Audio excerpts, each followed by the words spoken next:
experiment was and how it measured the curvature.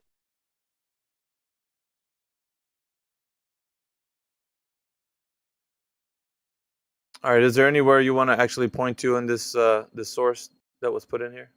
Point to exactly where you want to.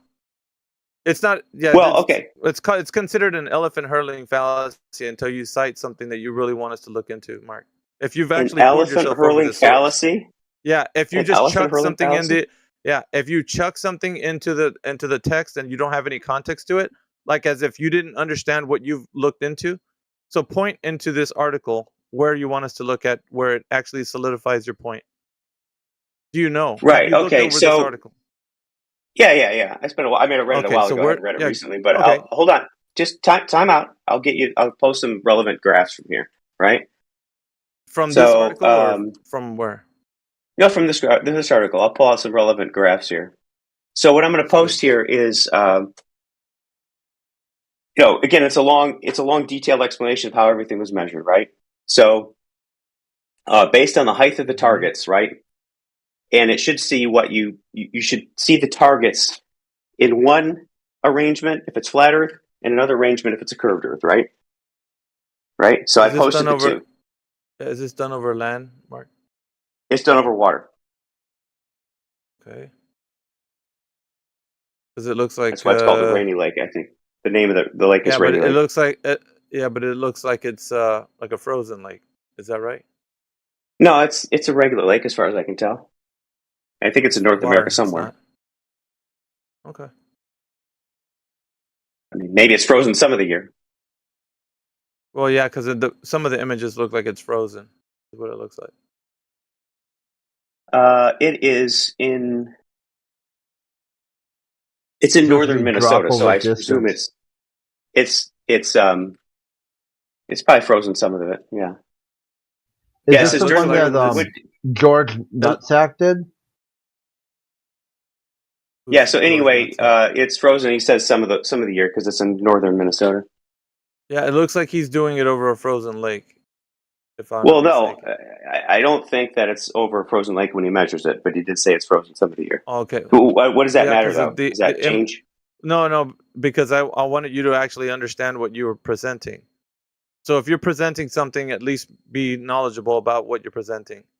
If you don't know what it is that you're presenting, then you're just taking a guess of how it was done. If you know what I mean, you have to be knowledgeable, like about what you're presenting. Otherwise, right? Are you claiming the lake was frozen? No, what I'm saying is, if you're not knowledgeable about the source that you're presenting, then how are you presenting it in a way that you know that what it's saying? You get me? Right. I read the article. A while ago. Okay. All right. You read the article. That's why I'm asking you, because you already poured yourself over the material. Now, if you know what you're talking about, you're going to be able to walk us through this. Yes.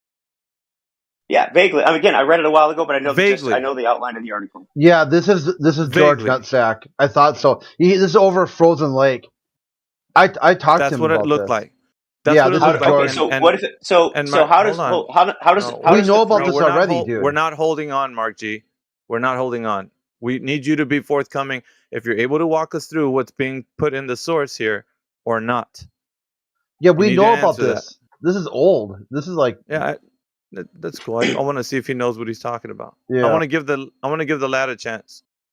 Okay. Do you know what you're talking about, Mark? Because we're gonna go through it together, and you're gonna tell us what it's all about. Do you know what you're talking about, Mark G? Do you know what you're talking about? Answer my question. I will not ask again. It's a stupid rhetorical question. Then you're done.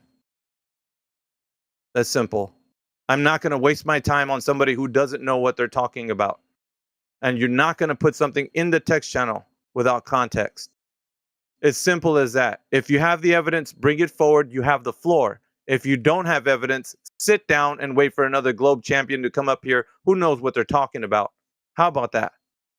Simple as that. We're not going to play games here. Go ahead, ask your question. Why would the ice change anything? It's not about that, Cooper. The source material that is presented should be fully understood by the presenter. Do you understand? I think the Cooper, key points do you are probably understand? I understand Cooper? and agree. Okay, thank you. Thank you. I think That's that all the I'm key asking. points are probably No, we don't need key points from persons who don't understand source material, sir. We need somebody who's going to tell us about this. We've been waiting for information. Then the person that's coming in here should be lock, stock, and barrel, loaded, ready to go. We shouldn't have half-hearted attempts shooting from the hip. We should have somebody that's going to detail to us everything that we need to know. We have questions, they should have answers. That's just the way it goes. Simple as that. We're tired of playing games. This isn't a place that you're going to come in here half-hearted. You're going to come in here with all guns blazing. You have all the information you need to present, then present it. Don't be saying, well, what do you mean I don't need to be? No, you need to know everything that you need to know to debunk the fact that we're saying that the earth is flat and stationary. And if you got some evidence, bring it. You have the floor. It is yours. But don't do something where you're just putting something into the text and you don't have any context to it. Simple as that. Believe me, you all guys have the floor. It's yours. We're not going to play, games here. Go ahead, Crit. Yet that tangent height was later colloquially known as the rumpus pole, because he picked this up after George passed. Who is this? Oh, it's the person that passed away? Yeah, That did that? George. Yeah, his house burnt down and a bunch of crazy stuff happened, and then he passed. And people are guessing, it was a tragedy. Like.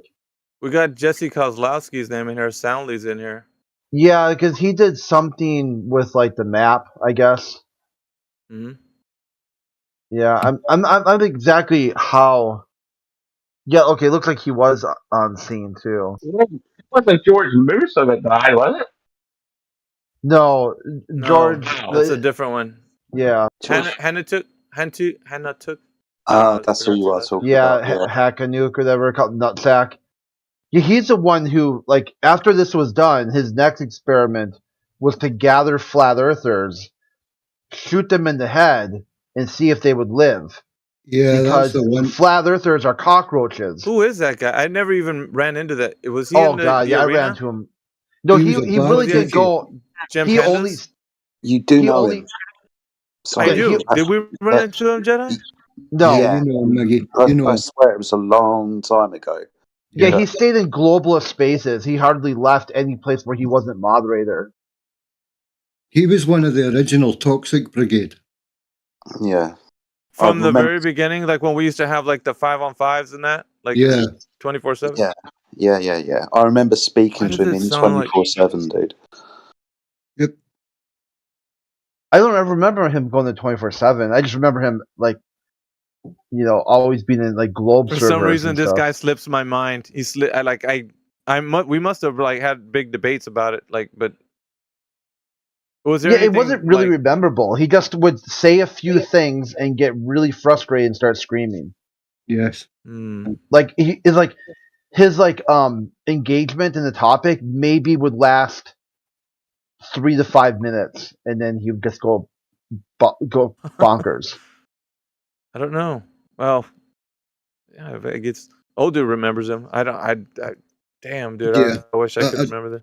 I tend to remember people that tell me to drink bleach and end myself and stuff like that. Sadly. Jesus, dude. Yeah. Yeah, he's about as bad. Yeah, so after this, his experiment was. His experiment was that he wanted to test. This is what his test was: that a cockroach can live without its head. Flat earthers are cockroaches, so he wants to shoot them in the head and see which ones can survive. To see who the real cockroaches are, and who are just the.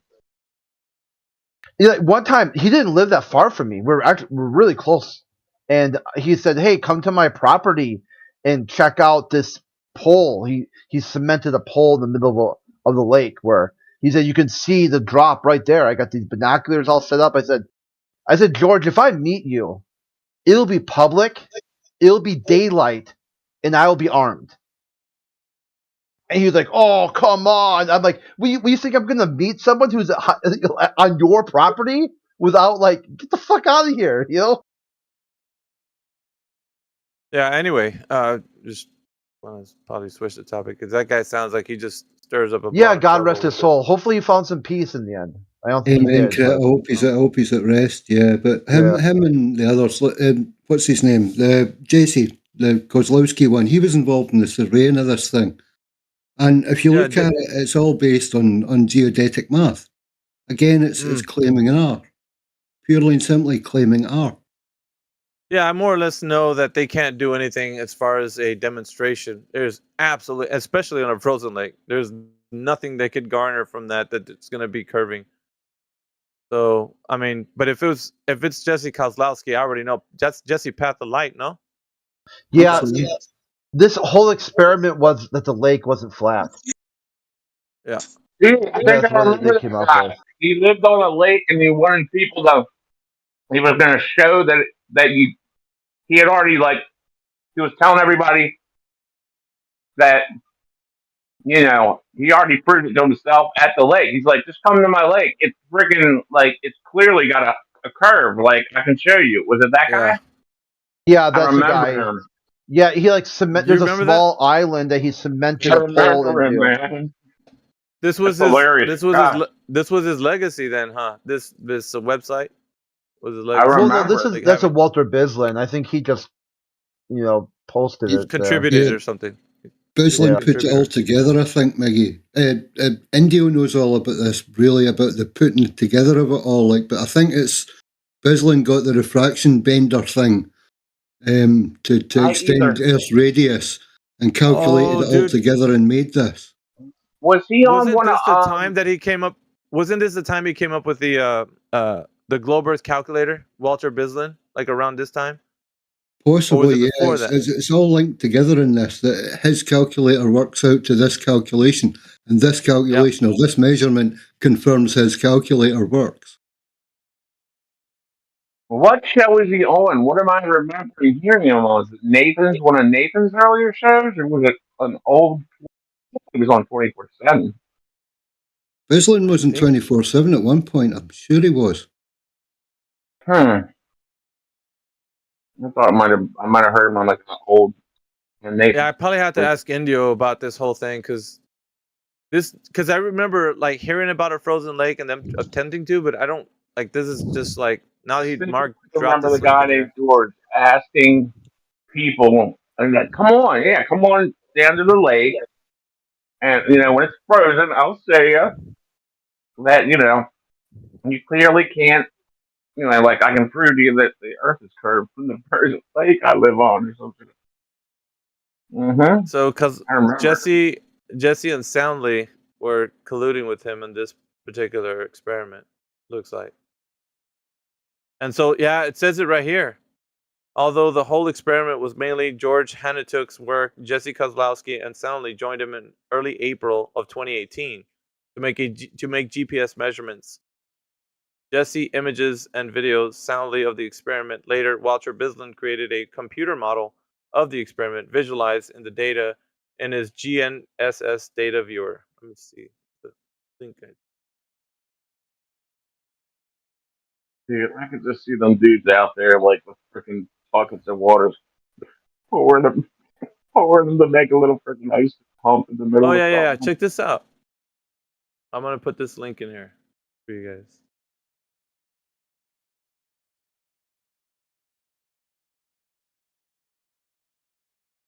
I think that link takes you to that computer model that he has. So you guys can see.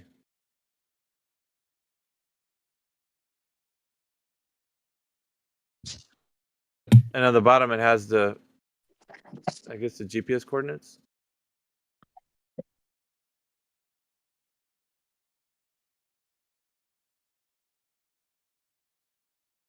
I don't know what type of camera he's using. I'm pretty sure they might even put it in their information. I'm not sure.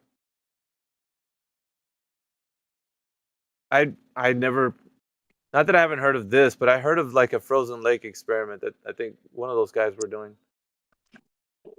Interesting.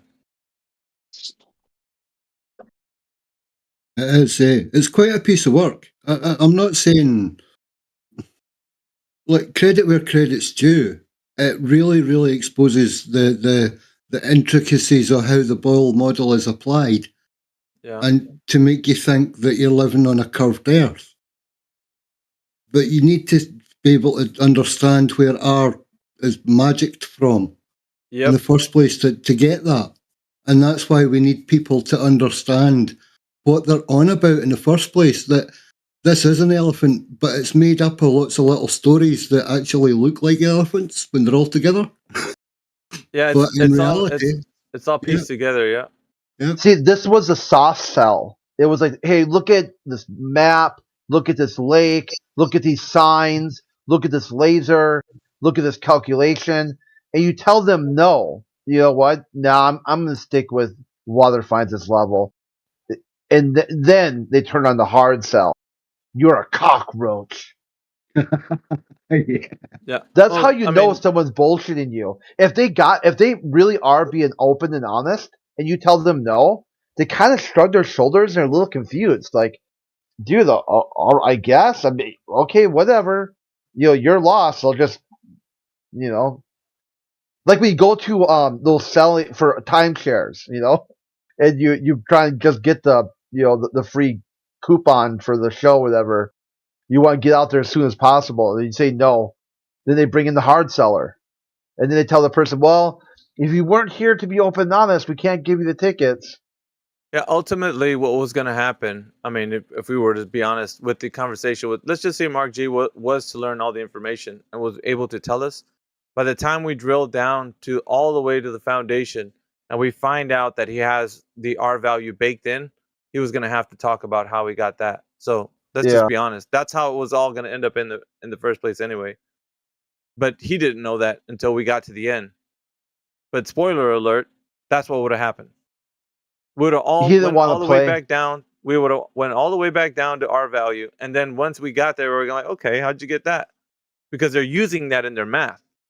And you can't just say, well, it's an assumption and we use our assumption to solidify our point. No, sorry. You don't know that's true. So you need to identify how you validated R value. Yeah, it says right there on calculating R1, 7,381.64 kilometers. Yep. That's extended out from the radius to account for standard refraction. So they added in, not only did they use R, they made the Earth bigger than it should have been. Exactly. And that's the point of it. It shows the fallacy of his calculator. He's actually changing the size of the alleged planet to do this. Come on, yes. Man. Yeah, it's bigger than it would be. And then all what they come up with here is that the targets didn't hit like they should have on their flat Earth. Yeah. So, as for the R value needing to be like established prehand, couldn't you not just fill in all the other variables and then check the math and see what the R value equals out to in a mathematical proof? Yeah, that's when you get the. Yeah, I got this, Mickey. This is how you end up with the rumpus pole, where they talk about a drop, where you have to lift up to go where you're dropping away from someone else. All right, so the R value is needed to be understood to be there in the first place. So you need to establish the foundation for your mathematics. So if you don't have that established, then you can't validate it. Because it's going to get to the point where you're using all this math to solidify a point that has a faulty premise. The premise is being that the R value is already established. So in the case of look at the images that Mark G's putting up in the text channel. Mm-hmm. So that curved surface is already there. It's already there. That means that the surface is already curving. So he's putting it on that. So it's and then, what about the ones where he puts up the surface is flat? Yeah, that's what I'm saying. So the surface is curving and the surface is flat. So there's a false dichotomy. How do you know the surface is curving? You haven't established that yet. So you have to establish whether or not the surface is curving and then say, look, if you think the Earth is flat, the surface is actually curving because we've established that. We don't have to put them both side by side and guess which one is the right one. We already know which one's the right one. We're going to show you the one that you think is wrong. That's what they need to do, Cooper. It needs to be established that the surface of the Earth is curving first, and then say your silly notion of flat Earth doesn't stand up to reality. That's what needs to happen. But it's the reverse for you or everybody else who believes the Earth's a globe. We're showing you that you don't have a way to pit a truth validation against the flat Earth, because it is what we observe.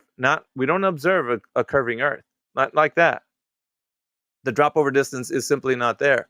Now, if you don't establish that, then your assumptions aren't going to win the day.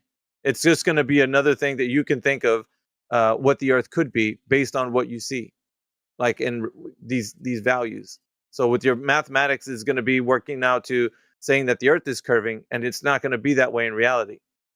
So you know what I mean? Like you can work it out in math. I understand what you're trying to say, but what I'm saying is that these two diagrams, one with a curved Earth and one with a flat Earth, one of these will comport with reality. That's not the case. One has to be established to be reality, and then you can say one's already, this is reality, and we can show you the math of how that fits. The other one is just somebody's idea. That's it. So either one is established and a known fact, that's what reality is. The other one isn't. That's how you put this to, like, in other words, it's binary. One's truth and one's not. It's not putting two ideas against each other and then seeing which one wins. That's not how it works. You've established one to be the factual truth. It's, that's redundant, but that's what you establish. The way I would phrase that is you have two separate hypotheses here that are being tested concerning the geometry of the Earth.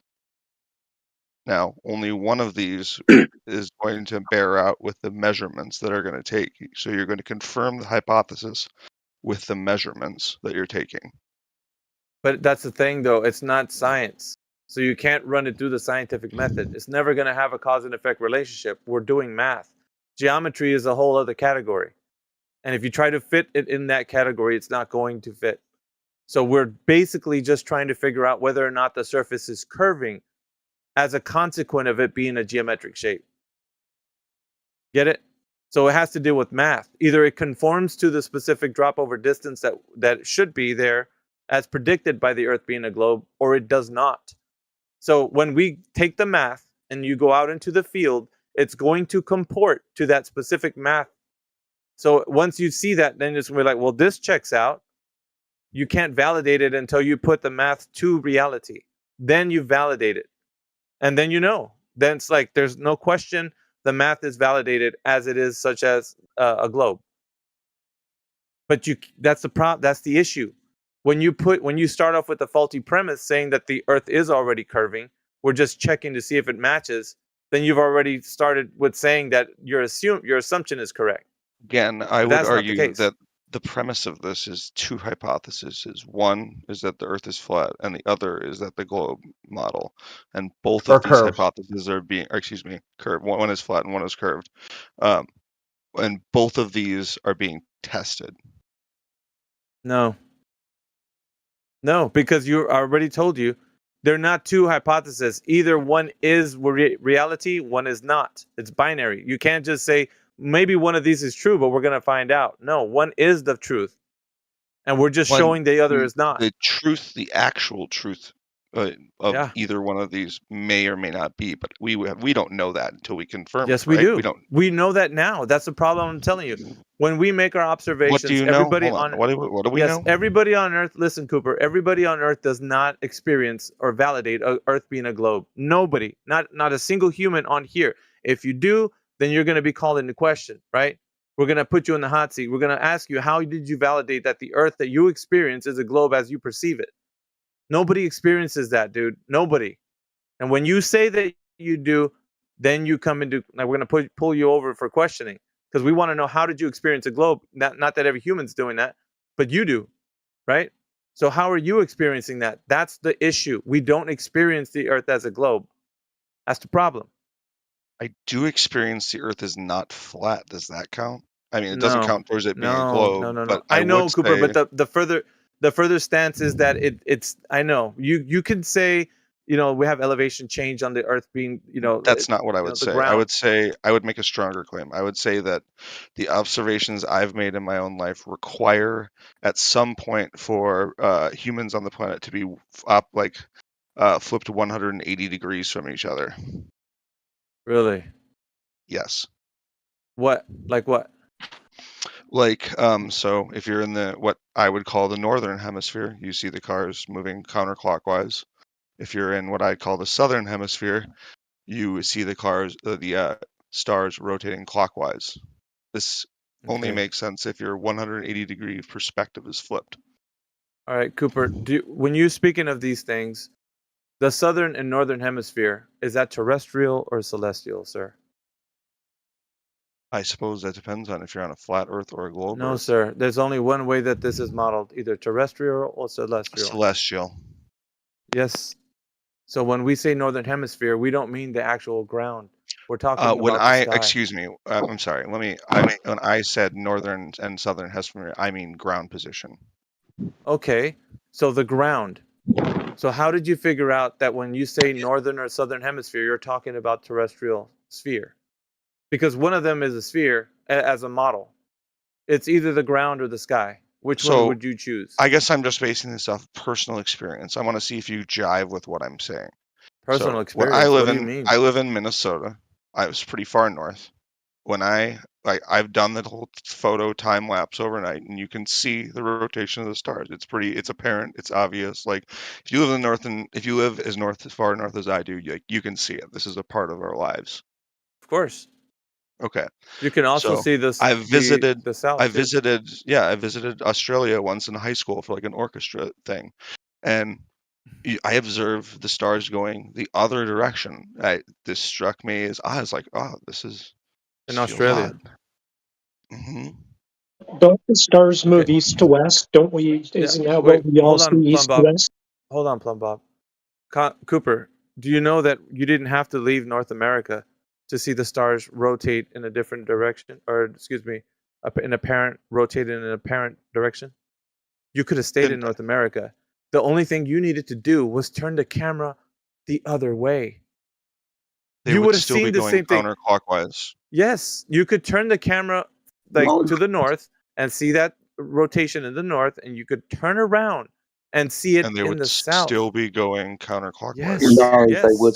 No. Well, counterclockwise in the north and clockwise in the south. Thank you. Yeah. They would be going in different directions because of your orientation. Yeah. Clockwise, counterclockwise. But you only had to. But that doesn't occur when I just turn my back. Yes, dude, it does. No, it yes, does it does. Absolutely does. It does not. You want me? I could prove you wrong right now. Absolutely, it does, dude. It does, okay. Cooper. You didn't have to go to Australia. In my kids' room, I have like a little star projector thing. If I put that in the center of my room and sit and watch the stars whiz around me, you're telling me that I can face. If I'm facing the northern wall, I can just turn around and face the southern wall of my house, and the stars will be going. Yes. Instead of counterclockwise, they'll be going clockwise. Yes. That is not true. I will get a camera and demonstrate that right now. It is true. We can demonstrate that easily with the video right now. Wait, Cooper. Before you start getting really upset and jumping up and down, yeah, this is true, dude. It's going to depend. You're going to talk through me? Really? You're going to talk through me? You're interrupting our conversation. I couldn't give a flying fuck at the moment. So come in with a little bit of grace, please. No, I will interrupt and I will tell you that you're incorrect jumping up and down. No, it's going to depend on your... It was a fun conversation. I'm not going to engage with this asshole. Okay, then you can fuck off. He left, Jedi. Oh, well. I think we shook him. It's just true. You just turn around. It's just that simple. You don't have to go to Australia. What in the world? You travel all the way over there just to see clockwise rotation. Wow, man. 30 more seconds of patience and he could have seen it for himself. He could have seen it for himself, dude. It was... He doesn't want to. Every time, man. Every time. Wow. The information is... Bad Jedi, go and sit in the corner. Bad. the information is readily available on YouTube. There's oh my gosh.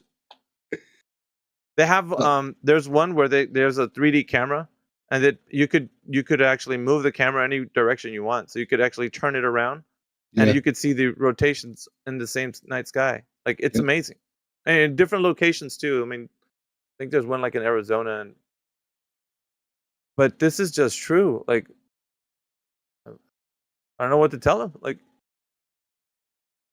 there's images, video. Like, it's just true. Hang on, I have a question about that. Maybe it's stupid, but if that's the case, wouldn't that be the same phenomena we would witness if, for example, we're looking at let's say I put a clock, right, a hand clock on the ceiling, and I look up at it, and I just no, it's different because you have the apparent rotations happening. So a clock would be going in, like, let's say if you put it on the ceiling, it would be spinning in a circle above your head. This is watching the north and the south at the same time. You could pan around and see them, but they're spinning. They're going from east to west, right? Let's just say. But when you see them, like you look to the north, the apparent rotation of what you see is like, because you're looking north, one of them's going counterclockwise. When you turn to the south, it looks like it's going clockwise, but the stars are moving east to west. So it's, I don't know if you get what I'm saying. Like, you have to actually, there's video on YouTube that actually show this, so I don't really have to do too much.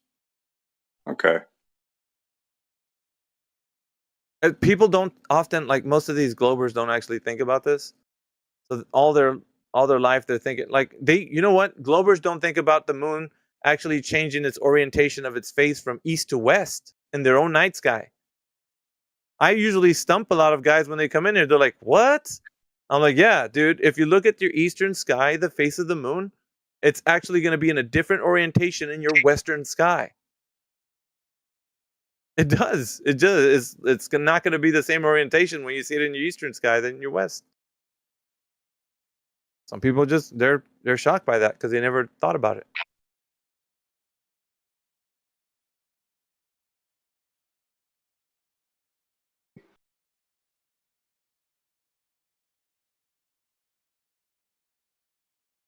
I don't know why he didn't want to wait for that, though. Sad.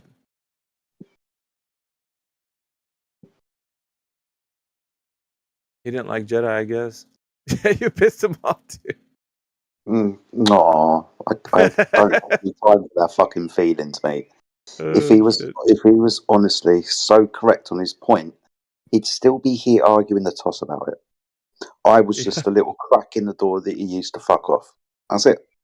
That's probably true. He just used you as a way out. Yep. See it all the time, don't we?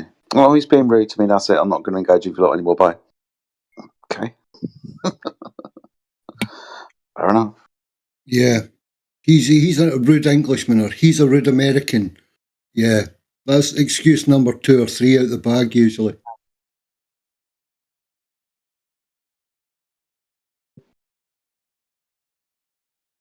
You're not letting me speak. I'm leaving.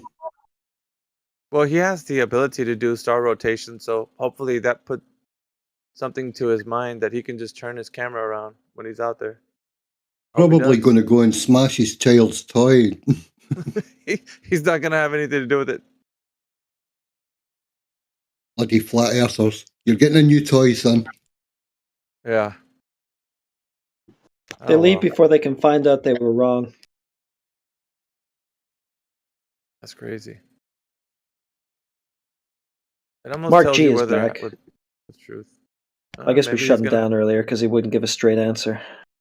Yeah, what's weird though, Heretic, is that when I asked him if he knew about this information, he was pretty confident until the point that I told him to pour himself over the material so he can walk us through it. He's like, no, why do I have to do it? Because it's your material, dude. Like, you're the one that put it in there. Your claim. Your burden to bear, That's not buddy. what you said.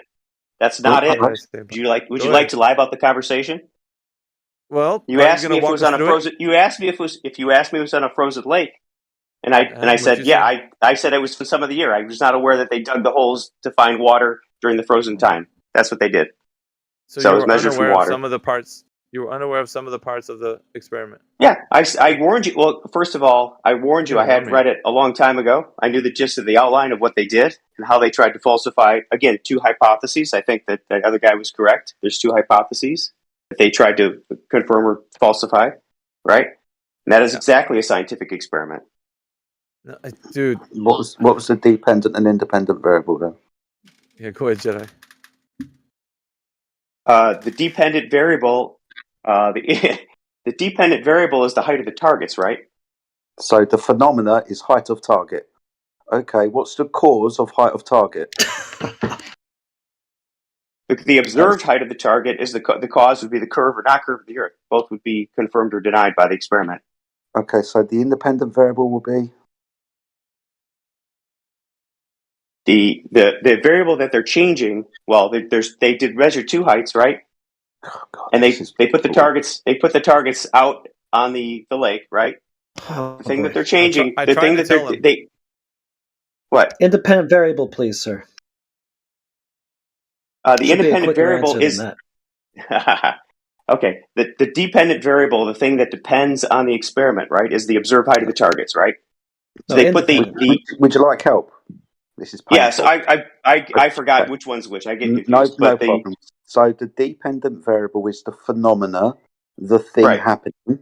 The independent variable is the cause of the phenomena.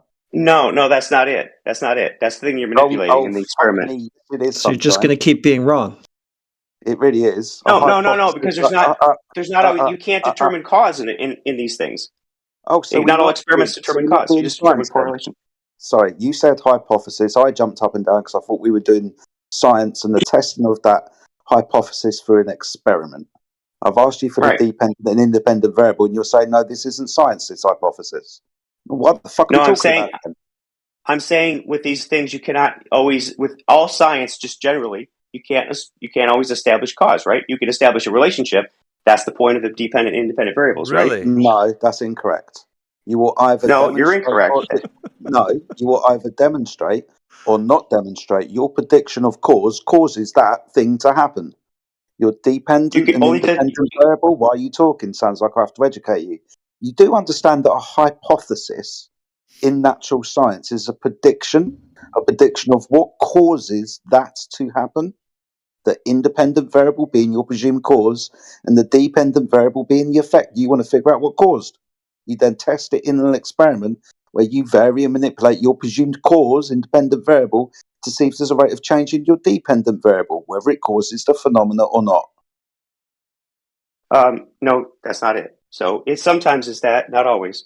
No, always it's that. If we're doing natural science, are you not doing natural science here? So you don't always have to do a causation, right? It just doesn't work that way. You can do a relationship between two things. Okay, right? So you're not doing natural science here. No, I'm doing natural science. I think you misunderstand that part of it. You're not. Natural science, the formulation of a hypothesis, a prediction into a cause and effect that you test through experimentation. Yeah, that's natural science, sunshine. If you're saying that anything that I've said is incorrect, that's because you're not doing science. No, you're just incorrect. Right, citation, please, dude. Because I've got 20 of them. So not anyway, it's irrelevant. It's irrelevant to the conversation, right? Irrelevant. Mark, I've got 20 citations from universities to back up what I'm saying. At the moment, are you going to be that pig-headed? I'm just asking you a very simple question. You're not doing natural science here, are you, sunshine? Yeah, we're doing natural science. Then you will be figuring out the causes of phenomena and then testing that in an experiment.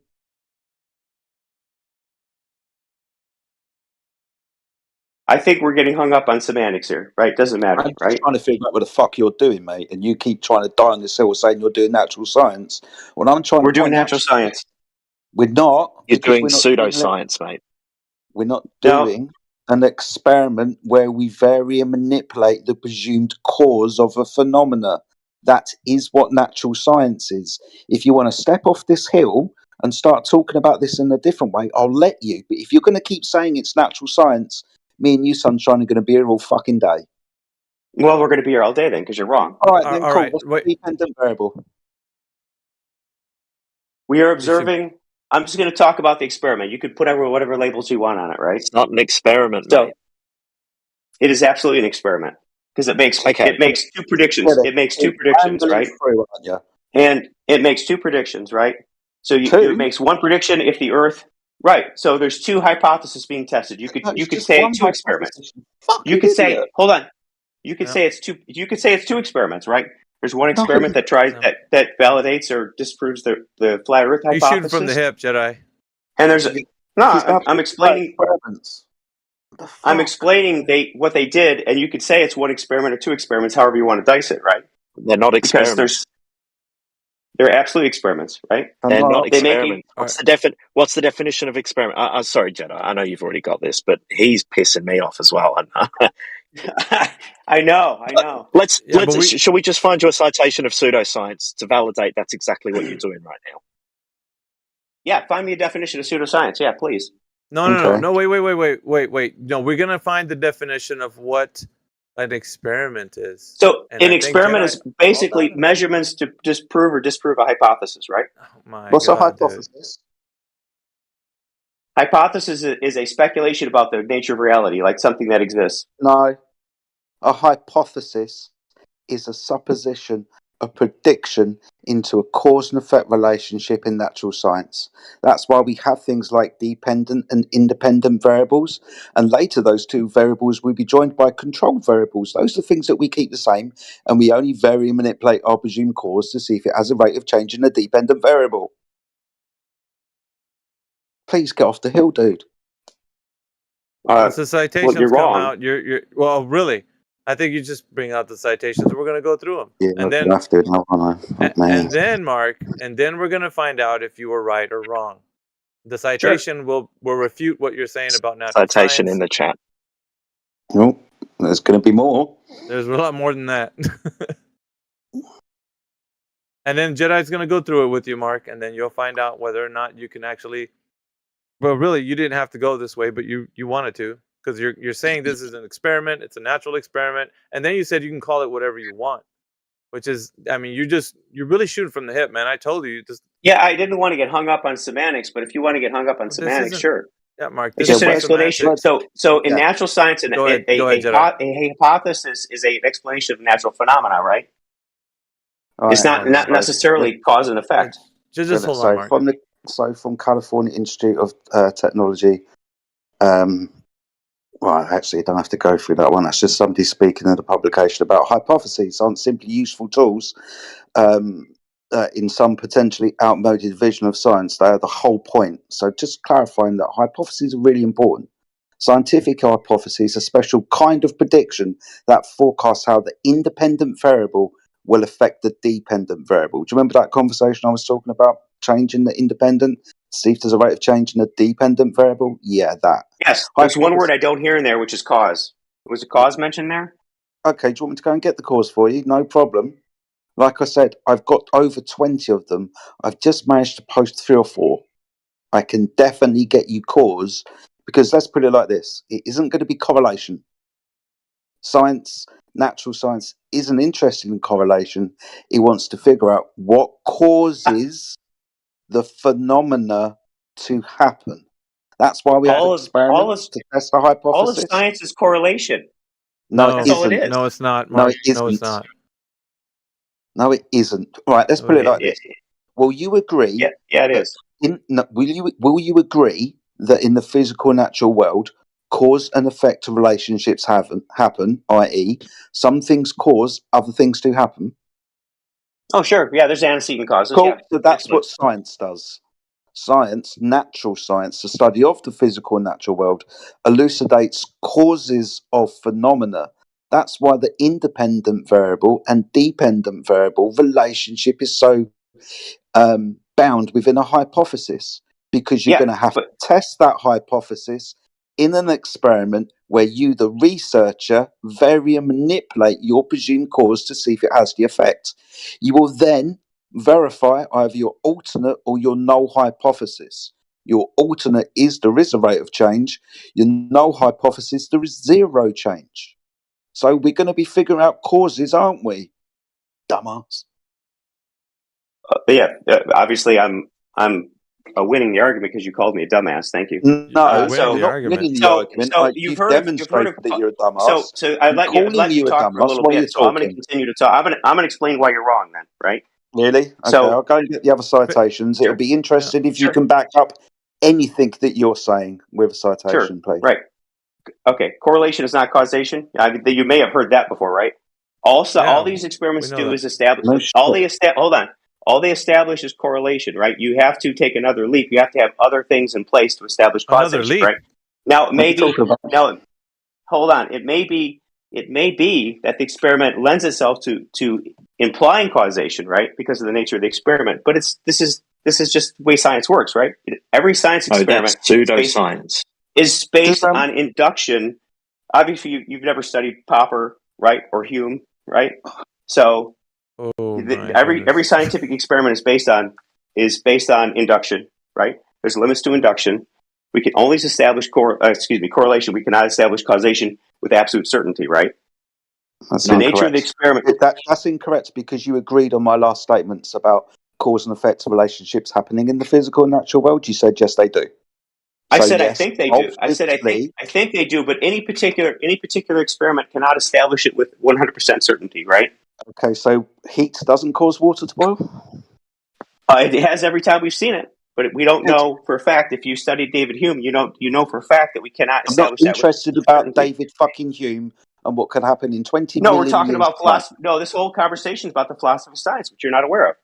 No, we're talking about natural science. You've taken it down the philosophical route. I've just pointed out to you that based on philosophy of science. Excuse me, I know, but heat causes water to boil, doesn't it? Doesn't it? It has every time that we're aware of. Yes, it causes water. It causes water to boil. Then, right? But we don't know that we don't know that it will happen next time with certainty. That's the nature of science. It's happened forever. So you don't know. You really don't understand the basis of science, right? So I do. You don't really have a standing to complain about my definition. I don't complain about your fucking definition. You're just pulling it out of your ass at the moment. I've cited how many? 1, 2, 3, 4, 5, 6. I can keep going. I'm going to read them, but the one you read to me didn't include causation. Dude, they're not all going to include causation. That's implied by you very manipulating something to see if it causes that to happen. I can keep going. I can. You've assumed the part we're trying to prove in the citations. That's awesome. I'm not listening when I'm talking. You understand that, right? I can go away and get you plenty more citations where we're interested in the cause of things. That's what we're doing, where we have an experiment where we vary something to see if it causes something else to happen. Like we discussed just a moment ago, where we both understand that in the physical and natural world, things cause other things to happen. And that's what science elucidates, dude. What you've brought up isn't that type of science. Now, please, dude, climb off this fucking hill. No, because you want to say the experiment caused something to happen. How would an experiment to measure the curvature of the Earth cause something to happen? It's not a fucking inquiry for natural science. Ding, ding, ding. It is absolutely an inquiry for natural science. I told them that at the beginning, Jedi. I said that at the beginning because you're trying to use some bespoke version of experiments. I was having a conversation with Jedi. So you're trying to use some bespoke version of science, dude. To try and you're not doing science. Nullify my argument. So we just need to get some basic citations for the scientific method. Then, well, Jedi already did it. Yeah, you're not doing science. I already pointed that at the beginning of what you were presenting. It's not science, and you keep just saying that it is. Do you think that observing something, measuring something, is natural science? If there's not in and of itself, no. But if there's a hypothesis that can be proved, if there's a hypothesis, so I could go out and measure the width of something, a rock. I don't care. It doesn't matter if it's not a hypothesis. But if there's a hypothesis in play that can be falsified or confirmed, then yeah, that is a scientific experiment. If I want to figure out the shape of an object, and I look at it and I measure it, and my hypothesis is, well, the surface is either curved or it's flat, is that science? If you start with a hypothesis, this is curved, and you can conduct an empirical measurement of the thing to determine if it's curved or if it's not curved, right? If you can nullify that hypothesis, then yeah, that's science. It's going to be geometry and math. Now you can take it is geometry and math. It's also science. I'm going to stop you there because don't stop me. I'm fucking finished. I'll finish when I'm ready. No, it is geometry and math, but it's also science, right? You do geometry and math as part of science. Part of science, okay, but not natural science. You can take natural science. Look, I haven't fucking finished. You can take this logical framework and apply it to other fucking things, but just because you've kind of taken a bit of the framework doesn't mean that you're doing natural science. Natural science elucidates cause and effect. What you're doing is geometry, math. Natural science doesn't always do cause and effect. Yes, it does. Natural science most definitely does. Every time. What you're doing is maths and geometry, mate. Please get off the hill so we can continue the conversation. Please. No, because you're wrong. Little fucking I can't get off the hill because I refuse to admit. I will not admit I'm wrong because I'm not wrong. You're pig-headed then. You're just pig-headed and stubborn. Well, yes, I am. I think I am, but I'm not wrong. Then you're just an idiot. Then you are incorrect. I've cited you 10 times. I've verbalized. Right, so look, we've been talking. Here's what I'll do. Jedi. Here's what I'll do. I'm going to go read. Fucking talking through me is what you'll do. You're just going to keep trying to die on this fucking hill when we're trying to help you. This isn't natural science. Stop claiming that it is. Make the proper claim and we can go from there. This is maths and geometry, dude. It's not natural science. I'm going to stop here. You were going to say that you're going to go and read. So I would suggest that you do that. But please, can you bring back an example of what you're claiming so that we can see your standpoint? Yeah, bring a citation. Okay. So I said I'd go read the what you posted because we've been talking. You haven't had time to read it. So I'm going to read it, and I will respond to what I read. And right, let's get late. But yeah, maybe a couple Wait of a minutes. minute. No, hold on. If it's getting late, then we'll probably see you another time. But old dude's actually requesting that you come back with some citations backing up what you're saying, alongside you reading what Jedi put. Got to do those things, man. Got it?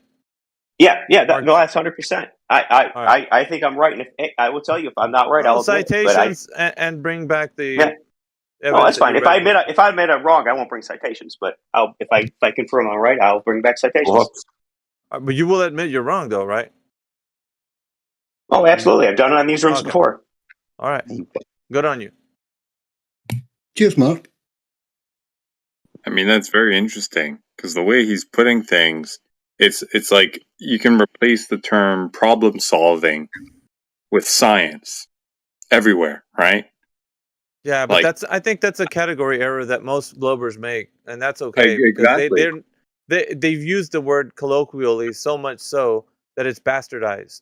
So now it's a loose term that everybody throws around and thinks that they know what they're talking about. It's a sad state of affairs. Sure seems that way. Especially when you can turn around and use hypothesis. Well, I've made a hypothesis. I think that it's curved. It's not even a fucking hypothesis. Mm.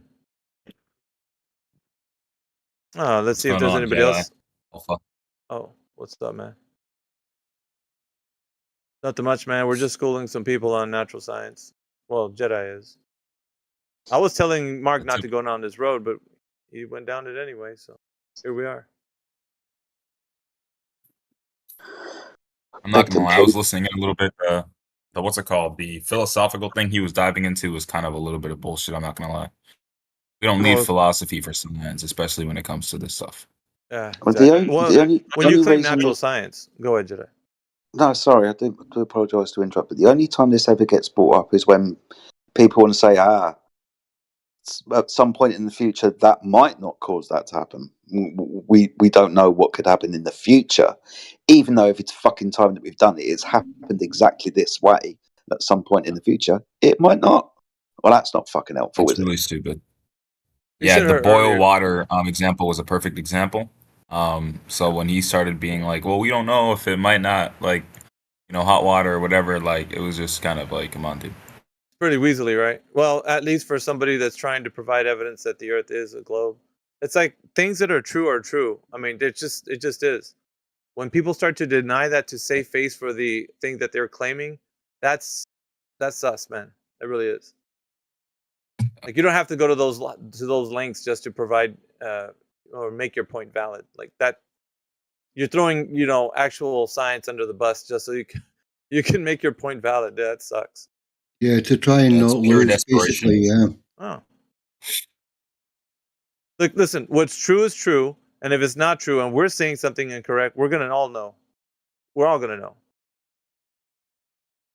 Yeah, like, obviously heat boils water, so I don't know why he was trying to like do that dumb argument. But see, that's why I asked him to bring something back, because I'd like to know where people are picking this up from. That they can mess with the scientific process and still call it the scientific process in the first place. But who's teaching this? There is a I want to say an idea that mainstream science has become more pseudoscience type. Yeah. That's basically like they call observation science. That's observational science. I think you can even look it up. It's something you can look up. That's science now. Observational science. This is where the definition of pseudoscience is so useful, though, because it clearly says that anything that's represented as being scientific but hasn't gone through the scientific method is pseudoscience. It's pseudoscience. Yeah.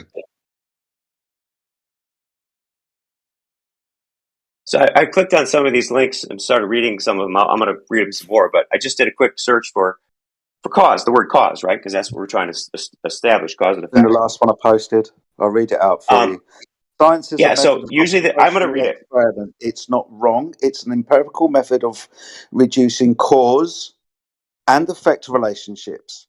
First step in the scientific method is to observe a natural phenomena. Step 2, you can do your literature review. Step 3, construct your formal hypothesis. Your hypothesis is what caused that to happen. But now I'm just ad-libbing. But you wanted the word cause, there it is for you. Fucking ignorant man. So in one of your steps of the scientific method, part 2, usually a hypothesis is written in terms of cause and effect. Alternatively, it may describe the relationship between two phenomena, right? That's exactly my understanding of it. It can be written in terms of cause and effect, but it can also just be two phenomena. It does not require cause and effect. That's from one of the links you posted. Okay, that's cool. So you're going to concede then, because up until that point, it was no, that's incorrect. But you are now going to concede that cause and effect, natural science, you're definitely going to need a phenomena, which is something happening, right? That's what you established, Mark. That's what you established. No, not something happening. No, dude, you just said that. You just said it right now. Does something happen? No, I said phenomena. Phenomena are things that. Dumbass. Right, phenomena. Wow, dude. Phenomena is something happening. Define phenomena. No. You know what it is. This is hilarious. Come on. Yeah, dude. You know what it is. Really? Mark. Come on, dude. Isn't the phenomena what's happening? Isn't that what it is? Dude, that's what it is. It's an observation, right? No, it's just an observation. Of what? Sorry, of what? A natural phenomenon. Not an observation. Jesus, dude. Something. Hold on. According to Cambridge.org, something that exists can be seen, felt, tasted, etc. Except, so that's it. That's the definition of phenomena. It's a concrete noun. It has to be doing something. No, something that exists or can be seen or felt. Okay, no problem. Is a shoe a phenomena? Yes. Please. In the scientific way, it is. Don't get married to Brenda, dude. Fuck off. So you just appealed to someone. Do you want to discuss science, or do you want to discuss? No, we're done. You don't know what your own personal definition of the word phenomena. Where the shoes occur in nature. We're not going to reason with you. Hold on. No, you're not going to. No, you can't. You can't. Not going to reason with you. You can't beat it. No, I just demonstrated from your own references that you're wrong, Jedi. We don't have to beat you. You beat yourself. Yeah, with the shoe. And now you've just said it's my own personal definition, though you've gone to read it out. So not my own personal definition. Now you don't understand the words that are coming out of your own fucking mouth. Idiot. You just said that we don't need an independent cause. We just need two phenomena. Two phenomena, two things happening. Two shoes. I did not say that. That is not what I said. We jumped all over you fucking idiot. Phenomena is a fact or situation, right? That can be observed. That's it. That's An a phenomenon. occurrence. No, a shoe is a fact, right? If the shoe, so if you see the shoe on the moon, that would be a phenomenon, right? If you see a shoe floating in midair, that would be a phenomenon, right? Yes, right? yes. The shoe's got to be doing something, dude, for it to be a phenomenon. But yeah, well done. Right. Okay, so awesome. The shoe is sitting there. What is it doing? It's sitting there. It's existing. Nothing. It's a concrete noun. It is a shoe. Yes, but it's also an observable fact, which is a phenomenon. No, an observable fact. Do you understand the difference between a phenomena and not a phenomena? Something happening as to not happening. Phenomena. Please read me the definition of phenomena from a reputable source. You can't, because you'd be wrong by using that definition. I think we should clarify we're talking about a scientific phenomenon, and not just a phenomenon. You can say everything's a phenomenon, but a scientific phenomenon is very specific. Right? Man, you know this is it's more of a process or an occurrence. You wouldn't call a shoe or a TV just a phenomenon. You'd call what's going on with the TV or the lights or the video that you're watching. Something that is a question observed. It's a question for science, Mark G. It's a question for science. This is why it becomes a semantic issue, because within natural science and science, words have very specific, special meanings. You seem to be using your words very colloquially. It's becoming annoying. Yeah, Dogs Are Gods even jumped in the same pool. He's defending him. I mean, Dogs Are Gods is in here. They straight out defend each other. It's crazy. So the phenomena, the thing that's existing or that's observed, is the curvature of the Earth. No. You see, this is the weasel tactic. It's a scientific phenomena. Sorry, where do we observe the curvature of the Earth? Here we go. In the experiment. What experiment? Hold on. We have to observe the natural phenomena before we do the experiment. The experiment, step 3, we're on step 1, observing something to happen, even though you've got an issue with that. So we must observe, before we do the experiment, the curvature. Okay, just for the shoe thing that he just described. So a shoe itself would not typically be considered a scientific phenomenon. Scientific phenomenon is usually to refer to an observable event or processes that can be studied and analyzed within the framework of scientific methods and principles. So the shoe bullshit was definitely just not a scientific phenomenon. I just gave you an example that example of the shoe being a scientific phenomenon. Yeah, Dogs Are Gods. If you look at the shoe, the shape of the shoe, you can look at literature to see what shapes. That's true. You can look at literature to see what shapes the shoe fit best, and then you can test whether the shape of the shoe that you're looking at is parsimonious. Real quick. Hold on, Dogs. Real quick. Hey, fact checked Globe enthusiast. Hold on, man. Dogs, you know why I chose shoe? Because that's man-made. Do you know why I chose shoe? Because it's man-made. But what does man-made have to do with anything? It's still natural. It's not natural. Science, then would it? You don't know what natural means in science, then I'm sorry. Wow. No, exactly. Because at the moment... No. You don't know what natural science is, Jedi. You're completely ignorant on this topic. A shoe is not natural science. Come on, guys. I can't believe we're having this conversation. Shoe synthetic. Because you don't understand the difference between naturalism and supernaturalism. Dogs, can I get my Super? But I just posted in the chat. This is becoming intolerable now. So, shoes synthetic, man-made. This is not natural science because is it supernatural though? Natural? No, it's made by a fucking man. You idiot. Shoes don't grow on trees, now do they? So natural science, thank you. Natural science is outside of man. So man has got nothing to do with this. We're just interested. Supernatural though, Jedi? Oh my God, I can't talk with you lot jumping all the way through. What is it now, child? What do you need to know? Are shoes supernatural or are they natural? Which one? Excuse me, they're synthetic. Synthetic isn't part of the scientific method until you actually bear down what was created by. But is it natural or supernatural? Because you can do science around things like particle accelerators and things like atomic bombs and atomic engines. Let's go back to talking with the other guy because Dogs is just going to chuck himself on the fucking wheels again. It's fucking annoying. So I was just gonna say real quick that Raymond Rod, this is the guy who you sound like. This one right here. Yeah. No, I figured. He's the guy you sound like. He's your doppelganger. Yeah, okay, with the complete opposite views. Yeah. So just don't get me confused with him, and I'm happy. If you guys debate, there's going to be a wormhole that opens up and swallows us. Sorry, Jedi, go ahead. No, you're fine, buddy. You're fine. The reason why I chose shoe was because obviously it's got the Brenda connotations. It's obviously not a phenomena. A shoe being a concrete noun is not happening. You can say that the shoe in itself is a phenomena because it's not natural. That's because man made it. It's synthetic. So outside of the study of natural science, because natural science is devoid of men's interaction with the physical and natural world, because the only answer you're going to come up with is, well, man did that then, if he's involved. So not natural science when we're dealing with shoes, and shoes aren't fucking phenomena. I wish QE was here, man. That'd be hilarious. Yeah, he'd mute everybody and then ban them immediately. Yeah. They should be picking up cans alongside of the road, supervised. Well, he'd actually put more color to that, but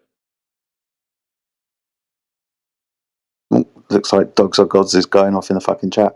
Yeah, you keep saying everything you need to say, mate, to me. That's absolutely no problem at all. I'm just not letting you speak because you're fucking intolerable. I don't know how many other people that are in here that are globalists that would agree. This is the lengths that they go through. I mean, they do. It's just, wow, dude. Let's change it around. Carpet. Is carpet a phenomena? You're gonna keep going. I fucking will. Yeah, that's really stupid. I'm not gonna lie. It's just stupid. Like even the definition of natural says not made by humankind. Oh, I mean, I don't know. Dogs is trying to put up an argument against that. It seems. Yeah. He said if shoe exists, we could say they that have Northern properties. Lights. Yeah, we can say the Northern Lights would be a phenomenon, or like, something, particles acting on other particles would be a phenomenon. We can't be claiming a shoe is a natural phenomenon. It's not natural at all. Who does a scientific experiment with a shoe or a natural phenomenon with a shoe? What is a shoe Dogs doing? Are Gods and Mark G and Brenda. I mean, look, wait until you ask the next question. Okay, you've given me your dependent variable, your phenomena, a shoe. Awesome. What caused the shoe? What caused the shoe? Oh, you did. Brilliant. So man did that then. Yeah. So not a natural. I mean, even ChatGPT. I know ChatGPT is not a source, but even ChatGPT is saying that a shoe is not a natural scientific phenomenon. But at what point are we going to say, "Come on, guys! Like this, we can't continue." Trying to reason with that type of logic is pretty much a fruitless endeavor, unless you want to keep spiraling down the rabbit hole, seeing how far down we can go. It's up to you. It is. As one last. Yeah. So. How would you measure that shoe? How would you measure the time of that shoe's existence? Oh, I see where old dude's going. Oh, yeah. Probably a dog bone, maybe. Are dog bones clocks? Here we go. We're off. Sorry. We have to go all the way through if we're gonna. I mean, right? So, just because we were talking about the definitions of these words, so the definition of natural is existing in or caused by nature, not made or caused by humankind. So a shoe is obviously caused by humankind, so it wouldn't be a natural phenomenon to begin with. Definitely not a natural scientific phenomenon. How would we do a scientific phenomenon on a shoe? I mean, the closest you can probably get to justifying calling a shoe a phenomena is probably not even calling the shoe itself a phenomena, but the fucking, subatomic particle activity that goes on and underlying the shoe to create the shoe. You're being refuted in the text, global enthusiast. Just fine. He's saying you're using a non-philosophical definition. Why would I be using a philosophical definition when we're talking about natural science? Come on now. I don't use philosophical definitions when talking about natural science.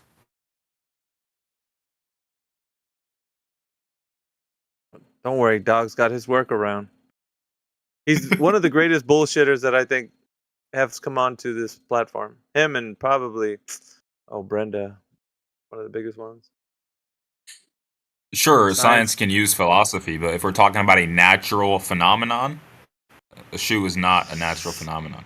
If you want to talk about like what Mick said, what's going on within a shoe's framework and whatnot, you can do whatever you want with that. But saying a shoe is a phenomenon within itself is not. It's definitely not. Definitely not a natural phenomenon either.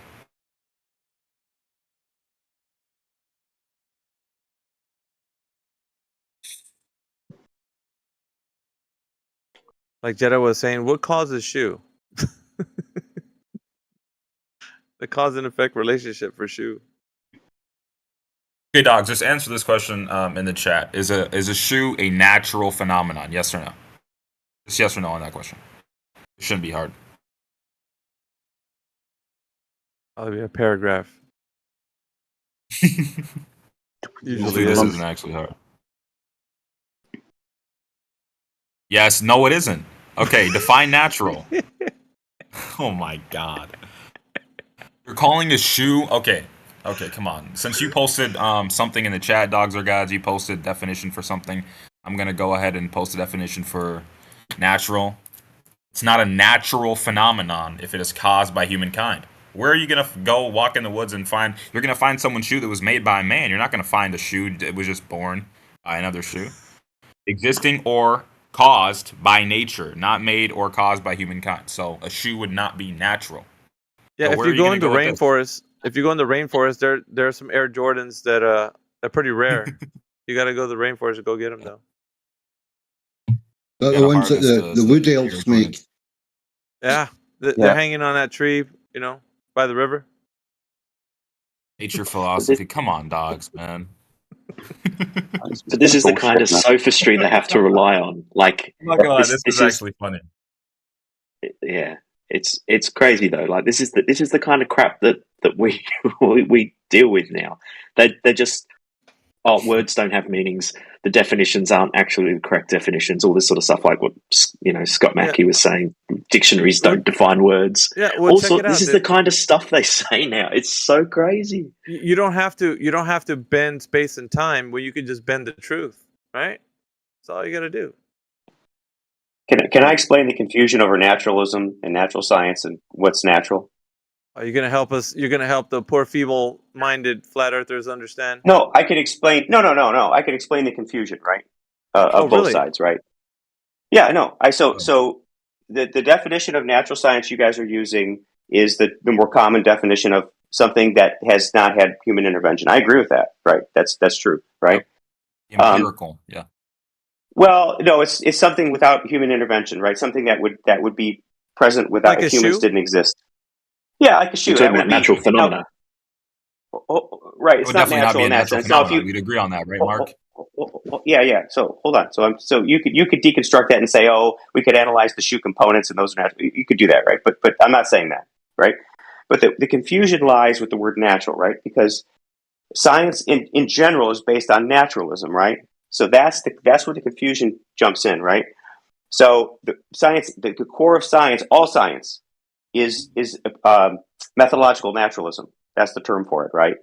And that's where the confusion is, because a lot of non-scientific claims will be of a supernatural origin, right? So that's the confusion on the term natural. I don't.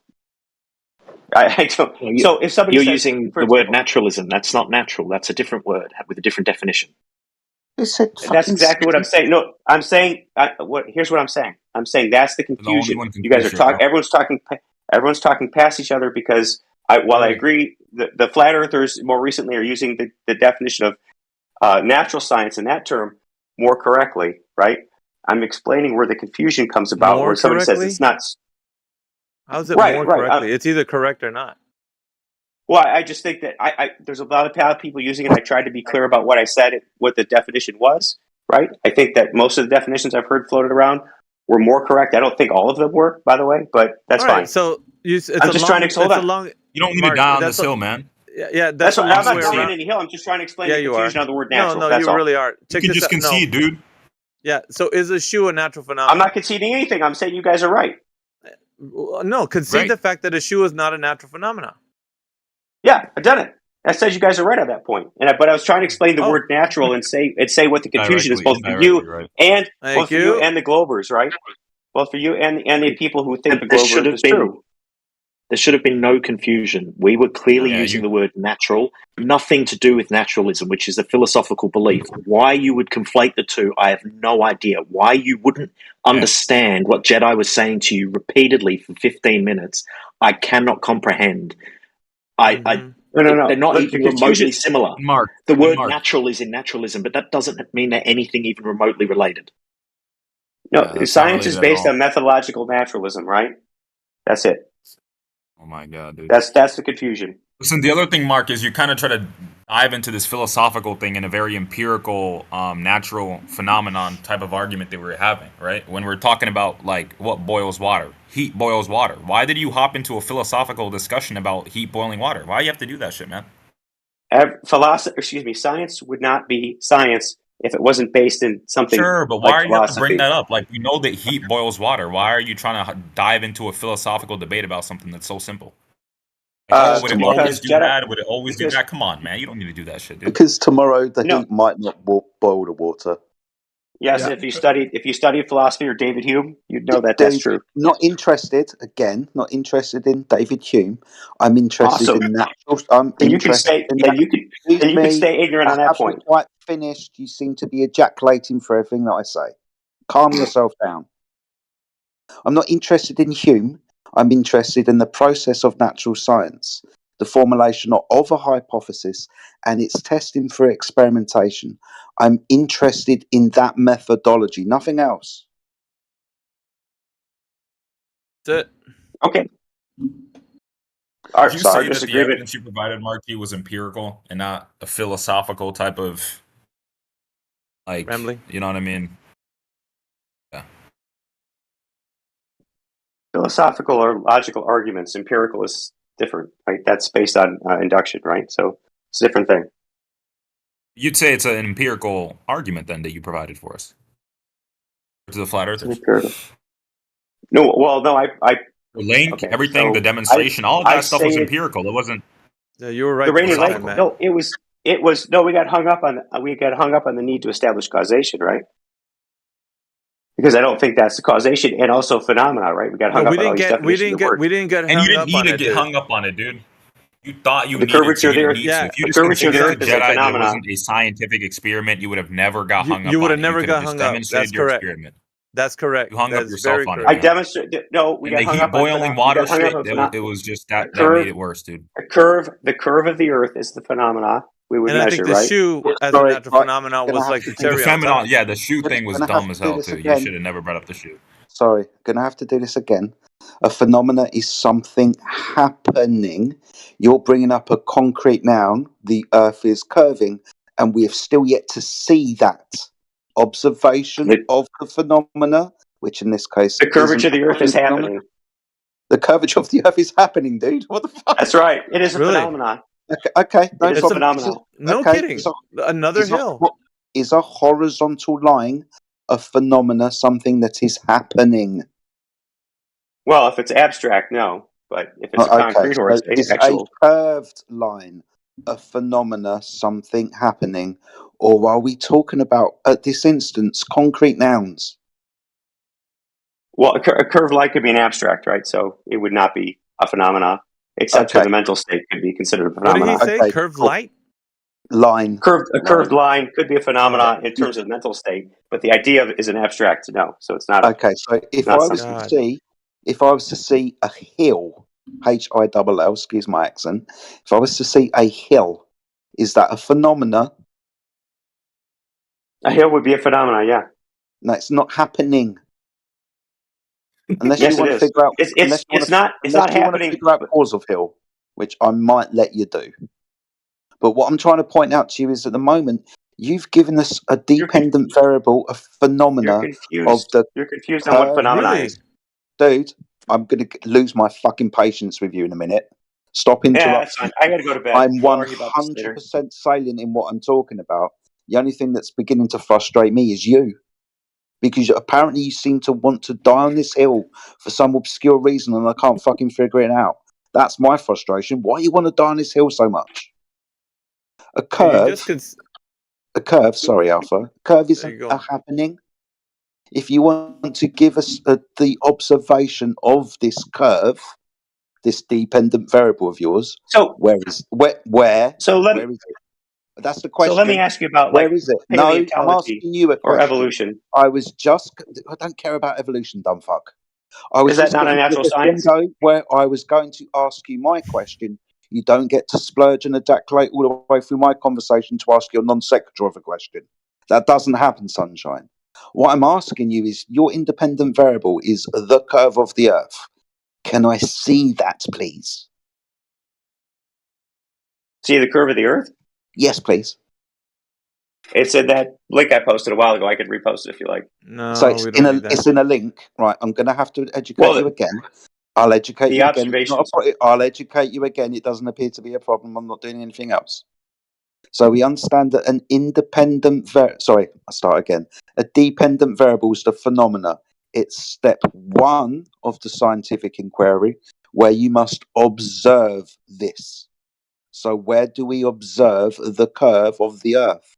Don't give me a graph. I want to see the curve of the Earth. Where do we observe the curve of the Earth? Your dependent variable, which we're going to have to figure out the cause of in a minute, apparently. Come on, mate, I'm waiting. You should have went to bed like an hour ago. Come on, Bark. You want to die on this hill, mate? He's giving up, man. I'm gonna be honest. I mean, sorry. Someone muted me, and I didn't see it. No, you weren't muted. Yeah, you were not muted. Dude. Maybe I muted myself. I don't like to leave open mic. So, Jesus. Hey, it's getting late. So, independent variables would be the curve of the Earth, and the dependent variables are the observed target heights and their visibility and alignment. So right, again. You gave me your dependent variable as curve of the Earth. You're now saying that's the independent variable, the cause now. You're changing this around.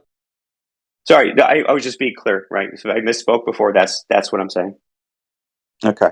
So the cause is the curvature of the Earth. The independent variable, you're using the word cause, which I disagree with. That's not it. It's a relationship between two things. Whether you agree with it or not, mate. We're doing natural science here, where we will be figuring out the cause of phenomena. Just because you don't understand it, dude. No, you're completely wrong. I'm not completely wrong. I've cited this several times, even with the word. And one of the citations you gave me supported my definition.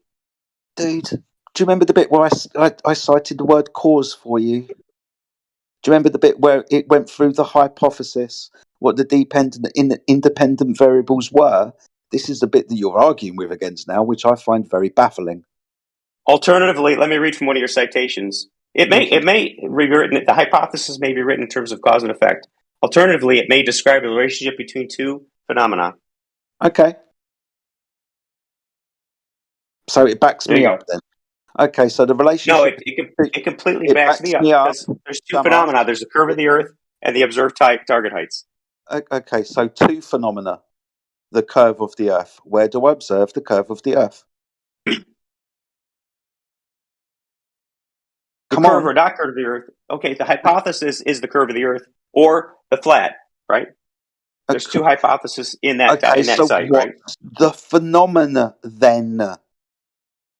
The phenomena that you're confirming or disconfirming, the hypothesis, is the target heights, right? Target heights. That's what you're observing. Phenomena. That's one phenomena. The curve of the Earth is the other phenomena that you're trying to observe, right? You're observing the Earth, and then you're observing the target heights, right? So just two phenomena. Where do we observe the curve of the Earth? By the relationship of the target heights. So they're dependent on each other? No, they're dependent on the curve of the Earth. Or not curve. Could I ask you one last time? And hopefully I'll get a fucking straight answer from me this time. If not, I'm fucking going. Where do I observe the curve of the Earth? You have to observe the curve of the Earth on the target heights, which are dependent on the curve of the Earth. Okay. So, will you agree at this point that we are not doing natural science? No, because we are doing natural science. Okay. You guys can have fun with them. Seriously, the bloke's called invincible ignorance, you're completely. clueless on what natural science, what Excuse science me? is. No, all of a sudden I've got to jump back in again. No, my friend, I'm not clueless. I've posted you over 15 fucking citations. You're the one who's clueless. Shut up. And one of the citations confirmed Shut up. It's confirmed me. Shut up, Mark. Seriously, shut up. I'm the one who's had to educate you by providing you with over 10 citations. I'm the one who's educated you. You're just too fucking pig-headed to realise it. You want to die on this hill for some fucking reason, and I don't know why. All you have to do is say, look, this isn't natural science. This is observation, fucking geometry and maths at best. It's natural science, dude. What's natural science? And I want the answer with citation.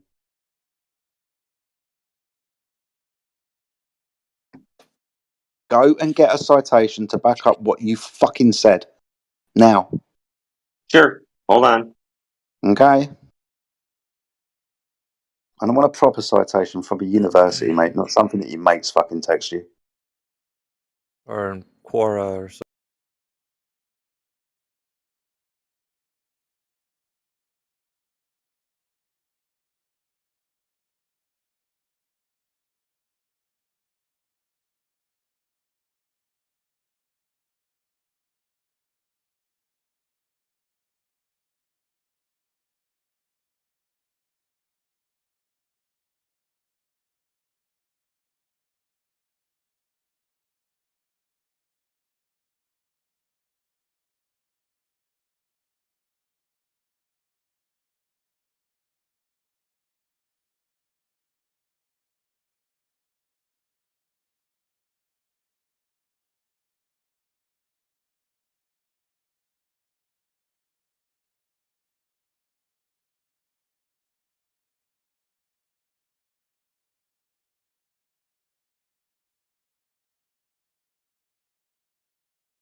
the Earth, right? Yeah. They could be Opposite antipolar sides for the of sake the of moon. argument, right? They'll be antipolar for the sake of argument, looking at the moon. And you drew perspective lines to the moon, and you concluded that's not possible on the globe, or it is possible, but also possible in another shape. What did you conclude? I concluded it doesn't tell you if the Earth is a globe or not. And how did you conclude that? Because you can draw a very similar diagram on a flat plane. Well, go on. I ain't drawing it again. It was hard. I got ridiculed for it. My art's terrible. Again, and a flat plane is in people are standing up or relatively upside down to each other. Opposite sides of the moon. Yeah, that's so stupid because on opposite sides on the moon, you see a different face. Come on, dude. Why would you see a different face? All right, I'll try the same thing with Matthew. Just we all real see fast, the right? same face. So Matthew, we're looking at this little cartoon that he linked with the two people on the Earth, right? So if the Earth was bigger, then the angle that they would be looking at the moon, like the relative angle between them, would increase, right? You with me, Matthew?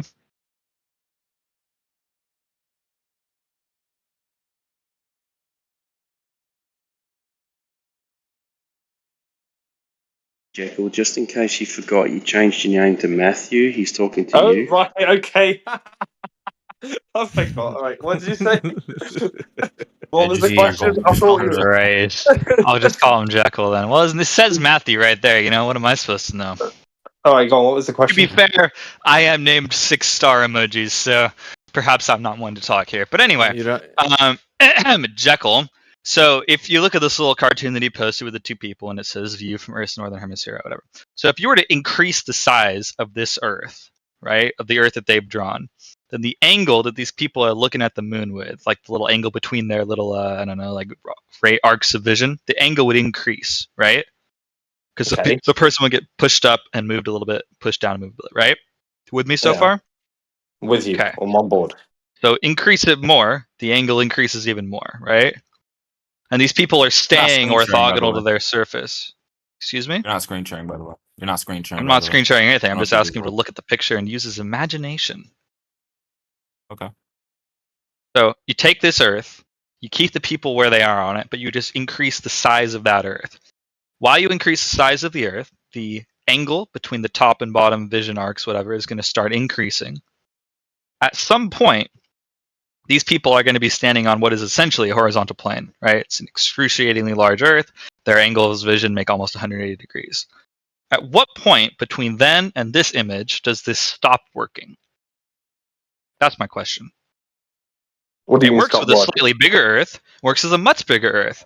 It appears to me that it works with an Earth big enough that it would be a horizontal line. So where does it break down? Tell me that. What do you mean break down? I mean stop working. Yeah, okay. I asked you the first question I asked was, what do you mean stop working? Is it like where you stop seeing the moon upside down relative what I mean is you think that this picture right here correctly illustrates what we see in reality. I agree. At what point does it stop illustrating what we see in reality if you increase the size of the Earth on the left? And do you understand what I'm saying by that? Yeah, well, the question... So, I mean, the question wouldn't be so much... you want to expand this perspective all the way to a horizontal line, right? Right, yes, I do. The more you do that, I think you're going to get further and further away from what we observe reality to be. So when people say it can only be explicable on the globe, it's not to say that you couldn't formulate some sort of mystical method to sort of make it fit into reality. So that every other sort of part of reality has to go into the bin for that to be the case, right? I want no mysticism. I'm simply trying to get to understand when this diverges from reality and how. Well, I gave you an account of my view on it just now. It's not a question of it breaking down for me. It's a question of what's the most plausible explanation for that phenomenon. Well, hold on a second here. So now this has changed a bit, though, right? So it does work either way. You just think that this explanation is the most plausible one for what we see. Yeah, well, it corresponds to everything else, so it's perfectly fine. Like when Matt Nuclear, I mean, I'm assuming Matt Nuclear has this view that you could do some mental gymnastics to make it fit into some other kind of reality where the Earth is in this sphere. But You could do that with a lot of things. But hold on just a second. It's not mental gymnastics. It's the same you were telling me 5 minutes ago that this does not work on a flat plane. Now you're telling me it works, but you think that this is a more reasonable explanation. Yeah, but come on, ETR. He said something very specific. He said it works if you do some gymnastics, dude. Slightly different point, right? So if I say, like I said, it can only happen on a sphere in the sense that, in the context of reality, right? If you want to take us out of reality and do some sort of mental gymnastics, you can make anything happen, right?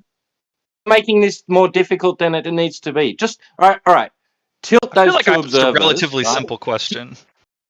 Tilt the observer, right, 90 degrees. And then all he has to do, still has the same view, he just has to crank his head up, right? He has to just look at it differently with his head. He has to look up instead of looking out, right? And now do that with both of those observers. Now they are on a plane looking at the same thing, and their angle hasn't changed. They're just the way they have to look at the moon has changed. They have to tilt their head up. Nothing else has changed. They're on a plane. Why couldn't you do this with one observer?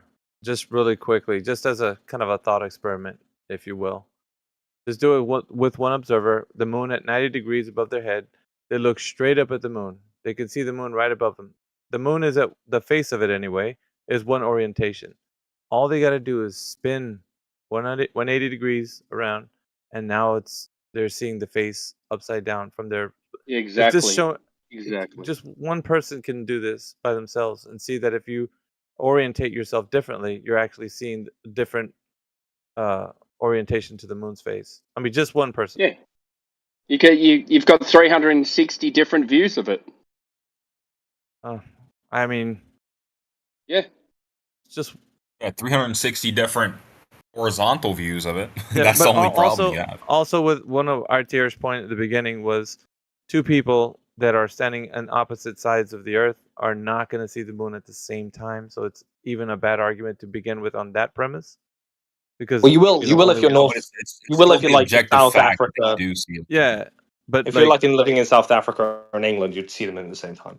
Yeah. So if you're seeing though, like still, like I just showed you, one person can be viewing the moon 90 degrees above their head. All they got to do is turn around and spin around, and they'll see it upside. The face of the moon will be upside down. Come on, that's as easy as it gets. So simple. You got to do a whole lot of trickery, man. But trickery? What do you mean trickery? You just spin around. Can I ask Itir a question? Itir, do you think that you have to compromise any other observation to make this become a flat Earth observation? Itir. He's not saying it's a flat Earth observation. No, for it to be observed on a flat Earth, does Itir think you have to sacrifice any other observation of the moon? Yes. Like what? Well, I don't know how you could have it be close enough to show this orientation on a flat Earth, and still appear as a circle, as to every observer, so act like a sphere, but to only be able to see one side of it all the time. I don't know how you'd reconcile. You know what evidence for means? I've also no, just wait. I'm just trying to link everything together. Do you know what evidence for means? If you're trying to convince me the Earth is a globe. No. I'm not. I know you're a globe, right? Evidence for doesn't mean. Sorry. Stop. See, he always does this. The only part of the moon that anyone's ever going to see is the part that's lit up. Correct? Correct. Yeah. Yes. So why would you expect to see a different fucking part of the moon? Was that towards Itir? All of you. I was kind of asking Itir a question, but if Itir wants to respond to it. One more time. Why would you expect to see a different part of the moon? No, sorry, one more time from Jekyll. The only part you can see is the part that's lit up. Well, I mean, from my observation of the moon, there's you can see parallax, right? So you can see it's curving away. So if you're trying to suggest that the moon's bigger than what we observe, I mean, parallax. Who's suggesting that? Well, that you can see parallax from the Why moon. would you suggest? Why would you think that someone's suggesting something that's not fucking reality? Do you see the moon being bigger? Well, no, but what else could it be other than bigger? Why are you saying that? Are you suggesting that it would be bigger? Do you see it being bigger? Does anyone see it being bigger? It's like we see different things. We all see the same fucking thing. I don't think. I think I maybe misunderstood what you were saying, because you said the only part of the moon we see is the part that's lit up. In some parts of the year, it's all lit up, right? So we see the whole moon. No, it's not all lit up. It can't be all lit up. I mean, that's basically what a full moon is, isn't it? Almost completely One lit up. side of the fucking moon. It's half lit up. But I'm curious what Jekyll's question for me was. You're talking about the backside of the moon. I see.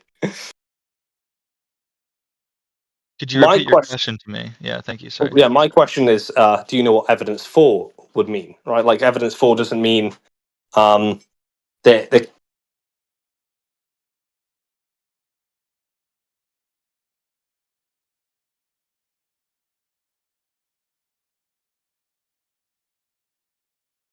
Somebody server muted him.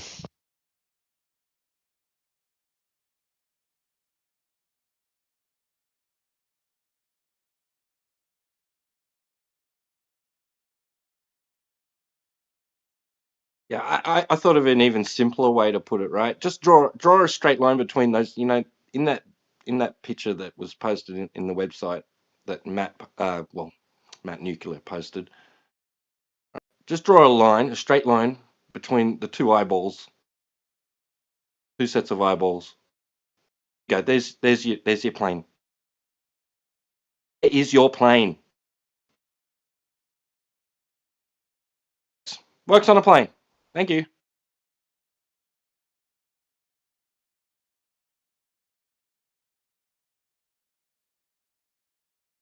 There are passengers on my plane. So this is a different question I'm going to ask, but there's a Not Fox that's in here. Welcome to the room. Sounds like you're pretty aggressive in the chat. But I think it's Carnival. Raymond Rod. Nothing around sound. I hope you're okay. Have a good day. Really? Carnivore, isn't it? Is that carnivore? Maybe. Raymond Rod, what did you think about Dogs Are Gods? The best experience room, bro. I'm just messing around a little bit, trolling the guys, but I do want to know if Israel's the center of the map on a flat Earth. That could be the most irrelevant question that was asked today. You told me to come up and say something. I didn't say I mean, well, you can't just read the topic of the room. I mean, obvious to everybody. Yeah, I was in the chat asking about how the flat Earth model works. Right. So why did you bring any other politics in here when we're talking about that? The crucifixion, because if it's true and we're at the center of the universe, or if there's, we're just in the Jesus is the center from a Christian point of view. So the crucifixion site would be an interesting place to the center of the world to be. So I was just asking because I was curious. Well, we're not flat Earth. Well, it was, but until he started talking about that. No, I'm asking if it's in the center of the Earth. You could just say no. Yeah, it's not even the same subject, dude. What do you mean? I'm asking about a flat Earth model. Yeah, you said something about religion. No, I just asked. Talking about that. Flat Earth model has no curved surface. Okay, so is that anything what's in the center of flat? So first of all, on flat Earth model, seas, oceans, and lakes doesn't curve. All right. So first of all, you think the Earth's a globe, correct? Yeah, I probably err on the side of a globe. Okay. Do you have primary experience of the Earth being a globe at any time of your life? Not firsthand, but you can see the sky maps. Sky maps. Yeah, that was one of the things that seems the most reasonable. I think it's Copernicus. And Venus going back in. I don't know if it's that guy, but yeah, basically. Okay, what sky map convinced you? Can you? It was just how they was like laying out that if you look at the pan of the sky from here and you look at the pan of the sky from the next place and the next place, you can build an image that's like a 360 picture of the entire globe. So that's why Are you talking about time lapse footage, or what are you? No, I'm saying that like they've got cameras pointing at the sky in a number of different locations, and they can build like a general picture of the sky. And when they do that, it's like, you know, like all the way round, all the way 360, around, like the round Earth model. Okay, so the ground is curving. The round Earth model. The ground is curving because you're seeing the sky. No, it like the way that it's all encompassing. Okay, so all of the cameras that are looking at the sky are telling you that the ground is curving. Yeah, it's sort of saying that like there's something that's encompassing us that's like spherical, that's all the way around. Okay, so because we see things encompassing us, the Earth is a globe. Is that what you're saying? I'm saying that we've got good reason to believe that it's round based on the fact that when we take photos of the sky, we can make a 3D image. Right. So a reason that's to like believe a 360 pan of the sky. So not Fox. A good reason to believe, is that empirical? Can we test a good reason to believe? I don't know whether it's I think it's given the fact that the evidence on both sides is in question, I've tried my best. Okay. You know? Well, you know what? As long as you're challenged, that's all that I care about.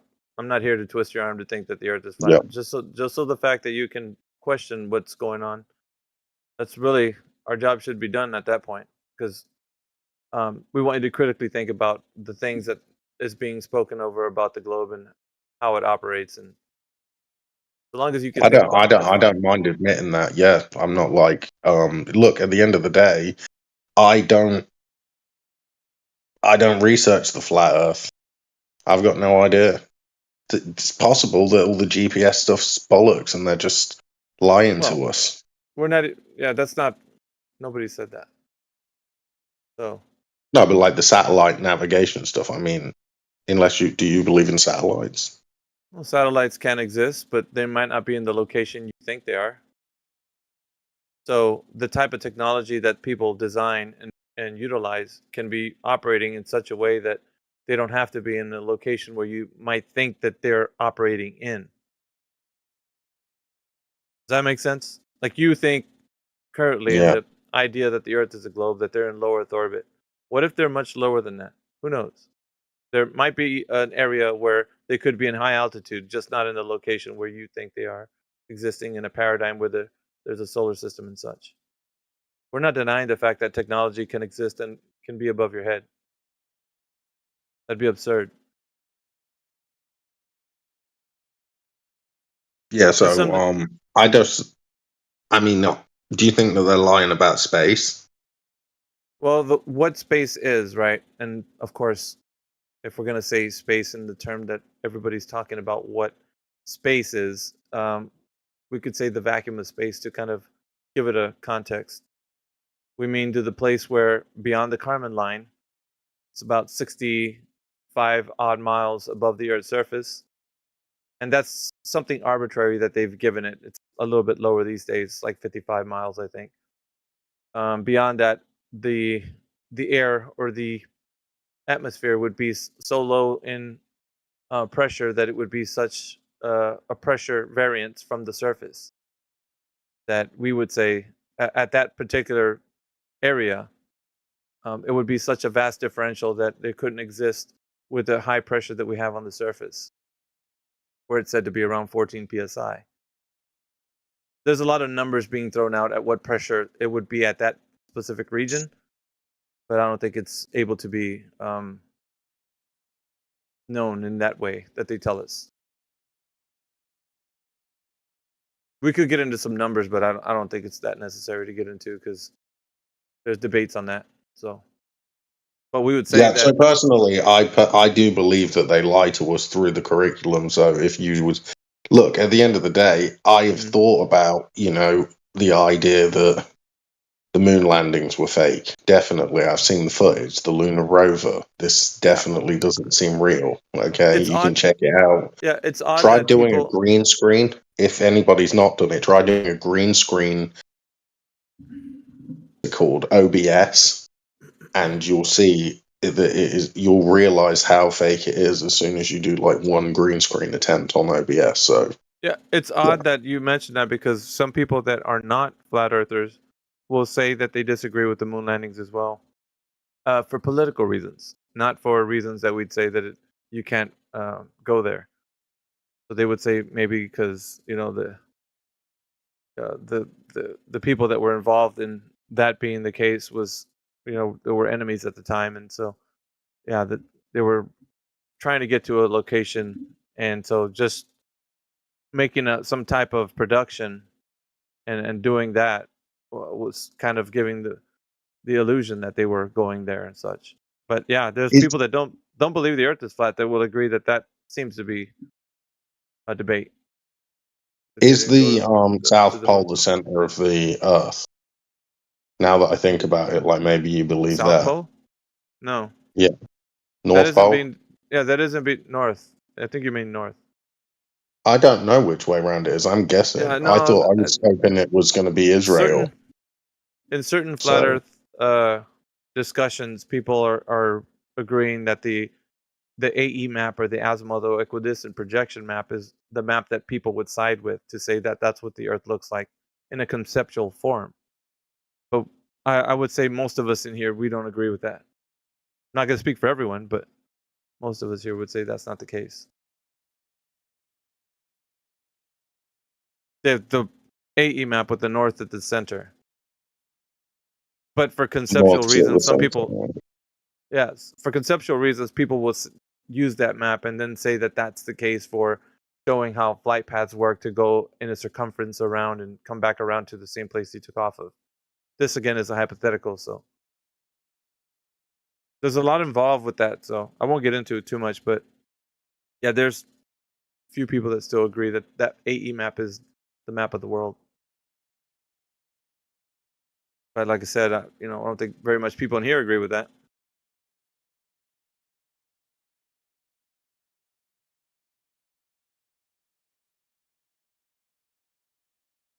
So what's the best proof of the flat Earth? Well, reality itself. We don't experience the Earth as a globe.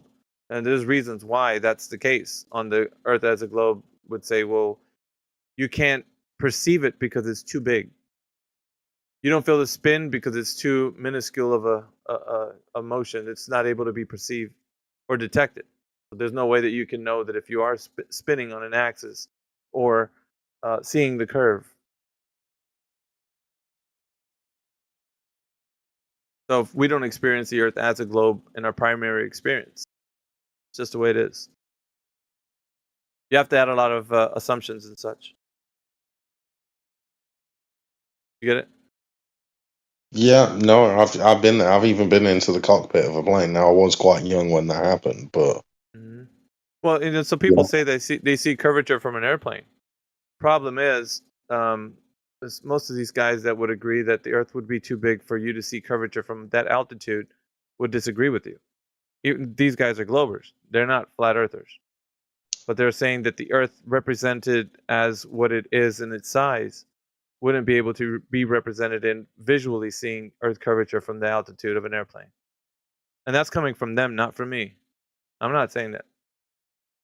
Guys like Neil deGrasse Tyson, he used Felix Baumgartner as an example. I always bring him up. I use him as a hostile witness, Neil deGrasse. But he says that Felix Baumgartner... Neil deGrasse Tyson. You know. Yeah, I know this guy, yeah. Apparently he got done for sexual assault, so... He's a... Yeah, he's been a bad boy. He's been a bad boy. But needless to say, he's a very well taught. He's a good. He knows how to talk, so he can. Basically, he was saying that about Felix Baumgartner, at his altitude at 120,000 feet, and jumping from the gondola that he was at the Red Bull Space Jump. He was talking to people on like a conference. And he's like, I don't have a problem with Felix Baumgartner saying that he's jumping from the edge of space.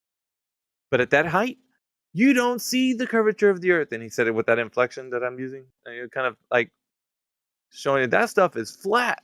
But because he's telling the audience, like, he's not a flat earther, but he's saying you don't see curvature from 120,000 feet. It's too big. Earth's too big. You got to get much higher in altitude. So we're kind of showing people too, like, come on. Airplanes fly what? At a conservative 50,000 feet, If that, I think the highest is like 55 or 60, I think. That's pushing it. But like that's the altitude that they fly at. So if Felix was at 120 and he couldn't see curvature, how much less would a plane see it, right? I mean, I'm just speaking to you in a way that we're saying the guys who are actually science communicators telling people this, they know that it's not possible that you could see curvature. And we get people saying it all the time. So for all intents and purposes, on the surface, it looks flat. So you can't, as someone who thinks that the Earth is a globe, claim that you see curvature in any way. Does that make sense? Not Fox? Claiming that you see curvature on the Earth itself is, I mean, it's going to be difficult to get to a position where you'd be able to see that directly. I mean, maybe you could say that, the images that we're taking of the Earth as it's spinning are sort of proof of that. But I guess you'd say that those images are fake or something. Well, I mean, if they're showing you images of the curving surface, couldn't you validate them on the ground? No, I'm saying that, like, it seems to be spinning. So, like, when they're taking photographs, let's say that there's something, The Earth seems to be spinning. At what reference frame was the person taking the photo at? Where were they at when they took it? Like, apparently outside of, Okay. our atmosphere. Where would you say they were at? ISS? Well, like the moon or something? Or the moon, yeah. Do you think that they were on a reference frame that was still, like as in not moving? Or do you think they were in a reference frame that was still moving? Was the moon moving? The moon moves, yeah. Yeah, so what I mean to say is that in order for you to be in a valid reference frame, let's say, I'll give you an example, right? Let's say you see a racetrack and a car is zooming by on a racetrack.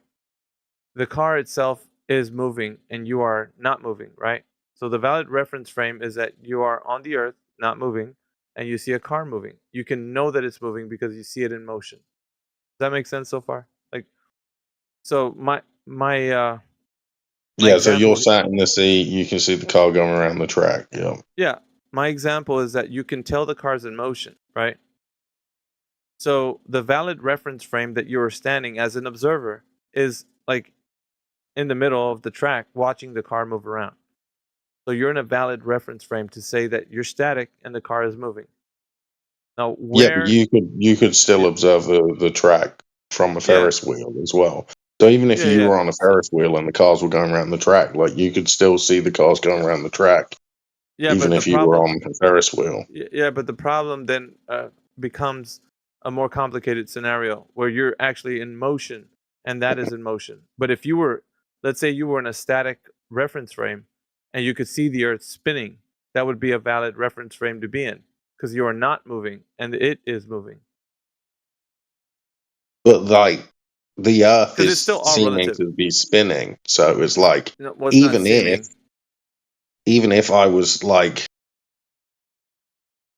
flying in a rocket and the Earth, like what they do is they sometimes try to chase like the eclipse around the Earth. That's something that they do, and they take photographs and stuff like that, and they've got these planes from Google that go around doing that. So it's like, obviously they're flying around the Earth, but like, if you just took photos of the Earth from the moon, like you'd be able to see the different faces of the Earth. Yeah, well, which wouldn't be like the flat model would be debunked if that came back. well, we're still talking about motion of the Earth, right? So we're not talking about viewing the Earth and then taking pictures and saying, I know it's a globe. What we're saying is the motion of the Earth. To be in a valid reference frame, you couldn't have something that's relatively not moving. Like you're from your perspective, because you're still beyond the moon, which is moving, of course, right? So you'd have to be in a valid reference frame where you're not moving, just like the example of a guy in the middle of a racetrack watching a car zoom by. He's not moving. Yeah, but I don't understand why the Ferris wheel isn't a reference point that you could use. Like, why can't you be sat on the Ferris wheel watching a car go around the track? There's nothing wrong with that. Because you're in motion, right? But I can still see the car going around the track. Yeah, that's fine. The point is... But if you're both in motion, you'll both still have an observing point. Yeah, I know that. But what I'm saying is, like, you could see something happening. You just don't know, like, because you need to be still in order to make it like, okay, I know There's now no such that thing as I'm being not still. moving. Well, there is. I just gave him an example. You don't have to be still in order to You're observe not a being car still. going You're around still the track. moving through the universe. I'm not saying that you're through that not observing that. What I'm saying is, how could you tell if you're in motion that the thing is like the reason that's causing that motion is you being in motion? How could you know for certain if it's not you that you're in motion making that? You could measure the distance that it traveled on the track through, like, your sight. You could see, oh, it was at the starting line. Now it's moved, like 100 feet. Yeah. So in this example, in this example, if you wanted to make it a good example, like the way you're stating it, that means that you would not see the track, and let's see, the Ferris wheel will start moving around, and because you never know, like, in order for this to be the valid example, right? Because you've never seen the Earth moving, correct? You've never seen it moving. Is this correct? It depends on whether the photos are real. No. I'm talking about primary. I'm talking about primary experience, validation of you actually seeing this actually happening in reality. And no, obviously, I don't live in space. Well, that's so not that would the point. be difficult. Yeah, but you wouldn't have a primary experience of seeing the Earth in motion, right? I mean, obviously, you're going to say that a live stream doesn't count. No. So what I'm asking you is, have you physically seen the Earth in motion? Just answer the question. On a video. Not a video. You seeing the Earth in motion, not on a video. Okay. Have you seen it in motion? On a video, I have, but not. Not on a video. Have you not seen from what it I could in tell motion? in person when I was looking out of the window of that plane. Okay, so you haven't seen it in motion, right? Not in person, but I have on the video. Okay. So we're not worried about the video. You haven't seen it in motion. It wasn't a naturally observed phenomena that you actually saw yourself. Any video or images or whatever it is you bring up is not going to be useful here, because it's not a primary experience of yours to make a naturally observed phenomena of the Earth in motion. So it's not in motion based upon your natural experience of the Earth doing something. So what are you saying there? Sorry, just so I can be clear. Are you saying that if I don't use my own eyes to see something, then I can't believe that it's true? Okay. Because I've got no proper justification. No. Let me frame it in this way. When you go out in nature, right? Just go out into the field. You don't take no cameras. You don't take no videos. You take nothing but your eyeballs and you, right? So where can you go on this Earth that you could see a naturally occurring phenomena of the Earth spinning? On the Earth, obviously, I guess that's a trick question, because you wouldn't be able to see it from on the Earth. It's not a trick question. It's getting you to realize whether or not you could be honest and say if you could see the Earth spinning from the Earth. It's getting you to be honest, sir. I've never said that you could. I actually said that you'd have to be observing it from an outside perspective twice. I know. So we are agreeing then that you do not see the Earth spinning from the Earth, right? From the Earth, yeah. Well, unless you're watching it on a video. We're not worried about videos, sir. We're not worried about that. The way that you're phrasing it is making me feel like I have to. No, you don't have to. This is the beauty about okay. being Now honest. I'll stop. But I had to Yeah, be. yeah. I had to The be beauty clear. about being honest. Yeah, the beauty about being honest is that you don't have to add an addendum or a caveat to it. You just be honest. Either you observe this as a natural phenomenon or you don't. Simple. Pretty simple. I'm not tricking you. It's just either you observe this or I not. don't mind that. I'm saying I haven't seen the Earth spinning on anything other than a video, basically. Which I'm not 100% sure about the quality of the video. Honestly, NASA have lied before. That's something else. But okay, so now what could we do to get information ourselves? Like if you really were curious about it, not Fox, how could you know that the Earth is spinning on its axis? Well, I'd probably try to make a sky map. Okay. What would you do with the sky map?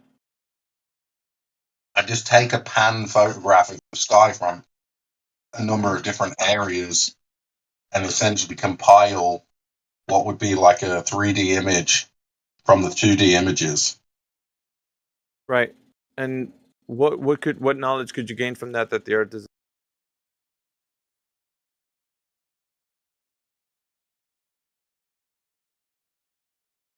Yeah, so that basically what it would show, theoretically, is that there's a 360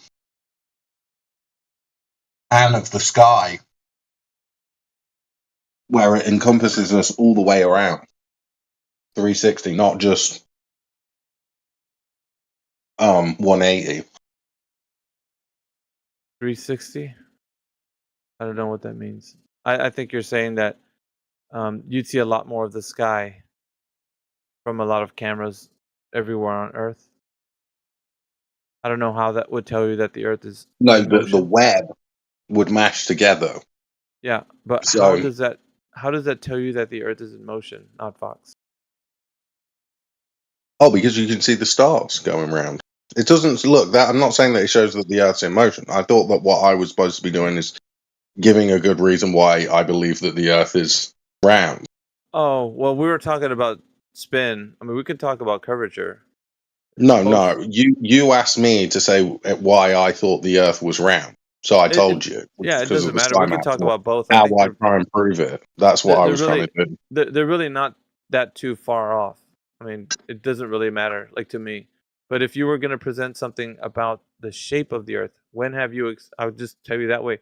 When have you experienced the Earth being like a globe?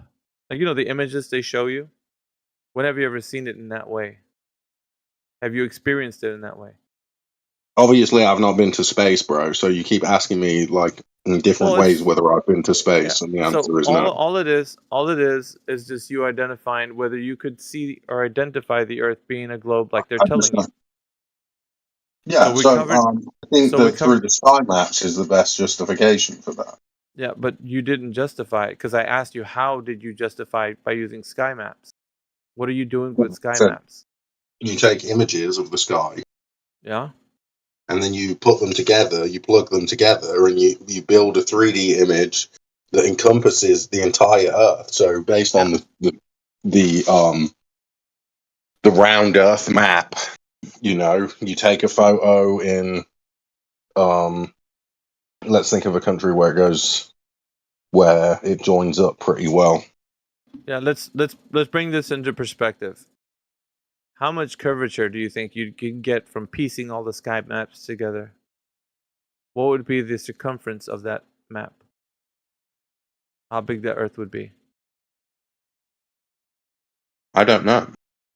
Then you don't know. That's the answer. Well, that's just completely irrelevant. No, it's not. You gave me the answer that's the truth. You wouldn't know. You don't know. Yeah, I don't know the exact size of the Earth based on this sky map model thing. Yeah. Right. So what? My point. Like, I don't know the exact size of. So that means that you couldn't tell me that it's a globe that the size that you couldn't tell me that it's a globe of the size that they say that it is. I'm not trying to prove that. I'm not trying to prove that. That's what sky maps clinging together No, would prove. I didn't say that. I said that the sky map would show that there was like a 360 image of the sky that goes all the way around. What does that tell you about the Earth? based on the constellations and the stars and stuff like that. But what does that tell you about the Earth? It would show that it was round.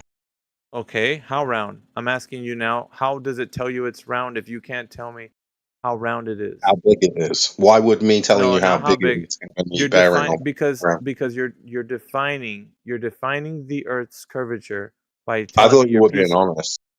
I am. So why are you trying to strawman me and stuff then? It's not a straw man. It's getting you to realize that piecing maps together is not going to define. It's not going to define a geometric shape. The sky map thing. Yeah. The sky map thing isn't saying that the Earth's going to be a particular size. That maybe you could deduce to in some way that the size of the Earth, if you built up enough images of the sky and you developed the image out enough. I mean, I never said in any way that I was going to tell you the size of the Earth, and then you were acting like that's a debunker. Like, oh, it is a debunker. Aha, well, you don't know. You don't know the size of the Earth, and so therefore the sky maps theory is wrong. So that's not how it works. Yes, that's how it works. Okay, tell me the inferences that you went through to prove. I'm going to tell you. I'm going to tell you how. Okay, let's hear the inferences. Let's go. No, it's not inferences. Here's the thing that you don't understand. The Earth as a globe has already metrics that they give us for the size of the circumference. So the circumference has already metrics established. It has numbers, a numeric value. It's 24,901 miles. Now, your sky map piecing together puzzle piece is not going to get us to that number. You just admitted that. I never admitted that. I said I don't know. Well, then that's the thing. You don't know how you could get... So your claim that it has to be this big is your claim. It's nothing to do with... Can you prove that it's that big? Can you prove that it's going to be that big? Okay, prove it.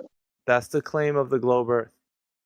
Okay, well, I don't necessarily believe them, so you're going to have to prove it. Then. So you are now making your own cosmology, which is not the case for anybody in here. I'm just saying I don't know about that particular thing. The size of the globe isn't something that I'm talking about. All I said is that the sky maps are a good justification for believing that there's the sky encompasses us all the way around the Earth, and the Earth's all the way around. It goes all the way around. When you say all the way around, when you say all the way around, 360, based on the images of the sky, because of where Orion's belt is and where all the different constellations are at a particular time. But who cares? Who cares? View. I guess you don't care. No, I guess you care about all of this science and all of these different measurements and everything, but you just don't care about the sky maps. That's very interesting. How is the sky map and you're acting bitchy, so I mean... Shut the fuck up, dude. I'm telling you, how does it prove the Earth's circumference? The size of the Earth? You're clearly not honest.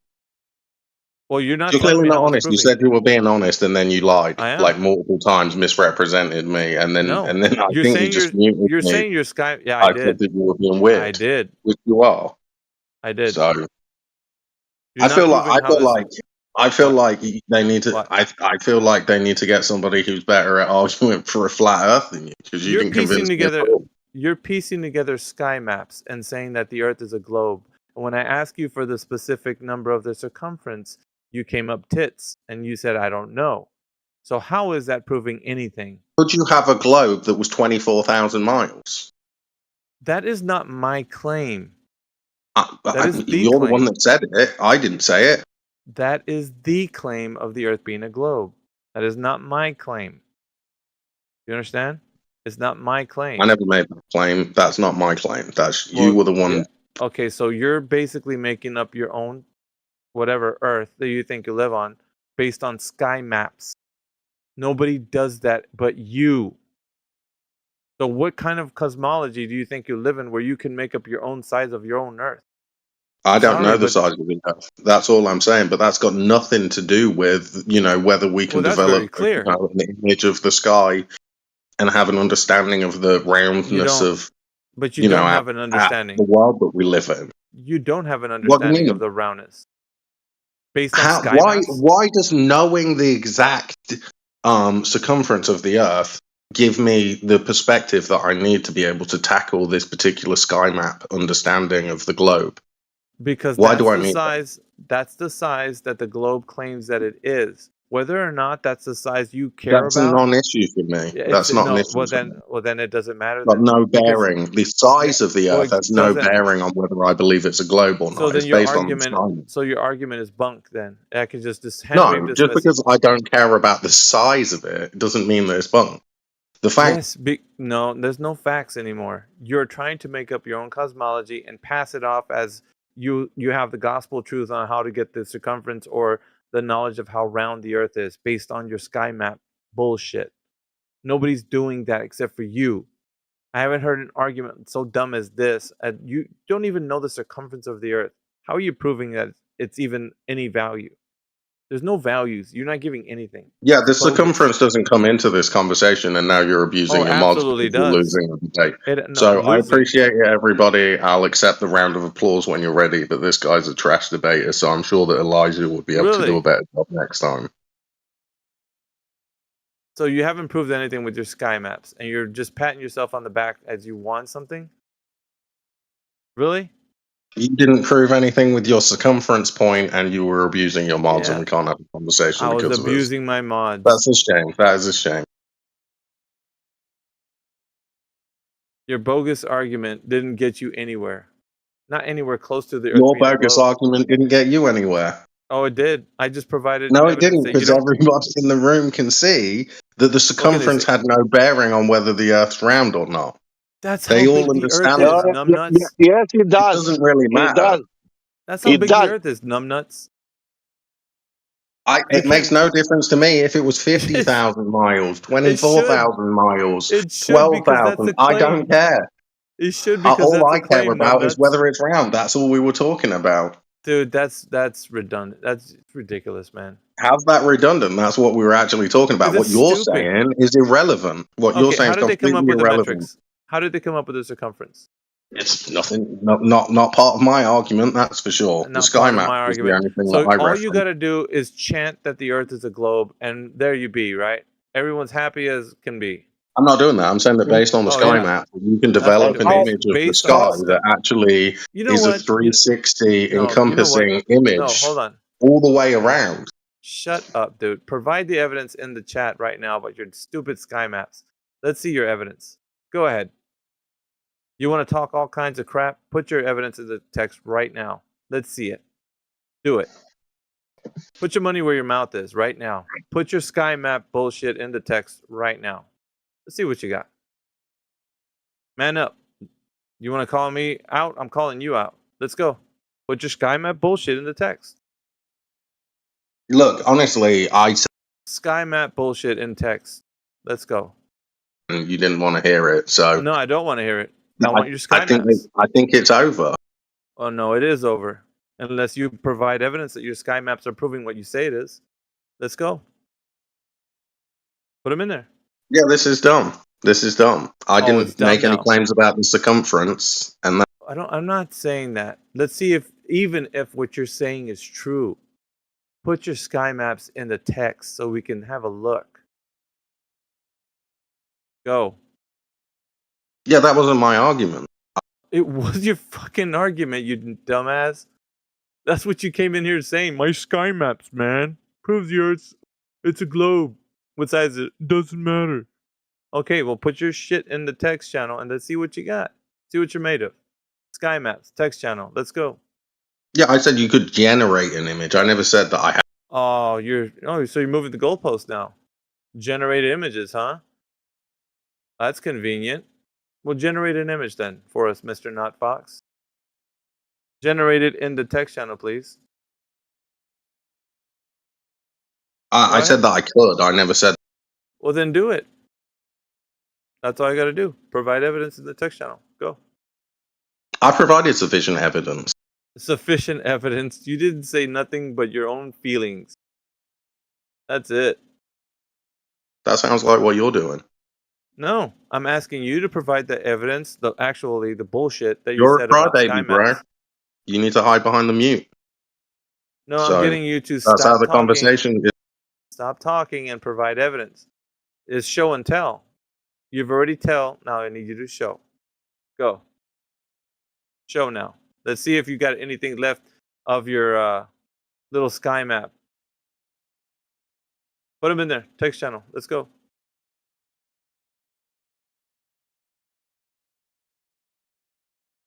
Go. I mean, you won't let me speak to respond, so. Well, you don't need to speak. It's all about showing, right? All you got to do is show us now. You can run away and not have your sky maps, and it's easy W. Or you can not show them, and it's an easy W. Or you can present it, and I still show that you don't even know what you're talking about. It's an easy W. I win either way. So it's up to you. You already lost because of the way. There's no loss here. You didn't provide anything. So it's an absolute victory for me. I don't see it personally. Well, I do. I'm happy to talk to you about the sky maps and to go into greater detail. Now provide the evidence for your sky map. Tired of hearing you say that. I want to see what you're talking about. Put it in the text channel. That's all I got to do. Sky maps, text channel. Let's go.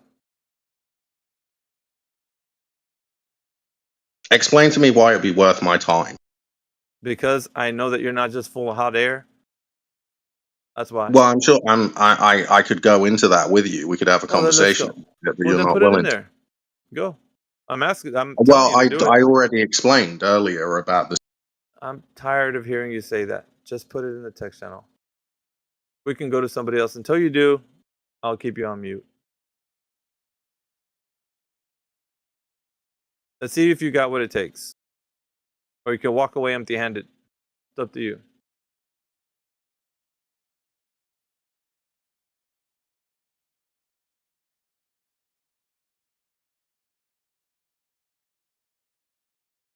Sky maps. Some dumb shit. Well, to be fair, it's 3 o'clock in the morning.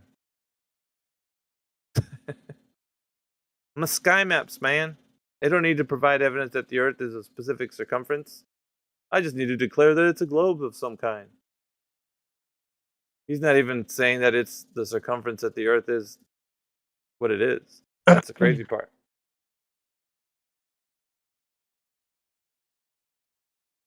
I don't know, dudes.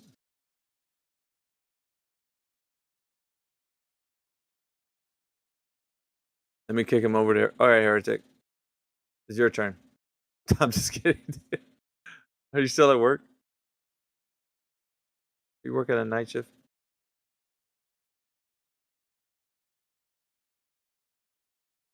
Over to you, Matt. Go.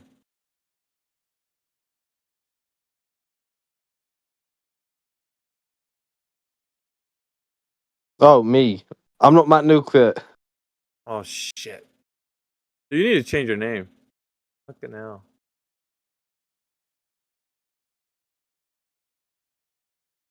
Well, Matt Nuclear is muted, so maybe he's got something.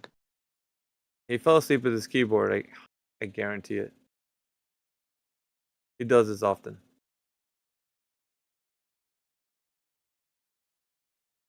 That's 3 o'clock in the morning, to be fair. He's all tuckered out from the previous debates.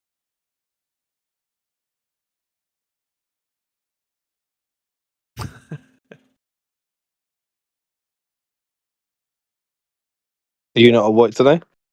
Fucking hell, dude. I've been sucks having to work for a living. We can't all live like you, Jekyll. I'm at work right now, but I'm just in bed. Oh, yeah. Okay, how does that work, man? Fuck. Yeah, I work from home, so I'm lying in bed, not doing anything.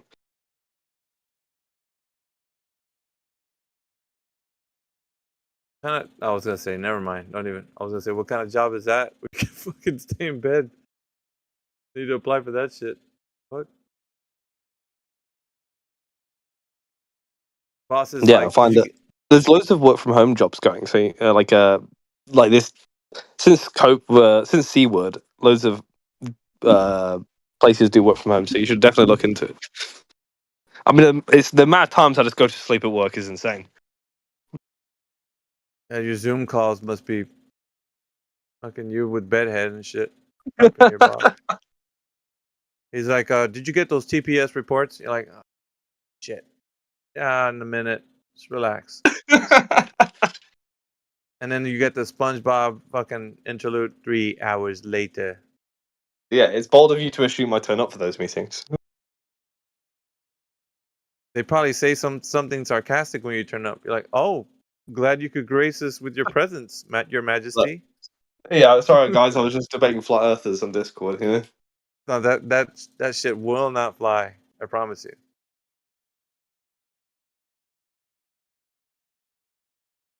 Maybe they know you. They probably were like, "Yeah, man, go ahead and kick some ass. Come back after you, you know." There's someone, funnily enough about the flat earther, someone at work, I remember hearing a conversation. It's like 3 desks down, because I do like a few days in office, but I mostly work at home. There was a guy 2 desks down who was talking about how he debates flat earthers on Discord. And I was thinking, oh my god, maybe he knows me. Don't fucking tell him, dude, because you might. Yeah, I didn't say a word. I was like, I'm not risking myself that way. You were chomping at the bit to try to, huh? You were like, dude, it's so fucking tempting right now. I just want to tell him.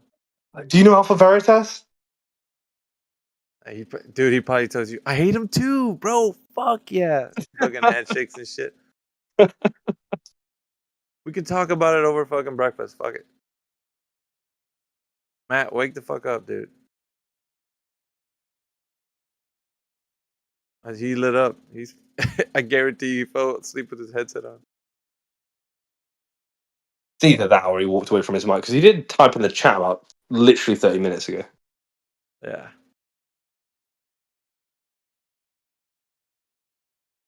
But it's quite late in America right now, isn't it? So probably like his bedtime too. Yeah, you should be asleep as well, to be honest with you. I don't know what you're doing away. Fucking midnight shit got my circadian rhythm all fucked up. Right. It's like I try, dude. I'm laying in bed with my fucking eyes peeled open, staring at the ceiling. I used to work nights. It made me really depressed, so I hope that doesn't happen for you. Dude, I fucking love nights, dude. No, because like, I don't know. I guess I've just been night person all my life. Never really.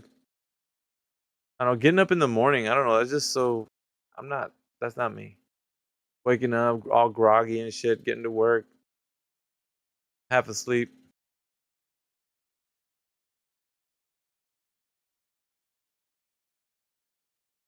Hello.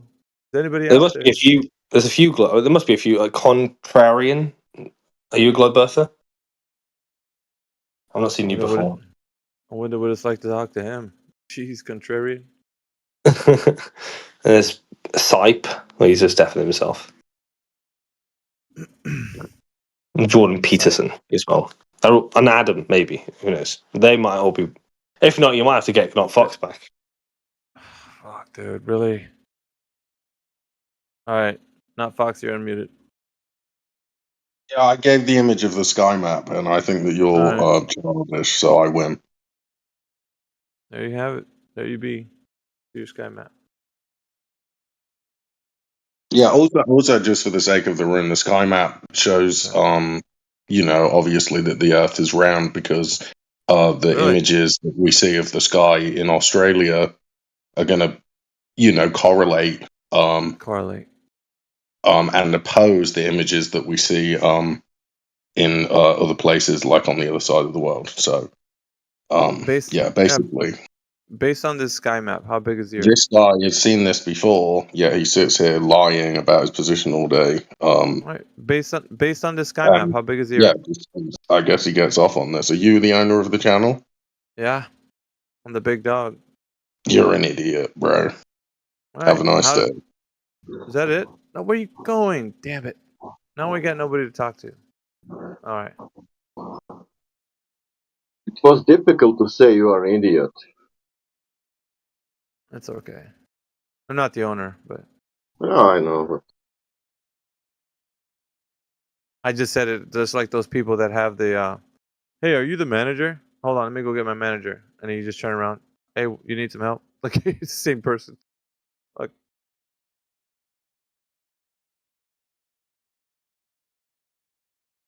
I apologize. I didn't know my mic wasn't working. I'm not a Glober though. Oh, okay. I'm alive.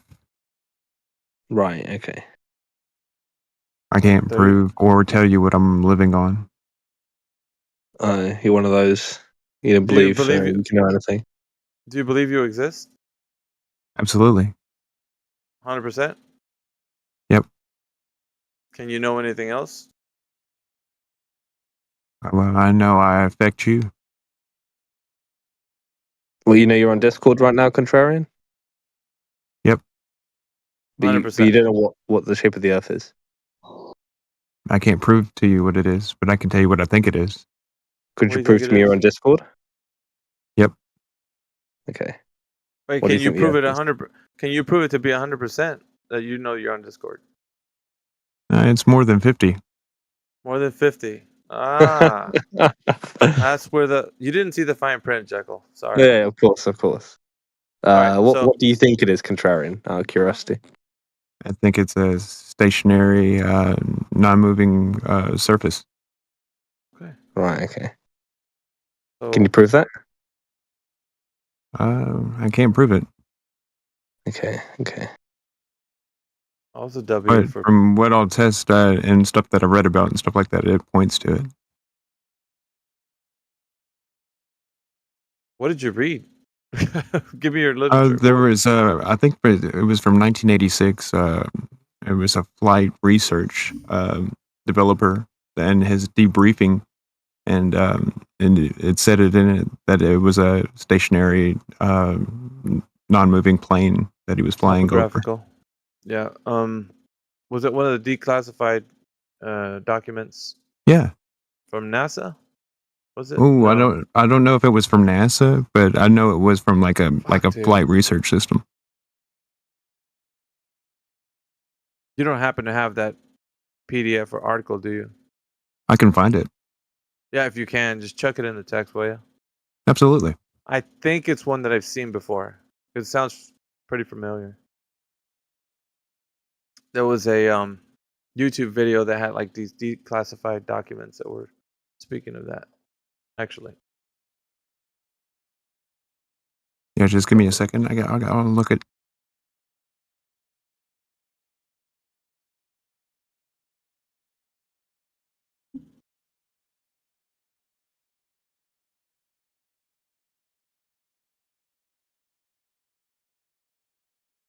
Got Christos in the chat. Christos, are you here? Okay, is Raymond in here? Reconor? Yeah. I might have to hook you up with Dogs or Gods in a 1v1 cage match, dude. I gotta hear how it's gonna go down with both of you. Please don't. Yeah, do it. I have to. Like, I don't. It's not that I want to. I have to do it. It's your right of initiation. With the same kind of speech pattern. Fuck, dude, it's gonna be so weird. I just need to be weirded out, though. I don't know. Just hearing you guys argue. Fuck. I'll just put on my Scottish or English accent if I have to. It's all good. Are you gonna change your accent? Well, you could do that. Dogs or Gods is the most entertaining Glober that there is. Let me ask him. Well, he's entertaining. He's got that. He keeps the party going. He's the guy that would keep the party going. If you let him.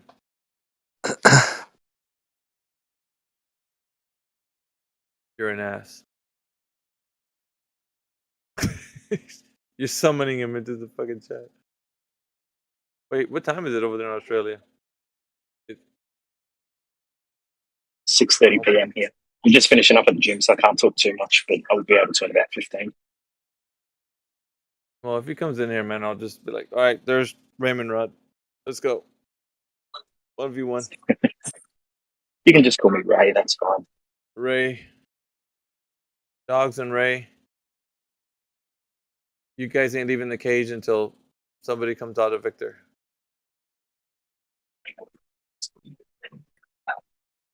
I'm not sure if I'll turn up to the fight. I don't know if I could deal with him for that long. It's insane people still think the Earth is round. Huh? Like it's flat. Yeah, that's what we've been saying. But that's what we've been saying.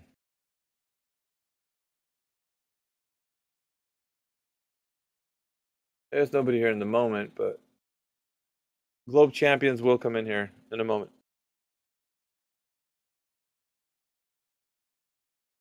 We're gonna push the Globers over the edge. No, I don't want to do that. Who's the worst debater in Flat Earth, Alpha? I don't want to say that. I'm gonna be. Wait, give me a second. I'll probably come up with something. Well, who's worse between Nathan Oakley and Whitsitt? Like, who would you say you favor more between those two? That's going to be a lot of stuff that I can't tell you. I would say, based on the context of the argument, I would favor one over the other. Not because of the style of the argument, because of the content of the argument. Right, and whose content do you prefer? I feel like you might be, content-wise, more liking Nathan, I suppose, over Whitsitt. Yeah, Nathan. Be more Nathan. Nathan's a good friend. I mean, he's, I've known him for a while, but I disagree on a lot of points, obviously. Whereas Larry's more like a Whitsitt guy, right? Like if I'm understanding. He likes to go into the whole electrostatic universe kind of thing. I mean, that's his bag, I guess. That's not me. I don't find. I mean, whether or not it's electric universe or whatever. There's nothing. I mean, we can make a lot of shady inferences, like Larry likes to say, but I don't know. There's not much there. Not from what I've seen so far.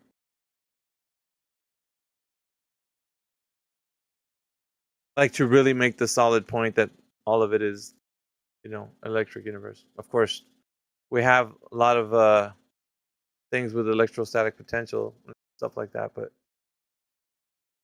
that doesn't explain everything. And that's kind of like, I would say, like the background medium that they're saying everything is in, swimming in. Tesla. The reason why I like Larry being like a Whitsitt fan is because when you're like Larry and you have your positions, you're more likely to make an error, in your argument, which is easier for a Glober, I've noticed that. I think I didn't notice. I noticed that. But it happens on both sides. And the moment you claim something, you see a static target. Like after that, you can't. Either you're gonna walk back what you said and say I misspoke or something, but it either you make a solid point on something that you can't verify. It's your Dunskies, There's nowhere to go.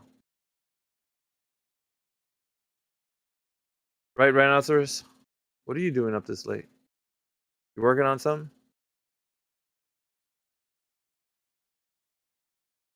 Yes, sir. Sorry. That's what I figured. What are you doing up this late? I work nights, bro. So nice. I'm all jacked up. The Oracle's here. Who? Who do you think? What's up, Scott? He got comfy, he's cozy, got his iPad flipped up to the politics room. I am working on the demonstrations to end all demonstrations, that if you guys don't understand why the Earth is a globe after these, there is no hope for you. How is that going to be worked into your book? You'll see. They're ridiculously good. I'm very proud of them. I will explain. I'll explain celestial navigation in a way that nobody could deny it. I will explain the refraction stuff in a way nobody can deny it. I will explain the 15 degrees per hour in a way that nobody can deny it. Well, you got. You'll see.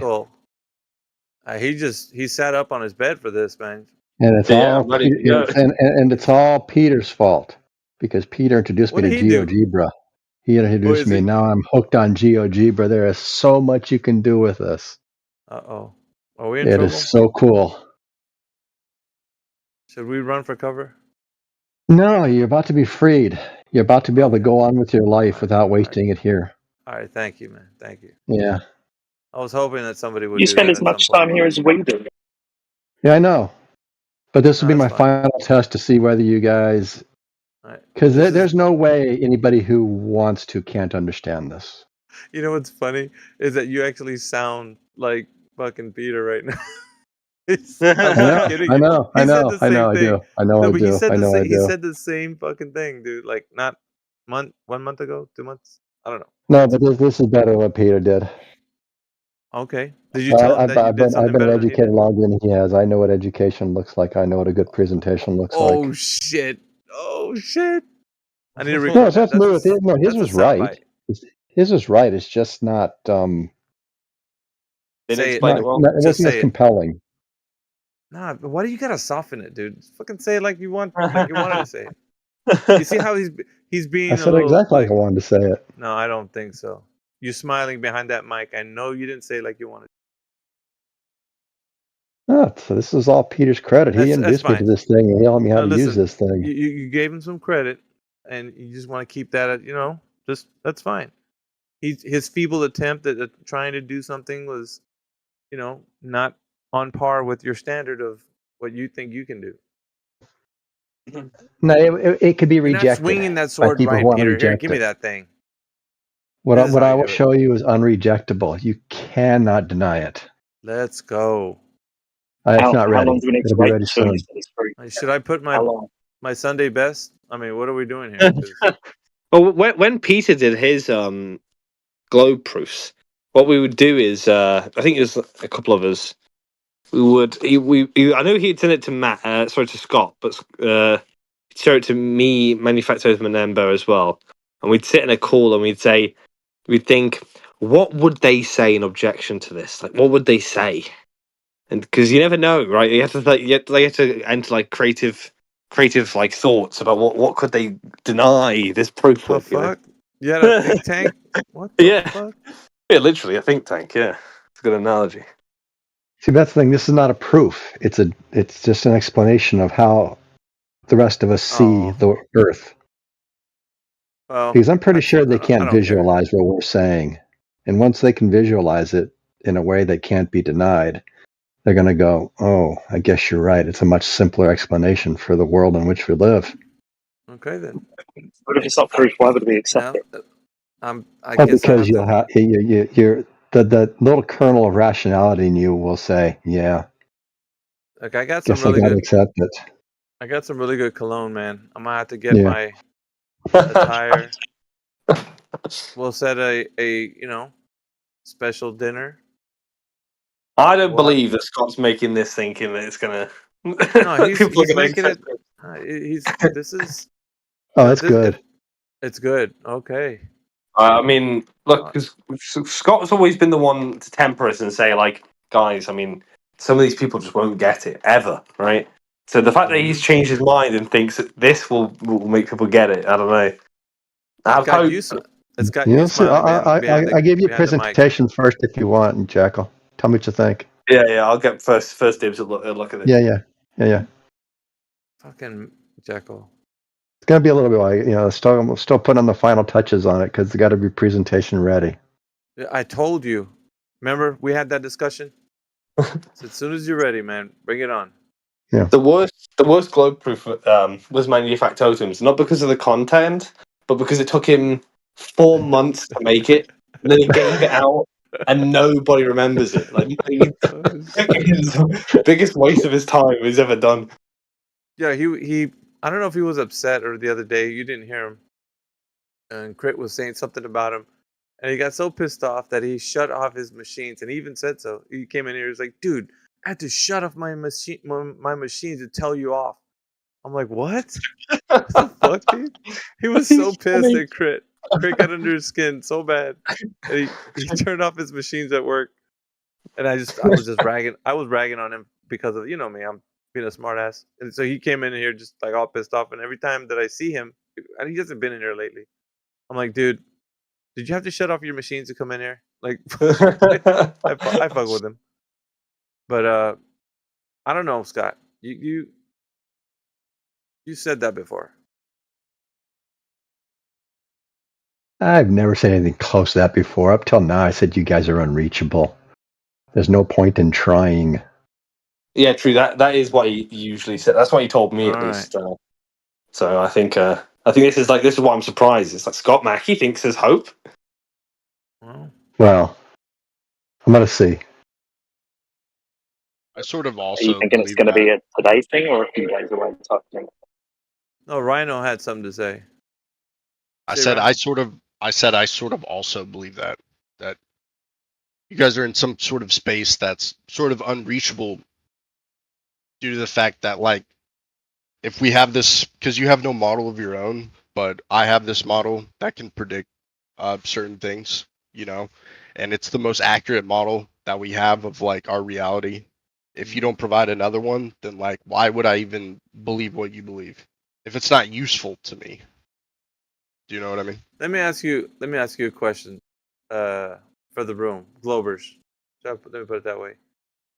Would you think that I'm at the end of his argument right now, standing with the flamethrower, or do you think I'm nowhere near standing at the end of that argument? What's your take on it?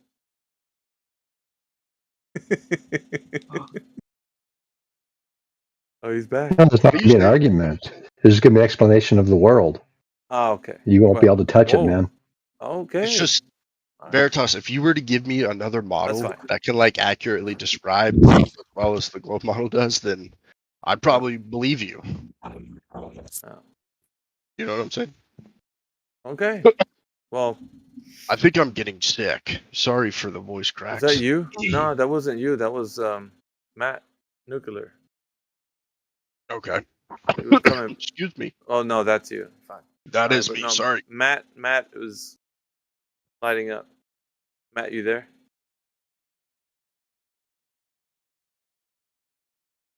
I think he was sleeping with his headset.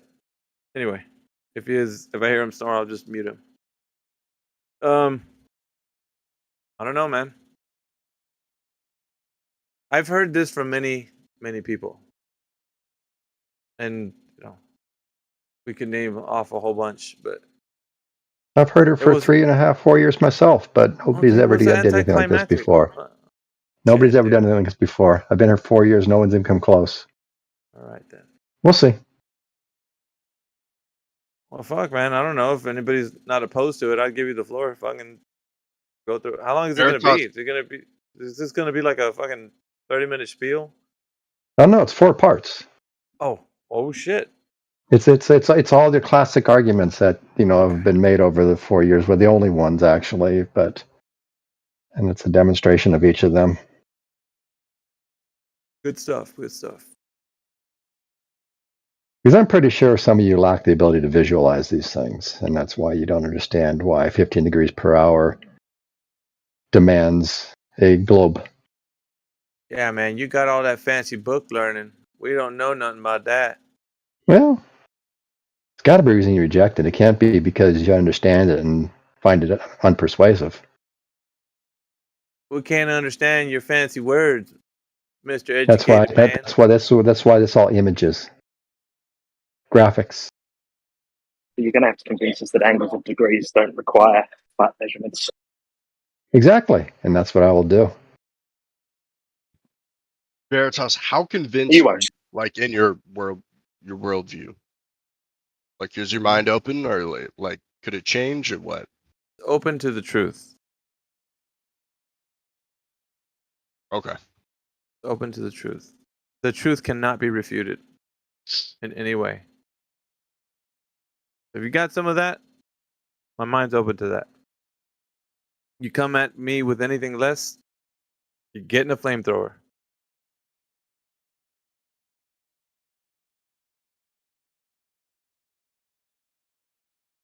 Is the flamethrower you talking endlessly? You jackass.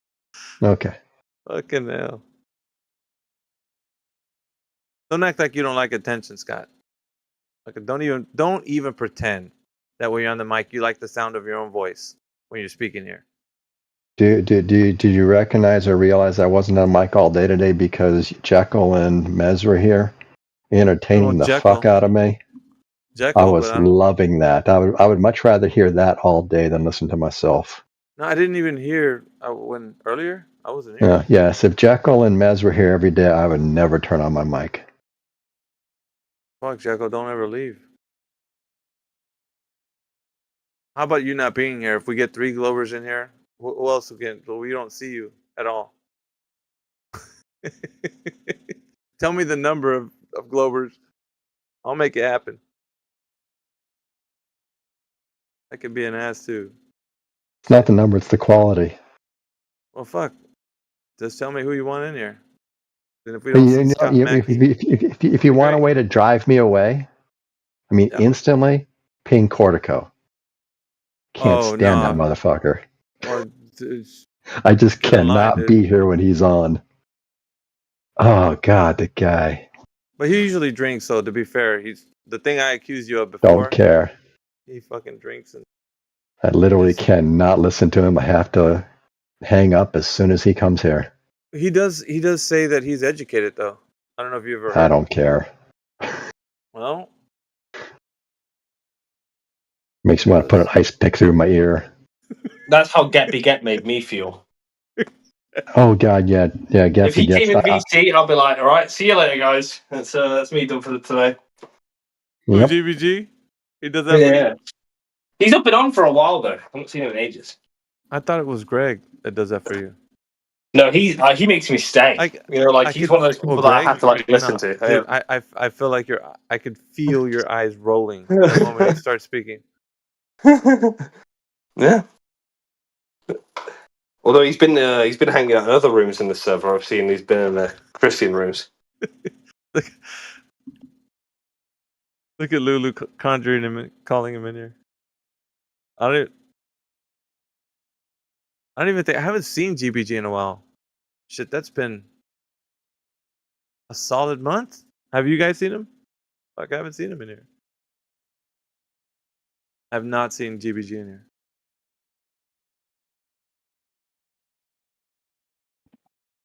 Dude, the real asshole was that fucking Batman. What was his name? Fucking Batman. Flat Batman? What the fuck was that guy's name? I don't know who you're talking about, man. Flatman? I don't remember his name. No. Sorry. Batman? F.A. Batman? No, we have a Flatman. No, it's not him. I'm sorry. I'm thinking of somebody else. I'll remember his name. We have an F.E. Batman. Yeah. Was that him? I think so, right? He barely talks though. Yeah, he never comes on the mic. Not anymore. I feel like he used to. I don't know. I might be thinking of a different person. Why did he rub you the wrong way? What did he do? Oh, dude. I mean, I would try and talk with this guy, and he would ban me immediately. I mean, he was kind of a fucking asshole. And he would kind of just ban you, like, as soon as you disagree with him. He's like the Darth Dawkins of Flat Earth. I don't think he has mod powers. Well, this dude did, so I'm probably thinking of somebody else. No. Who am I thinking of? Lulu pointed it out. It's Radwin. Who? Oh, she said probably. Radwin? No. Darth Dawkins. Who could be like Darth Dawkins? Fuck, I don't know. I'll Does he come in here name. often? No, not anymore. I haven't seen him in a minute. I'm pretty sure he got banned. Could be him. I don't know. I don't know. I'll think of it.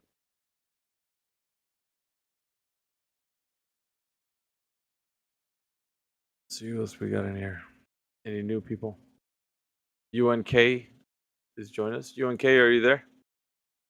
Hello?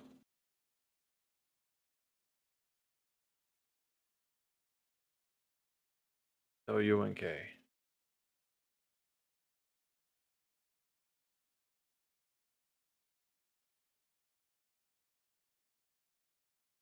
Eggshells is usually on about this time. Sometimes he goes into Earth Awakenings there. Oh, does it? Veritas, this dude had a website. He literally had a website. Do you know who I'm talking about? Eggshells has been banned. I saw Eggshell. Not egg shows. No. What, Eggshells have been banned from Earth Awakening or from this room? No, he's from here. Oh, yeah, I saw him over at Jim's just a second ago. He told me they kicked him. Yeah, it wasn't me, but good on whoever did it. It was Quad. It was Quad? Yeah. Yep. Where is it? I'm gonna post one of his arguments. What did I do with it? QE. That's who it was. QE. QE? Quantum. He hasn't been in. Quantum. What was his name? Eraser. Quantum Eraser. Fuck that guy. Holy shit. I remember the interaction between you two. Yeah, dude. Oh, he banned me immediately. Not the first time. The first interaction you had with him was quite a long one. I think longer than most. I learned the way to argue with QE, and it's quite. You had to play his game, right? Because I think what QE, from my experience, QE is trying to find a gap in your knowledge or something you can't recall from memory, right? Yeah. So in my mind, his goal is to humiliate you, right? Mm-hmm. It's not to prove the flat earth. So what I do is not even try to debate him. I just try and find the quickest way I could humiliate him, right? That's what I try to do with him. Bro, he's there to score fucking points, dude. He's not there to like have an He's actual. Very poisonous, yeah. Like I've had it before where he asked for a citation or something, and I sent him the reference for what I was referring to, right? And he said, "Well, that's not a citation because for some reason he wanted my citation to be formatted on Discord, mind you, as defined as what a citation is, right?" Which I thought was really weird. And I mean, the source is there; you just click the link, right? It was so weird. That's when I realised that he's not. He's poisonous, you know. Yeah, absolutely. He is not interested in having like a conversation.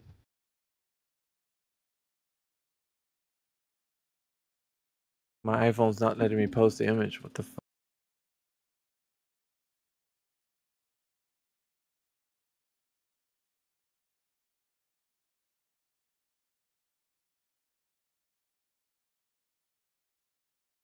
Got to do a workaround to get an image in the fucking Discord.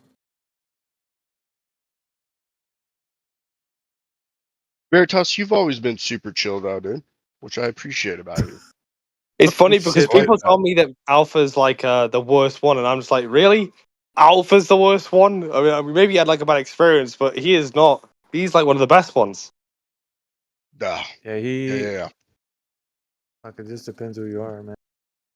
Yeah. It goes QE, then it goes Heretic, and then it goes. I'm just kidding, Heretic. I know he's in here. He's hovering over the fucking ban button, dude. I just said. I know. Like, I'm pretty sure I've been banned by Heretic before, if I'm being honest. Someone showed me my ban list of who banned me the most. I was surprised that Heretic was banning me more as often as he was. Nice.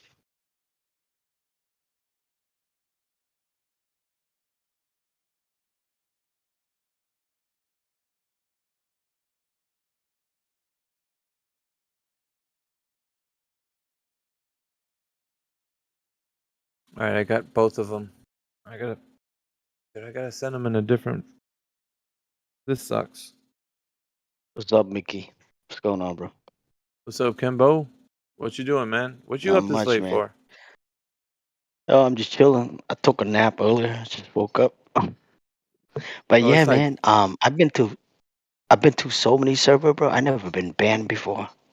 Since I've been on Discord, so I wonder why people get banned left and right. So I just wonder. Let's get Heretic in here and you can find out. What, from rooms? Well, this isn't a server. This is a room.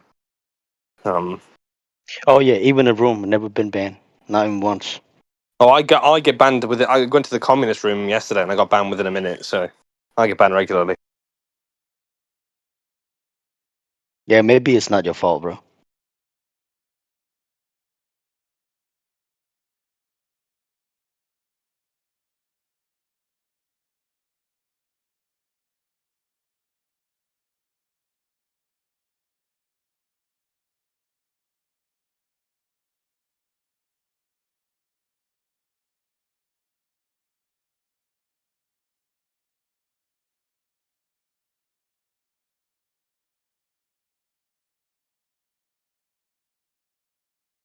Right, now that I saved it, I think I can send them. All right, here's the first one. Look at text channel.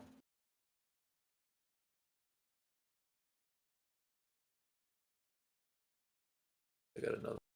I remember you two arguing about that yesterday. Yeah.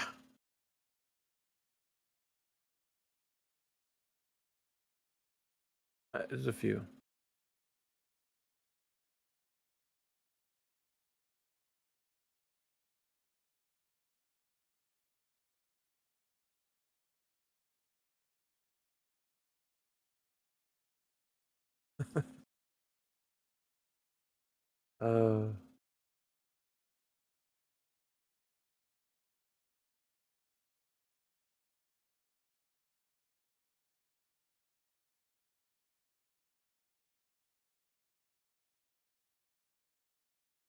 I'm just waiting.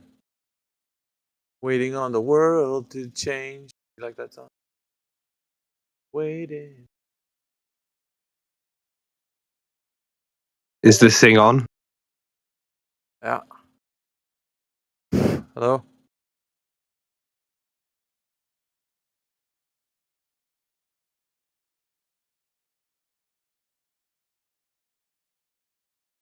John Mayer's the GOAT, dude. He's pretty cool. I like him. Veritas, if you don't mind me asking, feel free to decline. But what do you do? Like, why do you work nights? Work at a printing press. Oh shit. Yeah. Motherfucking Benjamin Franklin over here, dude. Nice. Well, I wish. One for me, one for you. Fuck no, dude. Can you imagine the temptation though? Yeah. Will you make like all newspapers? These fucking hundreds are being printed. Nah, just shit for commercial companies. You know, high volume prints. Okay. And they make boxes you work and shit. Yeah, dude, there's good money. At the current time, man, they're giving me all the hours I want. Small company, but they're pretty cool. I like it. Nice. I get to listen to you guys talk shit when I'm at work. What the fuck, dude? It's like, right. It's like, what are you doing right now? No, sometimes I hear these fucking arguments that just make me want to pull my hair out. And then I got machines clanking like a motherfucker, and I can't do shit about it. I'm just like. Meanwhile, I'm lying in bed and debating flat earthers on Discord all day. No, and then you antagonize some of these fucking guys who say stupid arguments, and I'm just like, fucking Jekyll, dude. I fucking hate that shit. And then you're just like laughing away, and then the fucking arguments are like bogus, dude.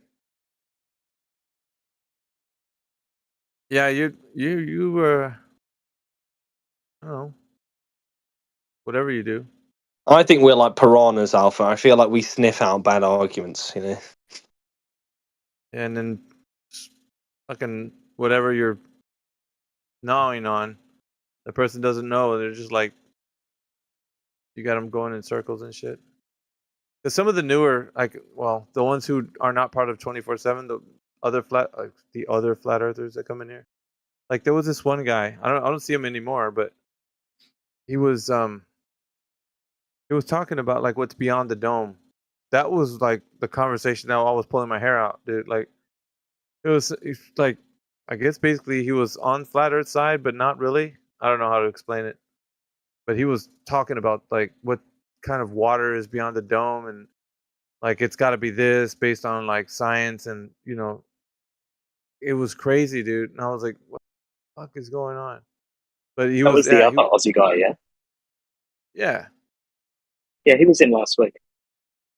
He kind of got chastised after that whole spiel. Like, because I came in the morning, I was like, dude, I was listening to you last night, man. Like, that was some bullshit, dude.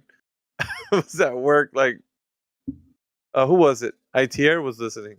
The one you called the major kiss ass? That guy? I was like, because I seen him in text. And I was like, this is some major BS. I put in the text channel. Because it was. Like, it's bullshit. Yeah. I mean, there's some ships that people shouldn't go down with, right? Like, there's sometimes, you know, Because I wouldn't sit here and say like, oh yeah, Globers make stupid arguments, blah blah blah, because it sounds like a kiss ass sort of thing. But when I see a Glober make a bad argument, I'm just quiet, right? I'll let them, hit that iceberg and do whatever, right?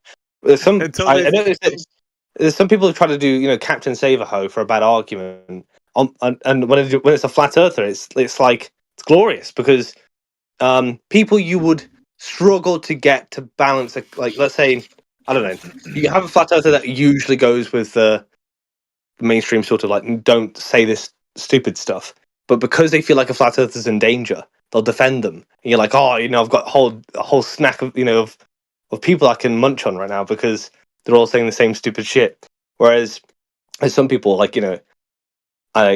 for instance, you won't defend that argument. You'll kind of like try and say like, let's move on, right? Let's stop this topic now.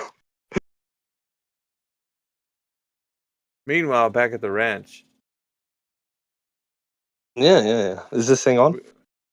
We got Can You Felix just joined us. What's up, Can You Felix? Hello guys, how you doing? Pretty good, man. What do you think about the topic of the room? It's a tough one. So I recently started looking into the topic, and it's difficult because before I started looking into it, I thought it's the most ridiculous thing I've ever heard in my life. Naturally, there's no logical, sensible reason anybody could possibly doubt the globe. But the more I looked, the more you start realizing that it's not just as cut and dry as everybody who's not a retard knows it's a spinning ball. And I often join these debates or other kind of servers like them because what I'm looking for, if I'm being honest, is somebody to go, here's why it's a spinning ball, boom. But yeah, I'm still waiting. So what do you actually still waiting for that kind of... Do you think you're on a spinning ball? Or do you think you're on a spinning ball, or are you just like waiting to... My analogy, and anyone who knows me has heard me give this analogy before, is you have to imagine my wife says to me, Felix, I'm going to Cheryl's house because she's had a breakup and she's in pieces, bless her. So I'm staying at Cheryl's tonight. And I say, hey, no worries. You go and be a good friend. What a good woman I've picked. Going to console her friend. I go to the supermarket to get some beers because I'm thinking, hey, night to myself. And then I bump into Cheryl and I say, oh, hi Cheryl, how's the breakup? And she says, what you on about? And here was my husband. And I go, oh, is my wife not with you tonight? And she says, no, I haven't spoken to my wife in ages. Well, she hasn't spoken to my wife in ages. Now, if you said to me in that moment, where's your wife? Where is she right now? I would say, I've got absolutely no fucking idea. But what I do know is she ain't at Cheryl's house. And that, to me, is kind of where I am with the whole cosmological debate. Why does everyone frame it like a breakup? Like you're having a breakup with the globe? What the fuck is this? With the globe. It's an analogy, yeah? So in that moment, do I know where my wife is? No. But I know she ain't at Cheryl's. So how does that relate to the topic? Do I know the answers of the universe? No, absolutely not. But I'm sure as shit confident that it's not what they taught me in school. All right, okay. Good on you, Can You Felix?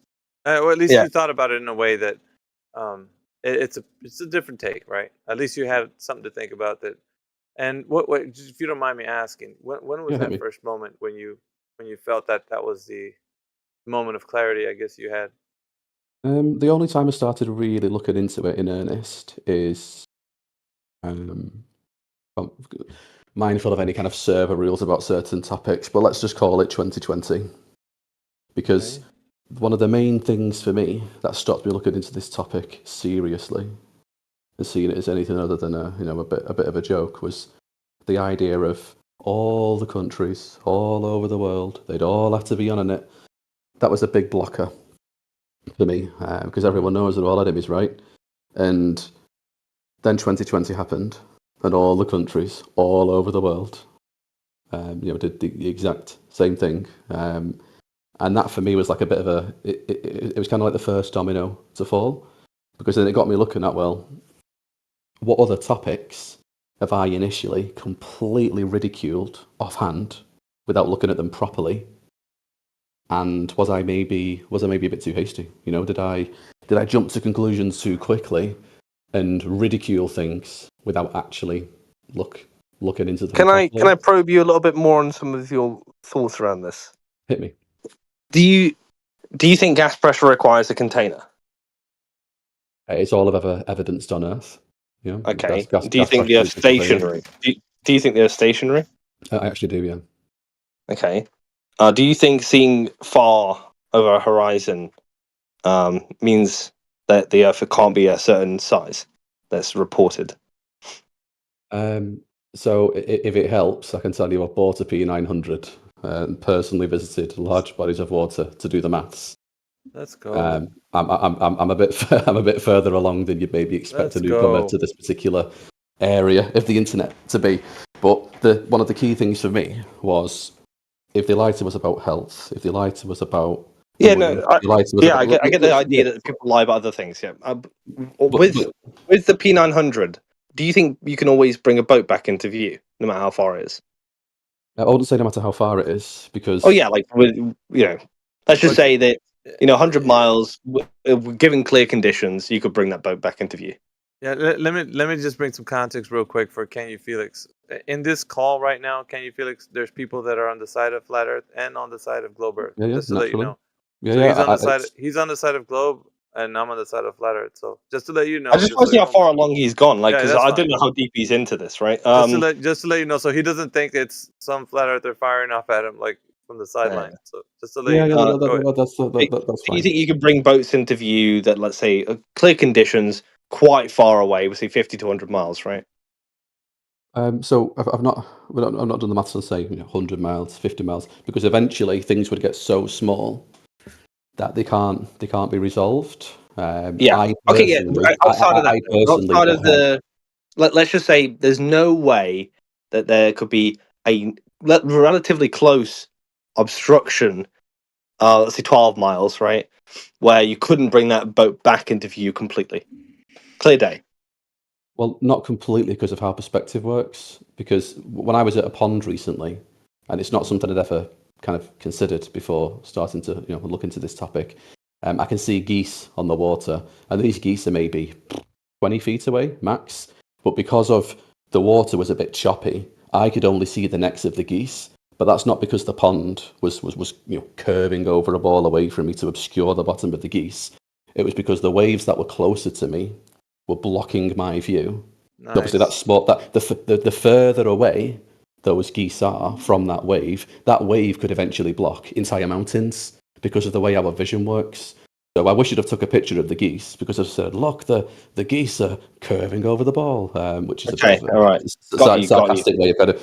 And the bit where I'm at the minute is what I'm looking for is somebody to. It's like it's what people in the flat Earth community, which I wouldn't kind of address myself as being a part of, but they call it the Owen Benjamin moment. I didn't and don't want to be a flat earther. Nobody gets into flat Earth because they feel special. It's easier to say that you're a social worker at a party than it is to say you're a flat earther. It's easier to say you work for the taxman than it is to say you're a flat earther. So with all due respect, Felix, right? I think that this might sound harsh. First of all, whether or not you feel comfortable with the word flat earther because it's socially kind of like social suicide or whatever, it's just like, I don't know. So irrelevant, right? Because you are a flat earther, right? With all due respect, you are a flat earther. There's no way that you could have all of these positions which would be, just the core concepts of flat earth and not be a flat earther. And the only other thing I'll say is that when you said that you just took things for granted, how do you know you've not taken all of these other views, like the container view, the boats and the horizon view, and what was the other? I can't remember the third one I mentioned. How do you know you're not just taking this for granted? No, but that's the thing. I challenge my beliefs on everything. So for me, if somebody says, "What's your position?" I don't know. Genuinely, don't know. Gun to my head right now, you have to pick the globe or flat. The gunman would shoot me in the face for indecision. I do not know.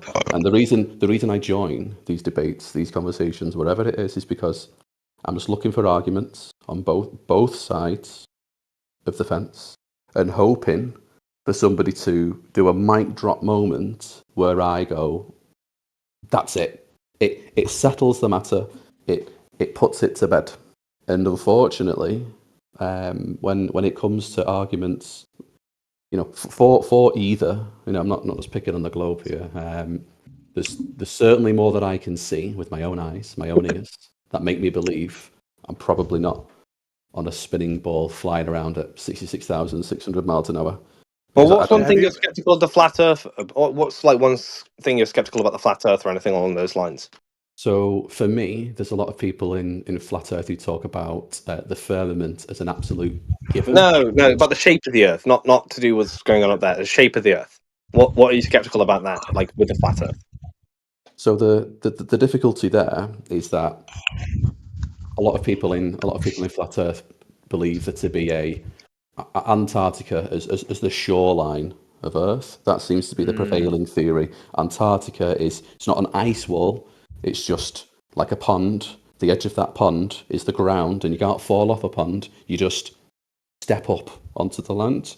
So you're telling me the hardest thing you're struggling with the flat Earth is what's going on with Antarctica? No, it's just right? It's not so much that the hardest thing with flat Earth. It's more it's speculation, because we can't go there, we can't explore it, and it's all complete speculation. And if I'm going to be intellectually honest with myself, just to be clear, that's not the question though. I'm not asking you what do you think is going on at the edge of the flat Earth. No, but you asked me. What are you skeptical about with the shape, like the flatness of the Earth, right? Not what's going on at the edge. He's skeptical because we can't go there. He just said that. What drives me skepticism is that that's speculation. That's all you can do. Yeah, it's not the shape of the Earth, though, is it? It's just it's like saying the Earth's flat, but I'm curious about what's going on at the edge, right? I'm asking him what's he skeptical to do with the idea of the Earth being flat, right? Well, that's the thing. It's not about declaring what the whole thing is because we can't know if we can't go there, right? Well, so you think is he saying that it could be a flat Earth? The known Earth is flat, and there could be like a big giant ice ball. Well, you've heard the argument. I'm sure, just as he has. I'm sure that locally, in general, we all experience a stationary level Earth. Every single one of us for our whole lives. I'm not debating flat Earth, right? I'm asking him. What do you mean? With the known Earth, right? The known Earth we can traverse. Does he have any issues with the idea that is flat? Well, that's the thing is that we experience it as stationary level, which I'm just adding to that. I know you're a flat earther. Adding to that. Felix, I'm a non-believer, just like every flat earther. We're non-believers, not flat Earth believers, which is how you want to make it out to be. No, I'm not trying to make out because the idea is that he has lots of skeptical views on globe Earth and the exact sort of proportions of what we talk about. But with the flat Earth, as for the shape or lack of curvature over the known Earth, right? If he's telling me there's no skeptical remarks about the Earth being flat in the known Earth, it's a misnomer. Obviously, it's not flat. There's lots of hills and valleys, so it's not flat. It's not flat by default. It's not flat by default. We know. You want to make an absolute out of it now. Try to make your argument stronger. No flat Earther thinks that there's no such thing as a mountain in the valley, right? So what's your point? But they're still flat Earthers. What's your point? My point is you're trying to make a flat out to be an absolute statement of some sort, and it's not. It's not flat. There's obviously curves. Lots of things that are paranoid. I'm about to convert him. Right? I'm not trying to do that. I'm asking. No. He's far from that. I'm not worried about this guy at all. I'm just adding to conversation that you're trying to manipulate, try to get a gotcha, and you're desperately trying to do it, and there is none, which is hilarious. I'm not trying to debate flat Earth right now. I'm asking him. You're trying to get a gotcha on him. Because he said he's skeptical of the globe and he's skeptical of the flat Earth. He said he's doing fine on his own. He's fine on his own. Go ahead. It's more about I don't necessarily think that the human mind can even get what I'm looking for. I'm looking for absolutes. I'm looking for, I'll be honest, probably answers and wisdom that are beyond the human brain.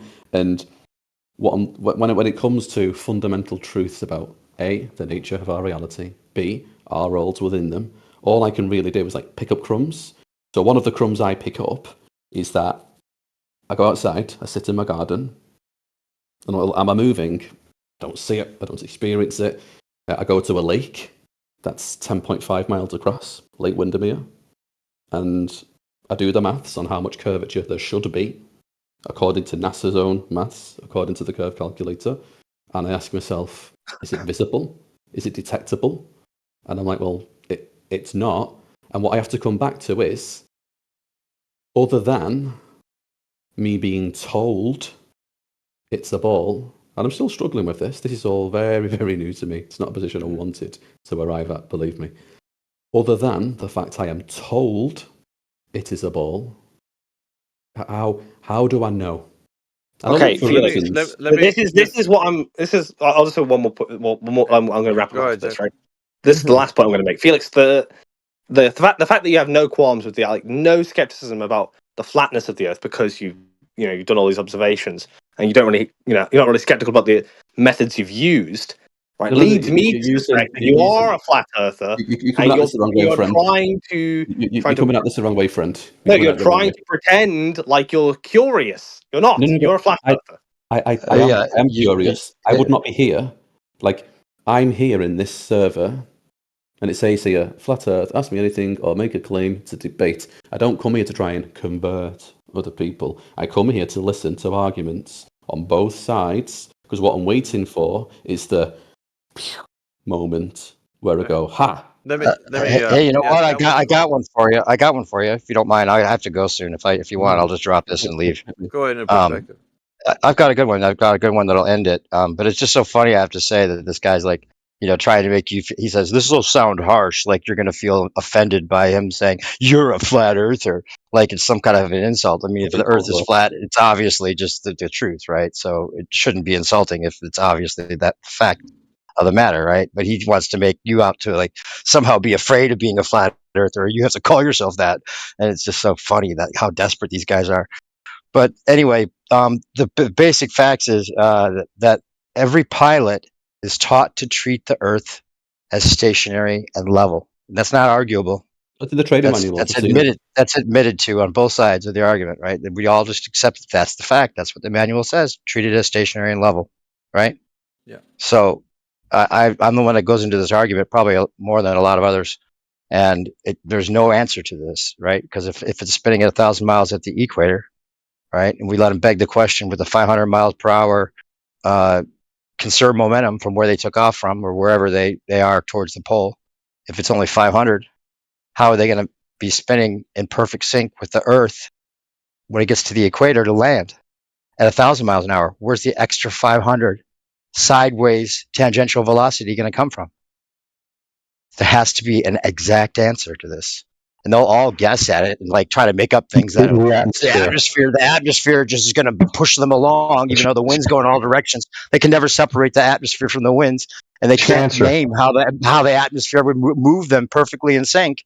Couldn't be 501, couldn't be 499. It has to be so perfectly in sync, and there has to be an actual mechanism that does that and can be showable and nameable, right? But they just say, oh, it's just in sync, and kinematically, they can mathematically just deduce it in their head and say, oh, it's just automatically in sync because it went there, so it's with the Earth, and it went there, so it's going to be moving 500 miles per hour faster sideways.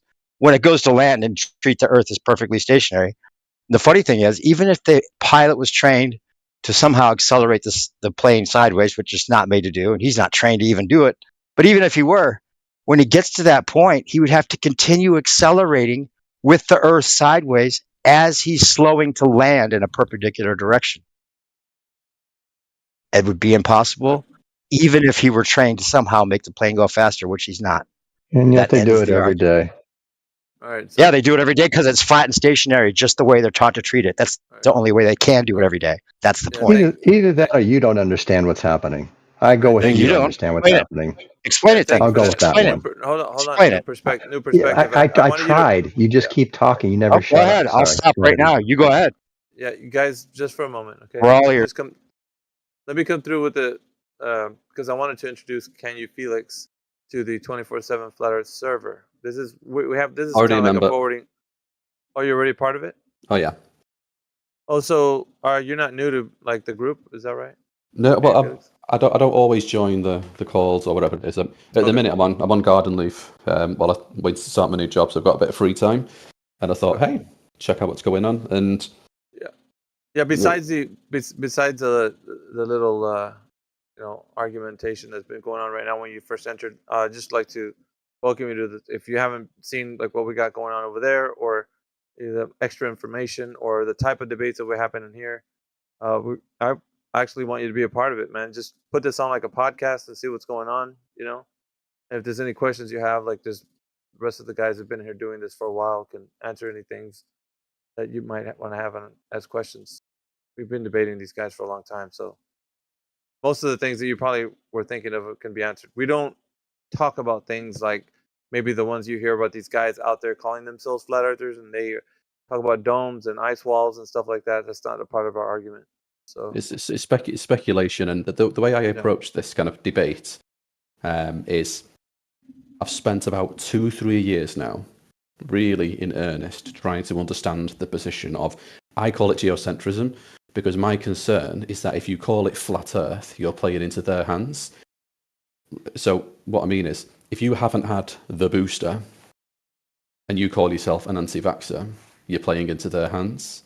Yeah, but we can't talk about that. I understand, but if you doubt the news, and you call yourself a conspiracy theorist, you're playing into their hands. And sometimes I feel a little bit the same way about the term flat earther. And the way I look at it is, I spent 34 years researching the globe arguments without meaning to. Obviously, I didn't realise there were globe arguments at the time. I just kind of accepted it as fact. I got straight A's in physics. I understand the globe arguments, the globe points very well. I'm quite well educated. And if I then spend 5 minutes researching the other side of the conversation, then I'm then what? 33 years, 364 days, 23 hours and 55 minutes behind what I've spent with the other side of it. And that's why I've researched it so extensively, because I want to understand. I want to put it to bed personally, because it kind of scratches at the back of my mind. And that's why I've looked into it and know the arguments so well. And I can put the container to bed for you if you want. Please, I've not joined. I've not come here to kind of tell anybody what it is. I'm hoping to hear some real good quick arguments. before we go to the container. Do you understand the argument I was making about the plane? Yeah, 100%. And similar thing with the plane is that when you do the maths on the curvature with the given radius, is how gravity would have to pull the nose down at a rate where the plane is effectively dipping its nose at however many, dozens upon dozens and dozens of feet per second. And just the whole plane thing in general, I'm going to be honest, right? It blags me a little bit, because I can't reconcile it. I can't I can't get my head around it. It's one of those that evades a lot of people. What grade you get in physics?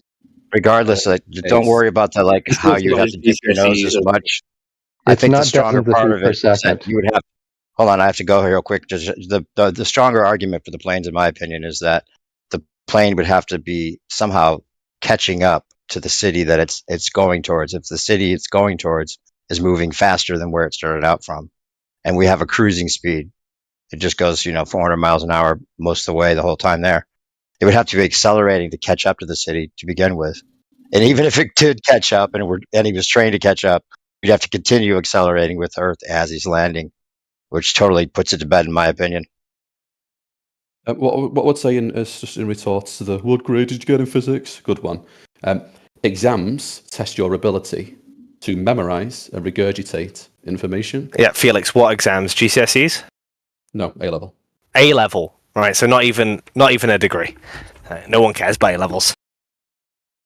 Yeah, but it's just very often, as soon as you start asking questions, what happens is, oh, look at this guy. He's skeptical. He's asking questions. He must be a moron. Yeah, but what are you not attack you? They have to attack you because they can't attack what you're saying. So they'll keep doing it. It's not an attack on him. It's that he's when he claims to be skeptical, I'm seeing a lot of lack of skepticism in the method he thinks is appropriate to tell him what the Earth is. So, we couldn't so help me then. No, genuinely. Let's test it, Felix. What are you skeptical about with the container argument? So what I'm skeptical about with the container argument is people talk about gas pressure needs a container. Okay, that sounds quite like a sensible viewpoint. And to be fair, but what are you skeptical about? I personally don't hang my. I know that's something people talk about a lot. I personally can kind of take it or leave it, because the counter argument is that obviously gravity is, that's what holds the atmosphere, the air, and everything else, and that's why in the case of the globe, we have pressure without a container, because the Earth's gravity. So I understand the argument. Yeah, I'm not asking you that though. I'm not asking you what you understand. I'm asking you what you're skeptical about. Like, for instance, what are you skeptical about the idea of being able to see further than what your quote should be able to? What are you skeptical about that? The skepticism comes from there are photographs, there are infrared photographs, there are long distance observations. No, skeptical of the flat Earth argument, not of the globe Earth argument. You're not skeptical. Why are you pretending? The skepticism would be that the size that we are in the scale to the Earth, there'd be the argument then that the reason we don't see it is because it's a whole microbe on a basketball argument. Well, you just think we are just too small in comparison to the Earth to see, and to see the curvature, to see any of it, and we're such a tiny. That's what your skepticism is that you think it could just be a big sphere, a bigger sphere. I'm quite unsure as to what you're hoping to get at here. You keep talking about how skeptical you are, and I'm not really getting that vibe that you're a skeptical. You really have to focus on him, right? You just have to focus on what he believes and what he thinks, and start criticizing him as a tactic, because you have no argument for your side of the. Well, okay, I'll give him an argument then. We'll go do an argument, shall we? Genuinely, like I'm here as somebody who thought this was the most ridiculous topic I've ever heard in my fucking life. Just like everybody. Yeah, just like everybody. And I'm what I'm hoping for, and I do put these on as podcasts in the background sometimes, by the way. And what I only ever hear, it gets so emotive. I'm not sure why. What I only ever hear is ad hominems, kind of people tying each other up in, not ever saying, look, what you're looking for is some concrete points. Yeah, here's a concrete point. Chew on that. So if genuinely, like, it's for me to decide where I am on this topic. Yeah, I am skeptical and basically don't trust anything anymore. Right. Okay. Tell me why does gas pressure require a container? Oh, sorry, just getting a few. So gas pressure requires a container. That's just what we evidence. It's what we see. You put, if you've got an airtight box, as soon as you open it, away it goes. Do you think you're doing induction with that or deduction? Not sure, to be fair. Well, induction would mean that you're taking all the observations that you see, right? And you're drawing conclusions based on that, knowing that there are some things that might be going on somewhere else that you haven't observed yet, but just based on what you can see, that's what your conclusion is going to be. Probably container. So you idea of it's. The gas pressure doesn't necessarily require a container, it just probably requires a container in your mind so far, right? So what were the other examples then of where it doesn't need a container? Well, that's where we're about to go to, right? We've just got to agree it's an inductive claim, first of all. So we agree on that? Yeah, sure. All right, okay. So if I was to tell you, well, it depends on how you take the argument, right? So you would say that gas would escape into a vacuum, right? It would fill the available space of a vacuum, correct? Yeah, gas fills the available space. What's a vacuum? A vacuum is a no pressure. Does that exist anywhere in globe cosmology?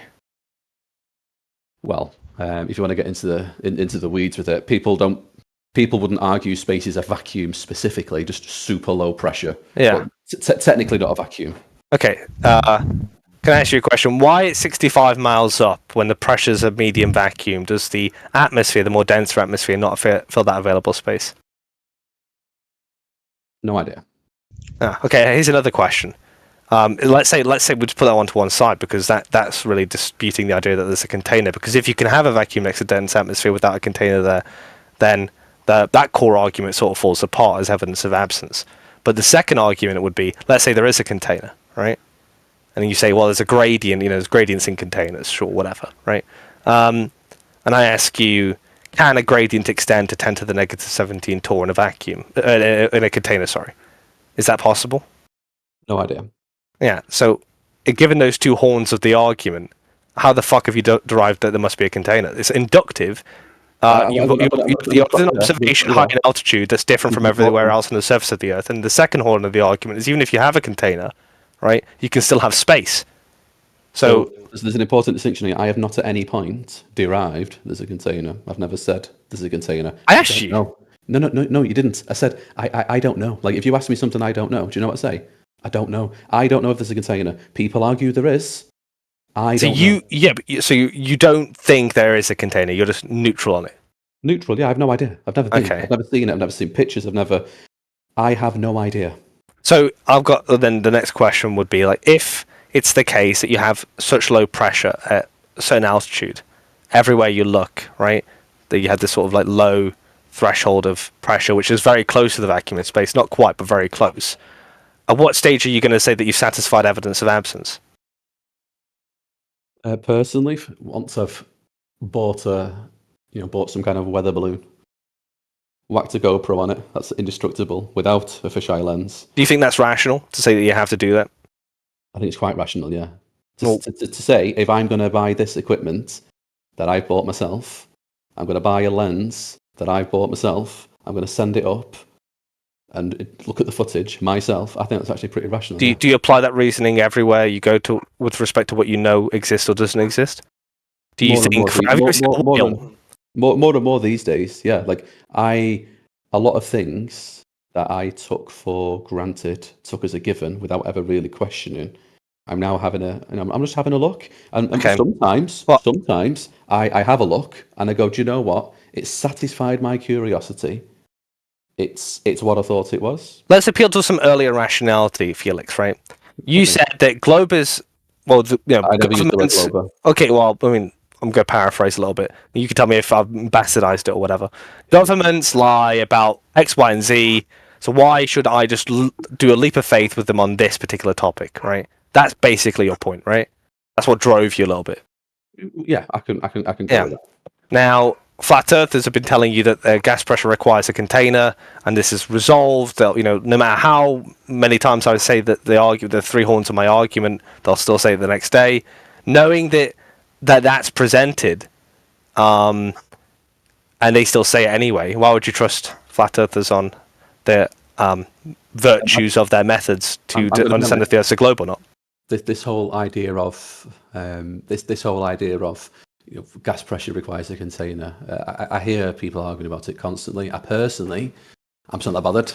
That for me as an idea it's just one of many little bits. No, it's one of the three core arguments. No spin, no curve, gas pressure requires a container. No spin, no curve, no space. Right? That is the three parts of their argument. Wait, doesn't the globe claim that there's a container? Doesn't the globe just say that gravity acts like the container? So they're saying there's a container. There's a container. They say there's containing. So the whole gas pressure without a container thing, I understand it's a core argument. Yeah. But it's not. I personally don't get too into the weeds with that. I don't put too much stock on it. You talked about no spin though. One of the things I'm struggling with, you might be able to help me. Genuinely hope you can, by the way, is that when I sit in my garden, I look up at the sun that I'm travelling around at 66,600 miles an hour, whilst rotating at, I mean, I'm in England myself, let's just call it somewhere between 500 and 1,000. I've not done the maths to work out exactly what my, spin would be. And the only reason I have to believe that when I look at the sun, I'm flying around it at 66,600 miles an hour is because I can go on YouTube and look at some cartoons of Earth flying around, and that corkscrew animation, I loved it as a kid. You got the sun, hurling through space. You got the planets corkscrewing around it, but that's again a cartoon. And what I struggle with is that if I was born tomorrow and I'd never been taught that that's what's going on, how would I know? Like genuinely, how would I know?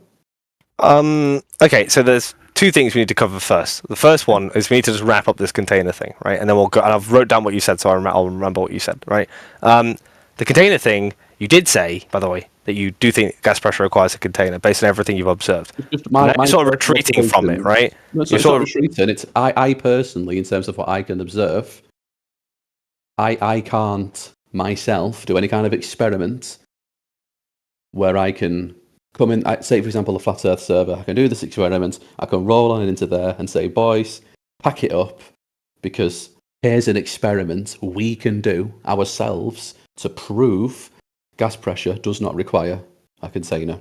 That doesn't mean that doesn't exist beyond my, let's face it, quite limited access to technology, to tools, to everything. Yeah, so you're not going to say there is a container, you're not going to say there isn't. You're just going to be completely neutral in the future. Yeah, I don't know. Yeah.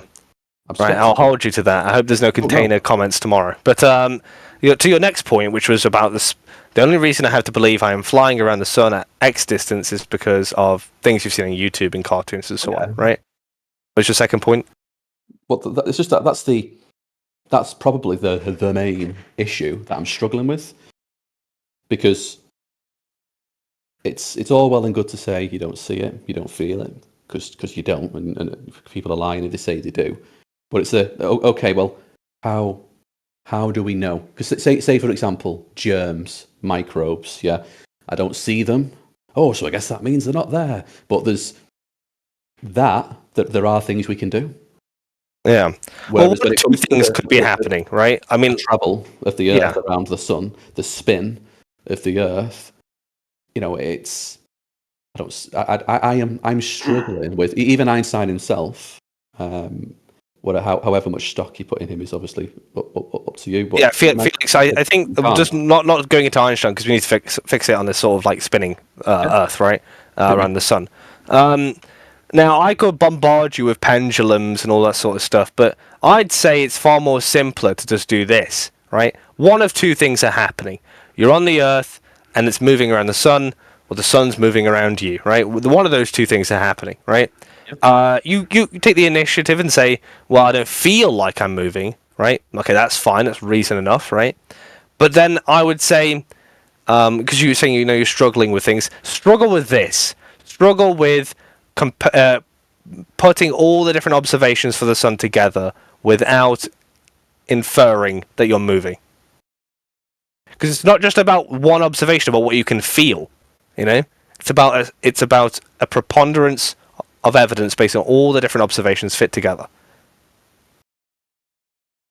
Yeah. Struggle with that, right? Because just looking at things individually disconnect from each other, you're not going to get anywhere. And also, Amish said that I have lack of evidence on the container. I just want to be clear. It's not lack of evidence, it's evidence of absence, which is evidence. Just whether or not you take, because Mr. Felix here has a strange view in my mind, that unless he's done it himself, he can't know something. Which I don't think is rational. Of evidence that ties together. I'm not too sure that's such a crazy viewpoint these days, though. What, to want to do something yourself before you know something's the case? Well, just a general lack of trust in so-called experts. I don't think is that crazy an idea anymore. Great idea. Yeah, being distrustful of experts is fine. It's about how far you go with it, though. Like, for instance, I distrust states when they say before that they won't have a general election, because usually when they say they won't, they do, right? Those sorts of things are fine, right? But there are some things in this world, Felix, that I think are a harder pill to swallow, because while governments lie, they also sometimes tell the truth, So you have to balance those two sorts of things together. I'm there, 100%. They don't lie about literally everything. I'd give you that. But when I look at the things they do lie about, when we come to then the idea, it's that same. It's a bit of a long-winded phrase. Fundamental truths about the nature of our reality and our roles within it. I do not trust them as far as that topic in particular goes. Yeah, let's just put everything else. How do you know the government's lie, Felix? How do you know the government's lie? It's not just governments.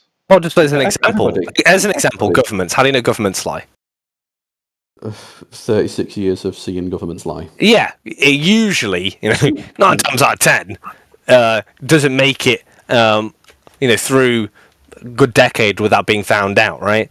Typically, we know, the only reason we know governments lie is because lies are exposed, Yeah. So, I mean, on this particular topic, you're talking centuries of governments lying, and still nobody's found out. Well, nobody's found out. Are you trying to say all the lies the government tells are exposed? Like all of their lies have been exposed? I'd say I can't think of what you're implying.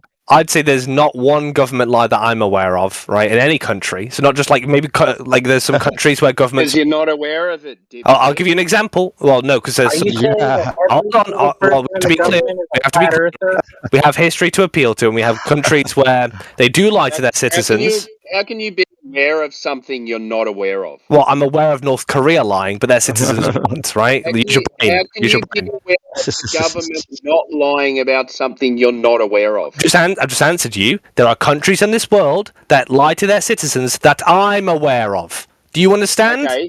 So what are you aware of? Do you understand? You're laughing, but do you understand? What are you not aware of? The implication that you made. Lied about? Well, but if you say that the government could be lying about. What are you not aware of that the government has lied about? A question. It's not one government. It's not the government. There are many governments. Are you not aware of? It's a stupid question. There are many governments. Not a stupid question. Yes, because if you're not there are many governments. aware of it, then you can't be aware of it. There are many governments around the world.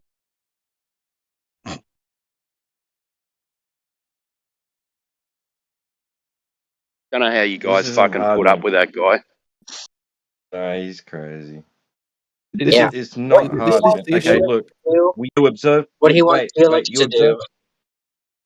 One Go second. ahead. You observe things moving in the sky. Everybody, right? Everybody observes things moving in the sky. We witness it. We describe it that way. Someone comes along to you and says, and you say to them, I observe stars in the sky moving. And they say, no, you don't. All right? They're lying. No matter who it is, they're lying to you. Yes, you do. And so do they. They see the stars in the sky moving. It's objective. The party demanded you reject the evidence of your own eyes, Aeneas. It was their final and most essential command. Are you saying globe earthers say that they see stars in the sky moving? I'm sorry. But if someone comes along to you and tells you don't see stars in the sky moving, right? They're lying. You do. I've never heard anybody say that, globe or flat earther. I think it's more the argument is more like if you look in the sky and you can what we experience and see is the stars moving, but then what we know from school, inverted commas, it's not the stars that's moving. You know, we're moving, we're spinning. When you look at the sun's not moving. You see it move. You can see it with your own eyes moving, but the sun is actually stationary. And that's the point he's getting at there. That when people say, you know, you don't see the sun move, what they're really saying is, no, the sun is stationary. It just looks like it's moving. Oh, I understand that. Even though what we see, even though we're supposed to also believe it's moving 500 miles per hour in a different direction than the spin of the Earth. Not the really sun. 500 miles per hour. Perspective, I thought you left. 500 million miles. No, 500,000 miles per hour. 500,000 miles. 500,000. 500,000 miles. We're not moving that fast because. Oh, we're told the sun is moving 500,000 miles an hour around that. That's what we're told. First off, the sun is not moving. We move around the sun. Wait. You don't know your own model then. Yeah, you need to revisit that, buddy. When we were in school, early school, you get taught the sun is stationary, and then when it goes up a level, you get told the sun travels through space at 500,000 miles an hour, and then we fly around the sun, but kind of like fixed within. So as it moves through space, it drags the entirety of our galaxy with it, kind of contained within the gravity of the sun. And then has anybody got it? Has anybody got the picture to post in the millions? In the chat here? There's the spiral thing. Yeah. I'll be honest though, it caught me out as well. Gravity? What are we talking about? Gravity? Gravity. No, well, we're But talking that's what about happens. the That's Earth, what but then it happens. migrated into The gravity from the field. sun. I don't know. The gravity from the sun. It's the gravity from the sun. Yeah. I think you're coming in here being smart, just saying gravity. No, I was just saying the gravity from the sun. That's it. There's 4 different motions occurring. They claim the Earth is in 4 different types of motions. 1, it's rotating on its axis. 2, it's orbiting the sun. And 3, it's orbiting the galaxy with the sun, right? And then 4, the whole galaxy, along with the sun and the Earth, is moving through the universe at astronomical speeds. You've also got the Earth tilt, wobbling, and then the orbit around the sun is not consistent. It's described as having an average, so it speeds up and slows down.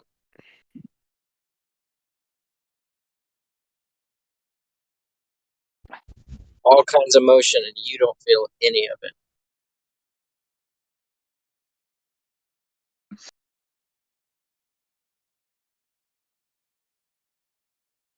People like to use the aeroplane argument there, but I feel like for the aeroplane argument to hold true, you'd have to be in an aeroplane that doesn't have a roof for a start.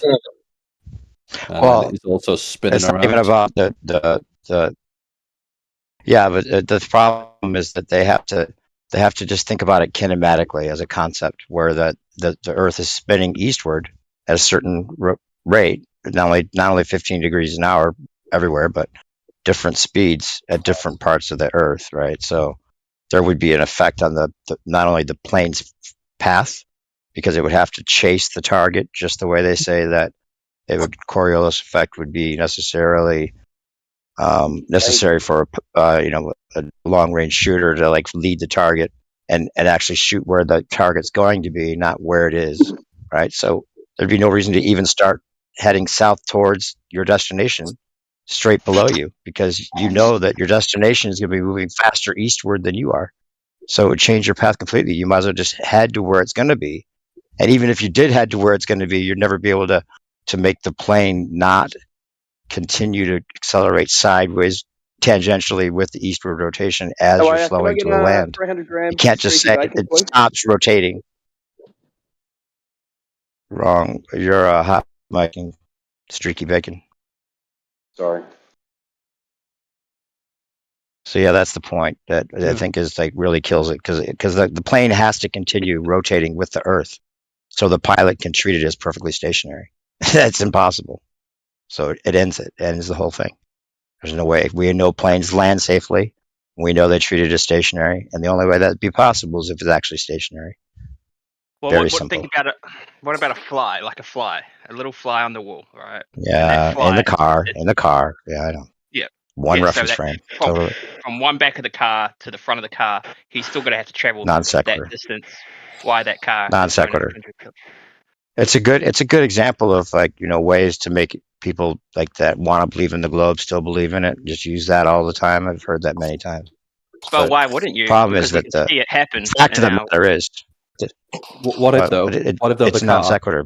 What if the cars are convertible? The fact of the matter is that, but it even so, it doesn't matter that the pilot treats the Earth when it lands as perfectly stationary, and so it would have to increase its speed sideways to be in perfect sync with the Earth for it to treat it as stationary. There's no argument there. I mean, every globe believer knows that's what would have to happen. It's not like just a fly in a car makes it happen for the pilot. You would have to have the plane in a one-to-one relationship with the spin of the Earth at a higher tangential velocity. And he's not trained to ever even think about it. I'll ask a baller, what would be the difference in how you would train a pilot to fly and land on the stationary Earth, as opposed to trading a pilot to fly and land on a spinning ball Earth. And they will say confidently, there'd be no difference. You would just train the pilot exactly the same. Think about it, Think about the absurdity of that. Like, there would be no difference. It would just be perfectly exactly the same. Like, what are we even arguing about if it's exactly the same? But I think you're explaining what would happen if you actually get outside the supposed atmosphere, right? Where we're not dealing with pressures and gravity as much. No, the atmosphere doesn't make it in sync. No, the gravity actually. How does the atmosphere make it in sync? Because it gravity actually has a tendency to hold everything in place on this hypothetical world. I'm not going to say I'm a believer or anything, but yes, that's the belief, is that we have this atmosphere that's holding everything in and holding it towards the Earth and holding it attached to the Earth. So when you're in the atmosphere itself, you're like the same as that fly in a car. Until that fly actually gets out of sight that car, then what you're saying becomes true. That's when relativity and speed of the planet and all that. That's why a lot of people put in a lot of money into supersonic aircraft, so they can go out of the atmosphere and use what you're saying so that they can get to A to B a lot quicker. But you can't do that when you're within the atmosphere, because you're still part of this planet as it's turning. Well, I understand the concept. Like, they have to think about the kinematic concept as if that's an answer, but it's not an answer. It's just there's no mechanism to actually make the plane accelerate. You can't just imagine it that it's automatically in sync because it's in the atmosphere that's attached to the globe. And even then, they can't say the atmosphere is in perfect sync because of fluid dynamics. In fact, they say the only time it's ever in perfect sync is when there's no wind. And I've had people claim the not wind is what keeps it in sync. So the not wind is moving the plane sideways, 500 miles per hour faster sideways. Somehow there's not wind. You have to have an actual mechanism, not just the idea that the atmosphere is going to do it somehow. Is it just based off wind that they argue? Is it not just the atmospheric pressure or any of that sort of pressure? Why? So you're saying, even if, like, think about it, if you're like just the reality of this, you're a pilot and you realize that there's a problem here, that I have to put my faith in something, and just that okay, it must be atmospheric pressure that's keeping me somehow accelerating me sideways 500 miles per hour faster.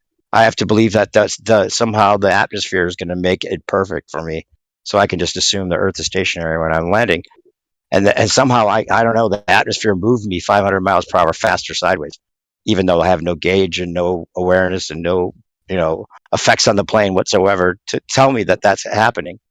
It's just ridiculous. Think about it. We're talking about people's lives in the hands of a man. What do you mean by sideways, dude? You mean like perpendicular to the if it's going planet? South. No, if it's going south and it is an eastward rotation, it would have to go sideways. It'd have to accelerate exactly sideways in perfect sync with the Earth as it's headed south. And even if it was somehow accelerating to be in sync, it would slow down to land perpendicular, and it would have to continue accelerating sideways to treat it as stationary. I'm sorry, go ahead, start over. What do I realize? What's your question? You do realize, of course, that Earth is very big and man is very small, right? Yeah, that has nothing to do with the whole topic whatsoever. It's very. There's true hitting and there's magnetic. There's two headings. There's true hitting. There's true hitting, and then there's magnetic hitting, right? So they've got to do math to sort out what is the right path to get to A to B anywhere on this planet, right? So they have to take that into consideration. But they probably don't have to take too much consideration of the rotation of the Earth, including the spin of the Earth. Well, yeah, that would be a huge problem. Right? It would be huge. There's no consistency. Right? It's 1,000 at the equator. It's 1,000 at the equator. It's 0 at the poles. There's no consistency there. That's what I thought. So there's 1,000. Did you say not 1,000 changes to maybe 500 to 600 back to 2,000 up to 8,000 on the equator? Tapers down. Or is it just 2,000?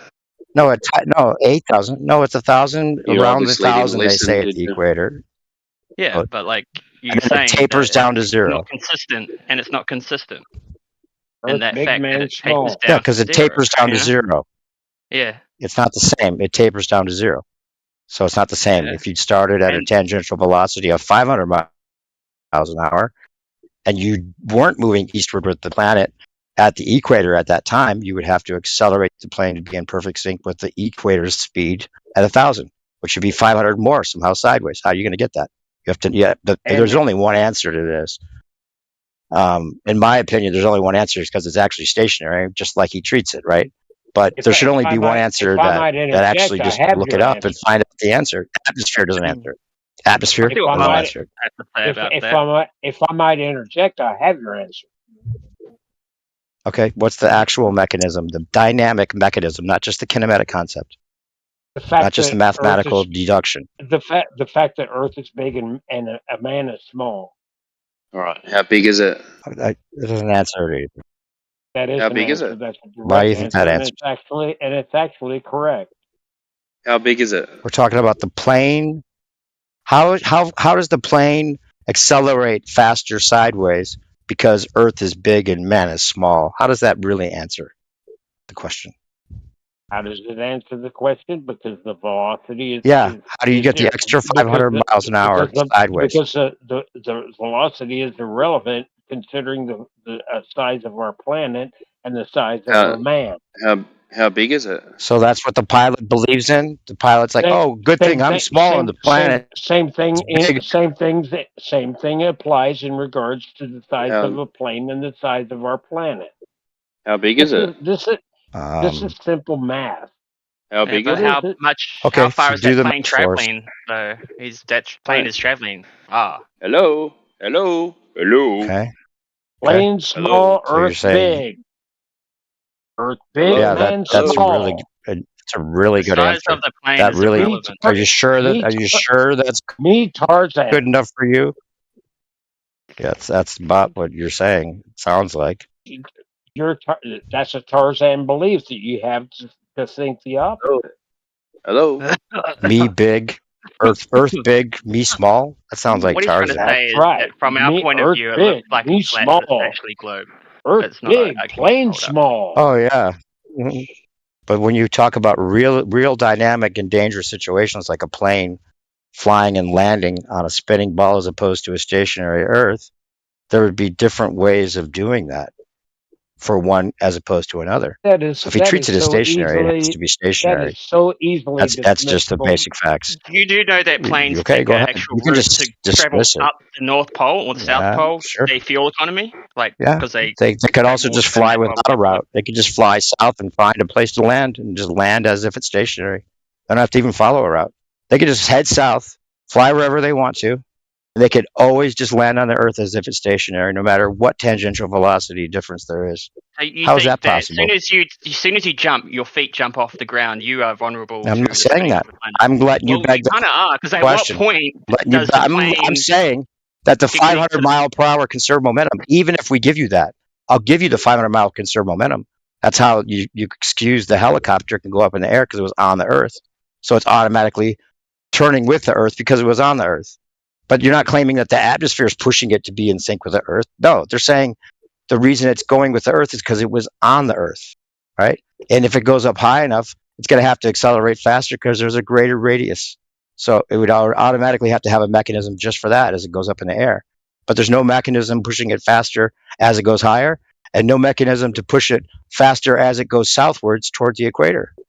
Except for just a kinematic concept, the atmosphere automatically does it for him somehow. Do you even realize how ridiculous the words that you are using sound? To you, obviously, not as ridiculous as you sound right now. You have no idea about what you're speaking. But you can just say that, but that doesn't. You just go ahead and answer the question. Then. No, you're trying to. You're trying to be a wit. Yeah, someone trying to be a Witsit Junior. You're a fail. Witsit is a fail. TV for my bumhole. Right. Do I have to start conversations? Hey, old guy. Yeah. Right. Start. Hey, old guy. Be idiots.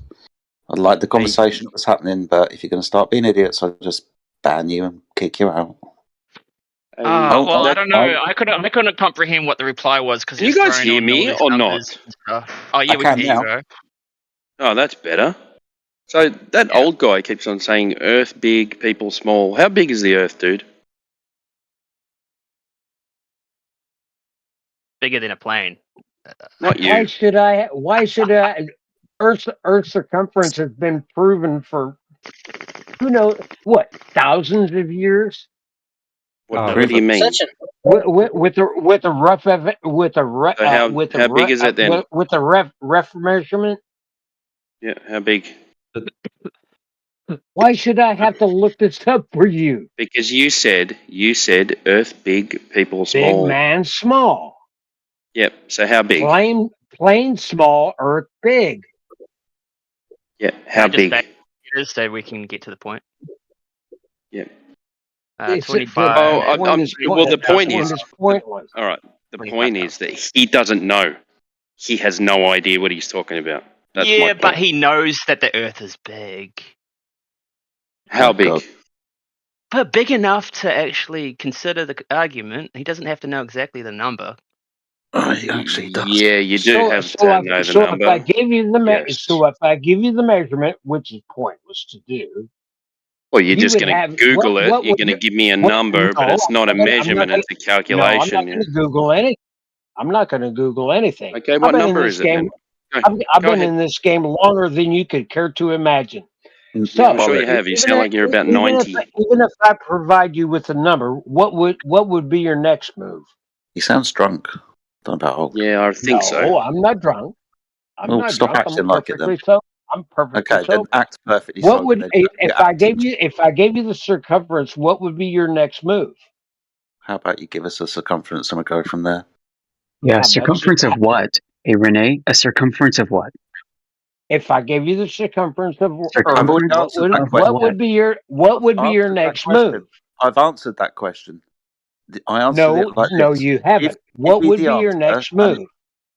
You would deny it, wouldn't you? No. If you'd have listened the first, if you absolutely would. You would listened deny for the fifth time, being as I'm trying to tell you, you fucking idiot.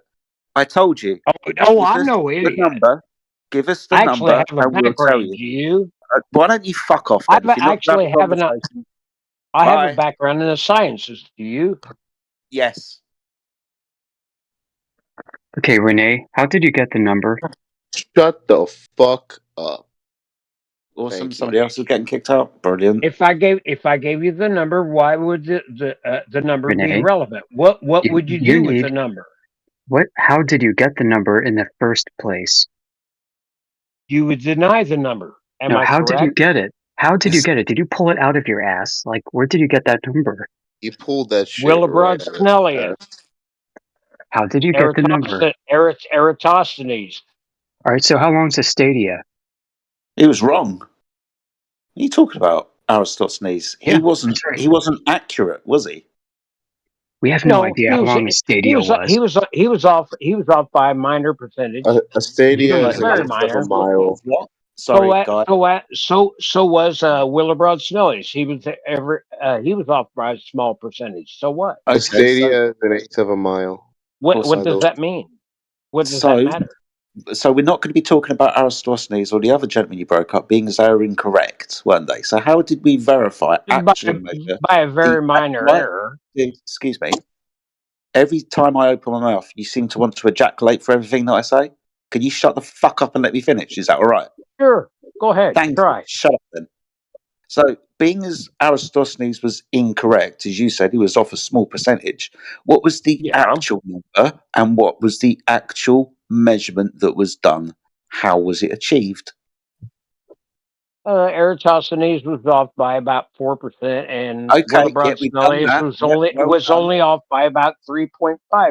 In comparison to what? Yeah, thank you. In comparison to what?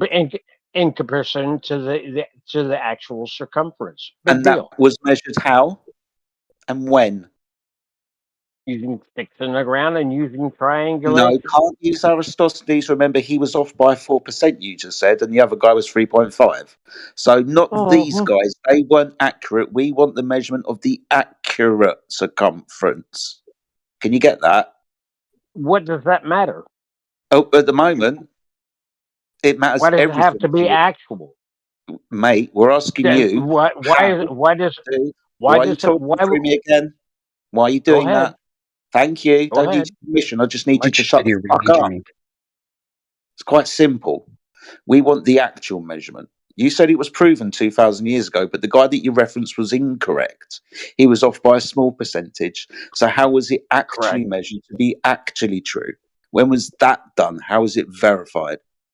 So why are you asking me a question and not answering mine? No, I have no desire to answer your question because you won't address mine. Dude, I'm the one asking the questions here. I'm the only one who's been asking the questions here. A question in the form of a comment. You're drunk, aren't you? A question in the form of a comment. Conversation, wouldn't you? No, this sir. is incoherent, isn't by it? accusing me of being drunk when you can't can you act answer a direct coherently question then? in the form of a comment. Dude, can you act coherently then and then answer a question that has been asked to you over 5 times? If you're not drunk, don't act like it.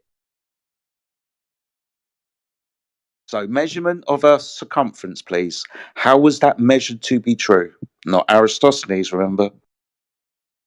And not Willebrod Snellius. We can't bring in triangulation that surveyors use on a day-to-day basis. Can you just answer the question, please? No, you're the one who can't answer a question. You just want to play make-believe. No, at the moment, I've asked you a question 6 times now, on top of the question that everybody else has asked you, including Timbo. We want to answer you can't provide anything. Fucking idiot. Answer the question or fuck off. Okay, fuck off. Then. So I'm an idiot when you can't. Yes.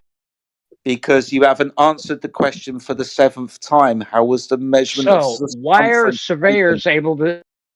That's a question to me. Do what they do. Why are you asking different questions now? I've asked you the same question. Because it all relates. Dude, you failed to answer one question. It all relates. Renee, it all relates. Renee, which surveyor measured it within the 4% accuracy that you stated existed? Willebrod Snellius. That would be Eratosthenes. And then Willebrod Snellius brought it down to a small percentage of error. Okay. Who was 100% correct, and what was the method of measurement? I have the answer. And also back to this again. Surveyors use triangulation to measure curve every day on an everyday basis. To measure curve. In that manner, I would like to know where the confusion is. There is triangles measure curve. Earth is curved. So triangles measure. We're gonna follow you down this fucking pathway, mate. Being as you're not going to answer my question, why are you talking? You're obviously not going to answer the question that's been asked you nearly 10 times now. So we'll move on to the next one. Can I just try and simplify it? Sorry, man. All right, please don't ask me if triangles can curve. No, here, dude. Can you just listen for a sec? So it's really simple. So you say they measured it within 3%. In comparison to what? That's a tricky dick question, and you know it. In comparison to what? If it's within 3%, it's got to be compared to something. Otherwise, it can't be in 3% within 3% of nothing, can it? So what's your objective standard? Your reference, your standard. What is it? Please do that. Please do the triangles can't curve thing with me. See, he wants to get off the subject because there's nothing to compare it to. I'm on the same exact subject. Okay, so what do you compare it to then? Within 3% of what? You do understand that these measurements can be done on a daily basis. 3% of what, man? The circumference was determined to be with only a 3.5% error. What is so difficult about that for you to understand? I have the answer. What is so difficult about that for you to understand? We've been here for 10 minutes. 3.5%. Yes, in reference to what? In reference to the actual circumference of And Earth. how was that measured? Using triangulation. Or if you're talking about Eratosthenes, which is No, a so different type of measurement. Eratosthenes compared it to Eratosthenes, did he? You fucking idiot. Eratosthenes and Willebrod Snell, Yes, but what are they comparing it to? What are they comparing it to? What are they comparing it to? They're determining the circumference of a sphere. Yes, but what are they comparing it to? You said they were wrong. In comparison to what? In comparison to what? You know how ridiculous you sound right now? You sound ridiculous because you don't even have a fucking baseline. In comparison to what? Yeah, it's a sphere compared to a sphere. You're an idiot. What is wrong with you? What a moron.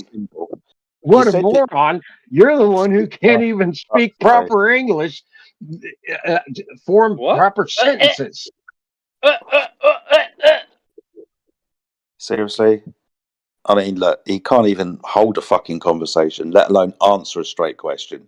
So we placate him and lead him down the path to help him understand why the question is so salient to this point, and he doesn't fucking get it. Really? Nope. Shall we unmute him, see what happens? All right, then. Well, you can talk to him.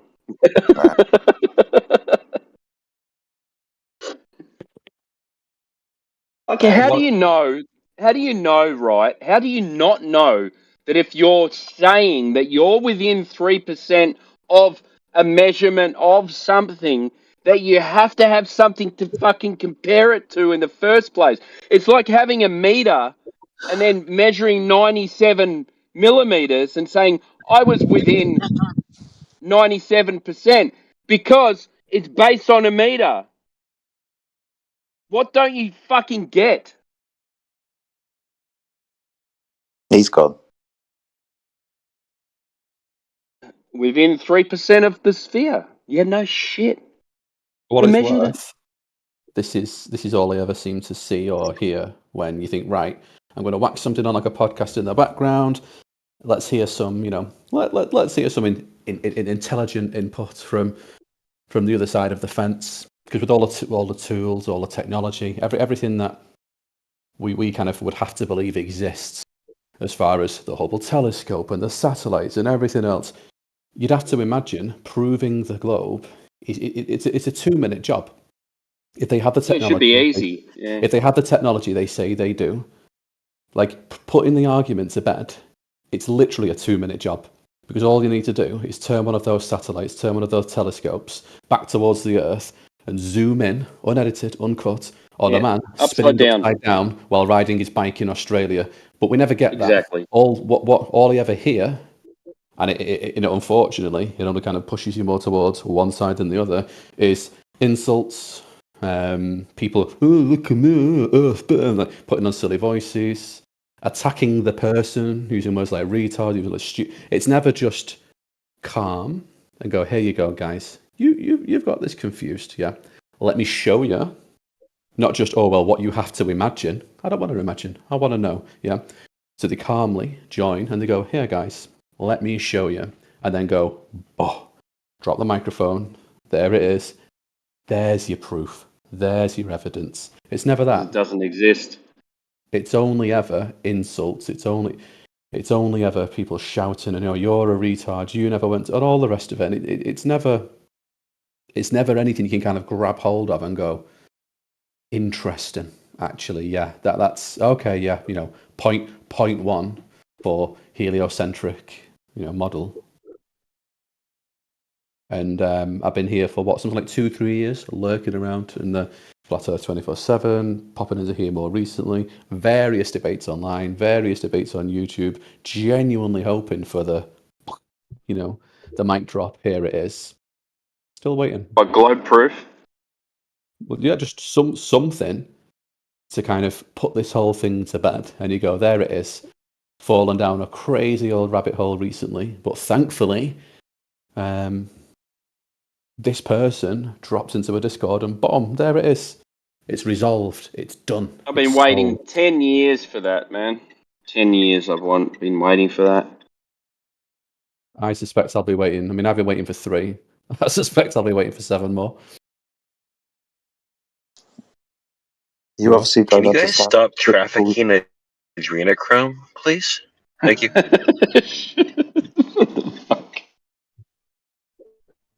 Oh my god. What were you going to say, Jedi? Disgusting fucking. No, I wasn't going to say that. Drug, guys. Did he beat you to it, did he? Yeah, I think he did, yeah. Yeah, you guys obviously don't understand reciprocal zenith angles, is all I can say.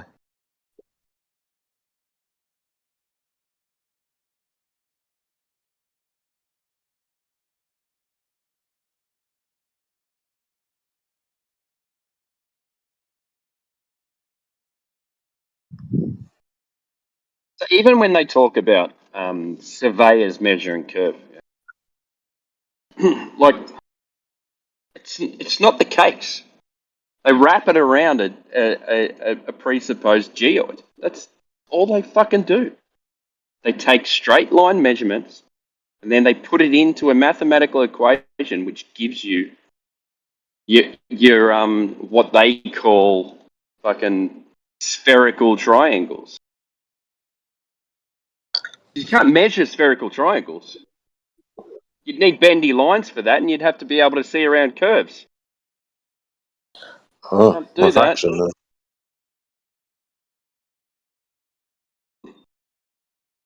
Hey, Timbo, have you heard how it's illegal to do your own map making and surveying in China? No way. Really? Oh yeah, I posted some stuff about this in 24/7 and other places. The Chinese government requires you to obtain a government license, and they require all surveying to conform to the Chinese globe datum. Really? Yeah, let me post. I got like 14 references and plenty of information. I'm going to post my wall of text in the chat right now. Is it flat? Well, it was when they done the Aristosthenes experiment, but now they've got to wrap everything around the global datum. That's when they had their emperors instead of communists. Instead of dictators, yeah. All right, hey guys, can you check it out? I gotta go, but if anyone wants to read that for the audience, it could be very enlightening. Cool, thanks, Amish. Cheers, brother.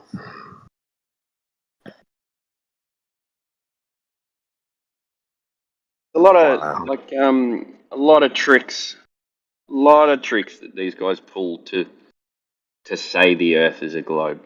And once you see the trickery, you know, when you first start looking at it, you go, "Oh yeah, well that makes sense. Yeah, that makes sense. That explains it. That makes sense." It's because you've heard it your whole life. That's why it makes sense, because it's in your brain. You've always been thinking about this space. Oh yeah, balls in space. Yeah. Oh yeah, that makes sense. Everything goes towards the middle of the ball. Yeah, makes sense. Yep, gravity. Yep.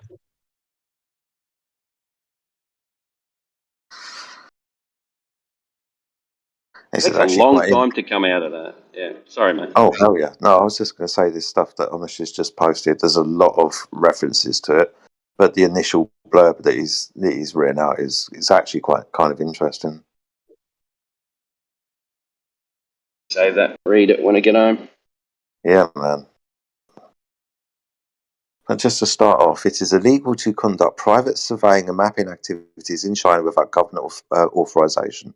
According to the Surveying and Mapping Law of the People's Republic of China, private individuals or organizations, especially foreigners, are prohibited from engaging in surveying or mapping activities within the country unless they form a joint venture with a Chinese entity. The law has been in place since 2002 and includes severe penalties for violations ranging from fines of 10,000 to 500 Chinese dollar dues, whatever that is in American, 72,000 US dollars or whatever. Wow, that's a lot. Yeah. What are they hiding? Shape of the Earth, maybe? I don't know. A wall? Dragons? Who knows? Oh, it gets even crazier. Read on the next paragraph. Okay, the Chinese government imposes these restrictions primarily for reasons of national security. The law mandates that all geographic data collected must comply with specific coordinate systems like the GCJ02, which intentionally induces offsets to geographic coordinates to prevent exact location. What? To prevent exact locations pinpointing by unauthorized users. This system causes discrepancies between actual locations and those shown on maps using different global positioning systems such as GPS. Holy cow.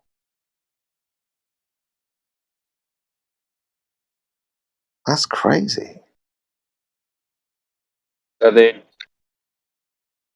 GPS maps are different. Well, ours are as well anyway, but...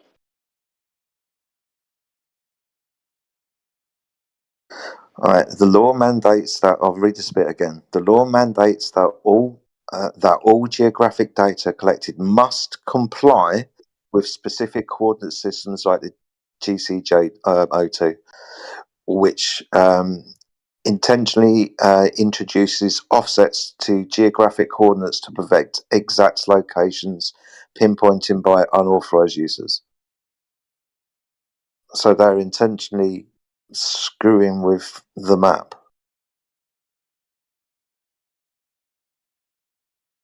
Wow. I'm going to have to look into this.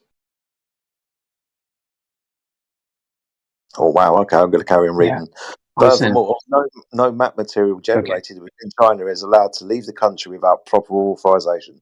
Sorry, did you want to say something, mate? I'll carry on talking. Oh, yeah. Just wanted to interject. They basically make it illegal to determine the figure of Earth. Yeah. Because your resulting survey must conform to a globe no matter what. Yes. Yes, 100%. Yep. So even when you measure it flat, you better make sure that you wrap it around this ball model that we're going to give you.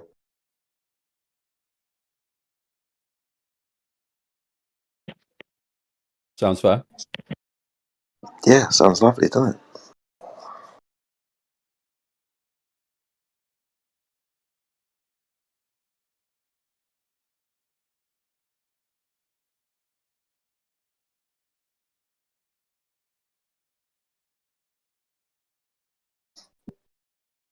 Yeah, maps are really interesting things. So why would they lie? How isn't GPS accurate, guys?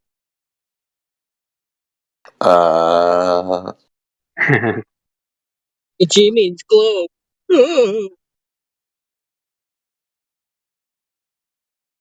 Yeah, that's crazy. Because if people suggested the G in GPS stood for granolic positioning system, then you could argue, oh, there you go, you live on a piece of granola.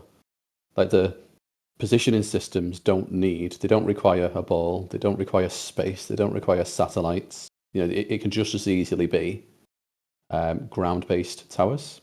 It doesn't. The fact that sat nav again, sat or satellite, it doesn't really prove or argue anything because it's just a name they decided to give a piece of technology that works. But people take that and run with it like it's some kind of proof or evidence when it's just a name. You could have called it anything. When I'm out in the middle of nowhere in the countryside and I get absolutely fuck all signal, I'm thinking, well, what's blocking my connection to the satellites here?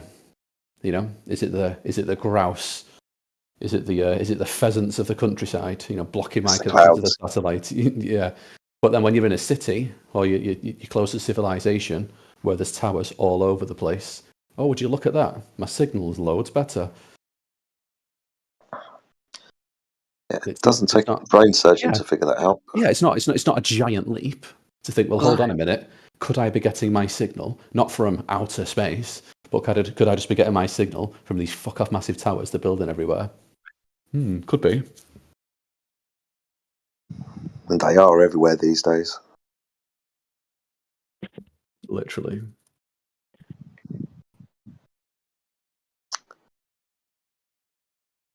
I wonder how the air would feel without them.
Oh, there are like 30 people in here, not one person speaking. Well, 20. We're waiting. We just got done trashing the globe. Okay, I just joined in. Like this many people, all in silence. Yeah, Something just went down. I think we are waiting for you. That's all. Waiting for me. Yeah, since you're here now, we can finally talk again. Well, I'm honored. We didn't exist before you came in here. Well, this is like the flat Earth cat, you know. No, this is the mind of you. If I don't open the hatch, you know, are you dead? Are you talking? If I don't join. Like the flat Earth Illuminati. Yeah.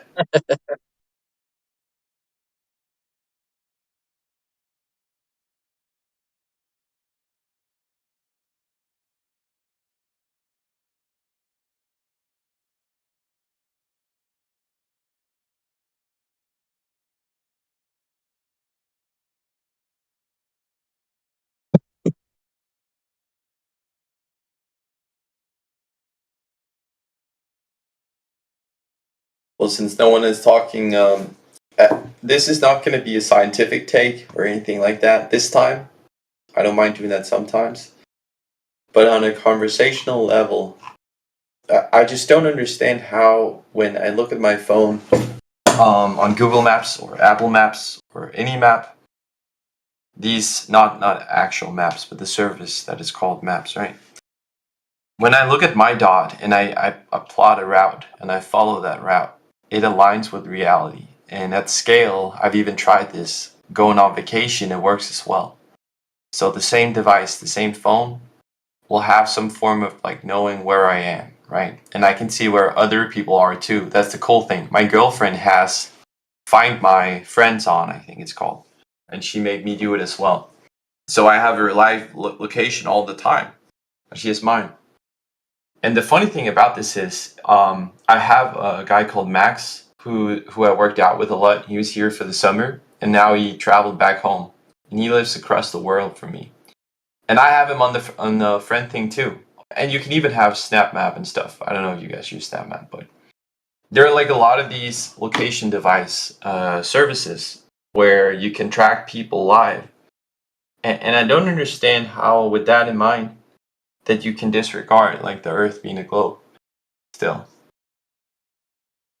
Well, your phone is tracked how?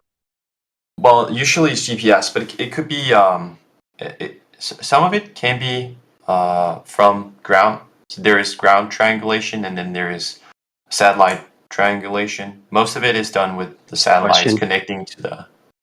You need to find out how accurate it has to be for Earth to have to be a globe. Because if you don't know that, then you don't have any position to argue from. No, yeah, I mean, this is not, as I said, I have lackluster information, so sure, that's why I'm here, right? I wanna explore this. If at the base level, all the app is doing is tracking the triangulated position of the device. Yeah.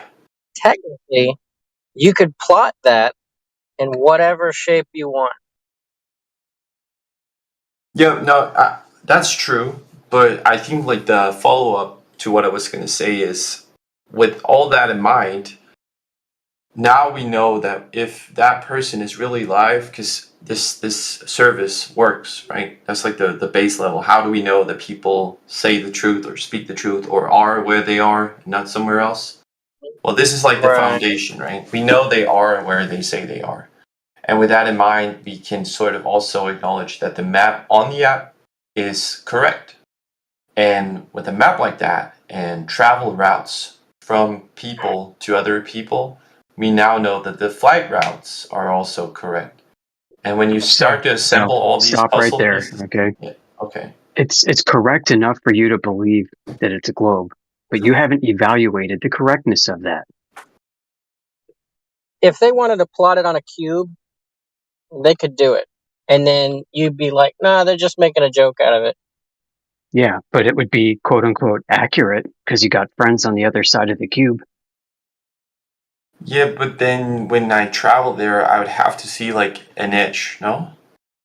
Yeah, just like we're always asking, where's the curve? You would be like, where's the edge? When am I going to go over to the other face of this cube? Where's the corner? That's going to be your question, right? Yeah. So they don't make that claim, right? That's why I said that if they plotted it on a cube, you would say, oh, it's just a joke. Well, if they were claiming that the Earth was a cube, and then they were like, yeah, well, we got our military bases at the corners of the cube because it's easiest for us to launch these things, and you can't actually go visit these within 100 clicks, then you would either wonder where the fucking corners are, why the military bases are at the corners, and why they're preventing you from going to those corners.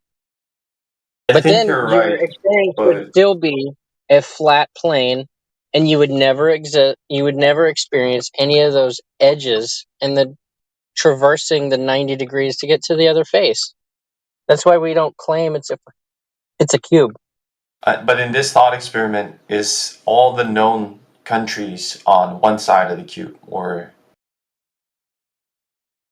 because it seems like you haven't really made that clear. Because if they are, then we're back to square one, right? And if they aren't, you would have to travel over an edge, right, to get there, which I have So done. then it fits all in the same face of the same cube. You would still have the same cubers saying, well, the Earth is such a big cube, and you don't actually know where the edge of the cube is, and we don't know what's out there. But we know it's a cube, just like Globers are like, well, we know it's a sphere, but we can't find the curvature. You don't experience it, but it's there.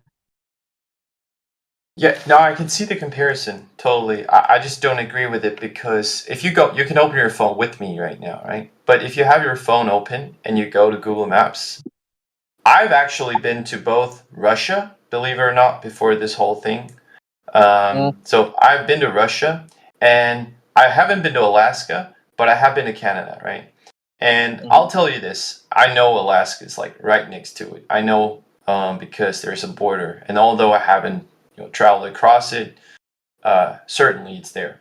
And so I can tell you from Canada, if you go to Alaska, which is not too far, then you could get to Russia pretty easily. But on a flat map, that would never happen. Like you couldn't go that way around because it's on the other side, quote unquote. But it's actually pretty close. Like Russia is huh? So how are you going to claim that the Earth is in the shape of a Mercator map, and then say that you can't actually get to Russia from Alaska because it's all the way on the other side of the Earth? What's a Mercator map? Just so I'm with you. You know what a Mercator map is? They got it in the schoolroom. They pull it down on the little chart, and you got okay, the Americas on the left side, and Russia and Australia on the right. Gotcha.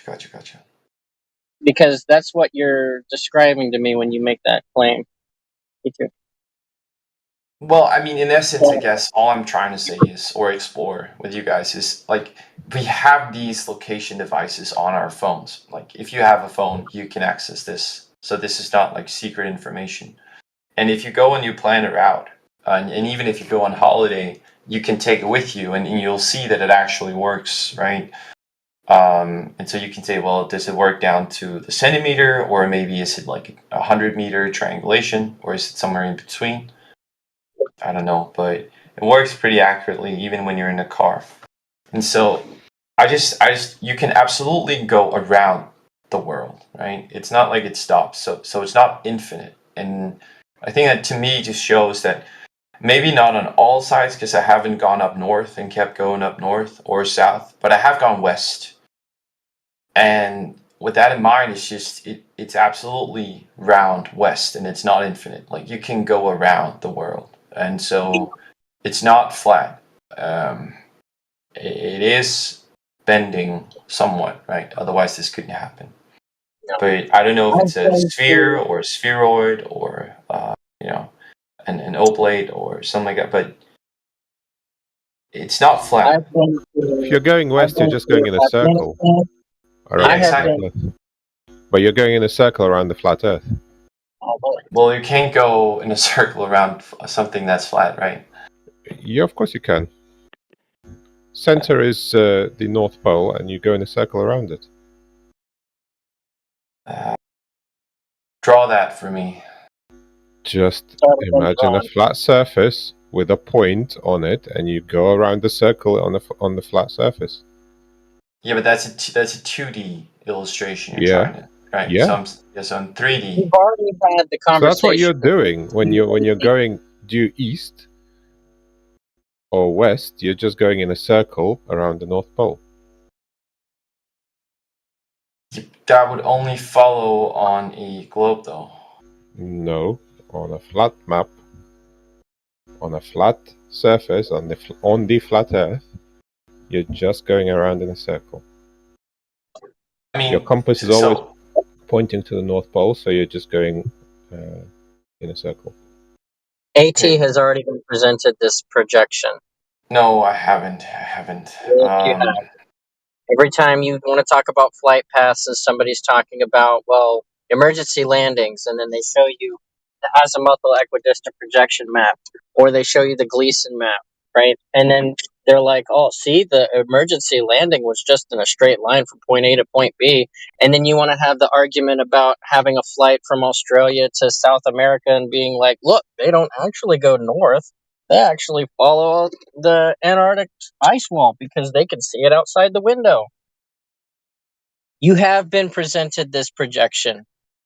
Right now you're lying, saying that you haven't.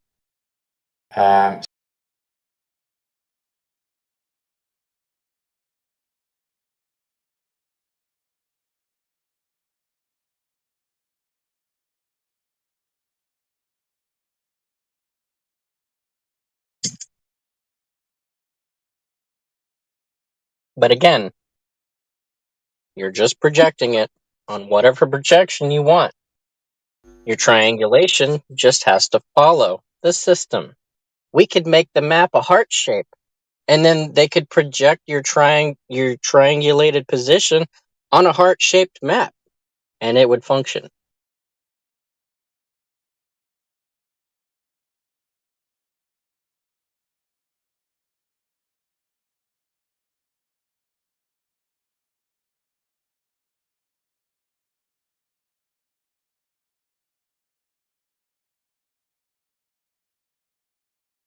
Why am I getting muted though? Like, hello?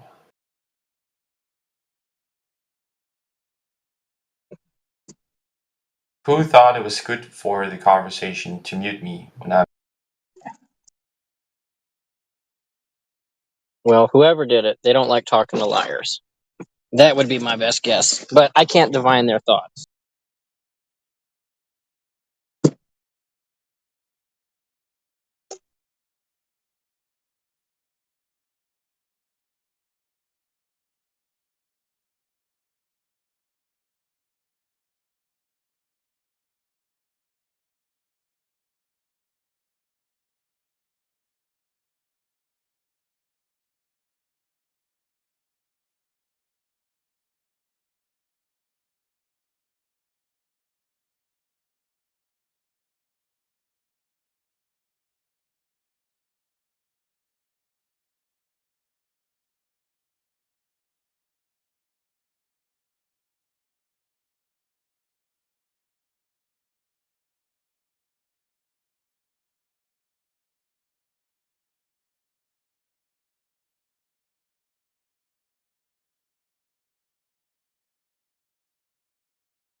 It's funny how we have surveyors come in, the anti-flat earthers. They tell us all the time that no, we don't take our triangulations and wrap them around a ball.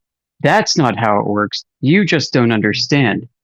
Meanwhile, the Chinese government says, hey, we made this law.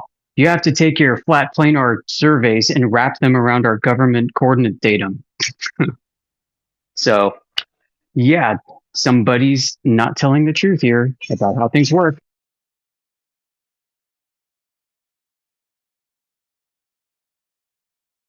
And and then whitewash the map so it only shows features and stuff that they want. Take that hill out, take that cave out, take that intersection out, take that building out. Yeah, and why don't you skew the coordinates over this area just a little bit?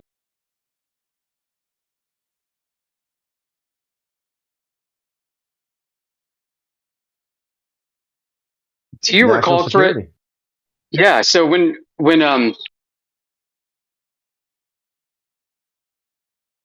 remember when Saddam had those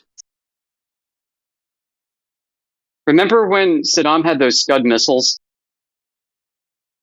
Yeah.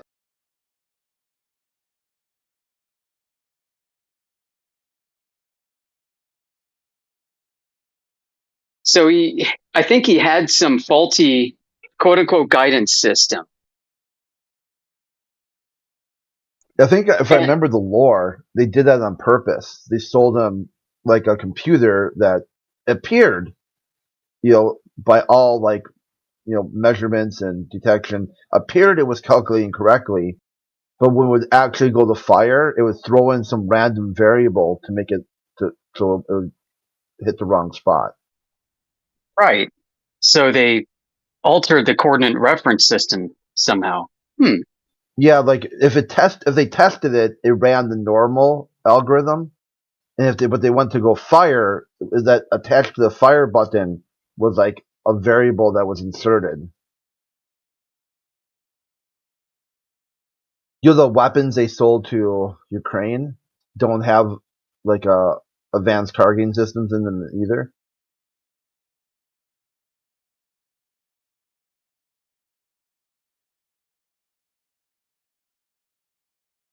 And they're supposedly like the spother of Kiev or whatever. They kept doing some war hero of the week.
I can't decide what story I want to do. The AI discovers 27,000 overlooked asteroids in old telescopes. Or I got this one, warp drive is possible. Another one, SpaceX reveals new EAV suit with heads-up display built into the visor.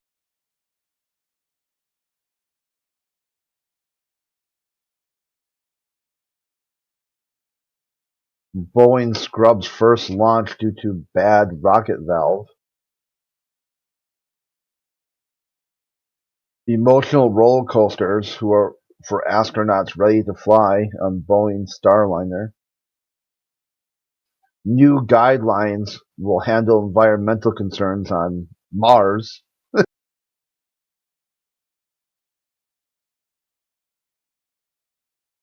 Isn't that just a fantasy novel? Yeah, like you're gonna come up like you're wasting your breath. You're burning daylight to talk about your environmental concerns. Waste of money. On Mars. How is this I see. funded? Is that the winner, I guess, because I got the most reaction? I was going to say, I just see the delicious irony in how the government is investigating Boeing on one hand for their production processes being substandard. And on the other hand, they're upholding Boeing for their Starliner capsule technology that they're using to launch astronauts into. Amish, have you seen the second death of the second whistleblower? No, another one died mysteriously. Yes. Is that? Yeah. Oh Yes. gosh. He died because of an infection. He was a very healthy young, middle-aged man, and he suddenly died of an infection in the hospital. It's like all these whistleblowers that are tied to the space program. Oh wait, they're only tied to the aerospace side of Boeing, guys. It has nothing to do with the space side. Okay, everybody. So, sorry guys, can I just interrupt and ask one quick question? Is that the real Batman? I don't know what that means. The real Batman? The real Mr. Batman, as in like, repent, sir, repent! Oh, no, that's Flat Earth. That's Flat Earth Batman. Yeah, that's a different Batman. The second whistleblower was Joshua Dean, and he was 45, former quality auditor at Boeing supplier Spirit Aerosystems. Alleged gross misconduct by quality management.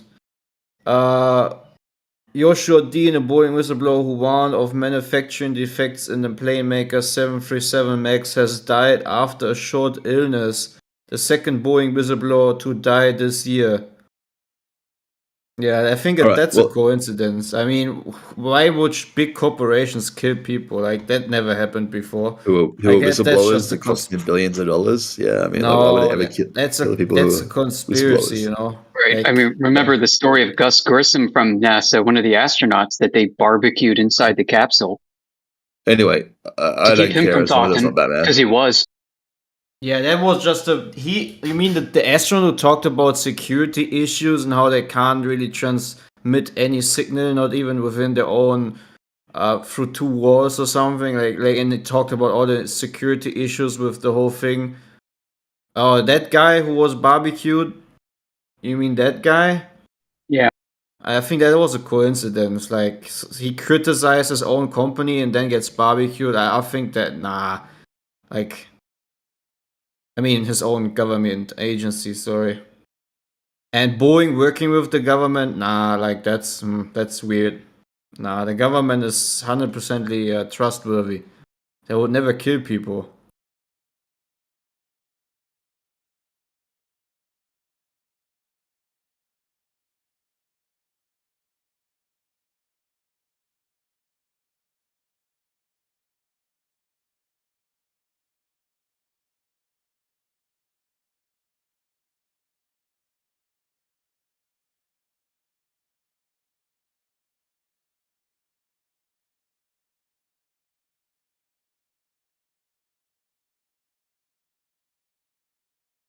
I'm kind of bummed out. I like on the server I just joined that I got kicked from because one of the mods is all triggered by the news I post. So they're gonna put me now. They invite me back. They put me at a higher role than the moderator, but I don't have any perms. But that way they can't do anything. Okay. And so I have to go through and like click all the roles and set my text chat color and all that. And instead of just typing in the text chat color I wanted, I just hit like the first command and it said set random. So I'm like, fuck it, I'll just hit enter, see what happens, what color it gives me. And it gave me the color I wanted. And I was like, wow, what's the chances? There's like 100 colors to pick from, so 1 in 100. So I went to go take a screenshot that it said random, pick the color I wanted, but then the bot clears the channel like every 15 seconds or something. So I didn't get a screenshot.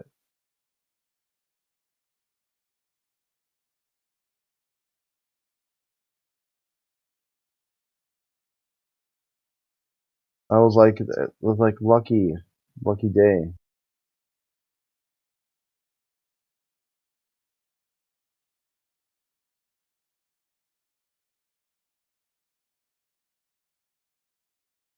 So it's like you're deprived of the satisfaction of having a coincidence happen to its fullness.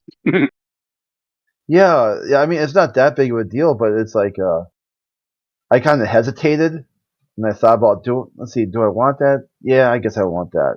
And then by the time I opened up, snipping tool and hit enter, it was gone. See, like, I guess you hesitate, like, think long, think wrong. Now I got FOMO.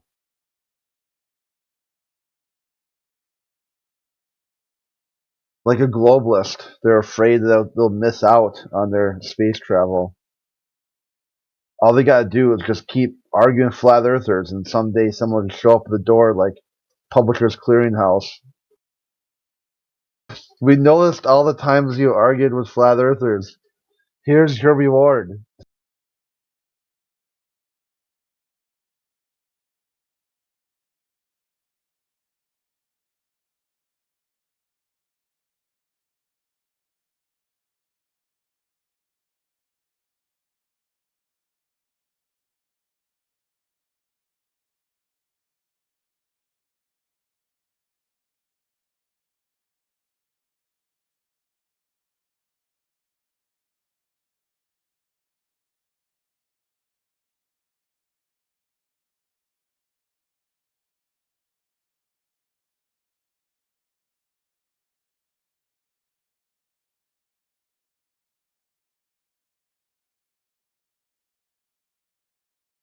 If the figure of Earth doesn't matter, then why do they keep coming in?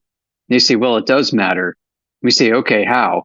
And we go through all of our questions and answers, right? And then they come and say, well, it's experienced flat. We get that. We agree with you. Yeah, and then not flat. Right. So it doesn't matter, I guess. But then they're in here arguing against it as if it does. And then they say, well, we concede that we also experience it flat and stationary. So why are you here?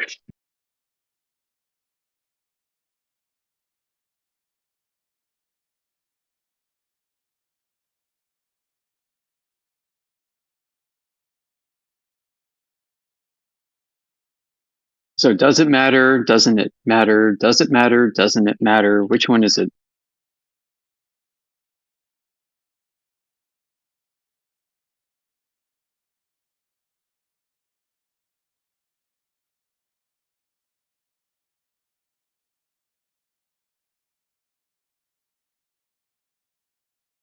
It's all about mind over matter. Yeah, it's like that Flat Earth song by Eric Dolby. It can be whatever shape you want.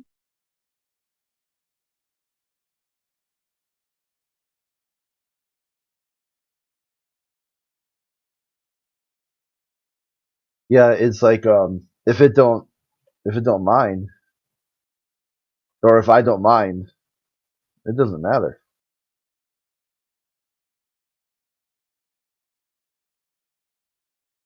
Thomas Dolby.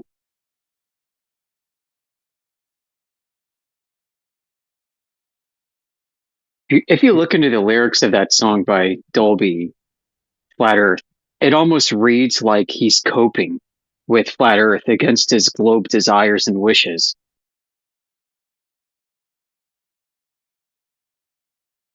Here I decided to go with Mars environmental concerns. And then we got from the reboot of Hitchhiker's Guide to the Galaxy, when they got stuck on Earth, had to put their thinking cap on. Oh gosh.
This is pretty funny. So I got kicked from that server. So for posting the news, triggered this atheist mod, whatever. Why are you posting the news? You explain it to him. So I asked the guy, the moderator, said, "Hey, what do you think the best channel to post the news is?" All of them. You want me to post it in every channel now? He's like, yeah, just make the point. Make the point that he can't kick you, can't time out, can't delete your comment. Right? Like, post it in every single channel. I'm like, oh, that's great. Yeah, I go. I'm not sure you should take him up on that. Well, yeah, I'm thinking, but that's a lot of clicking. Like maybe. Yeah, I don't know. Just a couple days do it. How long? Like, how long do I post in every channel? Like, you can approach with this, say, hey, instead of me posting in the channels I want to, can I just have one big sticky for the whole server? Yeah, I get. Yeah, that way. That's what I think is the best peacekeeping thing, because if someone can click on the channel if they want, or also click on the channel if they, or not click on it if they don't want to.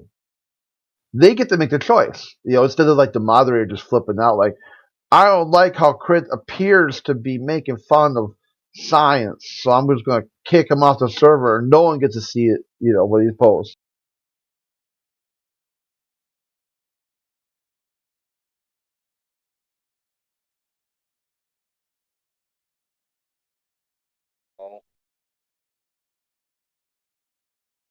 Who's that? Me.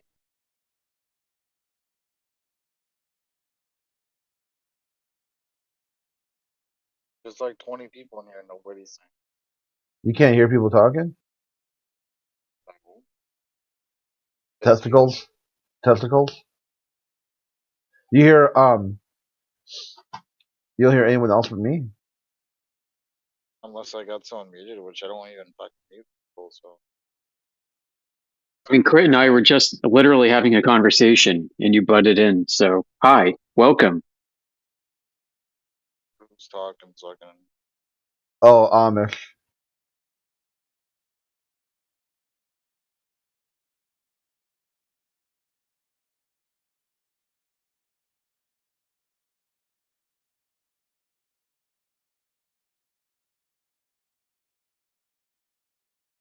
You see him? Yeah, I'm here. Good morning. Bread and butter. You want to talk about Earth? You have any opinions on the matter? Yeah, Mr. Amish science class. Yeah, I never had him muted. You can't hear him though?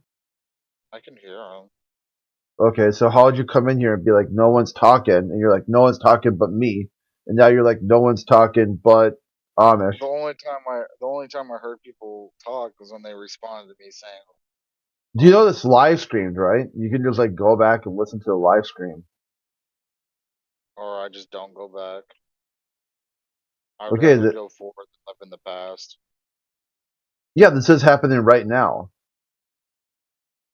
No, that would be the past. Are you with the last guy that came in 5 minutes ago and said nobody's talking in here? Because that just happened. Bruh.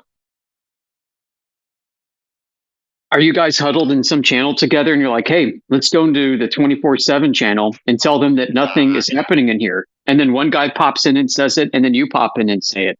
While we are in the middle of a conversation, no less. It's kind of rude. What were you talking about? We were talking about servers? the news. And yeah, another server that Grid pushed the news in. Okay, what about it? If you don't want to read content, should you like not read it, or would you like just ban the content that you don't want to read? Why would you need to ban content? Yeah, just so someone say they post like the news and then add a GIF to it. Just by adding a GIF to the news, does that make the content bannable? Well, here, like an example right there. You got access to the text chat? A text chat. Yeah, let me. Chat we're in? Yeah. I see I don't know. the I didn't. caps on. There you go. Yeah. So someone like this posts the news right here. Handle Mars with care. Guidelines needed for responsible red planet exploration. That's what it say. Okay, because they're worried about geoconservation. So someone posts that. Would you say that would be? Is that a problem? Not really. I got more important things to worry about, like fucking litter in the street. Yeah. So if someone adds a GIF here about like thinking caps on, does that make it triggering now? Because does it make it look like I'm making fun of Mars exploration or something like that? It looks like a shit post.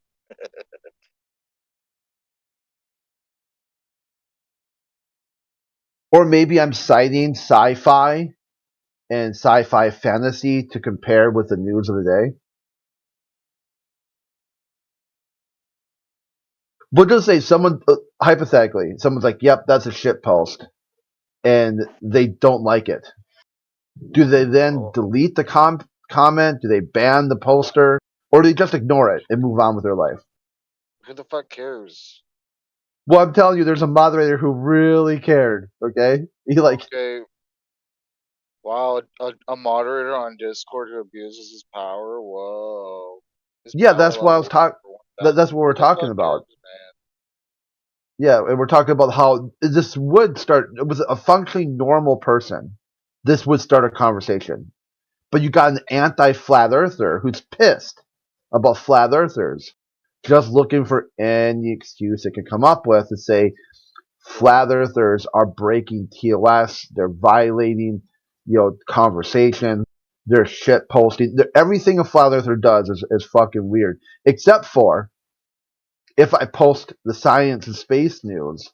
Suddenly, then they still can't talk about. They can't get on topic. Right, because they know you're a flat earther, and they don't like that a flat earther is representing what they believe is science, globe Earth science. That's an insult to globe Earth scientists, man. Yeah, stuff that they think is stupid too. Like, so someone will be like, you know what? I think flat Earth is stupid, but I think having a conversation about conservation, environmental conservation on Mars, is pretty stupid too. I got a question about the flat Earth. If flat Earth is real, why do we not see the sun 24/7? Why do time zones exist? Well, yeah, look at time zones on the flat Earth and look at time zones on the globe Earth. Which one makes sense and which one's a hot mess? Globe Earth makes more sense. You sure about that? Yeah. Have you seen Globe Earth time zones? Yeah. Okay, maybe we should pull those up for you. Wait, you talking about like say China's time zone or something? You're talking about that kind of Yeah, stuff? like China has like one time zone. It doesn't mean on the west part and the east part they have the same amount of sunlight, my dude. Also, that's not time zones you're talking about. So you came in to talk about time zones. Time zones are set up by political agreements. So what did you mean to say? Did you mean to say longitudinal meridians? You know, like Greenwich hour angles and things like that? Time zones are meant to try and match with the sun's position during the day. No. In some areas, that is 100% the No. reason. Time zones are established by politics. So in the United States, the U.S. Department of Transportation was responsible for formulating the time zones, which Congress ratified into law. Look at here. Look at GMT plus minus 0. Do you Do you understand think that? why we have time zones and we don't?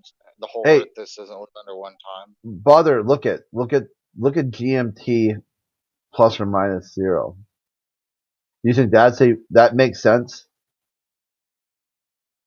That's a hot mess in my view. That's what the fuck is that? We gotta find where we are. The same chat you were just in a minute ago. Yeah, well, I'm trying to. Okay, here we are. Oh, there's a button down here for that. Meanwhile, in military theater of war, you may operate off of one time zone. Called Zulu. Yeah.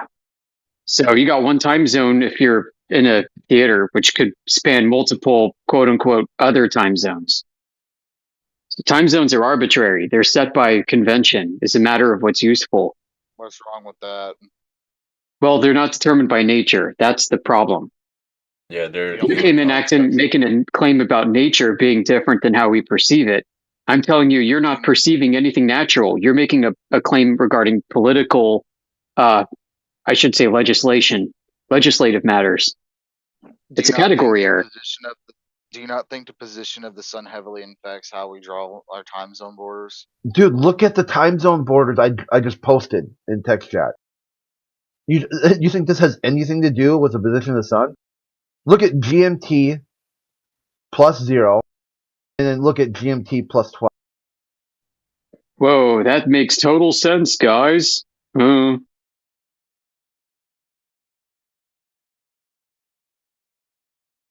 try to tell me this works? Like that? Look at you got one time zone that stretches across 2. It's almost like the politically drawn lines don't match what nature is supposed to represent. Just like we said, not what he said, like what we said. Look at the international date line. It would be Sunday in Australia, the Congo. GMT 0 and GMT what? 12.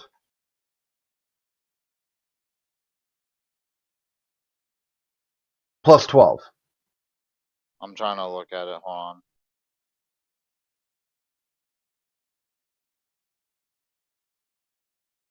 What about it?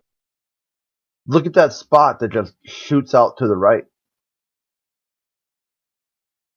What's going on GMT 12 and 0? Yeah, you don't see it? What about it? GMT's looks like GMT 12 is like New Zealand and the eastern part of Russia, and then GMT 0 is like the UK. Yeah, and look at the way. Look what they should look like on the ball. Here, I posted that conceptual idea here. Let me post it again. That's what it should look like. Does it match? Is one of these things not like the other?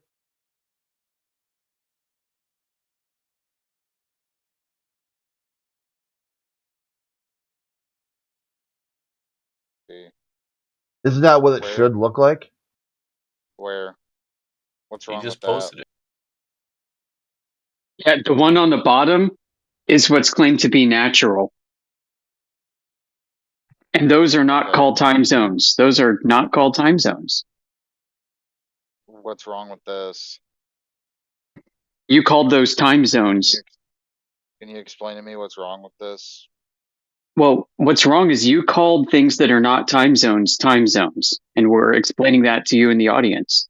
It's a definition fallacy. What's wrong with this being called a time zone? I don't see what's wrong with that. If you start making up things according to your own words, we might as well just throw fiction novels at each other. I'm asking you, I'm not talking about like the perfect time zone map sphere thing, what you're talking about down there. I'm talking about the one made by people. Right. So these are not the same thing. Well, because when you came in, you acted like they were the same thing. You called what should be longitude, you called that a time zone. Do you know the purpose of time zones? Yeah, we talked about that just a second ago. They're political. They're made out of convenience. Why not? If everything's made out of convenience, just put everything under one time. But do you understand why the time Well, zones? we also addressed that 3 seconds ago, too, when we talked about Zulu time for military timekeeping in theater of war, where they do use one time zone. So I don't understand why you're acting like we didn't talk about these things when we literally just did, like 5 minutes ago. Military, but like I'm talking about right now, though, for civilian life. Why does the civilian not just use one time zone? That's not convenient. Well, why don't you ask the governments that are responsible for the citizens and the policies that those citizens decide that they want for themselves? Military using one time zone actually makes a lot more sense. No kidding. Than civilians doing that. Right, because they can't afford to have people thinking that there are different time zones when you're trying to do highly coordinated and synchronized events. You need everybody to operate in a synchronized fashion. Yeah, so what's wrong with that? Nothing's wrong. Like I said before, time zones are created out of a matter of convenience and what's useful. So the military finds this to be very useful, correct?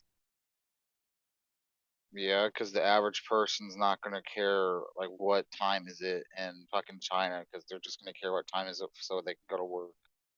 All right, so my question to you is, what does any of this that you brought up have to do with the globe? The purpose of time zones is to try and correlate the time with the position of the sun. But they don't. They do it out of convenience, right? Because you got Zulu time. Can you not interrupt me? I'm trying to make a point. All right. Well, you contradicted everything from the previous discussion, so I felt the need to interject. Maybe if you let me talk, there would be no contradiction. Can you just finish your point? I would have been done by now, but he kept talking. Then get to it, please. The purpose of time zones is to correlate the position of the sun at the time of the day. But there's the time zones the time zone borders fluctuate, like you said, for political reason or convenient reason. It's not meant to be 100% perfect with the correlation of the time. Say China, they would prefer to live under just one time, even though they span like what 4 or 6 different time zones or something. So, but they would prefer to live under one time. All right, cool. That's why after thousands and thousands of days, the morning's still morning and night's still night, day's still day. It may fluctuate between a few hours or so. That's kind of why we do a leap year. And we know this proves it's a globe because... What? Because the positioning of the sun. So the sun moves? My original question. So the sun moves? Technically the sun's moving, but... Okay, so does the sun... So which is it? Both. They're both moving. How do you know? How do I know? I've been there. What? You've been there? Yeah. Oh, yeah, I've been there. Been where? Here. Okay, so you're saying the sun moves across the sky. I agree with you. And when I point this out, you realize, oh no, I'm supposed to believe that I'm in a solar system and I'm the one orbiting the sun. What do? I'll tell him that it's both. And then so you said it's both. Am I right? Was that your thought process? So the Earth orbits around the sun. The sun moves. How do you know that part? How do I know that part? Yeah. How can you go find out that that's true? There's tests to do that. Checking the time movement of the sun. Okay. So you haven't done that, or you have no idea what the tests entail, right? I've seen people do tests. Okay, so you haven't done this yourself, and you don't know what these tests entail, do you? Why would I need to do it myself when I could just see someone else do it? So you can have an honest discussion. So the reason is you're saying this is your standard of evidence. That you're saying that this is your standard of evidence for yourself. How do you know And you're telling me that you failed to meet your own standard of evidence is what the audience is hearing. I don't believe the Holocaust happened, but to disprove it, does that mean I need to do it myself? No. What are you talking about? Can we keep it on topic here? You're saying that you need to do this experiment yourself to know the experiment is correct. No, you're saying you need to do that to prove it's a globe. I'm saying you can observe someone else do an experiment and see the results. So yeah, you just trust the observations that are made and the interpretations that come out of them. Yeah, what's wrong with them? Well, you didn't go find out for yourself. So now you're telling me your standard of evidence. Okay, so now you're telling me, okay. What I am hearing is your standard of evidence is trusting. I am hearing from you that your standard of evidence has changed and it's now trusting the observations and interpretations of someone else. Go ahead. What changed? Well, it went from doing the experiments and making those observations to trusting somebody else's experimentation and observation and interpretation. That's what you just said. I don't see no change. I said there's experiments and you can observe them. Yeah, one is you do yourself. The other is you let somebody else deliver the worldview to you to believe in, and you just switch to that one. So your standard of evidence is now trusting someone else's worldview. There's no difference between observation. What do you mean? There's a difference between doing it yourself and not doing it yourself. Observing the process, the results. There's no difference between doing it yourself and watching somebody else do it. There's no. What? So you're with there? Are you doing it with them or what? You're just passively watch. Like, what are you doing? Are you watching them set up? You're watching them clean up. You're watching them prepare. If you understand the process of the experiment and the results of the experiment, you doing it regardless will not change the outcome. Okay, so what experiment is required for the Earth to be proven to be a globe? There's the one with the stick with the sun. That's not an experiment. But that's not an experiment, sir. You realize that. That's a demonstration. Because in an experiment, you're trying to determine the cause of an effect, right? So you have to manipulate the presumed cause in order to get the effect that you observe. That's beside the point. No, that is the point of an experiment. It's not beside that is what an experiment does. That's beside the point.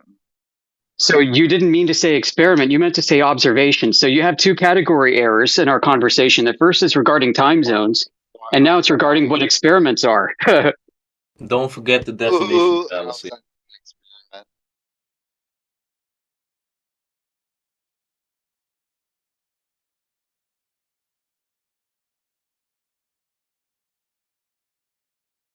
See, experiment is a scientific procedure to undertake and to make a discovery, test a hypothesis, or demonstrate an known fact. How is that not a experiment?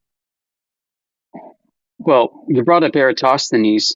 That's not an experiment. He didn't manipulate an independent variable to cause a change in a dependent variable. It's a scientific procedure to make a discovery, test a hypothesis, or demonstrate a known fact as the definition. But it's not a scientifically testable thing, though. Like, he didn't have a hypothesis, right? His hypothesis was the Earth could. The whole point of the experiment was to see if the shadows casted from the sun on the stick correlate with the Earth being round. and then measuring Well, that. well, he made some he measured the shadows, right? He measured the shadow lengths relative to the angle to the sun. Yeah, what about it? Well, how does that prove Earth is a ball? How does that prove Earth is a ball?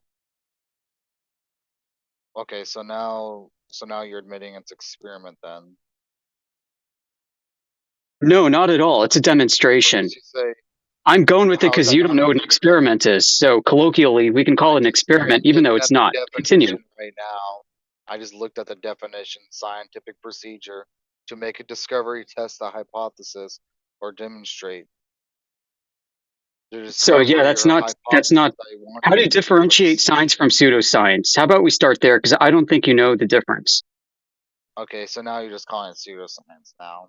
No, he's Well, no, asking you the definition of. You need to listen, bro. You're being very insincere during this conversation. I've been listening on the backdrop. Try to have an honest, integral I conversation. just gave It's him not the that hard. definition. I just gave him the definition, and he's still saying it's No, not. he's that wasn't. which is which. Yeah, because you didn't give me the definition of like the scientific method, right? You found something vaguer and more broad than that, and you're passing that off as the scientific method, and that in itself is actually engaging in pseudoscience.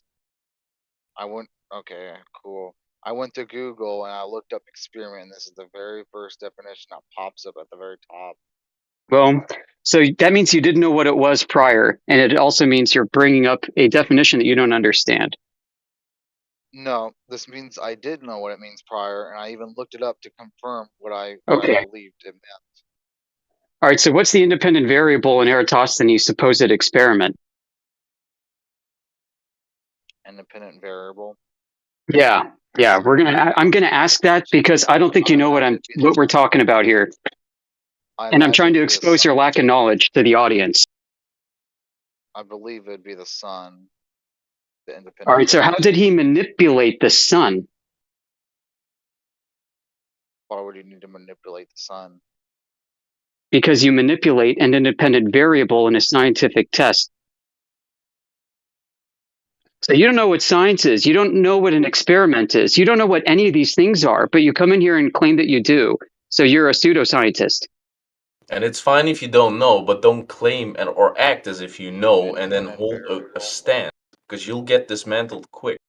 Right. We've exposed you, and it's due to your lack of honesty that you've been embarrassed. Thank you and have a nice day. I gotta go. Is this not? You're a nigger. Shut the fuck up.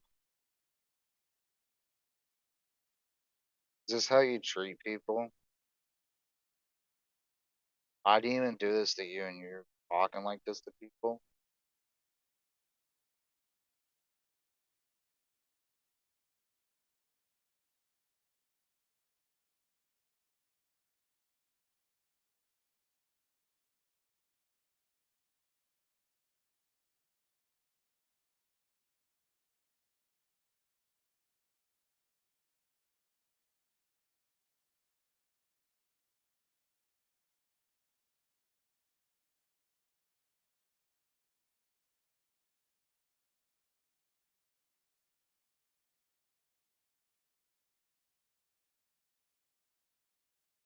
But yeah, I was right about an independent variable. What the fuck is he even talking about?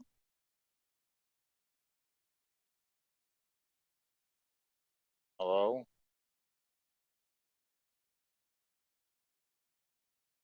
Hello?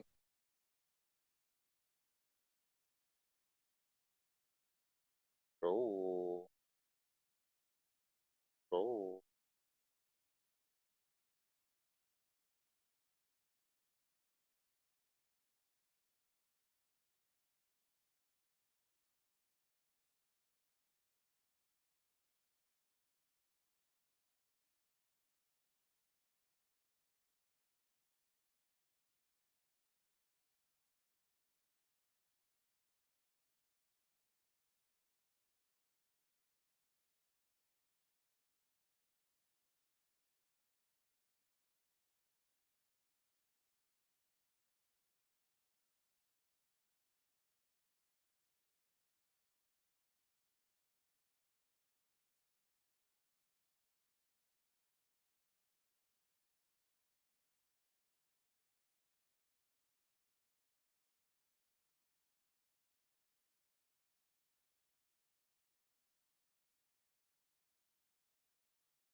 Hello.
Is it over?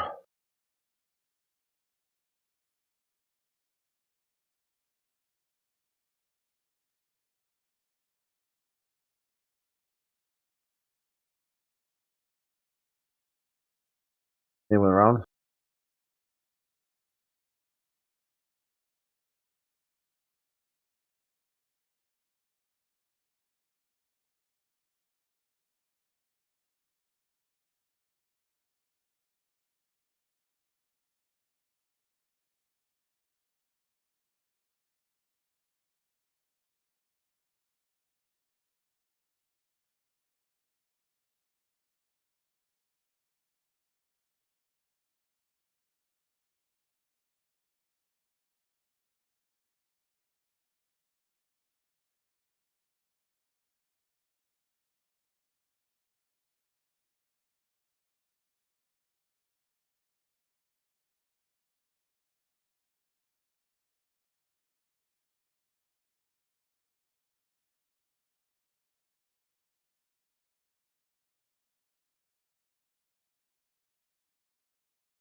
Guys, let's be honest. Quite frankly, you're all idiots.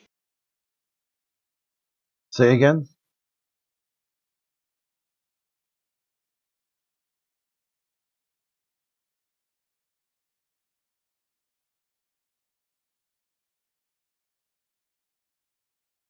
You didn't come through clear. Mr. Amish, were you talking about like experiments that you had done? I couldn't hear the whole conversation before.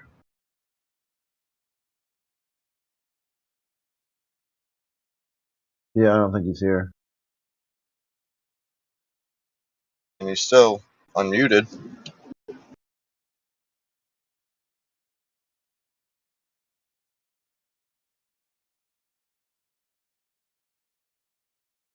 What about you, Crit? Any experiments you've done?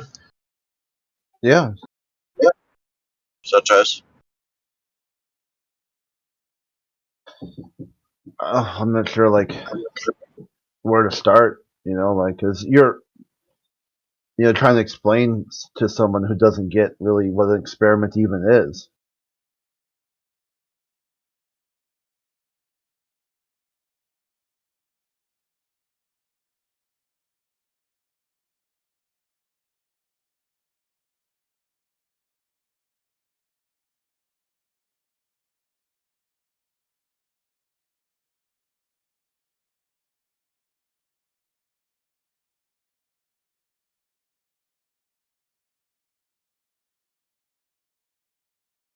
Just do your best.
Or not?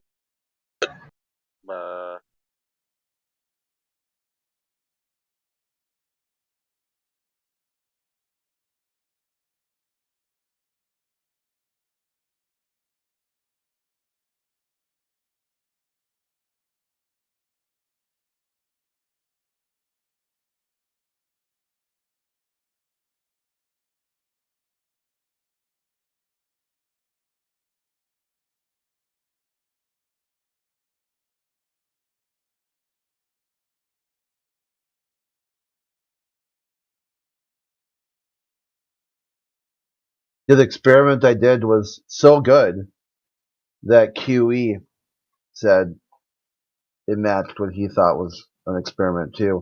And he's pretty robust in what an experiment is.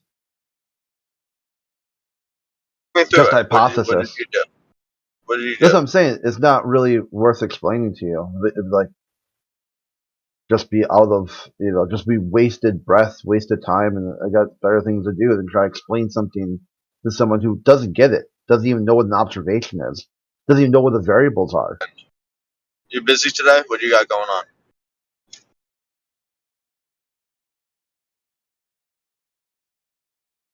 Working?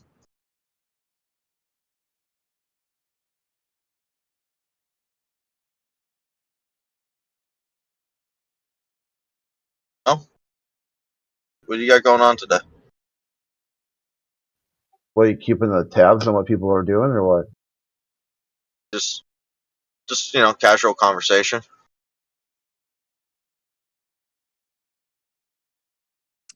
What up? I'm back. Good morning. Yeah, I'm okay. Just use whatever answer you want. You're not listening or paying attention, so just make it up. Just say whatever I'm doing or whatever I'm not doing. That's it. Yeah, so you say no flat earthers did any experiment. It doesn't matter if they tell you what they are. You won't get it. And then say, well, the reason why they don't explain is because they're not busy, but they're also busy. They're just faking it. Just go through it. Every time you come up with something, just fill in the answer you need and just write it down and then use it. Nah, I'm good. I was just more about the people and not the topic. Yeah, apparently, like, flat earthers haven't done any experimentation ever. No, that's not what I said. I didn't hear the entire conversation you were having with that other guy, Amish, and you were saying something about experiments being done firsthand or something like that. Well, yeah, like if you're going to claim to have knowledge from an experiment, you need to be the one doing it. So listen, real quick, the whole point of the scientific experiment I asked you, oh my God. I muted you because you asked me a question, you're mentioning me, and I can speak for myself while I'm present. Thank you very much. So the point of an experiment is to give the experimenter an experience using their senses that they document down as they manipulate the presumed cause of an effect. That's the whole point. If you're not doing that, you're not doing a scientific experiment. That's all.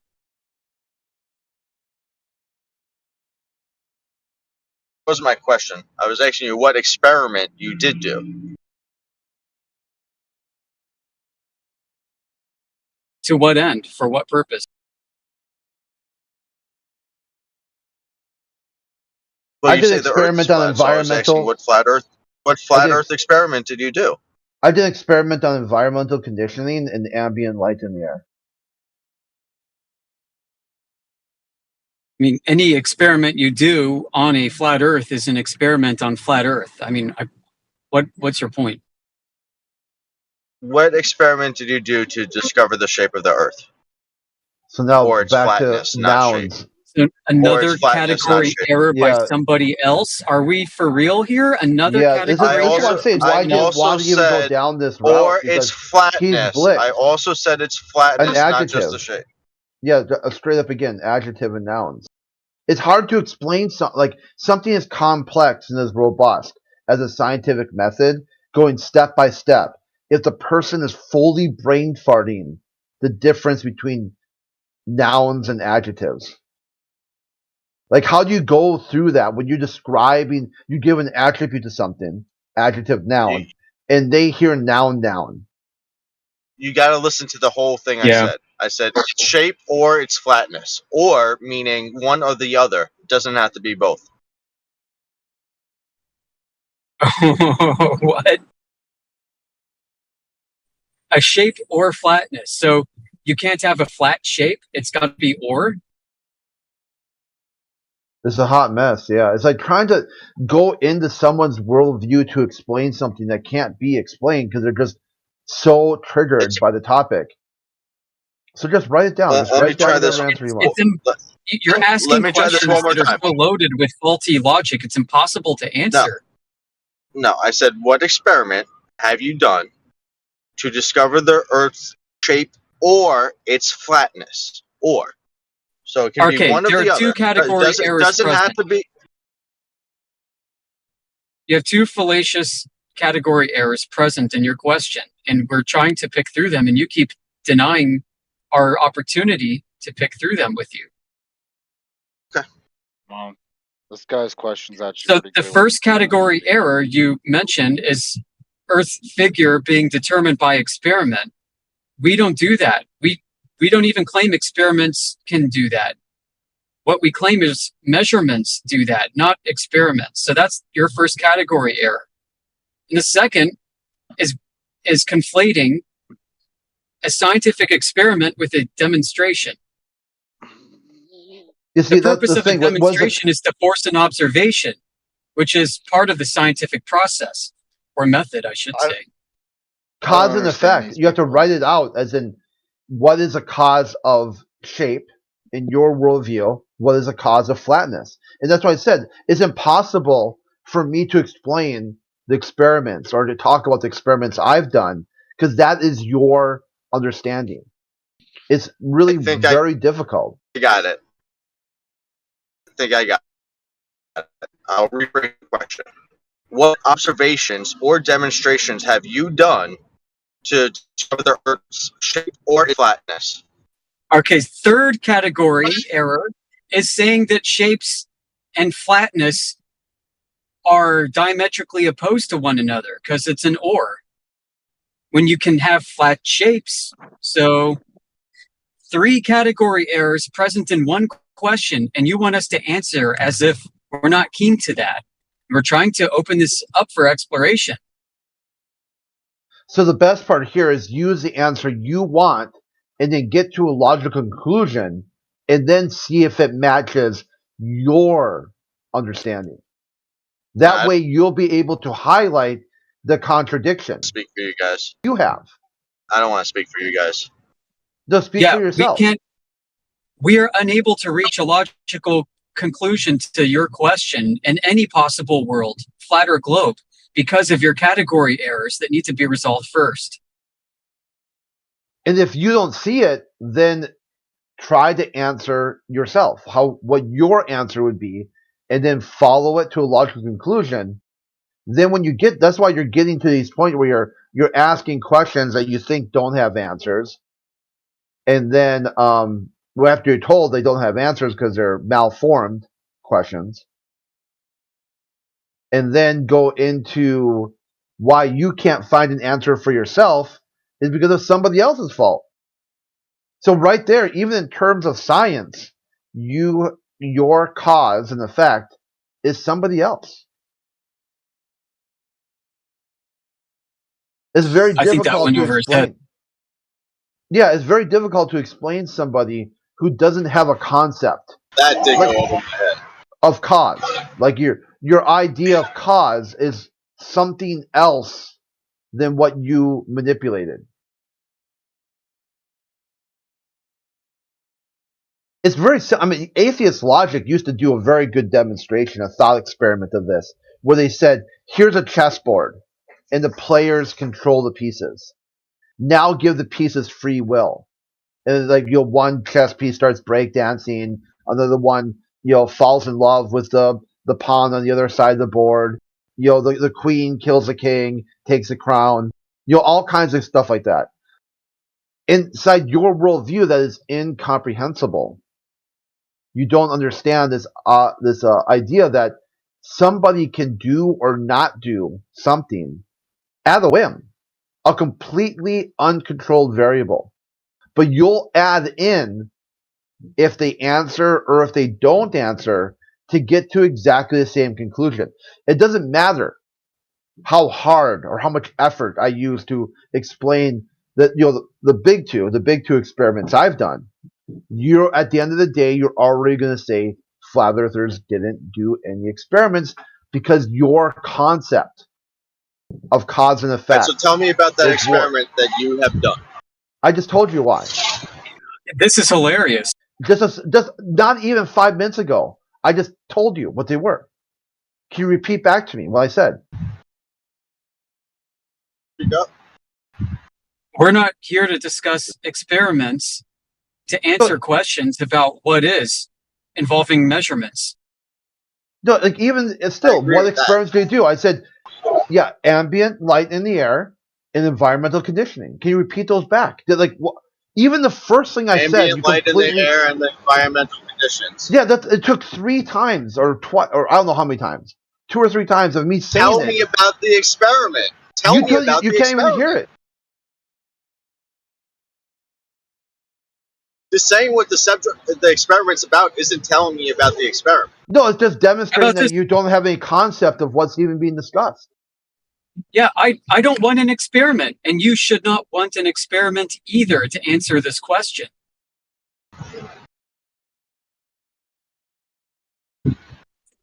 You want a measurement. Do you understand that that's not the same thing as an experiment? Okay, what measurements have you done?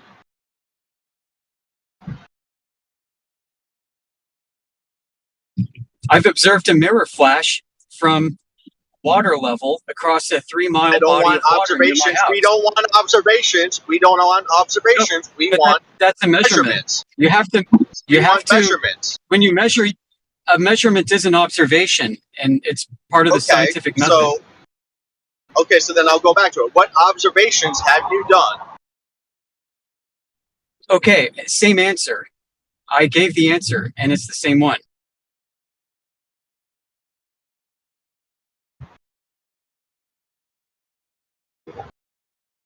So that's it? I mean, problem solved? Are you happy now? Oh, I'm happy. I'm very happy. Okay. All right, Crit, back to you. Yeah, I did go. I had to put my headset down for a second. So what did I miss? Well, he said when I told him that I did this 3-mile observation, he started panicking. Oh yeah, that's par for the course. And then I explained my rationale for why I answered the way I did, and then he asked me the same question. I asked you about the observation. I told him the same answer. Or the measurement. At first I said experiment. You said it's not experiments, it's observations and demonstrations. I asked you about observations and demonstrations. Then you said no, it's measurements. And then I asked you about measurements, and then you said you observed measurements. So I asked you what measurements have you observed? And now we're back. Right. Well, yeah, I gave you the same answer though. It was the same answer. And I just want to know if you're satisfied with the same answer, because I'm being consistent. I don't think you are, but it's okay, man. Okay, well, if it's the same answer, then that is by definition consistent, correct?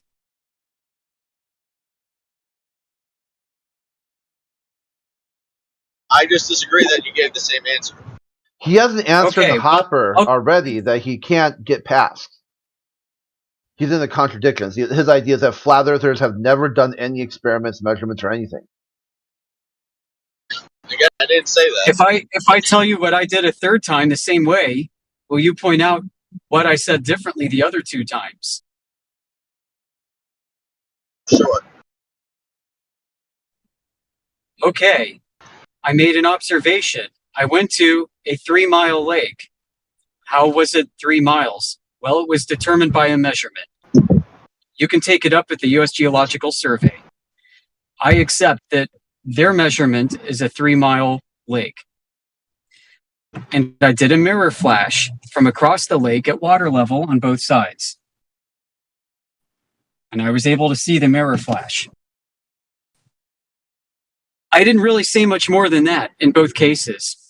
So can you tell me about what I said that was inconsistent with my other answers before? Yes, you trust the U.S. Geological Survey. Very good. So yeah, that is more to the answer. And I can provide more. I can provide much more detail regarding that particular day and that observation that I made on that particular day. But before I could even, get into some of that, you accused me of not having any observation or measurement. I'm now even confused what you're thinking, because I haven't been able to suss out from you how you even think. He answered my question.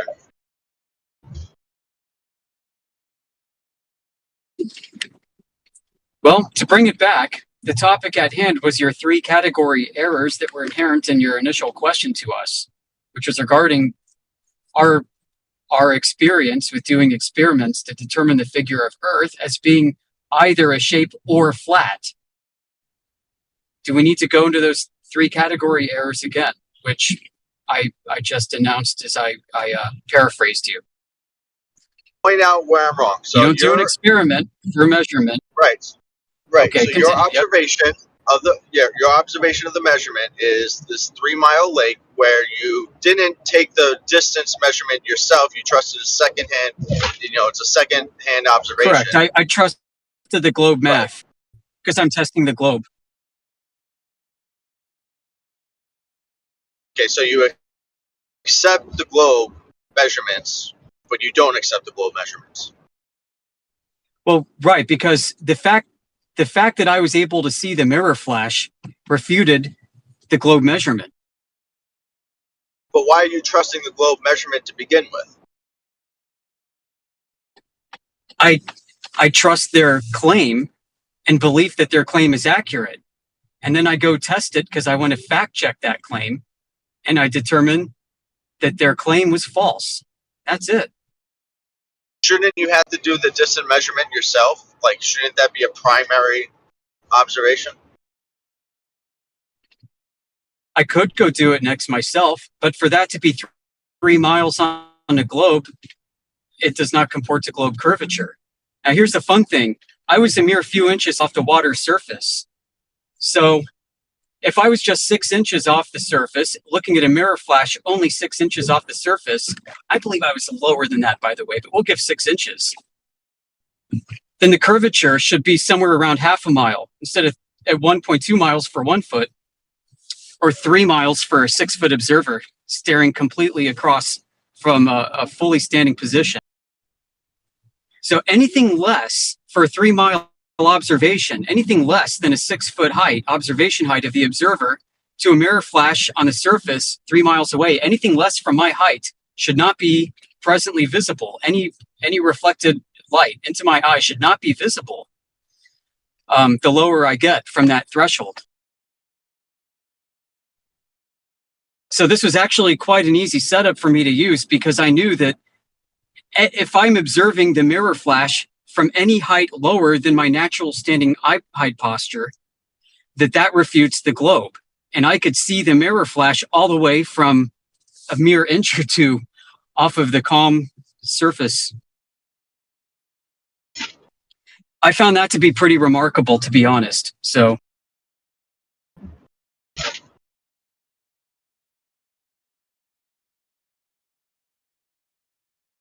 now, if I couldn't see it from crouching down, then I would say, you know what? Maybe there's something to the globe after all. Let me go look at other factors that may be present in this observation right now. You know, it's really interesting because we had a really, really nice conversation last night. We heard one between, who was it? AI and somebody else. Mez. It was Mez. It was really interesting to hear because anytime you could see too far, Mez claimed optical refraction. And anytime you couldn't, because you shouldn't, it was curvature. So you kept tactically bouncing back and forth. You know, if the observation comported to what you should see on a globe, then it was globe curvature. And if it didn't, then it was optical refraction or some kind of other effect. And that was how he danced back and forth. You know, he had no way to actually make a determination as to which was at play in either instance. But it was enough for him to just assert that it was possible that he could go on continue believing that Earth is the ball. Well, do you think, I feel like this is rehashed over and over again. Is refraction an actual effect? Oh, yeah. But there are categories of it. At least this is the way I think of it. I think of refraction as a really broad, generalized term. But there are specific things like miraging. You know, there's reflection, which is sometimes confused with refraction. There's diffraction, which can be confused with refraction. There's a lot. So there are optical effects, right?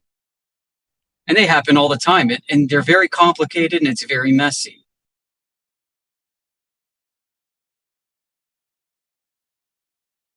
There is a type of refraction, a specific type, that is invoked by globe proponents, and that is terrestrial refraction.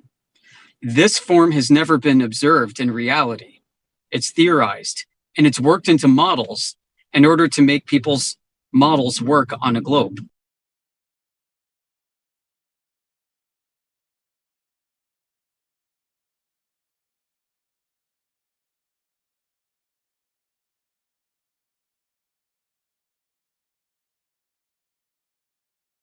Refraction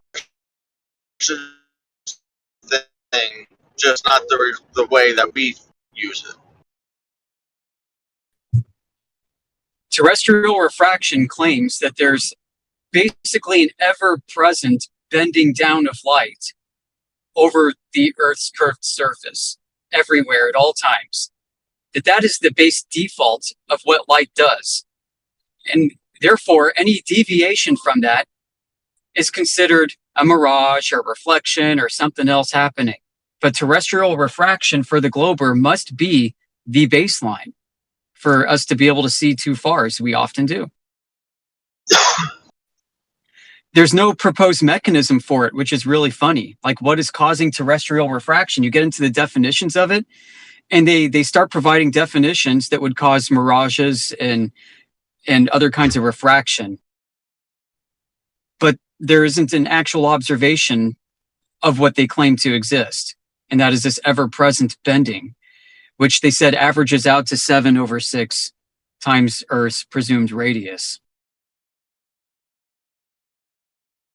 So what this does, mathematically, it takes Earth's presumed radius and makes it about 17% bigger, and therefore a bit flatter because it's bigger. And they say, well, light is bending in such a way that we can mathematically inflate the globe and say that's really how to model what's happening. So is math reality? Is Earth really getting 17% bigger? Because the math says we take 7/6 times r, and that explains refraction, terrestrial refraction.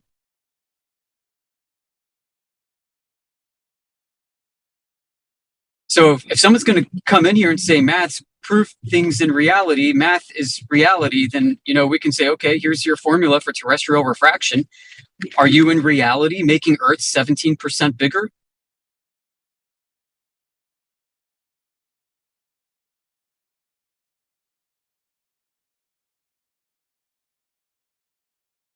So people claim terrestrial refraction, right, Duncan Darth? And it's 7/6r. We say, where'd you get r from? We're back to that. You kind of slide an r into this mathematical formula. How do you know what r is? If it is bending, how do you know it's bending in reference to a curved surface in the first place?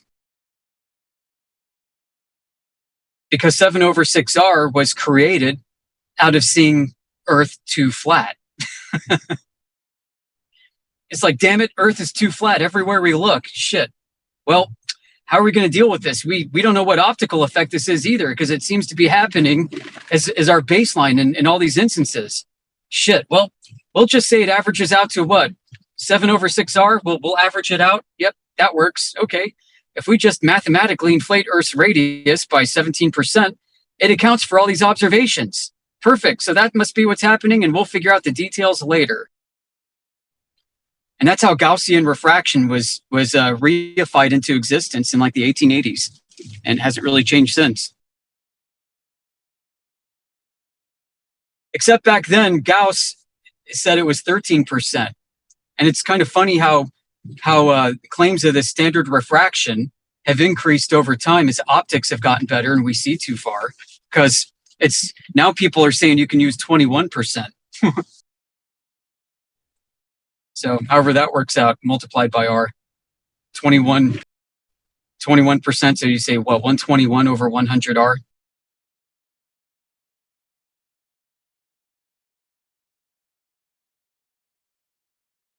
You picking any of this up, man? Do you kind of see where I'm coming from? I hear you.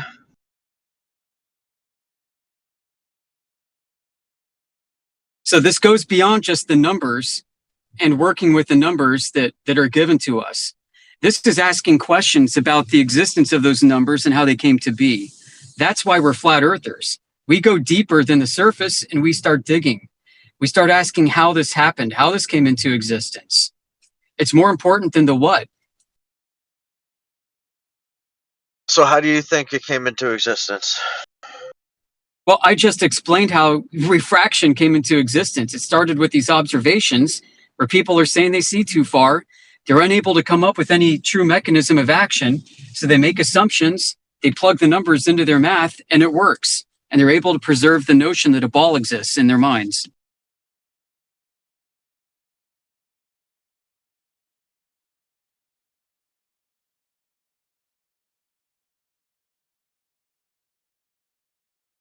I mean, if we can see further on some days on a fixed target than other days, doesn't that support refraction?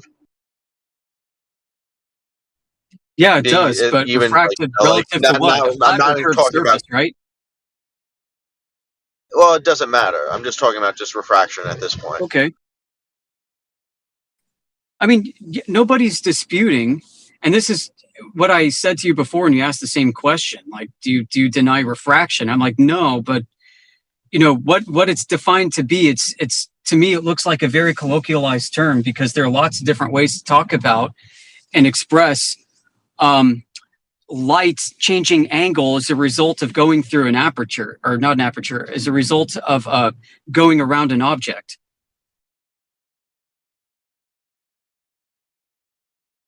Because that's really what refraction is at the end of the day. It's light changing its angle based on the presence of an object. Exactly. You're missing it. It changes its angle. It's a linear change. It's not a curved You're change. breaking up. You're breaking up a lot. Right. So what some people say to that, friend, whoever just chimed in, is it is a straight angle change, but it can happen incrementally through like the molecular fabric of a medium at a microscopic level. And so when you plot this out on a graph, it could show up like a curve.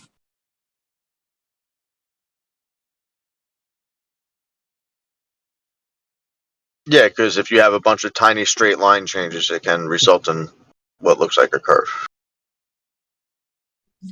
Right. So like if you have a gradient within one medium, you have a changing refraction index within the one medium.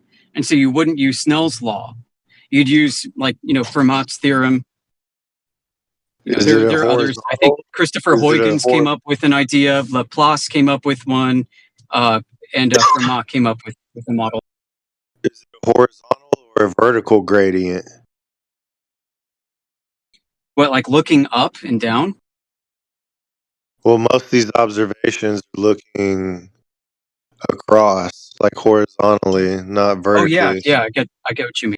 And the gradient that's another problem. Is claimed to be horizontal, also not vertical. So their claim of the gradient kind of like it's abuse of the terminology, right? Because there is no vertical gradient. Dude, man, your mic sounds like a potato underwater. Fresh grown flowers. I'm sorry. I hear what you're saying though. It's really bad. Yeah. So to your point, you're basically expressing that. In reality, we have pressure systems that change between us and the and what we're observing in the distance, right? So you got gradient differential happening horizontally. And in other cases, you won't, and you're able to see through because it's one gradient of refraction, one index of refraction, and the gradient itself, although present above and below, is not present horizontally. I think that's what you're trying to say. So we have instances, right, where we throw up the black swan, Duncan Darth, our black swan image, where you're seeing the horizon beyond 9.4 miles. The surface temperature of the water is about the same as the temperature of the air above it. So there's no temperature change, which means there's no reason to presume that there's any crazy refraction going on, causing an image of the horizon to be lifted up in your field of view. There's just nothing there to indicate that should be the case. Well, that's where I sort of disagree with you, because I know the photo you're talking about, and we know it's of like an oil platform. I provided the proposed mechanism of action for it to be the case in your world. So what is your proposed mechanism of action for this long distance observation? Or do you not have one? And you're just like saying, nuh-uh. I mean, you got to give me a chance to speak. So I know the image you're talking about. You know, it's like of that oil platform, right? But we also see in that picture of the platform itself, forget where the horizon is for now, the crane is like going squiggly up and down. And we know that's not an accurate representation of the oil platform. So there is something like that light is being distorted for sure in that photo, correct? There is a distortion within that layer. That gradient layer is very thin. Right. So in that and it moves the whole rig. It's so also the whole above rig the is horizon. physically moved. Yeah, that gradient is also above the horizon, isn't it? Yeah, and then it moves. It physically moves the rig. So because it has a bendy crane, the physical location of the rig is moved? Right. How does it change the speed of light is really a really cool question to ask. Because if there's a physical hill that should be in front of the rig, but now it appears to be behind the rig, then it means there's a speed of light violation. That's how you can perceive distance, right? Because you have a speed of light differential between far objects and near objects, and your brain picks up on this. So the point Your brain knows how to interpret that with one eye. So the point I'm trying to make is we know that that's not what the crane looks like. So we know for an absolute Is that how far fact, the crane is away, though? How far away is the crane? Like if you put like a mile marker on it, if you bend it, does it change how far away it is? So we know for an absolute fact that that light, that image is how far away is it? being distorted. How far away is it? They're mile markers. Do you agree they're mile markers. They're effectively mile markers. So if you just bend a mile marker, does it change how far away that mile marker is?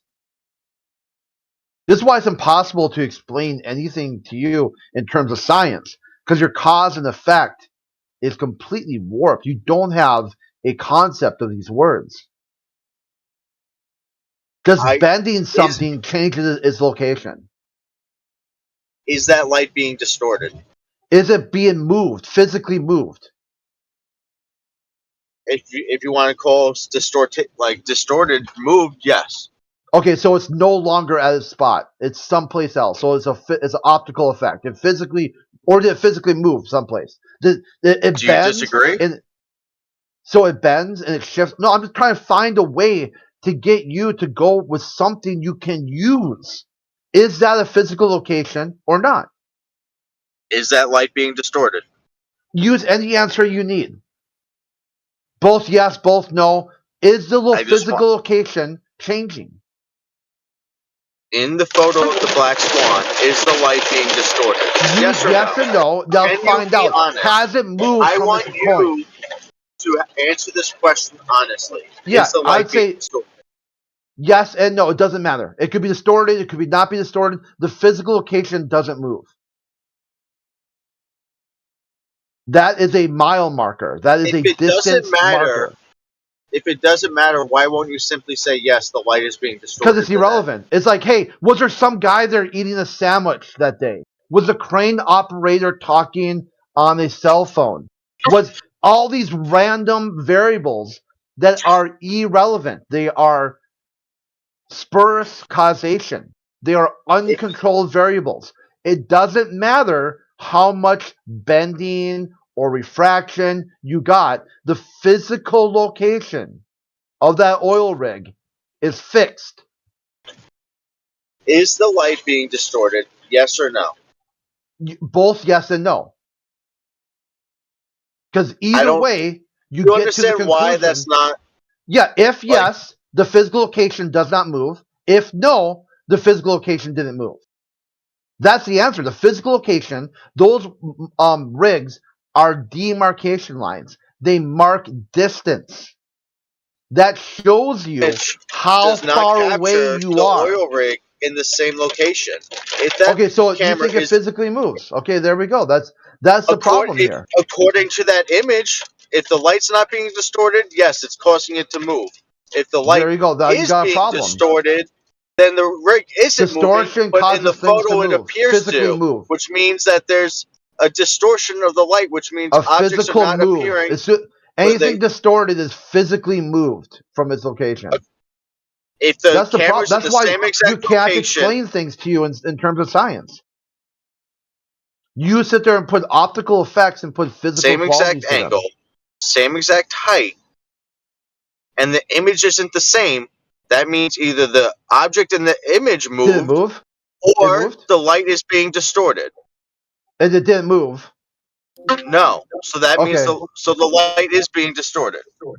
Okay, so you still so even if it light distorted or light not distorted, it still didn't move. It's not in the same place in the image, so the horizon wouldn't be in the same place in the image.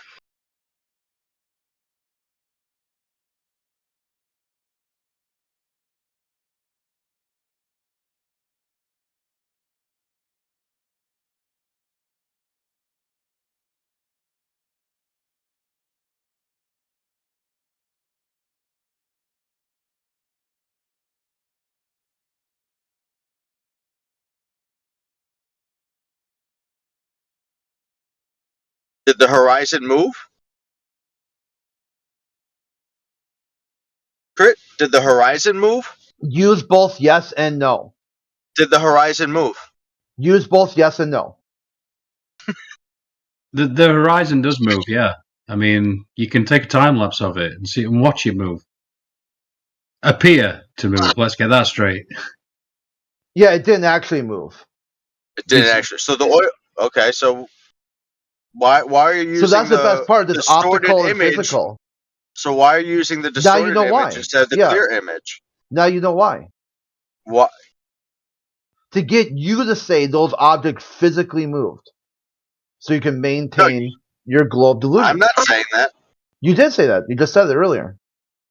No, I'm saying like we should use the clear image, nigga, not your bitch on this distorted image. dick, nigga. Fucking make your mama's pussy queef like a whoopee cushion, motherfucker. Shit, nigga, I put my dick fucking so wet like a slip and slide. That pussy fucking deep, nigga. You got no idea. Nice. Yeah, like seriously. You can't. This is what they do. This is how far they go. That's you just in a couple months, dude. I doubt it. You the slow little decline into just complete madness. Right.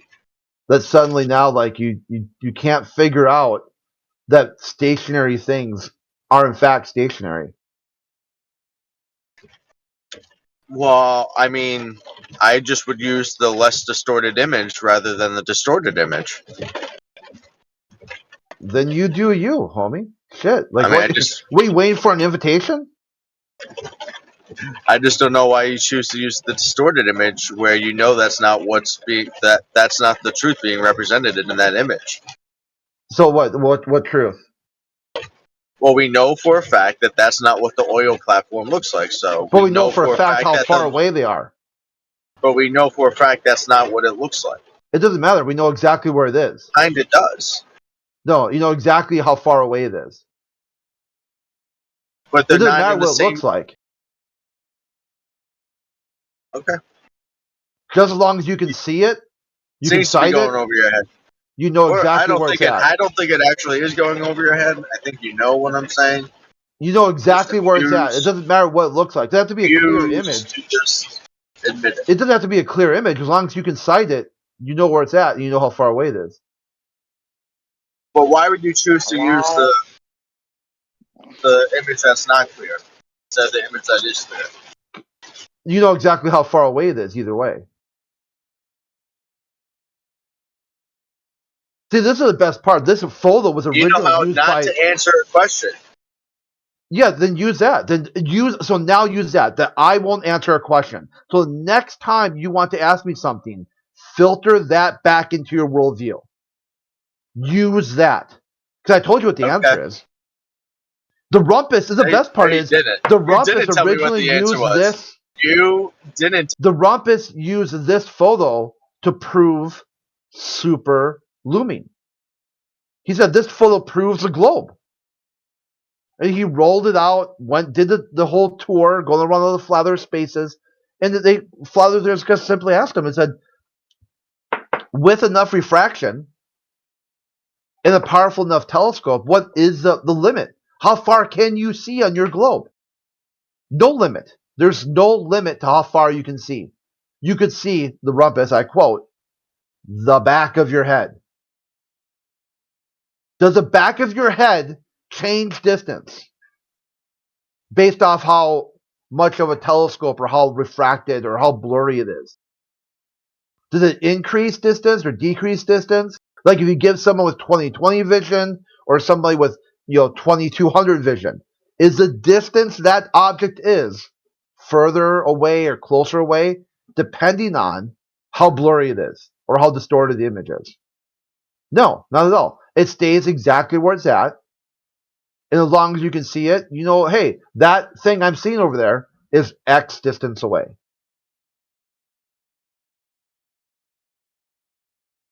So it doesn't matter what you say after that because your worldview is, you're in heresy with the globe too. Like somehow this photo is unusable because it's blurry. Yikes.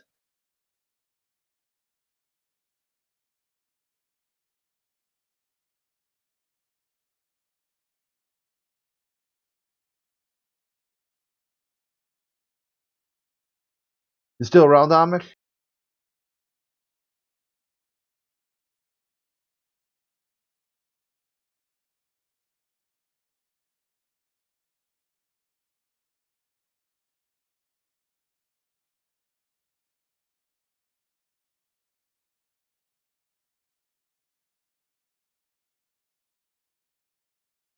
What's up, Crit? What image are you guys talking about?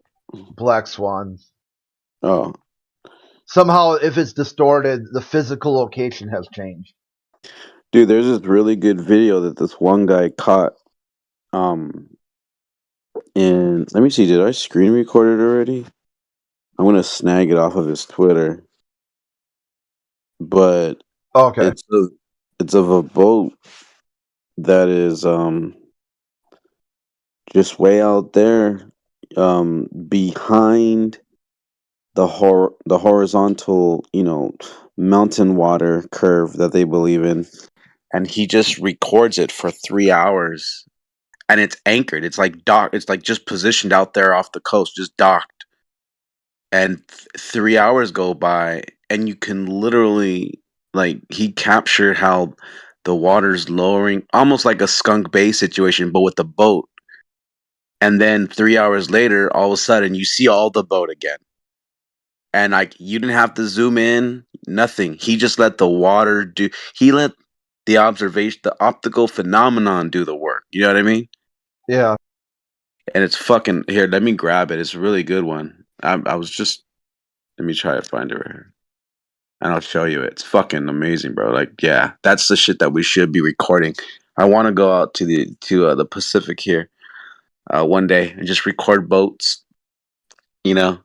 Try to maybe even rent a boat and just drive it out there and let it. Just same thing he did. Just let it sit out there and see what happens. That's what Rob Skiba did. He drove. He got on the boat and went across Lake Michigan and kept Chicago skyline in view the whole way across. Yeah, I want to do that. Yeah, let me see. There he is. I'll hit screen record, and then I'll send it to you. I'll show you it. Here's it.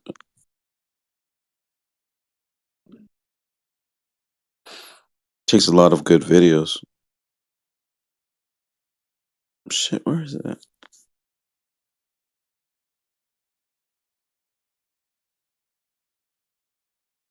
I'll show you a little bit. Is this it? No, this is not.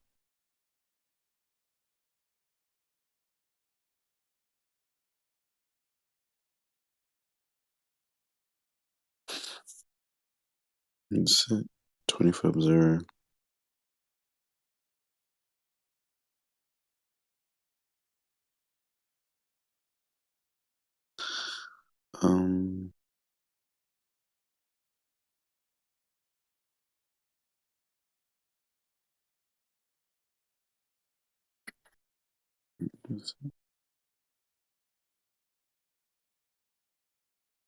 Nope, not it.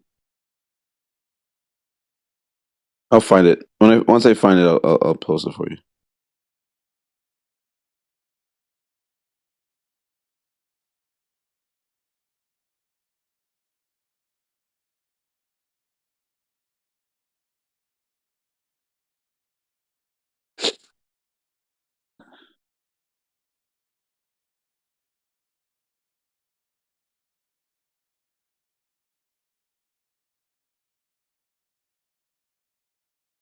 But it's definitely a fucking, like, there's no going around it, dude. Like, no more of this bullshit. It's fucking behind the curb. You can't zoom in boats over the curb. Like, all that is just dead, bro. Even more so than it was.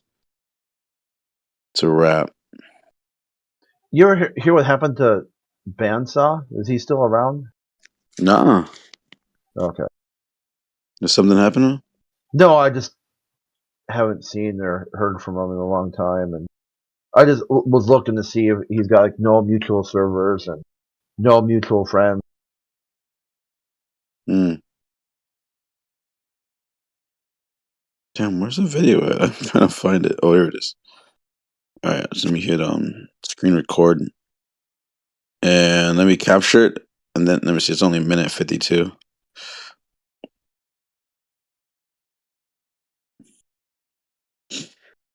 He did this last year too, April 25th. Hello. Hello. What? What? What do you want? What? I don't know. What do you want?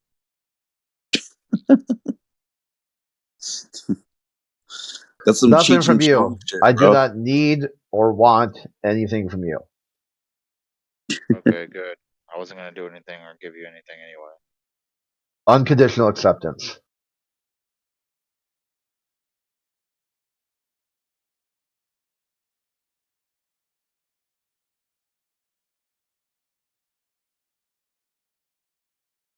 Can we just wipe Israel off the map? Fuck's sake. Can't say stuff like that, bro. Even if you were saying another country. Like, can't I just like tab out and do stuff and have some functionally normal globalist come in here? Functionally, Without having to say some dumbass shit. Who is that? Bread and butter? Are you serious, dude? You were in here earlier, like at least trying to act somewhat functionally normal. For fuck's sake, you can't Maybe he's call for. fishy. Yeah, you can't call for genocide and be within terms of service. What the fuck is wrong with you? This dude's calling for genocide, acting like it's okay to Discord. Yeah, it's like, hail, fellow flat earthers. No, dude, you are incorrect. Yeah, it's kind of like maybe he's just fishing. He's trying to find his fellow Israel people. Yeah, you clicked the wrong channel. Yeah.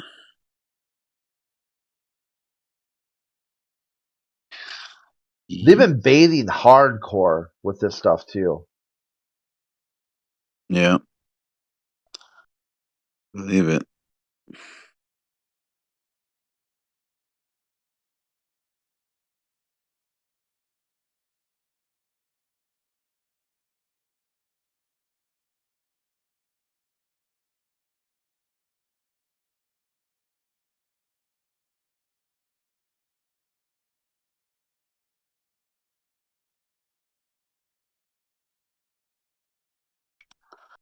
Wait, cancel. Cancel Discord changes. Good. Damn it. Let me see here. So I captured it.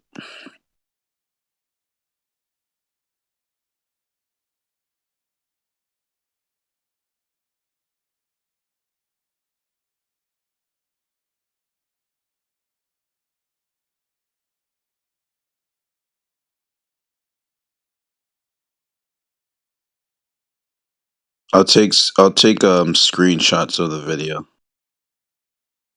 So this is what it was. At 9:30.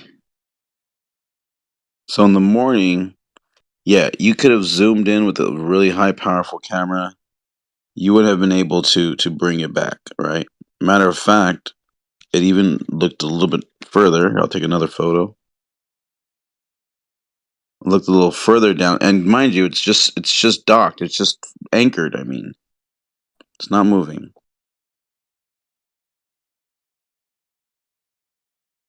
So these boats are. I guess there's two vessels, right? Oh no, same one. Okay.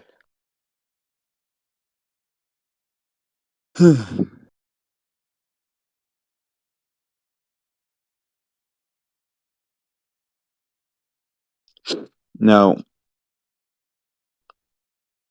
it's still now then this is 3 hours later. It's still compressed, obviously. It's still like super fucking it's compressed, but you can see the bottom again of it. Here, let me show you.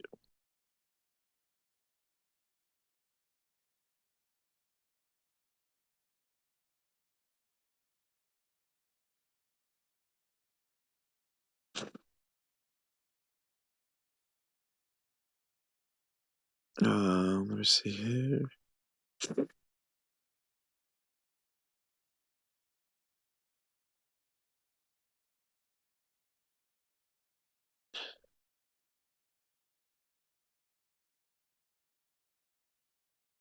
Yeah, there you go.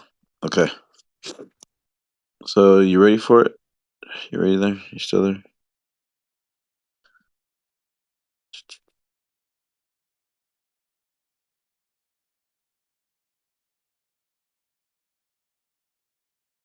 Yeah, I'm gonna post the photo. So look at this transition. This is 9:30, and then 3 hours later, you're gonna see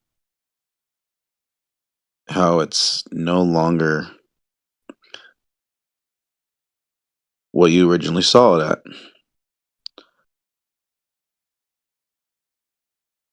You see that crit? Oh, yeah, crit's here still.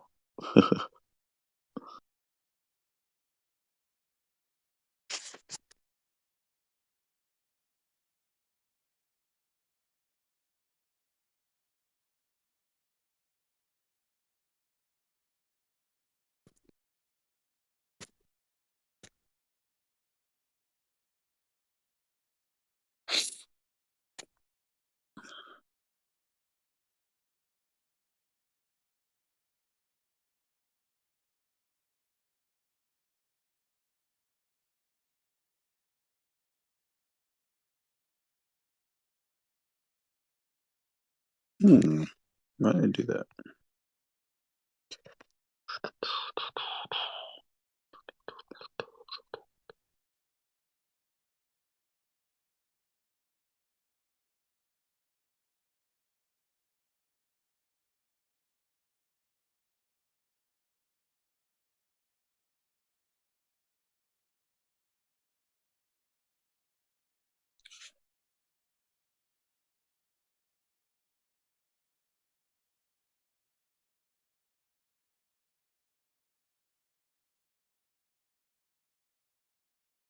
$14 miles.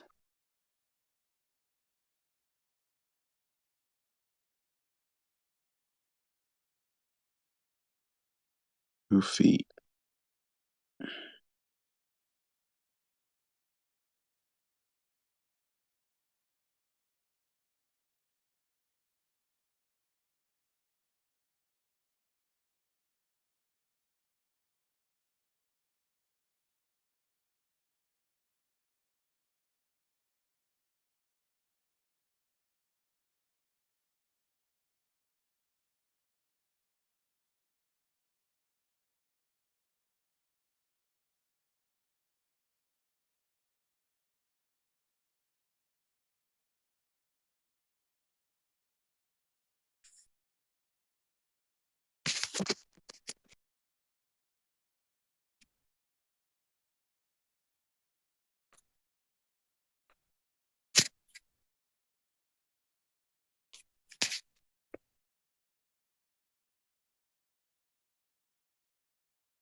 I forgot his name, but he goes by Plain Reality.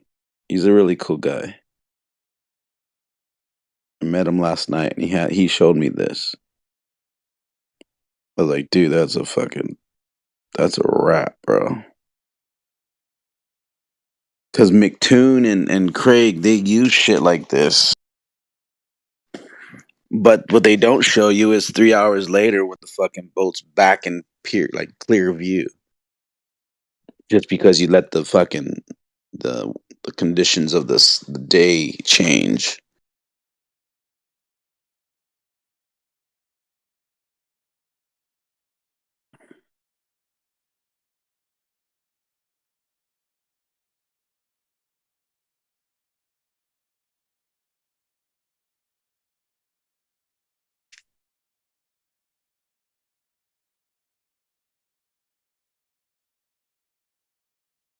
Hmm.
Anything I don't understand is stupid. Does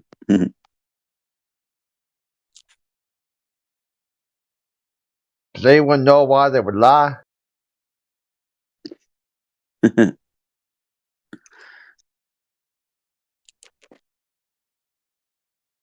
you see a photograph from space? Bendy Crane. Bendy Crane.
Bye, Tesla.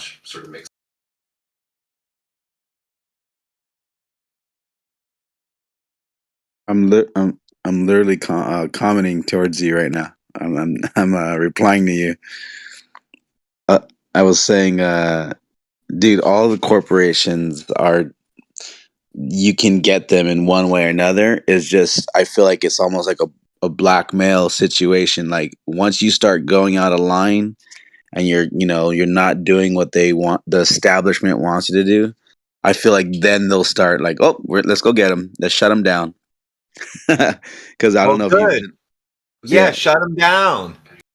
Yeah, I don't know if you've been listening or watching like his latest tweets. Like he's totally going against the government, bro. Like he's exposing some shit, in regards to posting anything. Anyway, no, I am not on any social media except for YouTube, which I'm not on YouTube. I just post videos to YouTube and check stats. Yeah, I hear you. No, so he's been yeah, you're right. He's not exposing anything new to like us because we know like the fucking the V the juice was fake and all this stuff and all these things that he's like retweeting and posting like people's like let's say someone posts something and then he'll retweet it and then like agree to it and like it's and before that stuff would have like got your account banned in Twitter. But now he's getting behind it. And I'm like, dude, and I called it too a long time ago. I'm like, dude, he's going to end up getting fucked because he's going against the grain. Like, what's that called? You're biting the hand that feeds you. Like, they're letting him do all this shit with rockets and stuff. But now he's going against them. Like, yeah, he's going to fuck himself over. And sure enough, if you're saying that, I didn't know that. I was being investigated for securities fraud. Well, it's on CNBC. And that's the stocks. That's all I watch in the morning. If they're announcing it, must be happening. Oh, yeah. That's going to tank his fucking stock for sure. It already is tanked to half of what it used to be. Yeah. Maybe. Like maybe they used them. Maybe it was just a name up front, because NASA got a bad rap. So maybe they had to switch to private, entities. Tesla, not SpaceX. Huh? Tesla, not SpaceX. No, I know, but because like that's a big part of his money, though. Well, I guess he gets federal money for SpaceX on the side, probably. SpaceX doesn't have a business. They only get money from other people like NASA. That's it. Oh, they don't have a commodity. Oh, got you. I thought SpaceX was a tradable stock.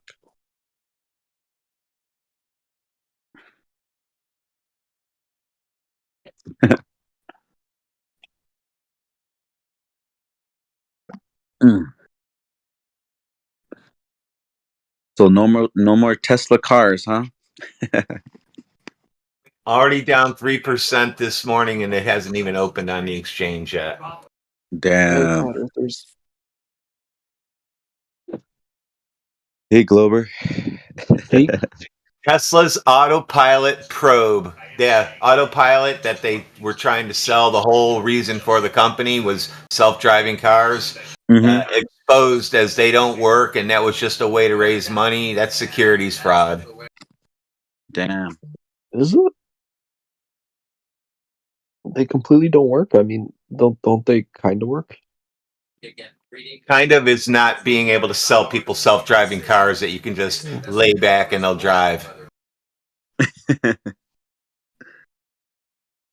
Yeah, there was quite a few accidents recorded. You're not even allowed to take your hands off the wheel like that. If you do, that's your fault. Right. Like this, I don't know. Yeah, I don't know, Big Ben. I can't wait till all the Teslas are off the road. Whoa, why? I don't need electric cars. It's retarded. You only need electric vehicles if you're on a golf course. Sure, but I mean that's kind of the direction the world's headed, right? No, it's not. That's the direction they want you to think it's headed. Yeah, it's a Well, no, huge that's what I'm like saying. scam, bro. Like, think about this, bro. Do you know how much energy it takes to recharge one car at one station? Do you realize how much wattage that draws from the grid? No, I don't know exactly, but and I agree with like the whole green thing. Yeah, it is a huge scam and stuff. But like, I'm just saying that's the way it's headed. Like, that's what they're doing. Like, I Yeah, think that green energy is dumb because China and India and like Africa don't give a shit. Like, they throw garbage in the water all the time. yeah. If you think we're gonna make a change because we're fucking not throwing straws in the oceans to save turtles, but meanwhile, fucking, there's other countries Yeah, I agree. dumping by the millions of gallons of fucking disgustingness into the ocean. Like, come on, dude. Yeah. Yeah, no, for sure. Yeah, I try to keep telling people this, but they don't listen. It's They like say, "Oh it's no, like we have to use like fucking paper straws." It's like, no, that doesn't make like a dent in anything. Where it's yeah. less than 1% of. It's like you being the only person to wash your dishes in the household of 10. It's like, what the I don't fuck? think 10. I think more like in a household of like 10,000. Well, It's that's yeah, you're right. Even worse. yeah. You're If it like, was yeah, 1 in you're 10, not gonna that's make at a least like fucking dent, bro. 10%. Yeah. You're not gonna make a dent in the problem there. Right. Well, I mean, I get it though. Like, I get what they're trying to do, but I don't know. Yeah. It's just a big fucking hoax, bro. Like, it's a huge money grab. It's a huge money grab. It's ridiculous. I mean, don't get me wrong. Don't get me wrong. Like, I know people that have gotten like solar power panels, right? Mm. And then, and then like 9 months later, they get a bill for like $3,000, and they're like, "What the hell? I thought we're supposed to be like giving back to the grid." And they're like, "Oh no, something messed up. Like, for whatever reason, they messed up. They fucked up." No, I think but solar panels do work. I mean, I've seen No, people. yeah, they do. They do. Yeah. And if you have the battery system where it charges, then you could turn off your grid or your power, and then you could just switch to the batteries and like run off of that for like 4 to 6 hours or 8 hours or whatever. So you figure if you spend around $2,000 to $3,000 a year in electricity, that's a high house. And you can repeat that with solar panels. It costs around $4,000 for the batteries per year after you wear them down. So where is the benefit? Yeah, where's the savings at? I don't know, big dog. Yeah, it's just like it would be nice to be able to have a free energy, if you will, like everyone just powered everything in their house from the sun all day. But the powers that be, they've made it to where like you're not like we're not gonna get over on them, bro. Like, they're not fucking stupid. Like, they know what the fuck they're doing. What they do, they're selling it to people with a conscience. They're like, no, I don't want to fucking be using so. But then you find out like, oh shit, but I'm still spending just as fucking much if I just used electricity. So like, and they know that they're setting up the game for you to lose, bro. Like, they know that. They're not stupid. Well, that's always been the case. The game's always set up for you to lose. That's why Flat Earth, like the PSYOP, is meant for people like No, dumb that's people a to whole yeah. no. Flat Earth. Hold on, bro. No, listen. Flat Earth. Saying it's a PSYOP is a PSYOP. You understand? Like, no, it's not, bro. It's really a PSYOP. Like, it's meant for like idiots. How much am I getting paid to do this? No, you're not getting right. paid. How much am I getting paid to see things too far? That's not that's not the point, bro. The point is, you see too fucking far, dummy. No, dummy. You don't get it. Like, you're just outing yourself. Like, okay, so listen. So look at listen. 42 minutes after the hour. Okay, in the chat. 42 minutes after the hour. I just posted some pictures. Okay.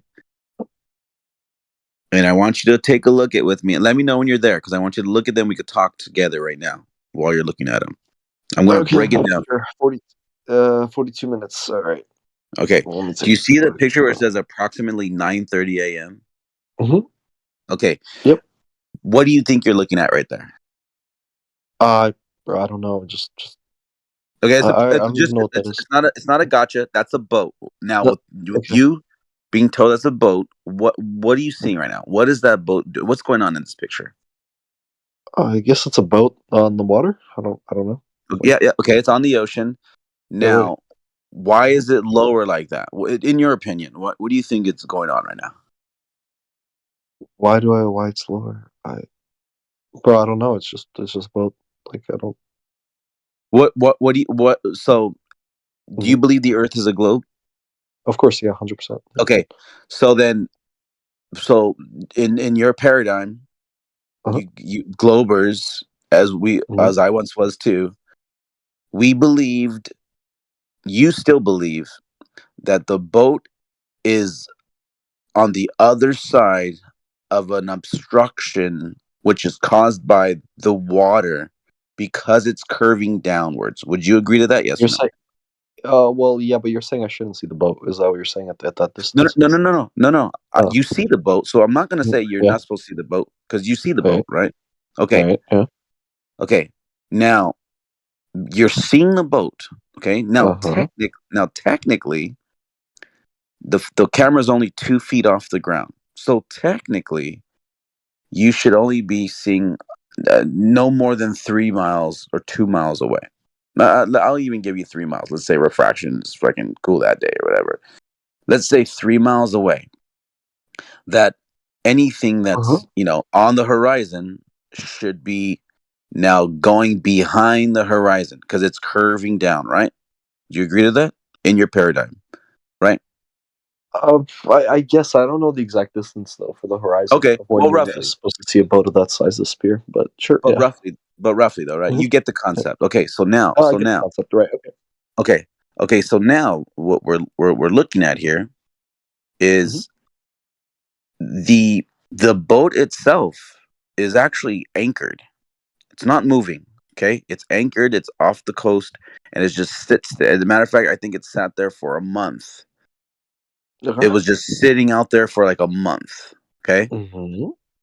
Now, your paradigm would say that it's resting behind the curvature of the Earth. But if you go to the next photo, you'll see it says approximately 40 feet hidden. Got it? Yep. Now, on a globe scale, they're going to tell you, oh yeah, that's 40 feet of drop over. This is 12 miles away. Okay. This is 12 miles. The boat is 12 miles from the coast. Got it? Okay. First of all, so 2 questions there. One, remember, everything's going behind the curve after 3 miles in this case because it's 2 feet off the floor. But we are still seeing it behind this curved water. You get what I'm saying? Yeah, you're literally you're explaining what I just said. Like I said at the beginning, right? You basically saying that even far away, you could still see it at the same, right, like the same boat, right? Yeah, I mean, I get it, bro. I don't really know who took the photo or whatnot, but like usually it wouldn't be there. I don't know if it's like refraction or whatever, but it is what it is. Yeah. Okay, so it's actually a video. These are just screenshots from the video. If you want to see the video, I have the video. But now the third picture, if you scroll over, now you have, it says we now have 0 feet missing. Can you see that? You see that? Okay. Yeah. Okay. So what that is it's the same boat in the same position. The camera, he even zooms out. He doesn't have to be zoomed in anymore. He zooms out, and now you can see that the only thing that changed was the 3 hours from when he first started recording it to the end when he finally saw it all, and now he sees it the way we see things when it's a clear day, and finally that atmospheric condition that was causing the water to look like it's blocking the boat in the distance. All of a sudden, now you can see the boat.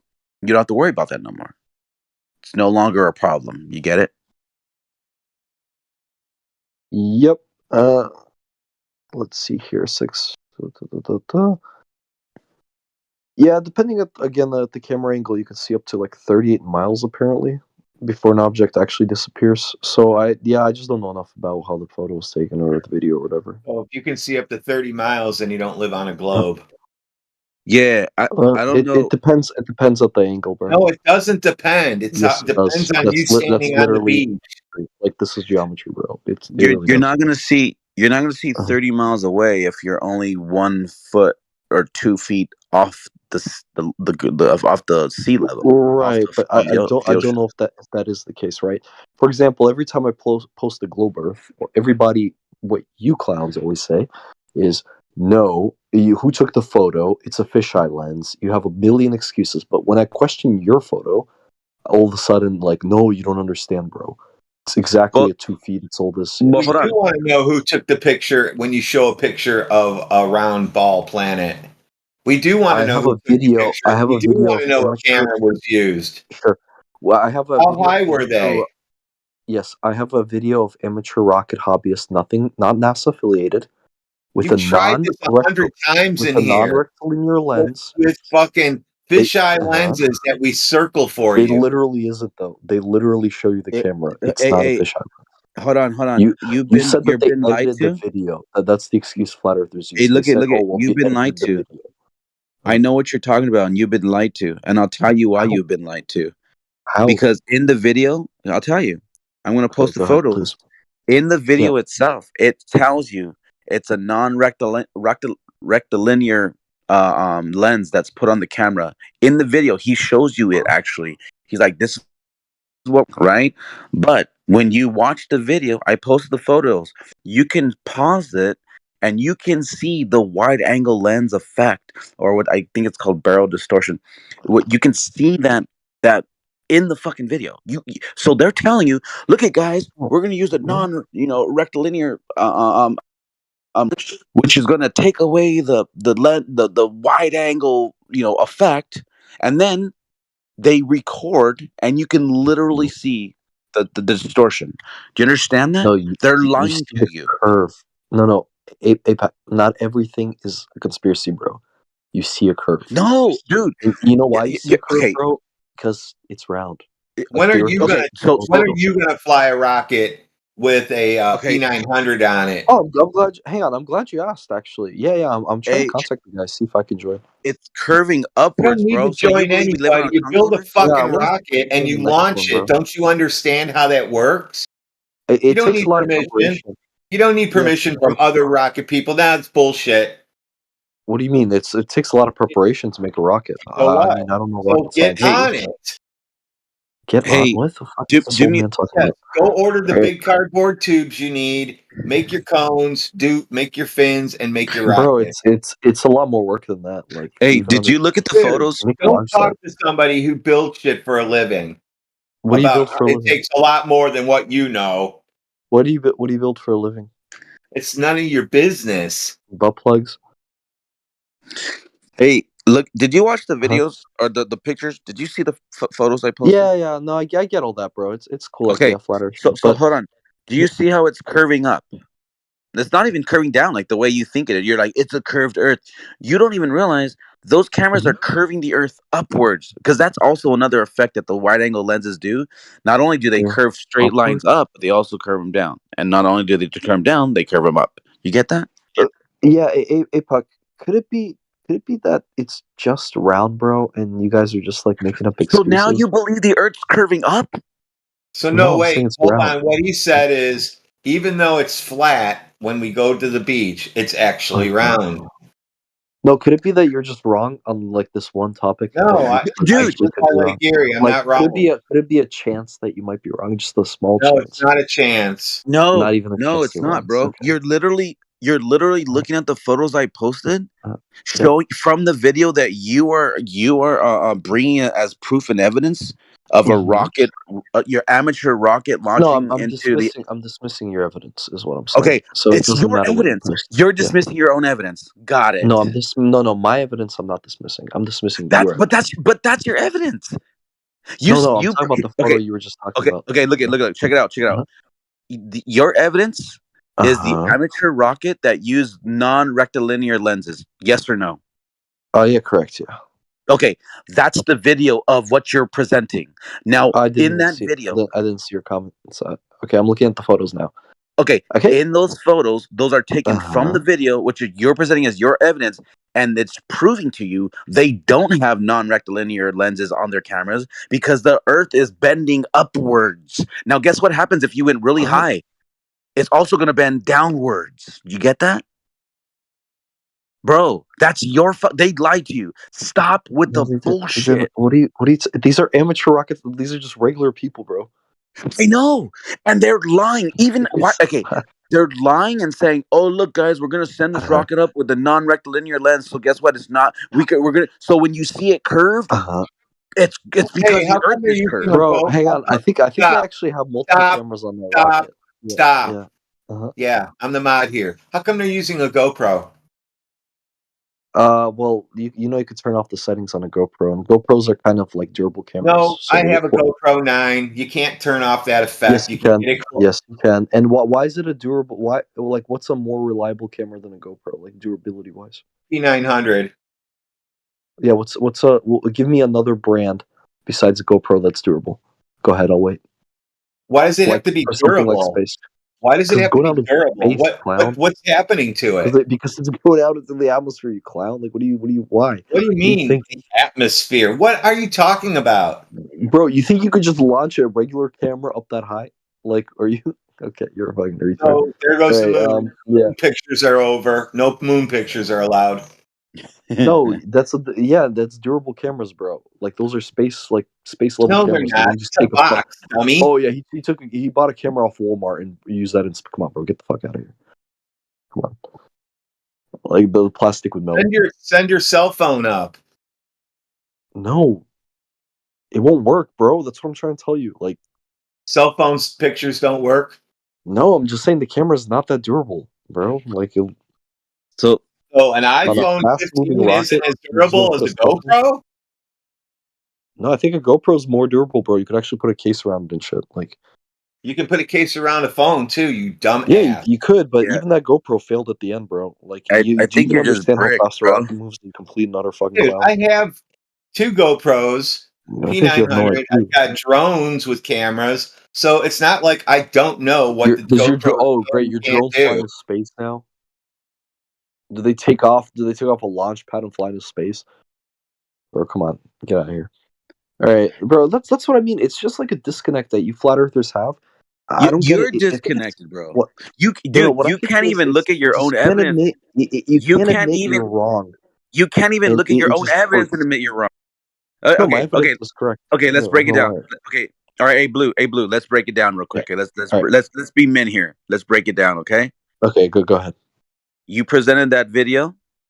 Yeah. As evidence, yes or no? Yeah, correct. Yeah. I think that's the one. Okay, now, in that video, it's proof in the screenshots that the Earth is curved up. Yes or no? No. Okay. I still don't understand. What do you mean? Okay. No. Hey, bro. Hey, hold on. Just look at this point. Just disengage, bro. There's no point in talking to you because the photo. I'll tell you why. Because the photo that I just posted a little bit ago, you can clearly with your own eyes see that the Earth is concave because of the distortion from the lens that they're using, and they lied as they put the video up saying they're using a non-rectilinear lens, but clearly in the still shot. What do they have to gain, and why is there space in the video? Why do they have to lie? Who knows? I can't answer their questions. I can't answer their intentions. I don't know their mind. You understand these are nothing to do with NASA. You understand that but do you understand that you also are now lying? Do you understand that? No, it's just that. Okay, let me ask you. What do you have to gain for lying? Fisheye and NASA bad. Like, what do you have to gain for lying? Let's not talk about them. What do you gain from lying? Me, nothing. I don't need to lie. Okay, so then them, nothing as well. But you are lying and they are lying, so we don't know why you guys. We just don't know why you do. But you are, though. Because you said that you don't see the Earth curving up, even though everyone. Dude, Ray Charles could fucking see it from the grave that it's fucking curving up, bro. I don't know what you mean. What do you mean by curving up? You just mean like you see a curve before it takes off? No, You do realize there's like multiple. Okay, look at Yeah. Okay, look at the picture. Okay, GoPros on it, right? Okay, look at here. Look at the picture, right? Yes. The first one that says mission deploy Mariah capsule into space. You see that? Okay. Okay. Is the Earth curving up from side to side? Yes or no? I guess, but that's not on. That's just a regular camera. That's not non-rectilinear lens. It's not a regular camera. This is just a regular camera. Does not take funky curved pictures like that. Okay, that's the camera on the rocket. That's the camera on the rocket, bro. Right, but you understand there's multiple cameras on the rocket. Hold on. Now scroll to the left. And let's look at the rocket again at the top right photo, the top right of the picture. Does it look like the Earth is curving up again? Yes or no? Yes, but that's not the rectilinear camera, bro. Okay, that's that's the camera. Yeah, dude, they showed us the cameras they put on there in the beginning before they launched it. Yes. They put like 4 of them on there, bro, and only one of them is rectilinear, and that's. Okay. Yeah. Right, dude. You are why are you so? Why don't you post the space photos?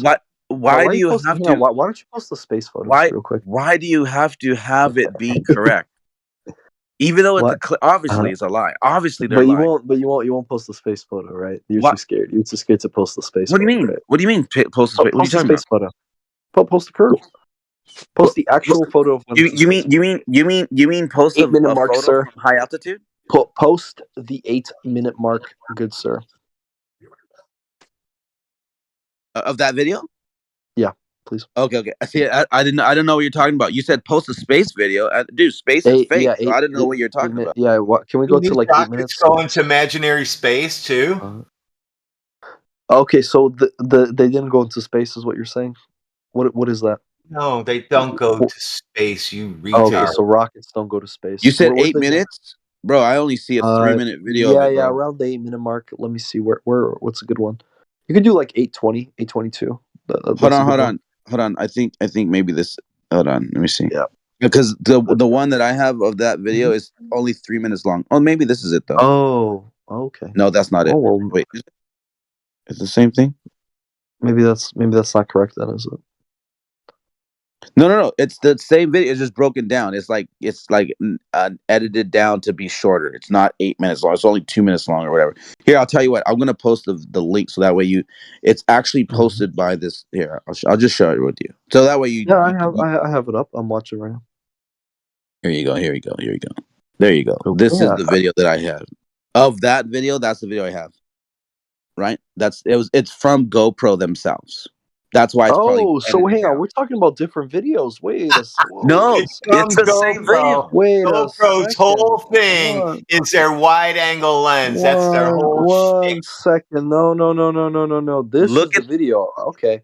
So hang on, we weren't even okay. No, bro. Let's start with the correct video first off before we start talking. Dude, it is the correct one. Listen. Here's what happened, okay? Here's what happened. The amateur dudes, they filmed a video and GoPro picked it up because it was a good advertisement for them, and they posted it on their website. It's the same fucking. Just watch it, you'll see it. Okay, let me see. It's the same people, bro. It's and they had the same videos. They show you the camera before, and it's the same thing. Dude, you are out of it, bro. You're lost in the sauce, bro. I don't think this is the same video at all, bro. It 1000% is the same video, dude. Watch the entirety of the video. They even have the remember in the beginning. Listen. Remember the beginning when they do like the rocket test. Listen. Remember the beginning when they do the video, bro. Yes, it is, dude. They do the rocket test in the beginning. Remember, they show like 3 different things. Dude, you're retarded, bro. You're okay. Hang on. It's the same video. I don't know. GoPro. They tend to lie and doctor things. So let me double check. So you think I'm lying, dude? I'm not lying to you, bro. I'm telling you the truth, bro. That's okay. Let me take a look. It's the same It's fucking not the dude. same video. Your entire Yes, argument yes, goes it out is. the window. Okay. And you will be a certified It's liar. taken. Just letting you know. It's taken from the same video, bro. GoPro. Listen, GoPro picked up the amateur rocket dudes. They made an 8-minute video. GoPro picked it up and then condensed it and put it on their website. Do you understand that? It is not the same video, and I'll Yes, tell you it exactly is. why. You literally have. Okay, I'm gonna No, take a it's shot not. from both of them. I'm gonna take a shot No, from it's both of them. not. Okay. Yes, it is. Yeah, I'm gonna yeah. take. Okay. Show me the parachute. Here you go. Show me the Right here. parachute Right of where here. it Don't lands. worry. Don't trip. I got What you right color is here. the parachute? Don't worry. I got you right here. It's the same fucking. Hold on.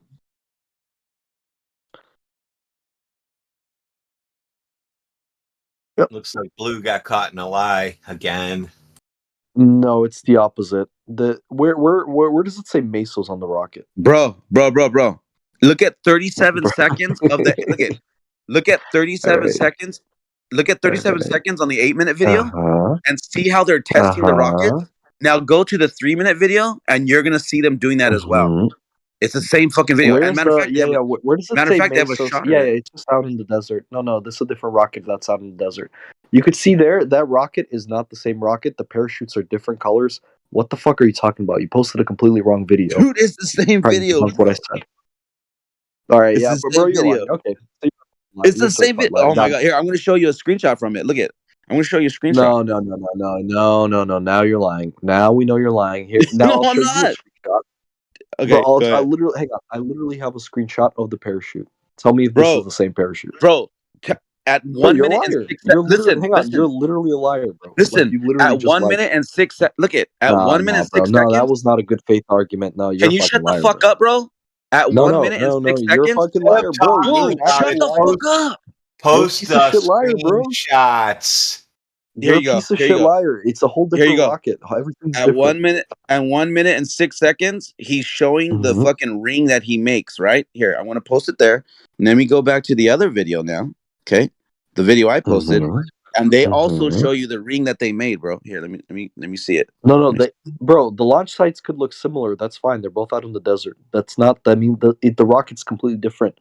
One rocket says Mesos on it and has a red and white parachute. The other one only has a red parachute and looks completely fucking different without Mesos on it. Oh my god! What are you talking about? Are your eyes? You're eyes deceiving retarded, you, bro. Are you, It's the same fucking it's literally video, two different rockets. You fucking moron. They're not even the same color. I think. Let me here. So you sir are a fucking compulsive You're a liar. fucking idiot, bro. You're an idiot, bro. Bro, you're literally a They literally liar. have the same video, bro. Like the How same are you lying captured to me, part. bro, how are you even lying to me right now? It's two different fucking videos. Bro, you're retarded, bro.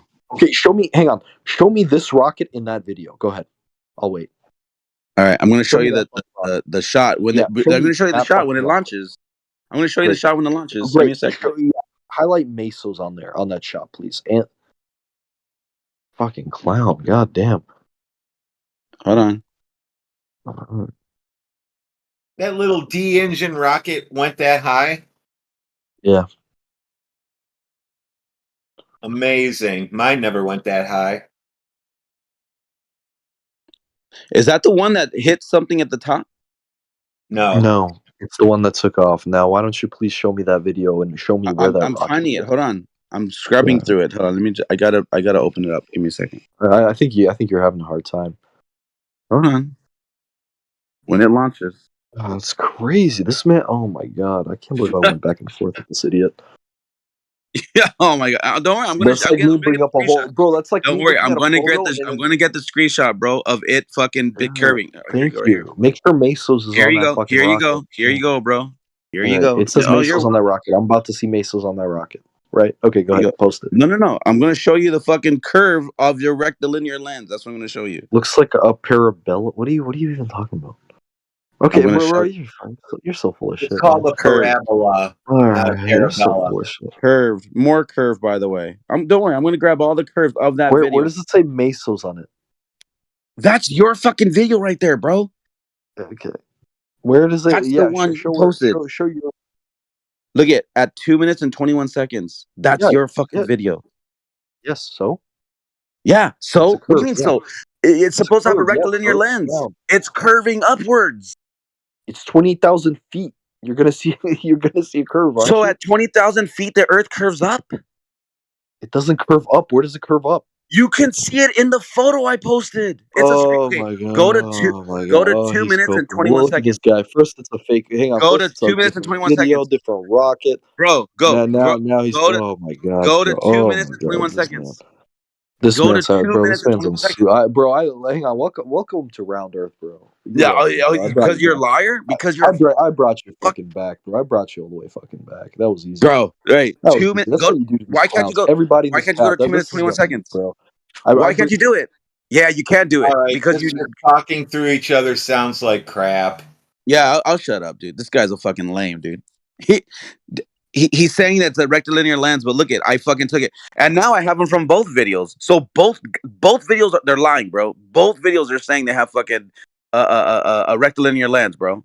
And look there you go. Both of them are fucking caught on both videos, and I'm saying like, dude, it's the fucking same video, dude. They're both liars. Even if I was wrong that it's not the same video, still both videos are saying they use rectilinear lenses, and you have curvature on both videos.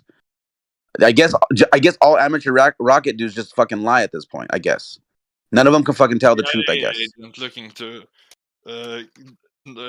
cover this up. Hey, you got to turn your camera off. It limits the room to 25, and we're also streaming on YouTube. So I'm not sure if you want to be broadcasting your image there. Oh, I broadcasted for him. He thinks that his room has got scary air in it. Yeah, I was just tabbed out for a minute. I had some stuff going on. I come back. It's been like cringe all morning. I mean, like the cringest shit you can think of.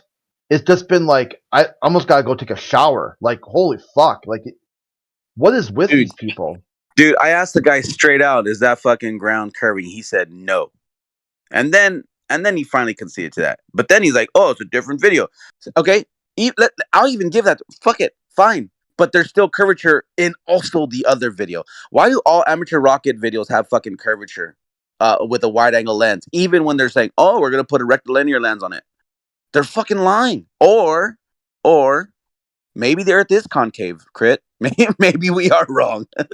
Yeah, I'm okay with being wrong. That's the thing with the globalists; they can't be wrong because in their worldview, wrong is a moral failing, and they see themselves as like a major league umpire. They're always right, even when they're wrong. They're still right. Yeah, look at Grisp even caught the fucking photo too. He even captured it. Where look at I guess what's his name? Lord of Yah. He's a concaver. He's always everywhere on the servers. I guess he was right, bro. I guess it is a concaver.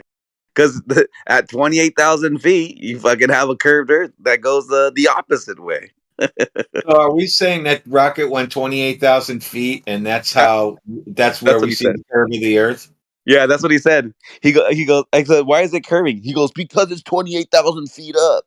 I'm like, dude, it's curving the opposite way that you think it's Besides not a ball. curving the opposite way or any way, why at 28,000 feet does it look like that, but not from airplanes? Exactly, dude. And look how extreme that curve is, bro. Like even in the video, like when the wide angle lens curves everything downwards, look how fucking extreme that ball is. You know how fucking small the Earth would be if the fucking radius was that fucking small? The time lapse of like the first spacewalk is fucking hilarious. Oh, dude, it looks like stop motion animation with wireframe figures. Yeah, it looks like. Have you ever seen fucking somebody eat shit when skiing and they're just being drugged by the boat for some reason because they got caught on the rope or something? And they're just like flopping fucking like a dead fish behind the boat. That's what this guy looks like, bro. Like, poor dude. Yeah, it's supposed to look so dangerous. That's why they did that. Yeah. What's crazy to me is like the angle of like how they're filming downwards. Like it looks like the ball Earth changes positions of its fucking spin. Watch it carefully. You'll see it. Yeah, we've seen it a million times. It changes all kinds of different directions. Yeah. Yeah, and it's just very weird, bro. Like that's not a fuck. It's just all full of shit, bro. They really fucked up on that one, bro. Y'all, they have the Earth like moving, rotating beneath the astronaut too. Yeah, but then it starts rolling like 3 different directions, bro. It's supposed to be stationary from the astronaut's point of view, like how the ISS appears to be moving over the surface, not the like Earth rotating underneath. Yeah. If it's free, if this shot right here is of a spacecraft that's in their paradigm just free falling, as they call an orbit around the Earth, but then it's not going to be fucking changing directions like that to make the Earth in the background look like it's spinning in 3 different directions. That's fucking just retarded. I don't think they can grasp that.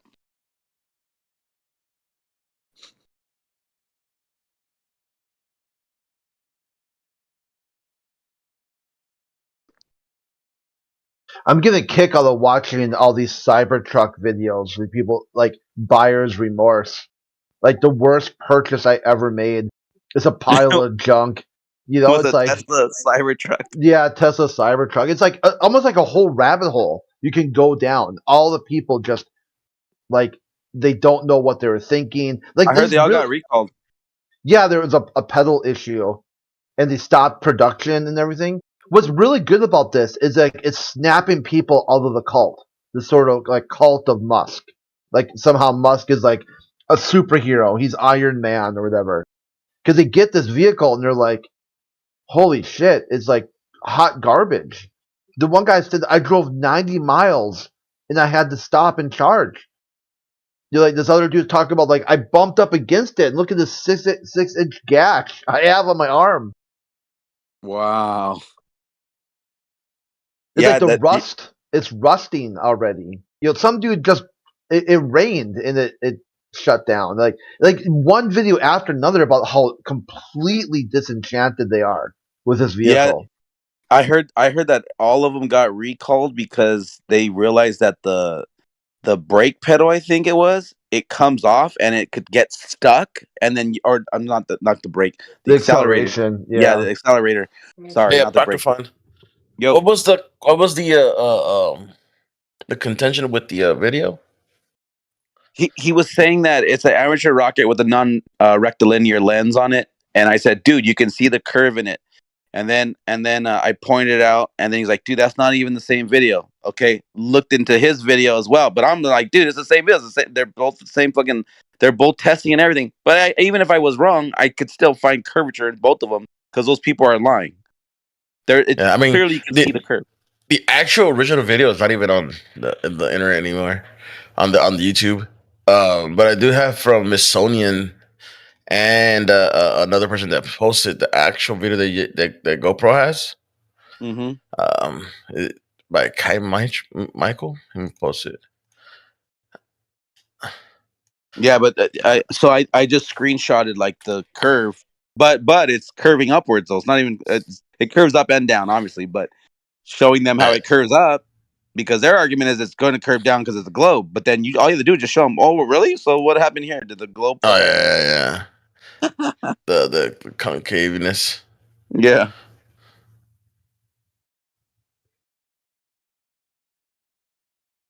Yeah, I found someone where that posted it actually has. It was 9 years ago. The one on GoPro has 8 years ago. But they actually have the original link to the video, but if you click on it, it's no longer there. I think this dude posted it though. I think he posted the actual video. Let me see. Didn't he post it? I could have swore he posted it. Yeah, Blue posted it by Kirk Douglas. That's the one he showed. And look at it. There's plenty of fucking videos or screenshots of the Earth concave. Dude, these guys are desperate, bro. They'll do anything to fucking make their lies come true.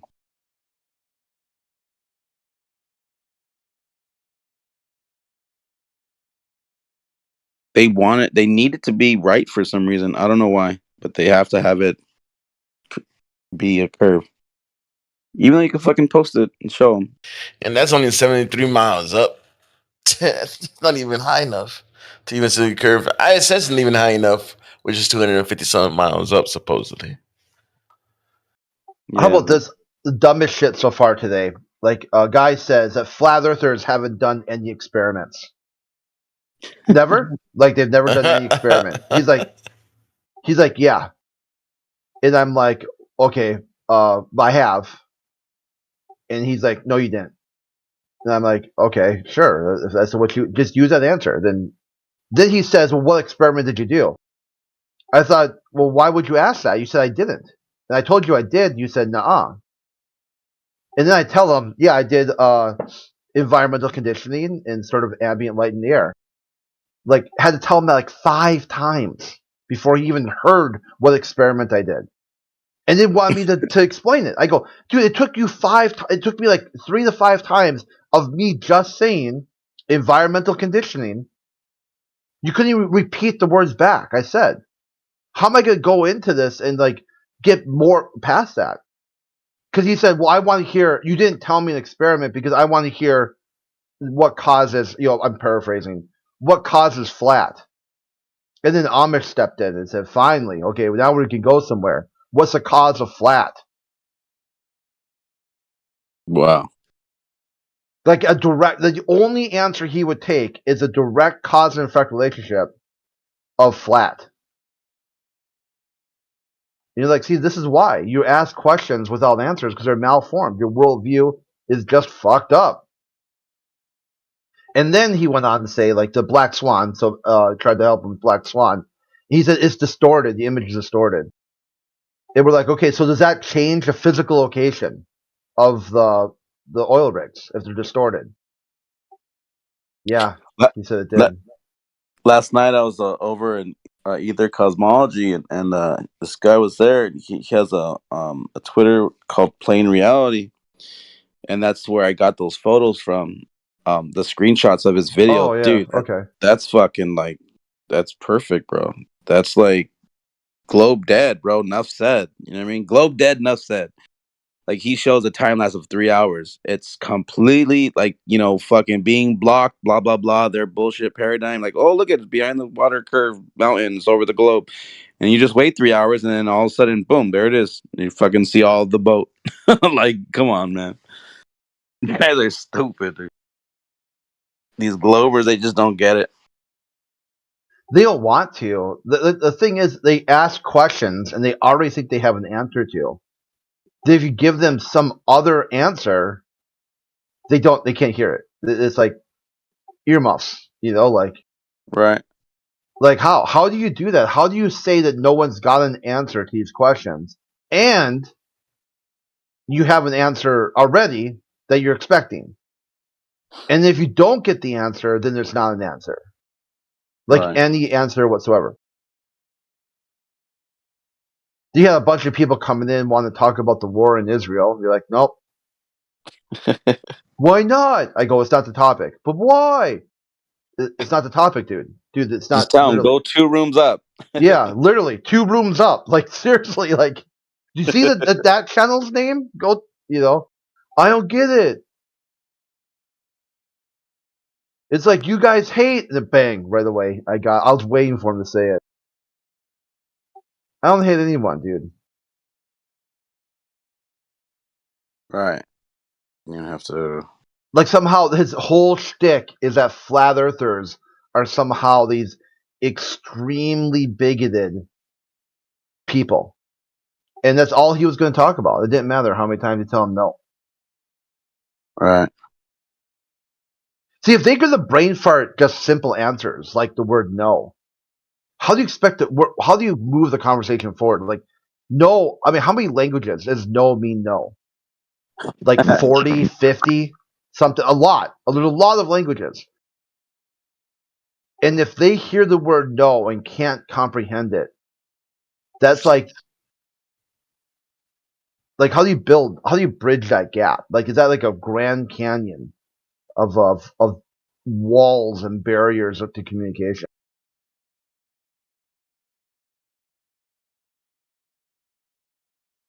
So I told him, Yeah, if they come in here saying with a claim, flat earthers don't have any answers, and then ask a question.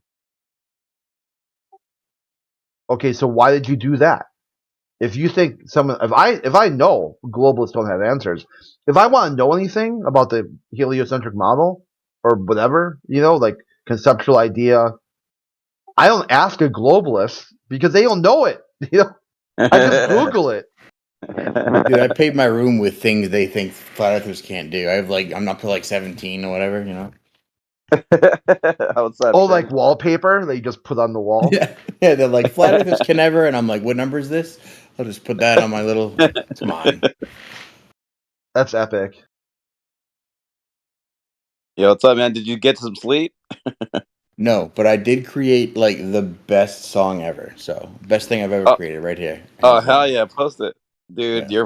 I was going through them last night. That shit was funny, bro. This is. Oops. Or I'm super tired, or both the things are true. It's probably a little bit of both. Post a video. I'm gonna post a video for Gris. Politics, which means side chat. All right.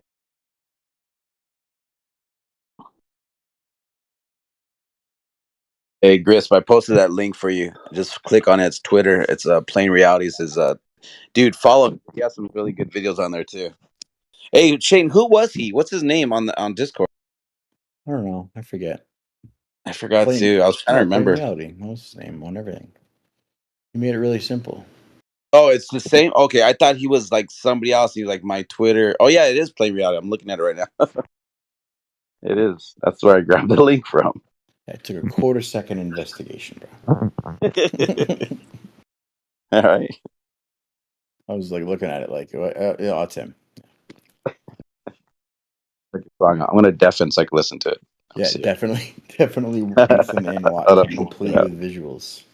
Let me see.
You see the news for the day?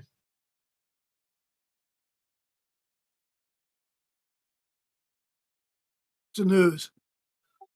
They're doing a think tank to address environmental concerns on Mars. On Mars. Yeah. Okay. They want to develop framework to maintain environmental conservation on Mars. What a fucking Antarctica, right? That's where they started with. So now they went. Why? I don't know. It waste. I mean, how about environmental concerns on Earth? How about start with Earth? You fucking weirdos. You know, it's like would be nice. it's like reminds me. Just a couple weeks ago, there was one where India wants to clean up low orbit or suborbital of all the space junk. And then here's They've been a saying that for street. years. Yeah, like here's a Saying street in that. India, like just trash so high, you got like push the trash out of the way to get your vehicle through.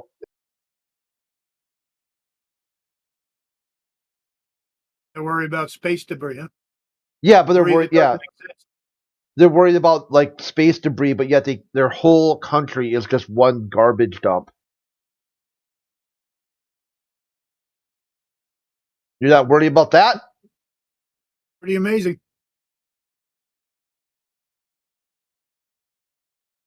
They're not worried about the Earth. They just continue to try and destroy it. They said people like what's good about that story was a On lot. CNN right now, Earth sees hottest April on record. In April, it snowed 3 times for us here. Yeah, you don't count. You know what? They're going by a couple of days when it was cooking. You know, they're full of shit. Yeah, that's a The full of shit hottest it statement. got, the hottest cooking day it got was 76. Well, that was for you. It was pushing 100 over here. Oh, yeah.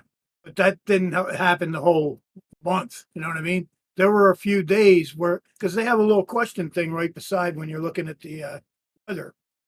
Is this the hottest day or on the record? Like, and you say yes or no, it tells you. And it tells you elsewhere as well. But yeah, there were several record-breaking hot days in April. How come they didn't mention that we've had more snow in April this year than in the past? Is that true? It rained on my birthday in 1984, so that's April 13th. So yeah, 1984. Well, let me see. Wait, I don't know how many years ago. Let's see. This had been 25 years ago, maybe. It was 79 degrees on January 13th, something like that, where I lived, because I was outside putting doors on a house in shorts and no shirt in January. So then it got super cold the next year. So it must be either warming or cooling. I can't quite figure it out yet. Oh, and then it went on to, like, we were out there with well, I didn't wear a t-shirt because the sun was so hot. All of a sudden, I put a long sleeve white shirt on and made sure I had a hat and a hoodie because I was out fishing. You know, but that was insanity. Then a couple days later, it was 60 degrees. So there's a 40 degree weather shift all the time happening here. I kind of live in these little mountains in Pennsylvania. Yeah, I live in Ohio and we get 50, 45 degree weather shifts from morning till afternoon. Yeah.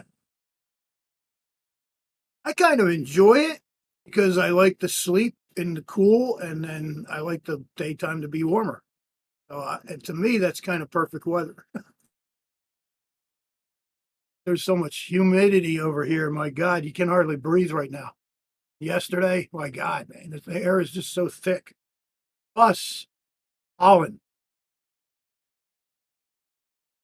Just pollen all over everything. My car gets just drenched in pollen. It's just.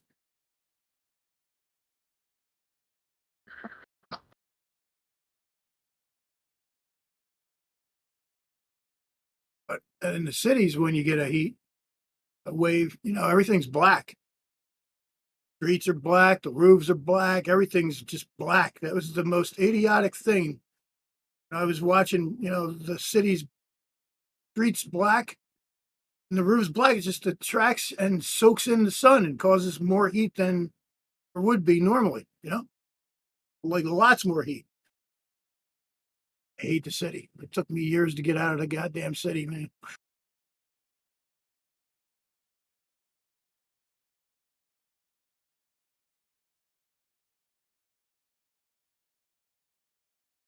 this place I have noticed is like it attracts some of the most horrifying trolls I've ever heard. Like that dude Blue, my God. Well, that's why we have a live streaming YouTube 24/7, because without them, other people wouldn't make money.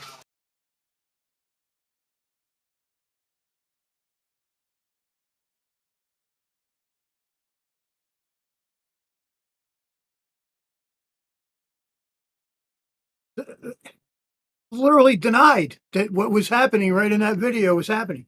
Literally denied it. I don't know how you do that. I mean, you got to be either like some extremely delusional or you're just being a troll. And I'm pretty sure coming in here are lots of trolls. I saw that dude Cooper pop in. You have people that have been coming in here like him for a long time. He can't say anything different now. He has to stick by everything he said from the beginning. There's no going back for him.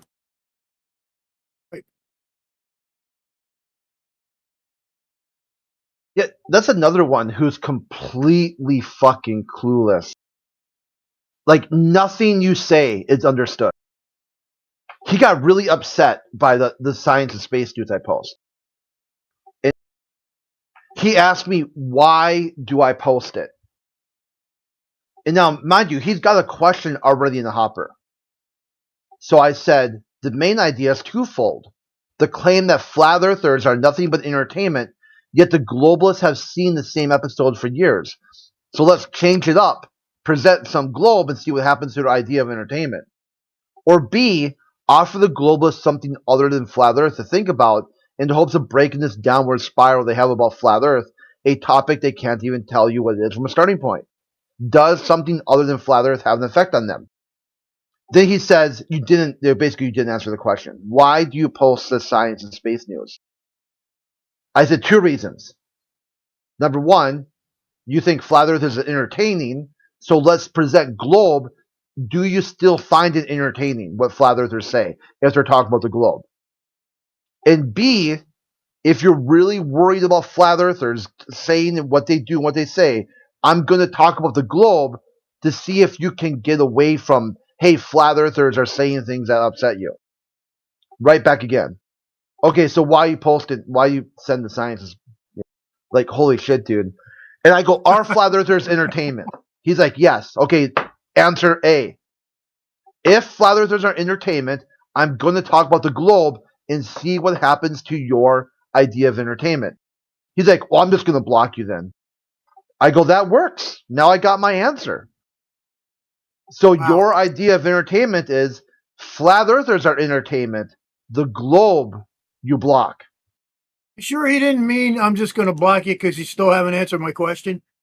Yeah, even after answered it like multiple ways, over and over again. Like how many different ways? So his idea was I had to answer. The only thing he would take as the answer is somehow I'm posting science and space news to mock it or to make fun of it or whatever. That's the only answer he would hear. Any other answer. So basically he had to poison the well. So he comes in here with a poison the well fallacy, and then when I don't do that, I give him a more comprehensive answer that's other people say they like it. You know, they think it's funny. They find it entertaining. They think it's cool. They like.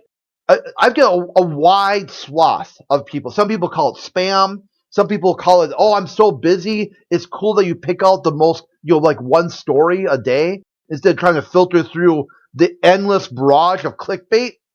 Like, thank you. Like, some people said thanks for picking at least one story. I can kind of stay in the loop of what people are talking about. And so when they come in here with their personal subjective view and they try to act like it's completely objective in any answer you don't give, like, so it's like, so he didn't get the answer he wanted to hear, and that's why he kept saying that. Yeah, so Cooper, I just remind, because he's one of those guys. He's blocked and unblocked me about a dozen times. Like, and I'm like, which one am I supposed to take responsibility for? That you blocked me or that you unblocked me? I can't take responsibility for both. So which one am I responsible for? You got to decide here, okay? You got to make a decision. Am I responsible for you blocking me, or am I responsible for you not blocking me? Or, what I told you, you're responsible for what you do. Whatever you do, whatever you don't do, has no effect. What I do or what I don't do. Like if I just randomly spin around in a circle or whatever, that shouldn't cause you to do something. You're going to do whatever you're going to do regardless of what I say. Even more so that you think you've got no answers from me at all. So you're using nothing to draw a conclusion on. So I don't know what he came. I was like away when he was here earlier. What was he on about today? Like, was that the photographs I from just seen him space? pop in. Oh, okay. Just seen him pop in, and oh, here he is, right there. Yeah, you there, Cooper? What's up? Like maybe he's listening on YouTube and you want to jump in. Oh, that's Hey, what's up? Hey, what's up? Yeah, that's what I was doing. Are you okay with science and space news yet, or is it still fucking triggering? I've come to accept that, like I'm not sure I understand the value in it, but if I can tolerate the same kind of stuff from my dad, I think I can tolerate it from you with good faith. So it doesn't bother me. You can keep sending it. Okay, well there it is. And really, I mean, are you involved or invested in this conversation? That's really what it goes down to. It's not some sort of random off-topic stuff. I would still, I'd say my central criticism of it still holds, however, that if you're going to send me stuff, I would prefer that you like send me a link to the article instead of just like a photo of the headline. But that's not how you do it. That's cool. Whatever. Well, the reason why I do just the photo of the headline is because people trust different sources. They have a wide, what they're fans of. So the process I use is I go to Ground News. Ground News is a website that analyzes headlines and analyzes news sources to kind of show a slant or a tilt that people, what they do is they take the same news story and put a spin on it. Okay, so if you go to curve on it. Yeah, they put their curve on it. They curveball it. I like that. That's the term you should use from now on. They put a curve on it. Yeah, they spin it and they curve it. I understand. I understand. Like, so today's article, like that being, what was it? Like having like an environmental conscious for like what goes on Mars. Yeah, isn't that kind of dumb? If you believe that we are not like actually doing stuff on Mars, then yeah, it's really dumb. How about environmental conscious of what's going on Earth? I think lots of people are concerned about that. But Probably they're more concerned than about Mars. I would say that no, people are probably more concerned about Earth. Yeah, didn't we just have Earth Day not too long ago? Well, to be fair, nobody really gives that much of a shit about Earth either, but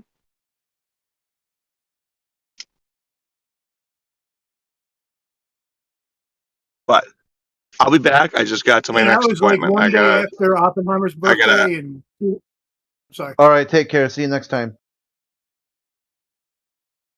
birthday. Nobody gives a shit about Earth. Is that what he said? Dude's a Yeah. freaking idiot. No one cares. Oh, yeah, no one cares. Earth Day, April 22nd. 2 days after Hitler's birthday, which everybody celebrated by smoking a lot of weed because 420. This is the craziest thing, man. 420. Yeah, you're celebrating Hitler, guys. What is the 420? I've like tried to look this up. Is like the 420 the police code or something? Where does that even come from?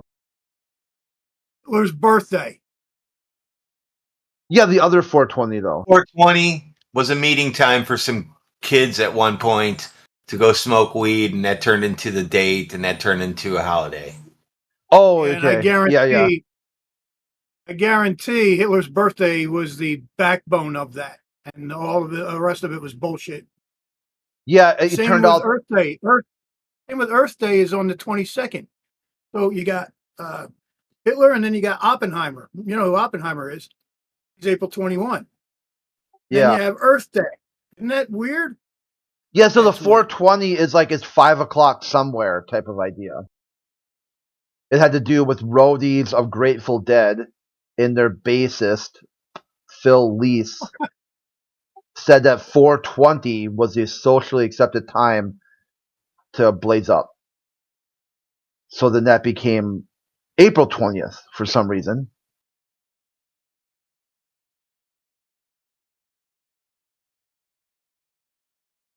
So yeah, so Culture, 5. 1971. Yeah, that's right. He was saying this other thing. Right. So here's the story he was Yeah. saying. 5 students from high school. 1971, 5 high school students in Raphael, California, used the term 420 in connection with a plan to search for an abandoned cannabis crop based on a treasure map made by the grower, calling themselves the Waldos, because their typical hangout spot was a wall outside the school. 5 students, Steve Capper, Dave Reddix, Jeffrey Knoll, Larry Schwartz, and Mark Gravich, designated the Louis Pasteur statue on the grounds of San Rafael High School as their meeting place and 4:20 p.m. as their meeting time. This is weird. This is a really involved story for such a fucking weird thing, isn't it? The Waldos referred to this plan with the phrase 420 Louis. Or 420 Lewis. It's Louis, right? 420 Louis. After several failed attempts to find the crop, the group eventually shortened their phrase to 420, which ultimately evolved into a code word the teens used to refer to consuming cannabis. That sounds like a load of bullshit to me. Could be right. I mean, it could be. I don't know. Maybe Like just an urban coincidentally. legend. Maybe just coincidentally, it's Hitler's birthday. Yeah. I don't think there are coincidences. It sounds like an urban legend type thing. Did you know this one time these people did this one thing? Really? They did? Doesn't sound like they did. Oh, no, they did. Okay.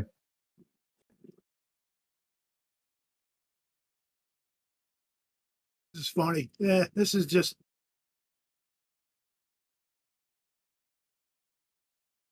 Yeah, it is interesting too. I looked up the law in 1970. I was wondering, when did they turn it into like a class 1? Because I remember there was a time when someone, just with like a marijuana joint, like a marijuana cigarette, you could be sentenced to prison for 10 years. So that happened in 1970. So these kids supposedly in 1971 were just completely brazen and yelling out 420 and having just a blast. I mean, get the fuck out of here. People were scared shitless. Yes. As a matter of fact, I was 11 years old and I was so scared. I was just talking about this last night to a couple people. And so anyway, I was so scared because of the propaganda. And I would yell at my sister's friends for smoking a joint on the porch and tell them to get the fuck off my porch. I was 11 and they were 21. So this is how bad the propaganda got me. I stole a couple joints from my sister. I was the same age, 11. I wanted to know what the whole big deal. And then I got afraid to smoke it. And I literally gave it back to her. And she said, "Oh, you didn't even smoke it?" I said, "No, I was afraid." He said, "Oh, well, if you want to smoke it, we could fire it up right now. I'll just sit here and smoke it with you. It'll be up. I was 11 years old. My sister's telling me there's nothing to fear." It was 1971. It's the government, the propaganda behind it. Yeah. Here. So the first time I got high, I think I was 13 or 14. And, we went Christmas shopping and my God, the paranoia, like everybody knows we're high. Everybody, it was all good having fun and walking around and going. But once you get into them lights, everybody knows you're high. It's illegal. So you start getting worried about cops being around. They see your eyes, man. Remember one time we used to hang out in the neighborhood, right? So we were all tripping. It was July 4th. And because we used to hang out on the corner, we used to get harassed constantly by cops. We were in Philly with Rizzo at the time. Know anything about that? So we're tripping. We're standing on this corner. This freaking cop pulls us over, gets out of the car, and he looks like he's melting. He looks like a wax figure that's melting. So I started giggling, and everybody, I'm pretty sure, was seeing the same thing. He pointed me out, like it came to me and asked me what my name was. I couldn't remember. Couldn't remember my name. So he turned around and ran. I just stuck everybody else with him. Yeah, they used to harass the piss out of us, man. I don't know if you know anything about Philly with the Rizzo days, but he just wanted to stop everybody from hanging out and having fun. And because we were such troublemakers. So when they started doing that, we became troublemakers. Because we weren't troublemakers before they started trying to throw us off streets. We were just hanging out, maybe drinking a little beer, underage, whatever, smoking a little weed. We're not hurting anybody. Then since they told us we were, we figured, hey, fuck it. So yeah, we became exactly what they said we were. We're very stupid. Children are very dumb and gullible. It takes a while to realize what the you want to call it, the establishment, whatever, the system, what they do to you. Indoctrination. Yeah, and beyond indoctrination, they just use. I mean, they just use you, just a meat puppet. That's all. That's all we are, is meat puppets. That's it. If you're in the system with health care and any kind of medical shit, when you get older, you're going through all that goofy shit. They suck. They don't care. Like the last time I had to leave, I left my doctor because they were so cold. I was asking them for this particular help, and they said, we don't do that here. And I was like, don't do that? So you're not going to help my wife and I? And this nurse, practice, whatever, doctor, whatever the fuck they are. We're all the same idiot. No, we don't do that here. So you don't help people here. I got to the point where I was like, you guys should be ashamed of yourselves. I can't, I don't even understand what's going on right now. I don't even want to be here anymore. So then she says to me, so do you want to change doctors? And I was like, my God. I said, yeah, I do. Yeah. I want to get away from this crap. It was cool because I had already been like 6 years with this doctor. I was finally getting to know him. And his family, some of his family were over there in Hawaii when that bullshit happened. But he ended up going back to California. So, of all the shit, that Hawaiian thing affected my doctor. I lost that doctor. I was getting very cool with me because it takes a while, Then I was introduced to all women. They are cold like ice.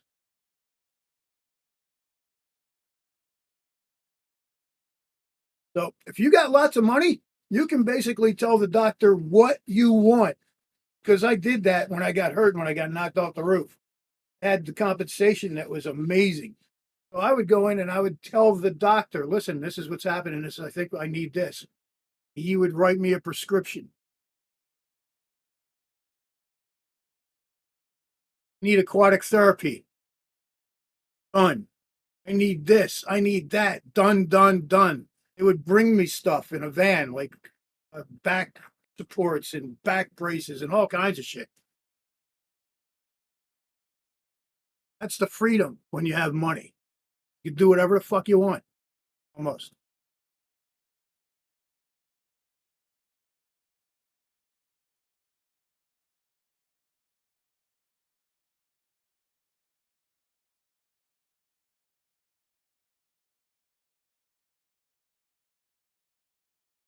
I'm going to stop rambling. No, go ahead. I mean, yeah, it's good to hear your story. I just didn't have anything to add to that. I did want to make mention. Remember you talking about Blue earlier? I think you're talking about Blue earlier. We were talking about. I was talking about Blue earlier. But so when they're on that hill and they're going to die on that hill because they know they can't turn around, kind of like what he was saying, Radwin was saying, in regards to like once they put themselves in that position, like they can't back down from it. So you point out, look, there's a camera, it's bending the ground, and he's like, nope, like he can't let it be because it will destroy the hill that he's trying to die on, and it's a water hill, of course. It still got concave there. Yeah, but it's exactly his hill started to go concave on him. But yeah, that's kind of funny, dude. He just denied it and started calling you a liar. Yeah, that's crazy. Amazing. And then he said, "Yeah, he's calling me a liar." I'm like, dude. And I'm Because like, you had the two videos. I didn't check really to see. well, even in the other video. And here's the thing: it's not like it's our first time arguing about the rockets curving. So this is why I already knew, and then that's why I'm like, okay, so show me your evidence, your proof. He posted it. I was like, perfect, because I knew that in that video, there's curvature. I even like when I opened it, I even fucking found like that. I had already watched it all the way through, the whole entirety of it. You know, it leaves like a red light, like it leaves where you left off. So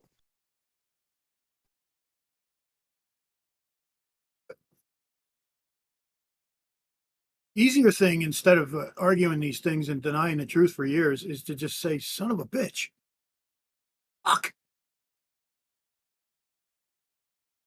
and get over it and fucking realize you've been lied to such extremes. Here's one of the craziest lies ever. Hydrogen and oxygen make water. Bullshit. You know what hydrogen and oxygen make? Fire and explosions. Let me see somebody extract hydrogen and oxygen out of water without using metals and salt and any other goddamn thing you got to put in there to get the shit off the metal. I heard Adam Meakin just said he debunked that. So I have to see this video because he's full of shit. You're not going to debunk. You're not going to show me hydrogen and oxygen coming out of water because it never happens. It doesn't happen. Put hydrogen and oxygen together and make water. Would it surprise you if I told you you could do that? No, it wouldn't surprise me if you told me you could. But now you're going to have to show me. Sure. So if you burn, yeah, sure. So if you take took like a oxygen, like so you have like pure oxygen in a compressed tank or whatever, and you burn that and then you've got your hydrogen tank as well. You put that into a flame and combust it. You'll end up with water vapor in the air that can condense. And you mean from the heat? Yeah. Yeah, from the heat. Not from the gases from the gases you're combining and spewing into that fire. Now, I won't claim to understand like the exact atomic chemical reaction, the exchange of electrons that's going on, but I know that you can combine those two gases and get water vapor from the heat. That doesn't count. Now, here's the thing. So if from you the take a chemical tank reaction. and you have twice the hydrogen and then of the oxygen, and then you mix those together, no fire, none of that. You just mix the hydrogen and the oxygen together, you should have water. No, you have fire instead. This is how bad they lie to us. It's so opposite. Everything they say Well, to with us nothing is else, so opposite. you would just have a hydrogen and oxygen like gases commingled in a space. You wouldn't have a fire unless you're adding like an ignition source or like a heat element, right? Right, but you can't light water on fire, can you? You cannot light water on fire. That is generally, yeah, No. that's correct. Yeah. So, but you can light hydrogen and oxygen combined on fire, and you'll get an explosion. You'll get a flame, yeah.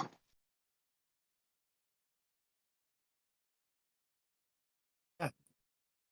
So you see how opposite that is from reality? No, I don't. You don't. Okay, so every time they I understand that fire and I understand that gases and liquids are different, but like I don't understand. I guess I understand your contention, but I just don't agree Okay, with your conclusion. gases and liquids are different, but two gases make water. Yeah. And that doesn't seem weird to you. No. Okay. Whatever. Are you going to show me, or was that just a suggestion where you're taking what hydrogen out of water? You're making water out of hydrogen? Because neither one Like of I them. said earlier, I don't know I don't know enough chemistry about the electron switching and like chemical reactions to be able to explain it. I just know for that one point you were saying is I just know that you can do that. You can combine those two gases and get water vapor. That's all I was trying to say. Without fire. No, the flame would be the chemical reaction where Yeah, the two exactly. are That's where you combined into get water the heat, vapor. which would cause condensation. Yeah. So once the heat causes water, not the two elements, hydrogen and oxygen. So, being mixed. so heat causes water. Oh, it doesn't. Yes, condensation. Sure, changes of temperature. Take a glass, put So cold water. so in it, if I put it in create a hot room, flame and it- in a zero humidity environment, there's no water in the air, and I just start a fire, I will see water appear. No, I didn't. Yeah, I don't think the heat. what I'm talking about. I don't think heat causes water. Changes in temperature cause sweat, water vapor. You don't understand that? Like on a cold glass, fill a glass with cold water, you put it in a hot room, it sweats all over the place. And the water literally starts evaporating. Condensating. Right? The water starts condensating. You got a window. You got heat in the house. It's cold outside and raining. You got sweat all over the windows. See that? Yeah. So a way to conceive this is like the heat source. Like, is those two gases burning? Like that's just a chemical reaction, right? It gives off a lot of heat, but it is not like the heat is it. The chemical reaction gives off heat, but it is not like it is not the cause, right? It is not where the water is coming from. Differences in temperature can cause condensation. Right. But we're not like, I could fill the room up with as much oxygen and hydrogen just like in a stable environment. Like, I don't know if you ever have those two combined, just the gases just sitting next to each other. I believe there's a chemical reaction that needs to take place, and a combustion is one of those. I might be wrong on that. Like I said, I don't know the chemistry well enough to teach it, but I know that you cannot get hydrogen out of water. You can't make hydrogen into water. H2O is bullshit.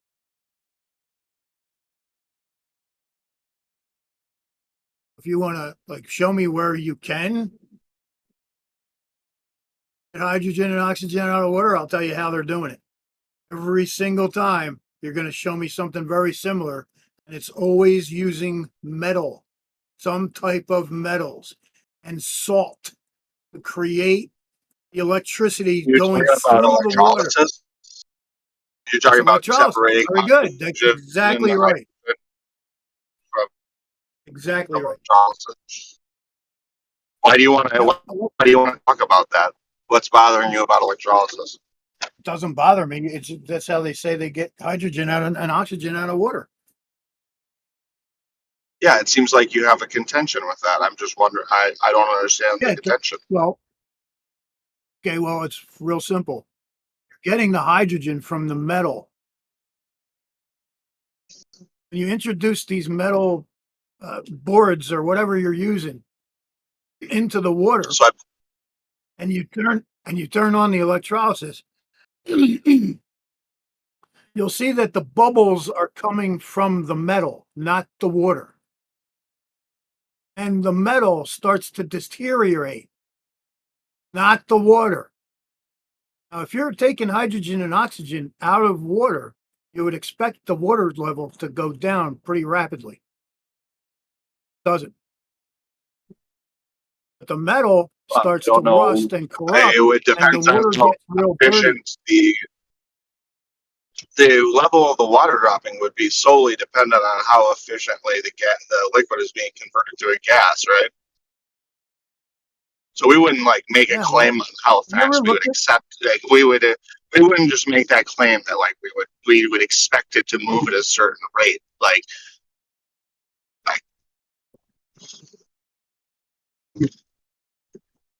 So if you're so taking one thing hydrogen I and would say oxygen is out of water, it makes sense from my perspective. I would say it makes sense that we would only see bubbles on the metal. Why? See them accumulate there, whereas out in the middle of the water where the current is flowing, you don't see the bubbles because they just go up right away as soon as the density or the shape or the phase change happens, or the whatever the electrons being stripped away happens. As soon as it becomes a gas, it just goes up. So you don't really see these tiny little micro bubbles. Maybe you could if you had a magnifying glass on it, or a microscope on it, but well, not that you can see. All But it makes sense why you can see them on the metal, right? Because that's where they come from. Okay. Yeah. What kind of metal is it? I mean, have you ever watched any of these videos where they do this? There's lots of them out there. Yeah, I've seen electrolysis before. Yeah. I mean, where they're taking hydrogen supposedly out of water. They do these little experiments of theirs, and they use metal and salt, or some kind of thing that will create the electricity and do good in the metal. And then you see the metal deteriorating. Do you understand what I'm saying? Yeah, I understand. What kind of metal are they getting the hydrogen? Whatever metal. It doesn't really matter which metal they use. Oxygen Nickel, from, tungsten, steel. They use all different types of metal. Doesn't matter. They always so I could take a bar of pure iron. I could take a bar of pure iron and extract oxygen and hydrogen from it. Yeah, iron rusts quicker than anything. So they usually don't use iron. What they use is like stainless steel or nickel or tungsten, shit like that. It still deteriorates the metal. I think they use zinc and copper pretty commonly for that type of thing because they're just really conductive. That's where the hydrogen comes from, off the metal. So hydrogen comes from zinc. Hydrogen, you know what pH is? pH, when you're testing pH, do you know what that means? Yeah, like how acidic or how basic something is. No, it's potential hydrogen. pH is potential hydrogen. So yeah, they figured out. Oh, so you're not talking like. Figured out that everything contains hydrogen pretty much. Yeah. So when they use the pH, potential hydrogen, because everything has hydrogen. Like there's almost nothing that you can't get hydrogen from, especially metals. Salts, the way they use the salt and they use the electricity in the water, it's affecting the metal. It's not affecting the water. Water is a catalyst. Not getting anything out of water. Water is energy. Water flows. If water stops and becomes stagnant, everything dies. I'm a fisherman, so I know about these things. I know how water works with like keeping your minnows alive, everything. When the lake goes stagnant and the sun is so powerful that everything starts turning freaking green, there's a danger of things starting to die now because there's no energy left in that water. It becomes stagnant. Yeah, I don't know. I never really got into like the Gaia Mother Earth energy stuff. I don't know. So Well, when you're out there, you think. I'm a But when you're fisher. I'm a outside, fisherman and a hunter, man. I understand. I'm outside quite a bit. Um, I understand like the feeling of energy, but I would never dare like quantify that, like my feelings about nature. Okay, and try and like make that like an assertion like onto the world. You know, I might feel a certain way about a river, um, but like that, my feelings don't really dictate the material reality of it, right? Still, so just you don't really. it's water. And What do you think about when you're on the river? Just catching the fish or what? You look at anything, think about it, depends contemplate on who I'm things. with. If I'm with my kids, I'm usually thinking about how the fuck am I going to untangle this line. But Yeah, okay. Well, let's just exclude kids out of the picture because that's takes your mind off pretty much everything. So when I go fishing, I sit are you there asking me and like what I think about rivers, or well, like when you're on, that's what I'm saying. When you're on a river, what are you thinking? Are you thinking about the river? How amazing what is happening right underneath you? Like, what do you think? yeah, Where are the sometimes fish? you have to stop and marvel at the nature of the beauty of the earth we're on. Yeah. And then you contemplate. I do. Okay. And I speculate because I still haven't seen any part of a curve anywhere. I used to do a lot of deep sea fishing. And I Yeah, just used to we're believe. really, really small, and the planets are really, really big. It's hard to it's difficult to Yeah, imagine. the planet isn't. That's the problem. That's the problem. That was my exact thought, right? Because I was just seeing nothing but water, water, water, water. And I was thinking, my God, Earth is huge. Then when I got the calculator for the Earth curve, I went, uh-oh, we got a problem. 'Cause I used to look 11 miles off the boat to the shore with my bare eyes. 11 miles to the shoreline, which I could see. Bare eyes.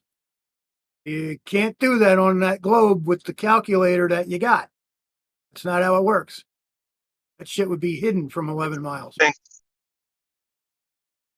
Yeah, most of the time, probably. I guess I don't know. I don't know much about like the horizon stuff that you guys like to get into. Because, you know, here's the thing, right? So when you're introduced with this, it's insanity. I did the same. I was like, you got to be kidding me. Just I had a show that there was no Well, you topic know, taboo. I don't have much head for math. Instead, I like to base my stuff off of the world I can see around me and what I've experienced and who I think I can trust. Yeah, me too. Yeah, but it's odd because obviously So we you've come to seen different Curve? conclusions. I would say Wait, so you've seen I Curve? would make the no. I would make the strong statement.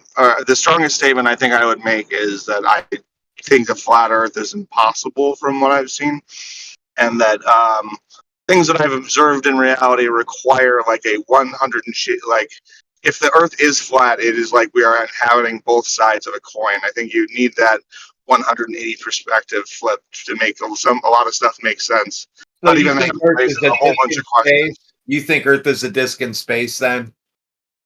No, I think it's probably a globe. So otherwise, it would have to be a Wait disc a minute, in wait a minute, space. wait. I think he was asking you about what you think about what we think. That doesn't matter. I'm asking him a question. So do you think that a flat Earth is a disc in space then? I don't know. I don't know what you. If my definition of flat Earth would be like, yeah, basically like a disc in space. Okay, so yeah, you're totally wrong. That's why you're all fucked up. That's Yeah, what's it look like? That's Flat Earth Society mumbo jumbo. Flat Earth is a flat plane. It's the base of reality, as they say. Why does everybody keep doing that with the disc in space when we have nothing? We never show anything like that. I don't Yeah, understand. yeah, but a lot of flat earthers do. A lot of very ignorant flat earthers do show images. Like you can see in the side chat all the time. They post like these stupid memes of like the flat Earth flying in the sky. Like they're just ignorant and stupid. No, most flat earthers just believe like flat Earth is what the base of reality. Like the base realm is just a flat plane. It's not like obviously floating in the sky. Yeah. I'm not. I would. Okay, so obviously you guys don't believe in space, so we're like a fixed location or whatever. I can accept that. Even given all that, like if so, It's still impossible. Yeah, of course. It doesn't work, but Nothing about space works. Yeah. So sure. Oh, nothing about space works. I was talking about like just that basic flat plane. If we like remove all the other variables, just like the idea that all humans are all on this flat plane, and all of our heads are oriented to the same direction, and the Earth is colloquially flat. Like that does not I would say that's not true. Then you need to prove it. Nobody's been able to yet. Sure. So when we look up at the stars in what I'd call the northern hemisphere, you could see the stars rotating. Stop. Wait a second. Hey, listen. We were just talking about Earth, not the sky. Oh, so okay, let's establish some stuff about the sky first. Northern and southern hemispheres So appear. would you agree that like we can look up at Polaris and we can find neighboring stars and like measure the distances between them? What is wrong with you? Stop looking at the sky. Prove that you live on a ball. I'm interested in proving I live on a ball. I want to prove that the flat Earth is wrong. That it can't be flat. You That's live on a ball. I can provide evidence for it. Oh God! But you guys keep interrupting. Look, the only way anyone will because we're not talking about the sky, we're talking about Earth. Because Chef, okay, the only evidence they require, most of them at least, is I think they need to be there. Anyway, he's not moderating this. He's nothing. So, without the sky, prove you live on a ball. Go measure the curve of the Earth. I would never get into the math stuff. I'm not equipped for that.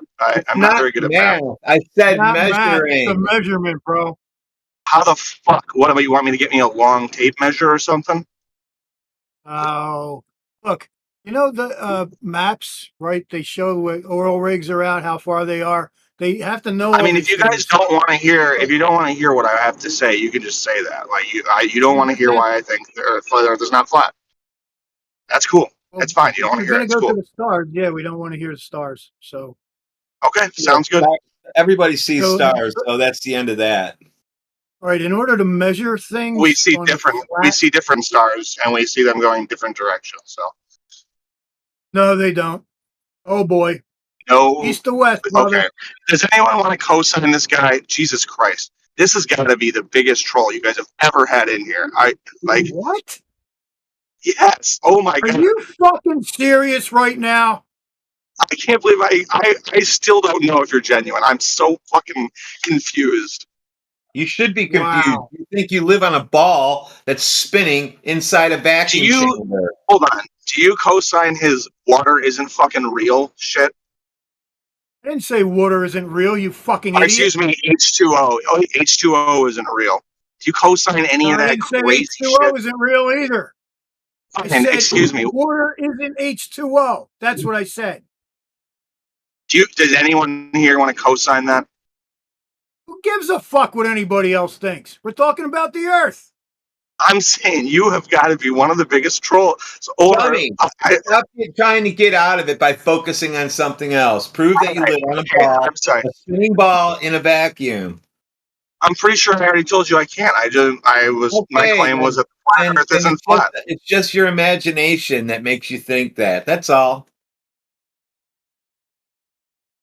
Okay. I mean, I can provide evidence for it, but it requires you stars. You said you don't have evidence for it. Now you have evidence for it. Which is it? I can't prove when he called me a troll, did you not realize you don't have evidence for it? Yeah. You can't prove it. You don't have evidence. Got it. I do have evidence. I can't prove it to you. No. You have evidence, but it doesn't prove that you live on a ball. No, it proves that the Earth that I'm not on a flat plane though. Water. You're arguing with water now. Okay.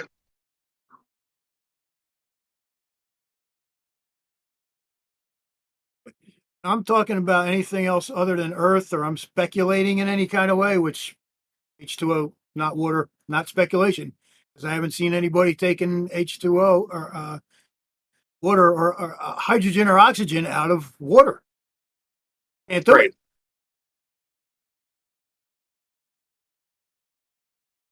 You have to introduce all kinds of metal and salt and everything else. That's great. So now you're oxidizing the metal. Correct. That's correct. It's just an idea. You can't just go make water.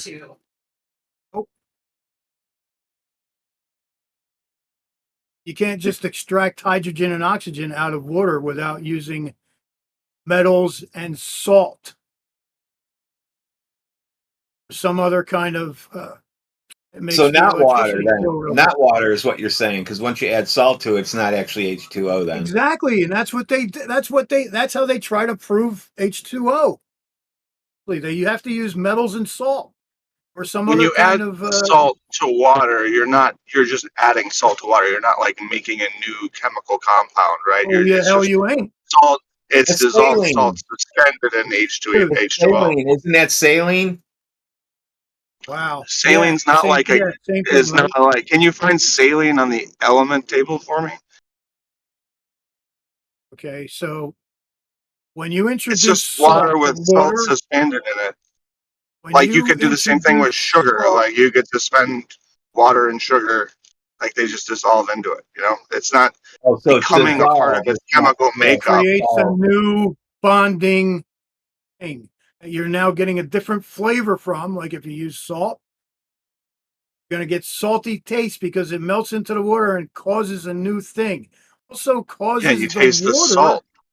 You taste the causes salt, the though. water to be a good conductor of electricity, because water without elements in it does not conduct electricity.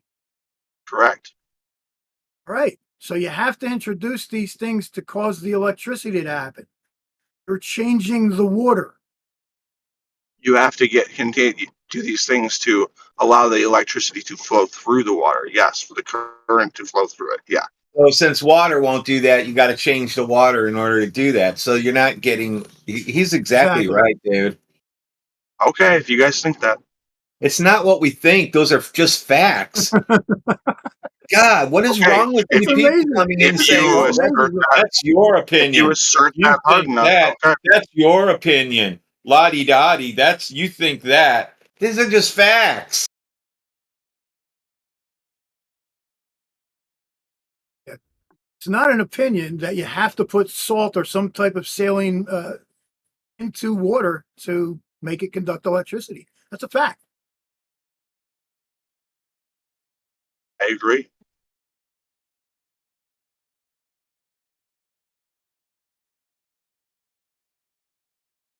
Can the Earth be flat, bro?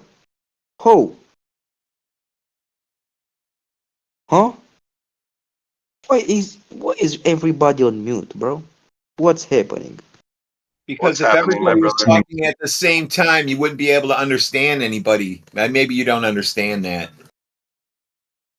Oh, but I don't hear somebody to talk. Here's the thing. We actually moderate this room, and it's really organized and peaceful, unlike the other rooms in the server. Oh, yeah. My bad, bro. Yes, it And is. who is talking? And who is Okay, talking just right now? be polite, and you're cool. Okay. I have questions. Please. Okay. How Ask can one the question Earth? at a time. Just ask one question at a time, not 10. Okay, I have a question, please. Go. Okay. If the Earth was flat, It is flat. If the Earth was flat, everything. We can see everything. Like if the world was flat, and Really? yeah, and why? Not a Visibility question. today for That's a me. question. Visibility today for me is 8 miles. Can I talk? Can I say something, please? I just told you can't see forever. Okay, so why other planets are round and So that's Earth nothing is to do with flat? flat Earth, is it? Huh? Are you working off a BuzzFeed top 10 article? Yeah, it's something to Twitter top 10. Shut your bitches up, nigga. I'm talking. Bomba pussy club, bro. Ce bani avea vorbești bă aici, bă? Is that even English? No. Wow. Oh, Russian. I got 10-mile visibility today, and what the hell? 66 degrees, 6 miles per 666 is on my phone. Wow. 66 degrees, 6 mile per hour west southwest wind, 10-mile visibility. Isn't that weird that they tell us that when you ain't supposed to see that far?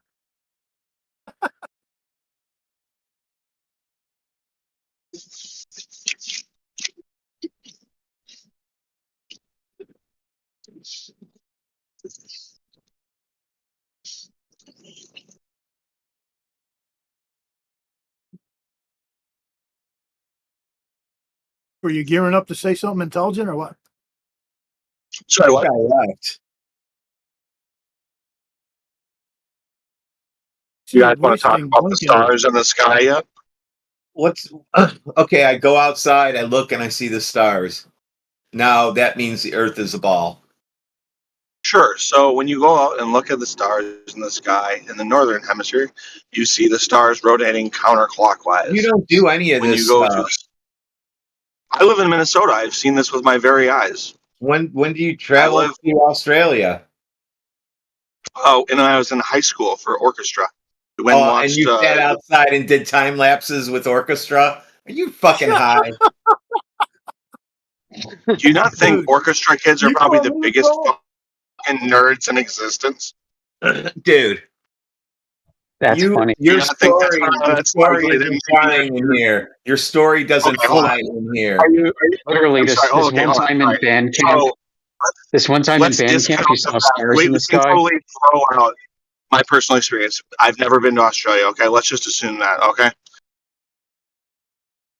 Do you deny that like footage of that exists? That footage of the night sky from Australia or other southern latitude places exists? Are we denying that? People who deny that are. You trying to prove a flat or globe? My mom has been to Australia. So he gets a ban, and watch this. Because he already knows the rules. He was told once, and he did it anyway. So now he gets banned. What was that? What did he do? I didn't really hear what he did.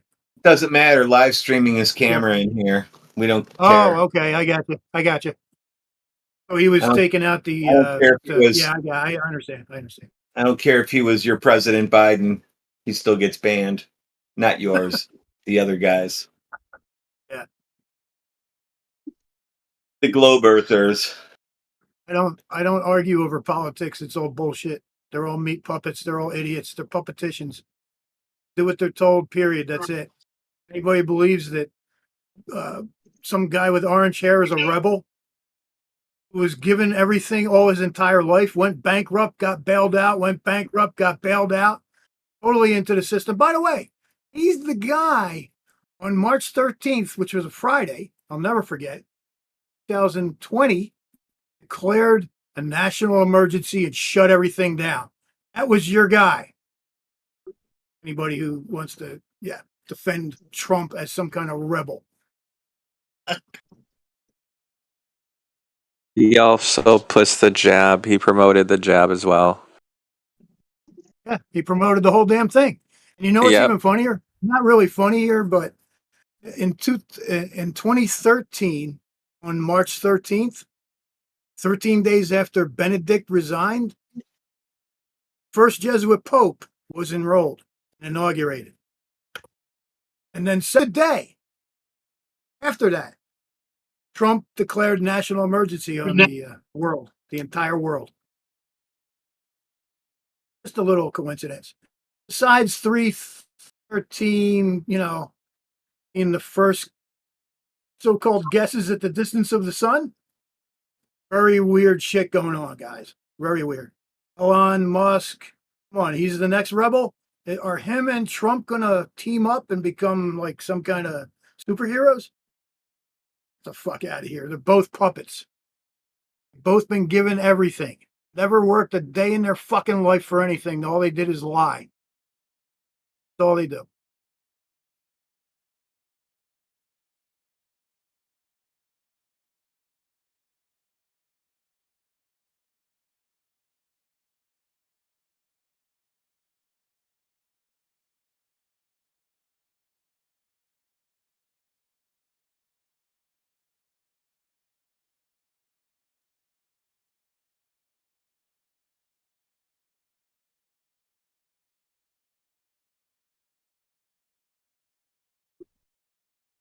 Why can't I hear you?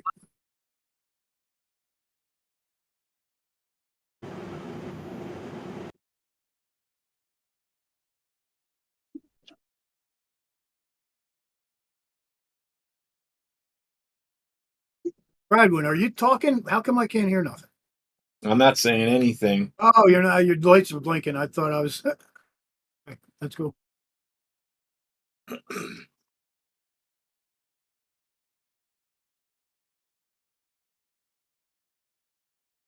Well, Trump's trial's been delayed indefinitely. Which one? How many times has he been arrested and let out or whatever, been accused of this and then no, and then, oh, he's not going to be able to run. Oh, yes, he is. Amount as No, all he's the not. other Yes, ones. The same amount as the other ones. amazing.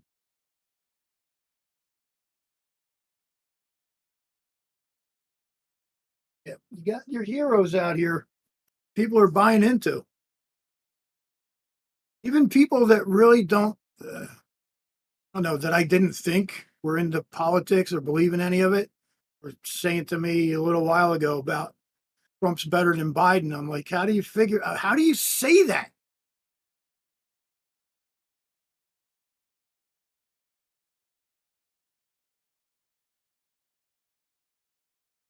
People think you got a problem. You got to go out and vote because if you don't go out and vote, you got no right to say anything. Well, guess what? I got lots of rights about saying shit when I'm looking at these guys just what they're told. There ain't no difference. Who are you gonna vote for? Nobody ever did. What do politicians have to do with what you think? Sorry, what was that? What do you have a brain, right? You have thoughts, you have emotions, you have feelings, you got your worldview. Does that have anything to do with the politicians in the White House? Really, right's the answer. And it's none of their business what you're thinking or experiencing. And it's really none of your business what they're experiencing. Like, they've chosen their path on them, right? Politicians? Are you talking about, are you comparing politicians to normal, regular people? Yeah, I'm saying, like, we're always told here in Australia that if you want to make a change, if you want to make a difference, get into politics. Yeah, that's what we're told here too. Yeah. Well, it actually goes like this. If you want to make a change and you want to make a difference, join the Masons and then become a politician.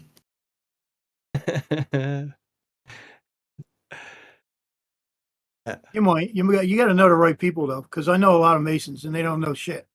You got to be. You have to go to the correct level and pay all your money like you're supposed to.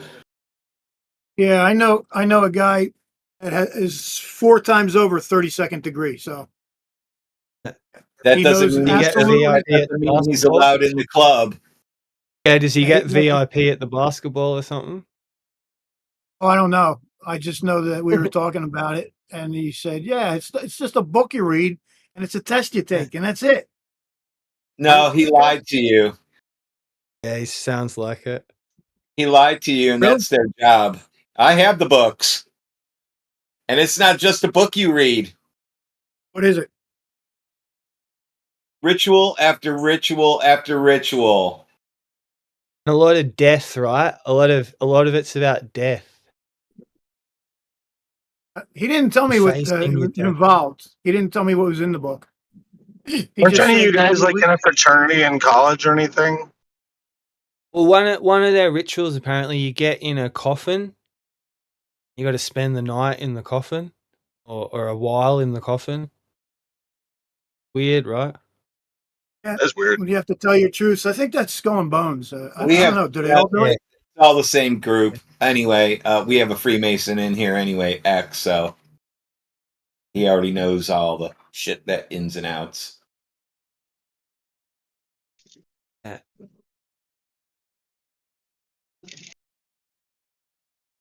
I mean, the guy who told me about the book, he's got a truck. He does carpentry work. Like, not a rich guy. Not. You know why he got into that? Like, Because everybody does it I'm around asking here. just- Yeah, they help each other. They do help each other, but they tell you right away, don't come in here if you're just Yeah. looking for help. You know, because you Yeah, got I to hear give you, to man. get. Yeah. My grandpa was a mason, but he didn't go high in it. You know, it was just after the war and got involved in it. But Next time I see this guy, I'll have to ask him a little more questions. Yeah. Exactly what is in the book? What is in that book? Is there like ritual stuff? Ask him what kind of ritual. Ask him what his first ritual that he had to do was. See if he can Well, tell that's you. third degree. What? I mean, you're always doing rituals. Third Uh-huh. degree, you gotta open your shirt and bare your breasts, to prove you're not a woman. You know, stuff like that. Right. So, Yeah, they get kind of funky with higher you go. yeah, He won't. I'm sure they he won't do. tell you about him. He won't tell you about him. Well, he may not. You know, he may be sworn to not say anything about certain rituals. Yeah. I'm sure. Part of the code, right? Actually, the very first one, you're sworn to death if you reveal any secrets. That's true. It's the real deal. Have your guts. So have your saying entrails. you read a book and you take a test is a complete backwards lie to you, and that is what he took an oath to do: is lie. Okay. Yeah. Well, Respect, I'll grow him a little Radween. more next time I see hear him. you, man. Radwin. Yeah. FO. Similar to the astronauts, right? Sorry if that triggers someone. We're usually Masons, yeah. Right? What percentage of astronauts have been Masons? Yeah. Pretty much all of them, I think. 100% of them. Yeah, pretty much all of them. Yeah, there's pictures of him wearing a ring and flashing the Yep. horns and all that. Yeah. Especially Buzz. Buzz is a good one. Yeah, Buzz. Here you Buzz, go. man, he has said some great Here, stuff. I'll post something for you. You can watch the guy that's in the very back doing the Baphomet sign as they put their hands up. Freemasons, is that like just an America thing or is that an international thing? It's everywhere. It's worldwide. You know how they became, right? Masons. They Please were. don't. I know the basic history. I don't need your footnotes version. Please. Who said that? You know who said it, motherfucker. So I don't care what you think you know, right? So Freemasons came because they were extremely talented building stuff. So they had their free reign of anywhere they wanted to go. And that got infiltrated because it was a great thing. You know, you got these Masons that are so talented in building that they just have a free pass to anywhere in the world to go anywhere they want to go, anywhere they're called to go, they just can go. What better of a thing to infiltrate? Wow. The Jesuits infiltrated. First of all, I don't want to say certain words because I think they're not good in this server.